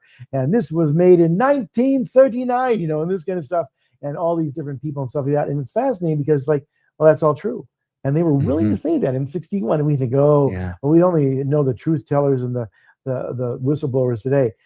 I just wonder if that kind of movie, to your point, Ian, if you put that in the theaters and said, this is one of the greatest movies of all time. It was the first big movie about what sort of was going on within, the German mindset that people didn't really understand afterwards and all that kind of stuff. If the young people say, oh, it's a black and white, I can't go see it. I don't know. I hope not. But there's so many great movies like that. The 70s, we've talked about it many times. 3 Days of the Condor is a great film. I've watched that so many times since then. I wouldn't change a frame of that. It to me seems as edgy and cool as anything today. But would they look at that and go like, oh my God, look at those wide lapels? I mean, I don't know. I hope not. But you're on the right wavelength where the right, really good classic movie without a reboot and remake, just bring back that classic, creates the critical thinking that a lot of times is missing. Like you're talking about, like bring back Judgment in Nuremberg, bring back 3 Days of the Condor, and like make audiences kind of like not get over explained by, because we have the over exposition we were talking about before, but like immerse yourself in this and try to put, take that challenge and put yourself in 1961, put yourself in 1973, whatever it happens to be, and just like go through that mental challenge and soak up what that is while being ridiculously entertained and impressed along the way. And that works for cheesy stuff and good stuff. Like, I don't know why Independence Day isn't shown every 4th of July in every theater in America 30 years later. Because it would sell out. Those screen awesome experience that would go a long way every year. Show it like you do Home Alone and It's a Wonderful Life, and like Ian, like you said, 78 Superman would reverberate just fine. Oh, it's so good. You can do 89 Batman right now, and it would probably move people as much as Robert Pattinson will once or twice, and there's not, we had a decent shot at that during COVID when all theaters could do was repertory stuff because no new stuff was coming, and it just didn't stick. And I know Fathom tries what they do and they pick anniversary projects every year, and I admire their lineup, but you're right, maybe more than 1 weekend and maybe more than 2 weekends, something can come back. But because the right ones, when they come along, sell. Like Titanic makes money every time they put it out. Star Wars makes money every time they put it out. So, well, who's to say you can't take a good, challenging thing for the right moment? To kind of go with Jeff's point earlier of, pick something topical that you can kind of put out there right when you need to, that isn't aged. Well, it's already been aged, but the legacy of it keeps it topical for what you're talking about versus a tech movie that's going to age out before it gets here. And some of that stuff. Yeah, because I could tell you right now, more people will probably go see Independence Day than Independence Day Resurgence. Oh yes. Go ahead, Ian. Well, I was going to say, just real quick on how you sell these things. If you have a savvy enough marketing team behind you, you could do this subliminally, subversively, however you want to call it, by if you've got like a political movie like Judgment at Nuremberg, and I'm not of this political bent, but just say you wanted to say, oh, what we're experiencing today links directly back to some of the quotes that were in this movie. And you start making memes, you start making TikTok videos, superimposing CNN clips with, footage from that movie. And you just kind of put it out there. And then eventually you ramp it up. And when people are talking about it, like, hey, you want to know where that came from? Boom. And then you put it out in the theater. Yeah. That's why. Go ahead, Lamont. Yeah, one last thing before I have to go. That's when they re-released Jaws for its 25th anniversary, and it did pretty well. Yeah, and the 50th too. And the 50th, it's done well both times. Yeah, it did well this time. E.T. Question, and to that point, Monty, and I think it's going back to what we've all been talking about, but you sort of brought it up too, Ian. It's like there are so many strengths in Jaws that most people don't see that in horror movies today, and to see that in that, it's like, I mean, I was talking to a friend of mine who said, "What's your favorite movie of all time?" I said, "Jaws," and I said, "Well, it made a very big impression on me when I was in junior high, but I've watched it at least once, probably every year since then, and I always see more in it."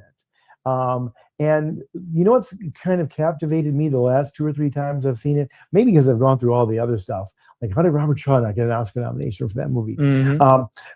Is the fact that Spielberg decided to cast all the locals as locals. Yeah. And so you have this flavor of these people and who they are, and right from the get-go, they're dyed in the wool. It's baked in the cake. And from the very get-go, Brody can't get anything.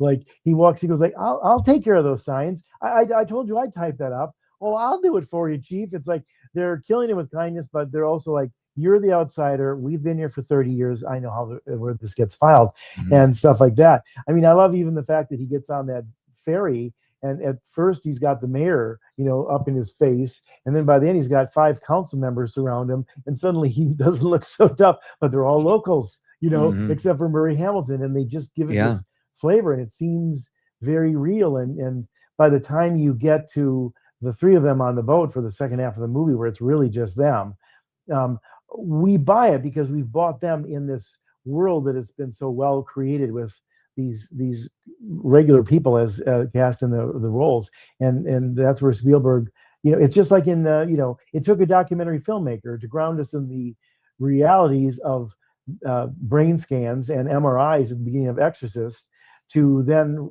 accept anything that happens when all hell goes breaking loose in the second half. It's funny how they sort of lay the groundwork for that here. So we believe these people, we believe this environment, and somehow those 3 on the boat doesn't seem that far-fetched. You're right. I know, Lamont, you got to go. Go ahead and plug, sir, your license to shill for you before you go. Where can they find you at, sir?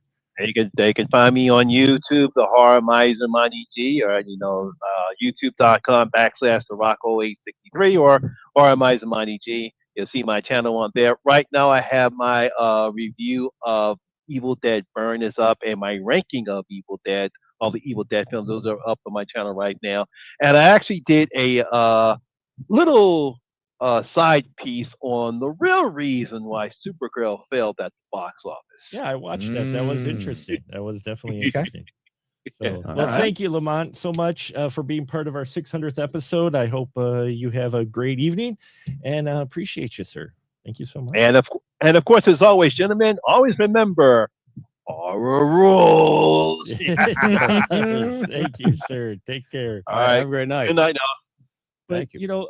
It's one of those things that you look at it now when they talk about spoilers, and we talk about reboots and remakes and sequels. We see that now with, we can't have these one-offs, but even with what we've got, the reason we have the popularity we have is the fact that those indie films, because right now, like Obsession, Backrooms, Markiplier's film, not Iron Lung. I keep calling it Iron Lung. I don't think it's Iron Lung. I forgot what it's called, but you know, these other films, it's like these are based off of memes. It's kind of like what you were talking about, Ian. They've been based off of memes and internet craze, and they've had a life out into the cyber world. So by the time you brought it, not only did you already have a built-up audience, but you had people who were interested, and you've built a world outside of the film, but you've built this world to where people understand it by the time they come in it. So you don't have to spend that much time building that world in it, except for maybe Obsession, but like Backrooms at least. And now they want to do sequels to them, and they're looking for, I don't know, they're looking for creepypasta ideas now out online. The studios are missing the whole point of why these films were the way they were.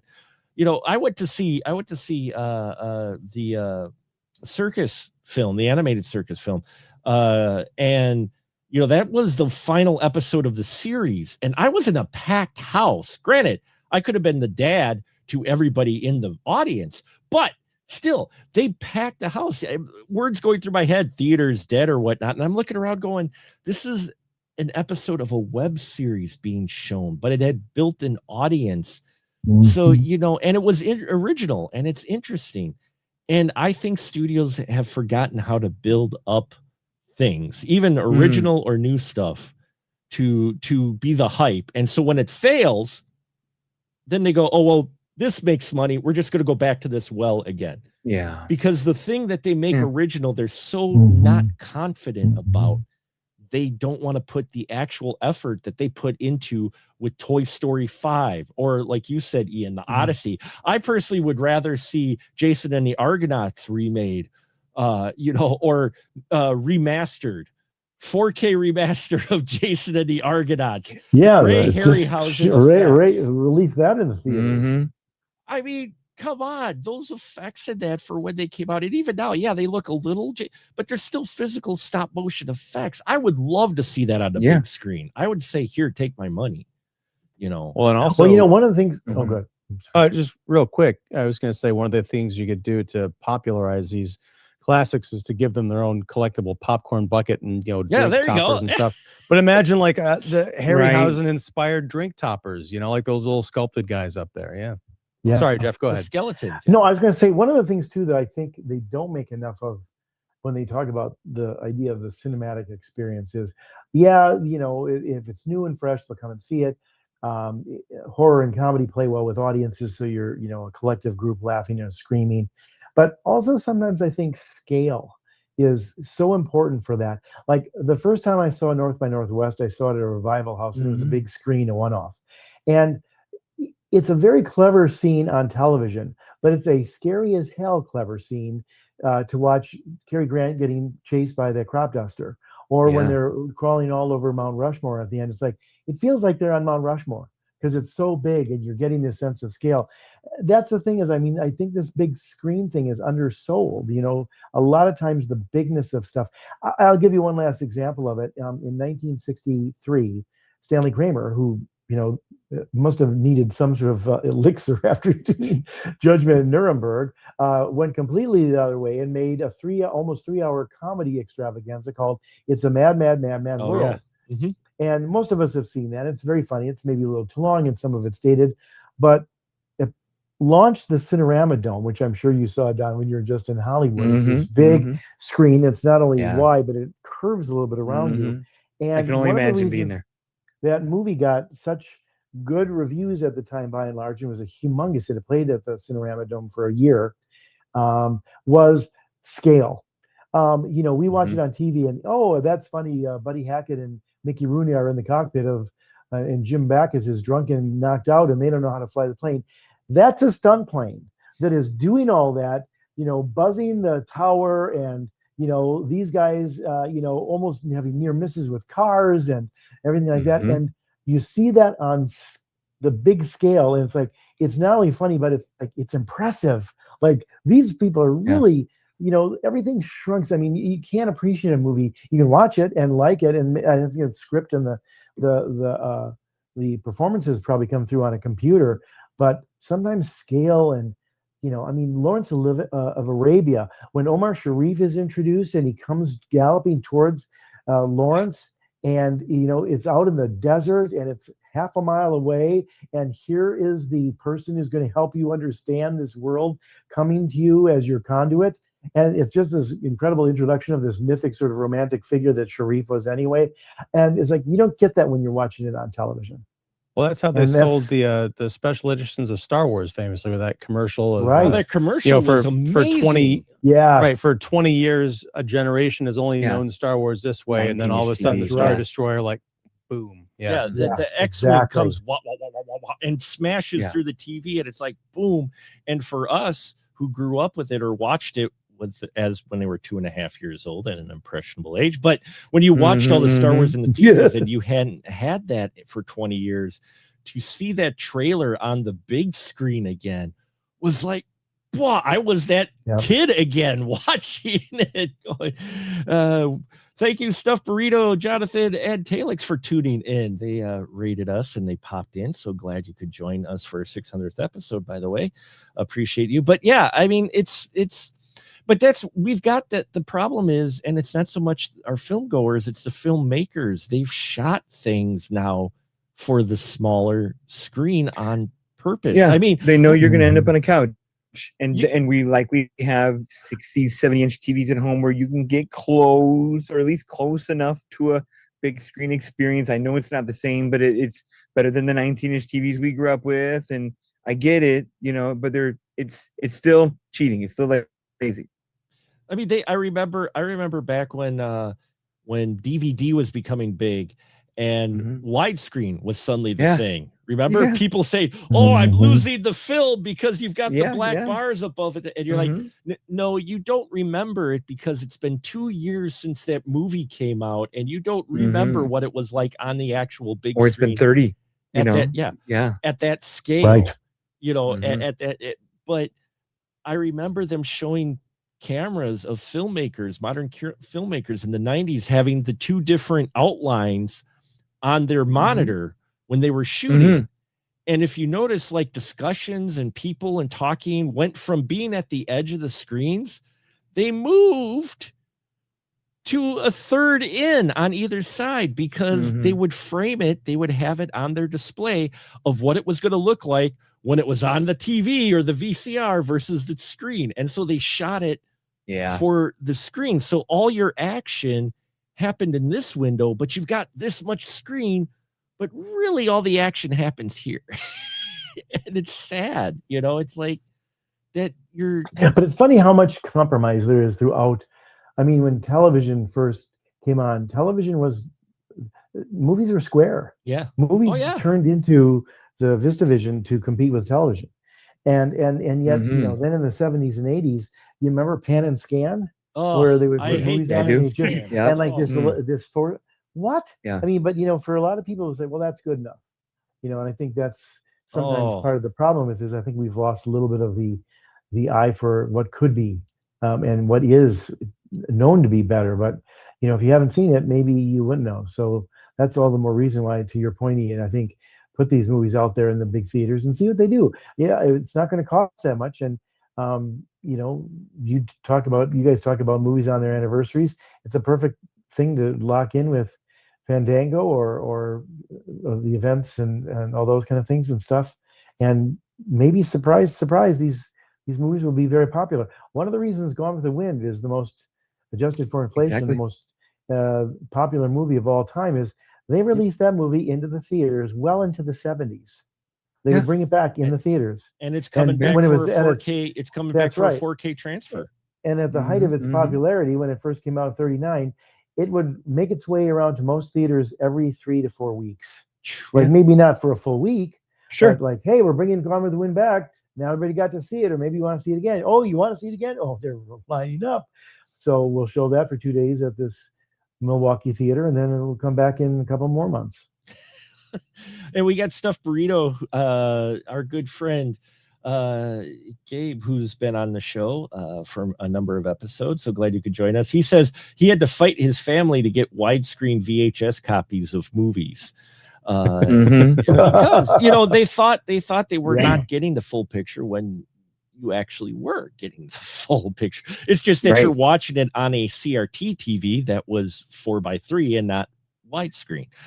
Yeah, I mean, the technology had to evolve to catch up with the media, which was pretty wild. I mean, I remember having a tube widescreen television. Oh, wow. That was heavy as hell, and I dropped it on my wife's foot when we were moving. I still haven't lived that one down. But she lets you know that one. It's the same one. It's always the one saved for the end of the argument, right, Ian? Yeah. Well, that may be true, but you know what? You dropped that screen on my foot. Yeah, it's such a part of our family history now that I don't even have to be brought up. It's just the look. I'm like, oh, you're thinking about the TV again. But we were saying it earlier, like with the John Hughes stuff, like all the stories we're telling, we can be the old men at the dinner table saying it, but there's a generation of kids that have never seen anything but a flat screen TV and a non-corded cellular phone. Like it takes some, I don't want to say dumbing down, but it takes some translation to reach some of these kids. And I teach them every day, and oof. So like, I would love to put George Benn of Nuremberg in front of some high school socialites kids, and I think it would reverberate. And as much as Independence Day blew my children away, 13 and 11. So like, it's there's leaps we got to make. But I wish we can make those leaps smarter, reboots, remakes, or otherwise, like, because I think Ian still, like, I always hope, I guess I mean it like this. I always hope that a reboot, a remake, or a reimagining is something that gets your brain going, but makes you want to go see the old one too. Like go rediscover something, go rediscover why the movie was bad the first time, or go rediscover why it was a classic the first time. And for whatever reason, hopefully you can get a doubled experience out of it, or comparative experience, whatever you want to. Or at the very least, read about it. Like you can read things, Yes. and that's available to kids on their cell phones anytime. I mean, if you choose to, you don't have to necessarily go down a crazy tangent or rabbit hole, but there are things like if you like. Sometimes I find when I'm on YouTube, and this is part of the old algorithm thing, but like I was talking to Ian about my love for In the Heat of the Night. I've loved that movie for 20 years. And I watched it about 6 months ago, and I think I've watched it 2 more times since then. And somehow they know I'm watching it because they're listening to me. And I've seen these documentaries or these analysis, little dissertations, college professors talking about why this movie is and what it did and all this stuff. And it's fascinating. So, I think that all makes the idea of power, information is power, and that's what people are using the phones for, I think, and hopefully technology for it is to find out more stuff, and that nicely comes with all that stuff without you having to go to the library and thumb through the card catalog. Well, I'll go ahead, Ian. I was just going to say, I mean, the YouTube, the video essay, and that's all great. I think it's important, but it's also, you're talking about people can look at stuff on their cell phones. I mean, literacy rates are plummeting. I mean, people are not reading. They're not reading for fun anymore, right. which is a big crime. And I think that's also the reason I'm going to get off my Odyssey soapbox again. I promise. And then, I put a tweet out, right after I saw the movie, and I said, in any other era, Christopher Nolan would have been run out of town with flaming pitchforks for calling that an adaptation of the Odyssey. And the only reason he can get away with it, aside from the brand name of Christopher Nolan, which is just like Stephen King, is that nobody knows because they haven't read these 2 500-page books. They're just saying, well, I saw it in the movie, so that must be what it's like. It's like, no, it really isn't. But nobody knows because they don't read. Armand Desante 29 years ago, like I saw the Armand Desante one. Oh, don't knock Armand Desante. I love that one. I love it. The great it's unsung cheesy. Actors of world. No, you're right. People don't know. You're right, Ian. They don't read. They don't know. And the tragedy of it is today is I think they take pride in that. A little bit. They pride in the fact. Oh, I don't need to read that. I got better things to do. How many times do you have that kind of excuse? Like, really, better than reading? Well, it's like that. It's like that Chris Rock bit, which I won't go fully into, but he's like, if you're worried about your house getting robbed, put your money in your books. Because people don't read. Well, see, and we it's true. My wife was a big reader, so our kids were readers, and they read a lot of books when they were young. I mean, they are far better readers than I am. And when they got more into the computers and that, they still read. My son reads. They're reading books, but they're also reading online and that. But they use it, and short forms went in. I've seen some of their age range do the same thing. Like when we're watching a movie, I could probably push on him if he picks up his phone, but what he does on his phone is when he's watching the movie, he runs into something he doesn't know or wants to know. He uses it quick, and then he puts it aside, and then after the movie, he looks up it and he looks up information on it. Or like when we're driving home from seeing a new movie, and it's like a comic book movie, and it's like, wow, they really felt like they screwed up that character. I didn't know. We'll be home, and he'll be scrolling while we're traveling from Wausau to here and tell me about the history of it. You know, so he's using it to help fill the blanks, and which you can do. But I don't think a lot of people do that, you know, but you can do that. And with the Odyssey, I get what you're saying, Ian, because I played the video earlier in this 10-hour stream of Lamont and I's review of The Relic. He picked it for the 20th anniversary review. And I despised the movie the first time I saw it. And I didn't like it after I watched it later. And after I watched it this time, being separated from the book, which I did read the book, I didn't mind it as much. I thought by itself, it wasn't a bad horror film. I did feel sad, though, because the book was so much richer and so much of a better story than in that movie. But all the people are going to know who just watched that movie is that movie. Yeah. And they're missing out on the book, which had so much better story. Yeah. Well, that's the risk you run when you have a bad adaptation, especially one that's been run through a lens, is like, why would I read the longer version of that? That movie sucked. But, you know, Mark, I think the thing that I liked the fact that people are looking things up, you know, but, you know, when you're saying your son sometimes does that while he's watching a movie, that's a problem because it breaks immersion. Now, I'm guilty of it too. If I'm watching something and I'm bored out of my mind, you know, I've been known to check Twitter, but movies don't have hyperlinks. You shouldn't pause something and look it up and then go back to it. And then also when you're looking things up online afterwards, like for comic book movies, there's a difference between reading a Wikipedia article to find out the significance of a character and actually going out to the library or Barnes and Noble and buying the run that whole thing was based on and finding out the context of what that character means. Because again, it's all filtered. That's why they called it media. It is a mediation between the source and the audience, and it can be a problem. Again, I think your son doing investigation and finding things out and learning more is a great thing, but it's also sort of a problem of our era. We've become a Cliff's Notes society. Fair enough. Yeah, Fair enough. and to that end, and I've tried this soapbox in your show, Ian, where I've tried to, despite being the teacher and the stickler and the person who's supposed to, you know, uphold all this, you know, go out, read the real thing, is try, and it's hard, you know, to allow room for the curves and swerves and creative license and dramatic license and different interpretations, like whether it's Baz Luhrmann's Romeo and Juliet or it's Christopher Nolan's The Odyssey. You know, I allow pull over real quick, Don. Okay. Two completely different things. Because once again, you have Baz Luhrmann saying, I'm going to set Romeo and Juliet in 1996 Los Angeles. So automatically the audience knows going in, this is not an adaptation of Shakespeare. It's through an interesting different lens. When you've got Christopher Nolan saying, I'm going to adapt the Odyssey, I could get to 5 other problems before I get to the story. And I'm like, you're not adapting the Odyssey. Sorry, go ahead. I just wanted to draw that distinction because it's not exactly the same thing. No, I mean, I give you 2 extremes of creative license because there's room for it. And I'm trying to be better about allowing room for it. But at the same time, critical eye, being a film critic, you know, like there's room to be like, hey, this may or may not be the most ideal version of it, but for what it's going for what the artist's intent is, I'll run with it. You know, I'll allow it. I'll turn into the meme with our guy Ken Jeong from Parks and Rec.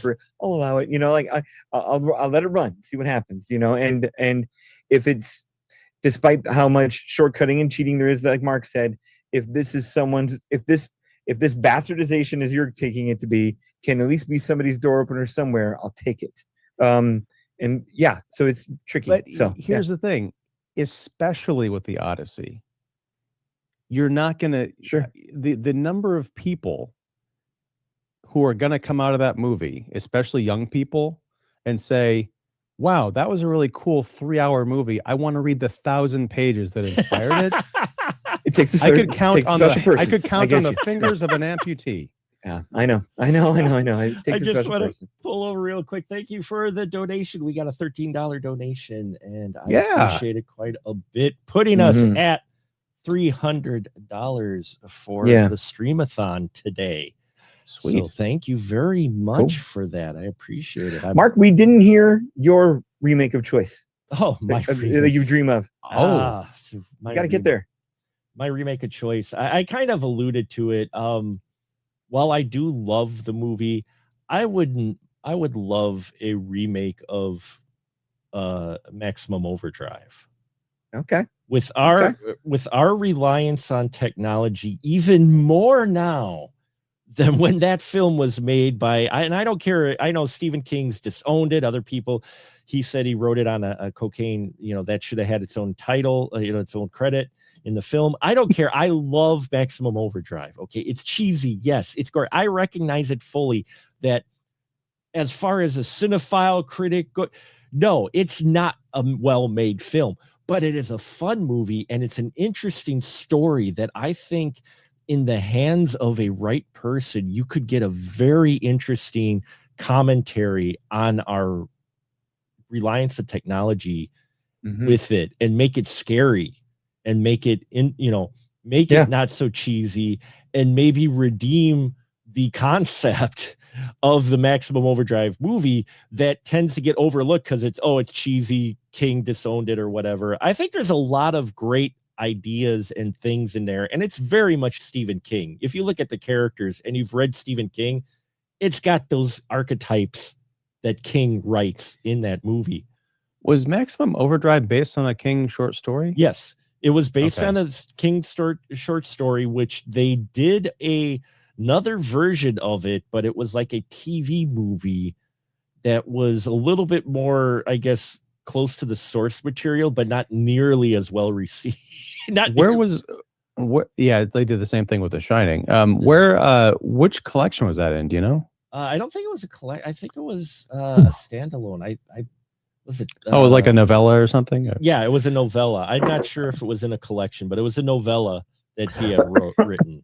No, because I have still not seen Maximum Overdrive. That's a big blind spot for my part. But what I'm curious to find out from you, Mark, is would you do a contemporary version of it, or would you do it as a period piece set in like 1985, but knowing what we know about technology in 2026 to make it more feasible or less fantastical? I haven't seen the movie, so I'm not. I do it in contemporary. I mean, there's enough examples of vehicles that kill things in that movie that I think you could make it contemporary and still keep some of the iconic things, like the ice cream machine that plays King of the Road and it's got blood on the front of it. You've got the lawnmower that goes crazy. You've got the plane that's crashed into the middle of a school bus. I mean, there's a lot of imagery in the 80s version that you could just move to today and not really change much, but you could add, the tech part of it. You could add that to it. I just like to see it get like a serious remake so that it could maybe get a better reception by the public. Whenever you say Maximum Overdrive, people roll their eyes or just go, oh, that's cheesy.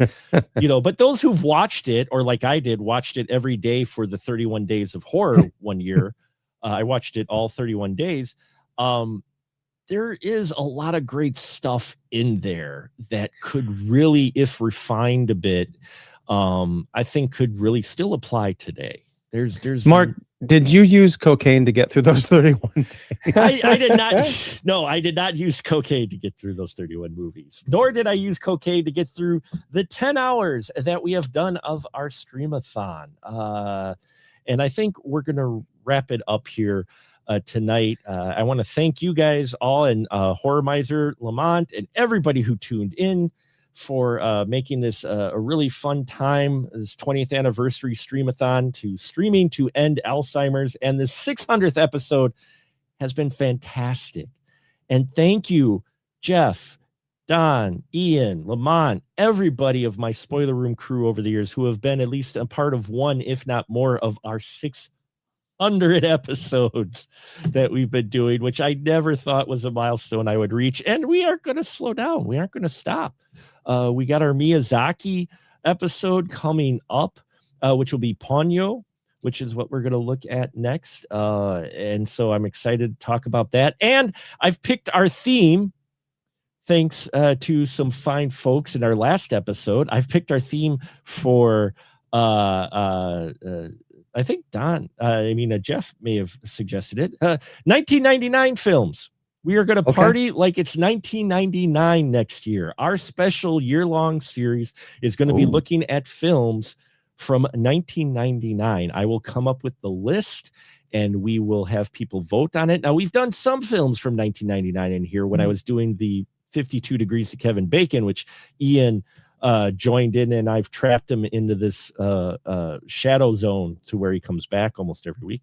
But we're going to have a list of all the 1999 films, and you'll be able to vote. Top 12 is what we're going to do. And yes, our theme for next year will be Party Like It's 1999. So that's the theme for next year. Look for that soon on Special Mark Productions. And tomorrow, we're just going to plug it quick. Another 10 hours. If you haven't gotten enough of me, there's another 10 hours coming. Yes, we're doing our streamathon tomorrow. Ian's going to be back. We're going to talk about why we're critics, because I think it's a question. It's an important question. That it's an important topic that I think needs to be discussed, especially nowadays. And then we're going to have Wisconsin's Dan Davies on. We're going to have JB Thompson on, and we're going to be doing a soundtrack show, as well as special 20th anniversary pre-recorded reviews and maybe a little gameplay. There'll be a whole lot more coming, so hope you tune in for that. And now I'm done shilling my stuff. Let me allow my wonderful guests who've been part of this very special episode to shill their stuff. So, Jeff, you are first, sir. Pearls before pearls, please. I don't know how that works. Go ahead. I think you're giving Ian Simmons another chance to talk about the Odyssey, because the pigs figure rather prominently in that film. They're just men, Jeff. They're just men. They're just men. Anyway, you can follow me. TheEstablishingShot.org is where I write movie reviews as well as television reviews. And you can follow me, Jeff York Chicago, on Instagram. Same name, same idea on Facebook. And I also do caricatures, jeffyorkcaricatures.com, available for commissions. I do all kinds of different things, and I can draw you and your family or dog or favorite movie star too. So those are the places you can find me online, and often on this show and often on Ian's show. Oh, well, there you go. So check that out, folks. Mr. Don Shanahan, please shill away. Sure. I'm the editor-in-chief and one of the film critics at Film Obsessive. I'm also the founder and creator of Every Movie Has a Lesson. My next review is probably The Odyssey in the next 24 hours, if I can write that up and get my ideas out there.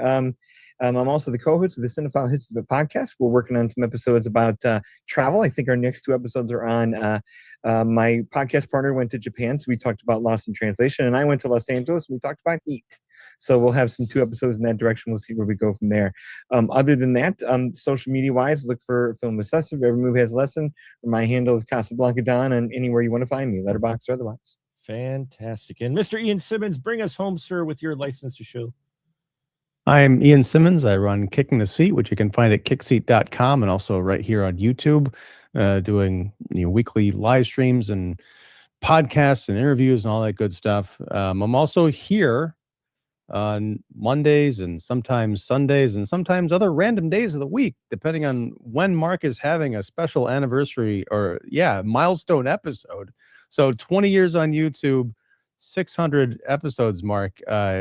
Thank you again for allowing me to be part of this journey. It's one of the most fun things I do every week, because if for folks who don't tune into the Spoiler Room live streams weekly, first, shame on you. And second, Mark does a great service to not just me, but also the audience by picking these kind of themed episodes and building entire months of programming around them. Movies that I've either never seen or I've seen and I need to reevaluate or, reconsider. Sometimes they're just classics and we have a good time saying this is why we love these movies. And sometimes, as in the case of Coraline and My Neighbor Totoro, I do my very best to turn people around Anyhow, Mark, thank you Right. very much. Congratulations, and that's my show. Thank you very much, all of you. Thank you to everybody who supported us for so long. I think this year too, I'll be crossing the threshold of 2,000 movie reviews before the end of the year since I've been online. I thought you meant for 2026. No, not for 'cause Mark, you're a 2026, madman. no. Yeah. No, 2,000 No kidding. movie review, just reviews Yeah, of yeah. the final cut. We are going to be crossing the 2,000 threshold this Nice. year. A lot more videos, as you know, onto YouTube. Thank you all for making this special, and hope to see many of my viewers back tomorrow for another great day of programming. But until then, we're just going to say good night, everyone.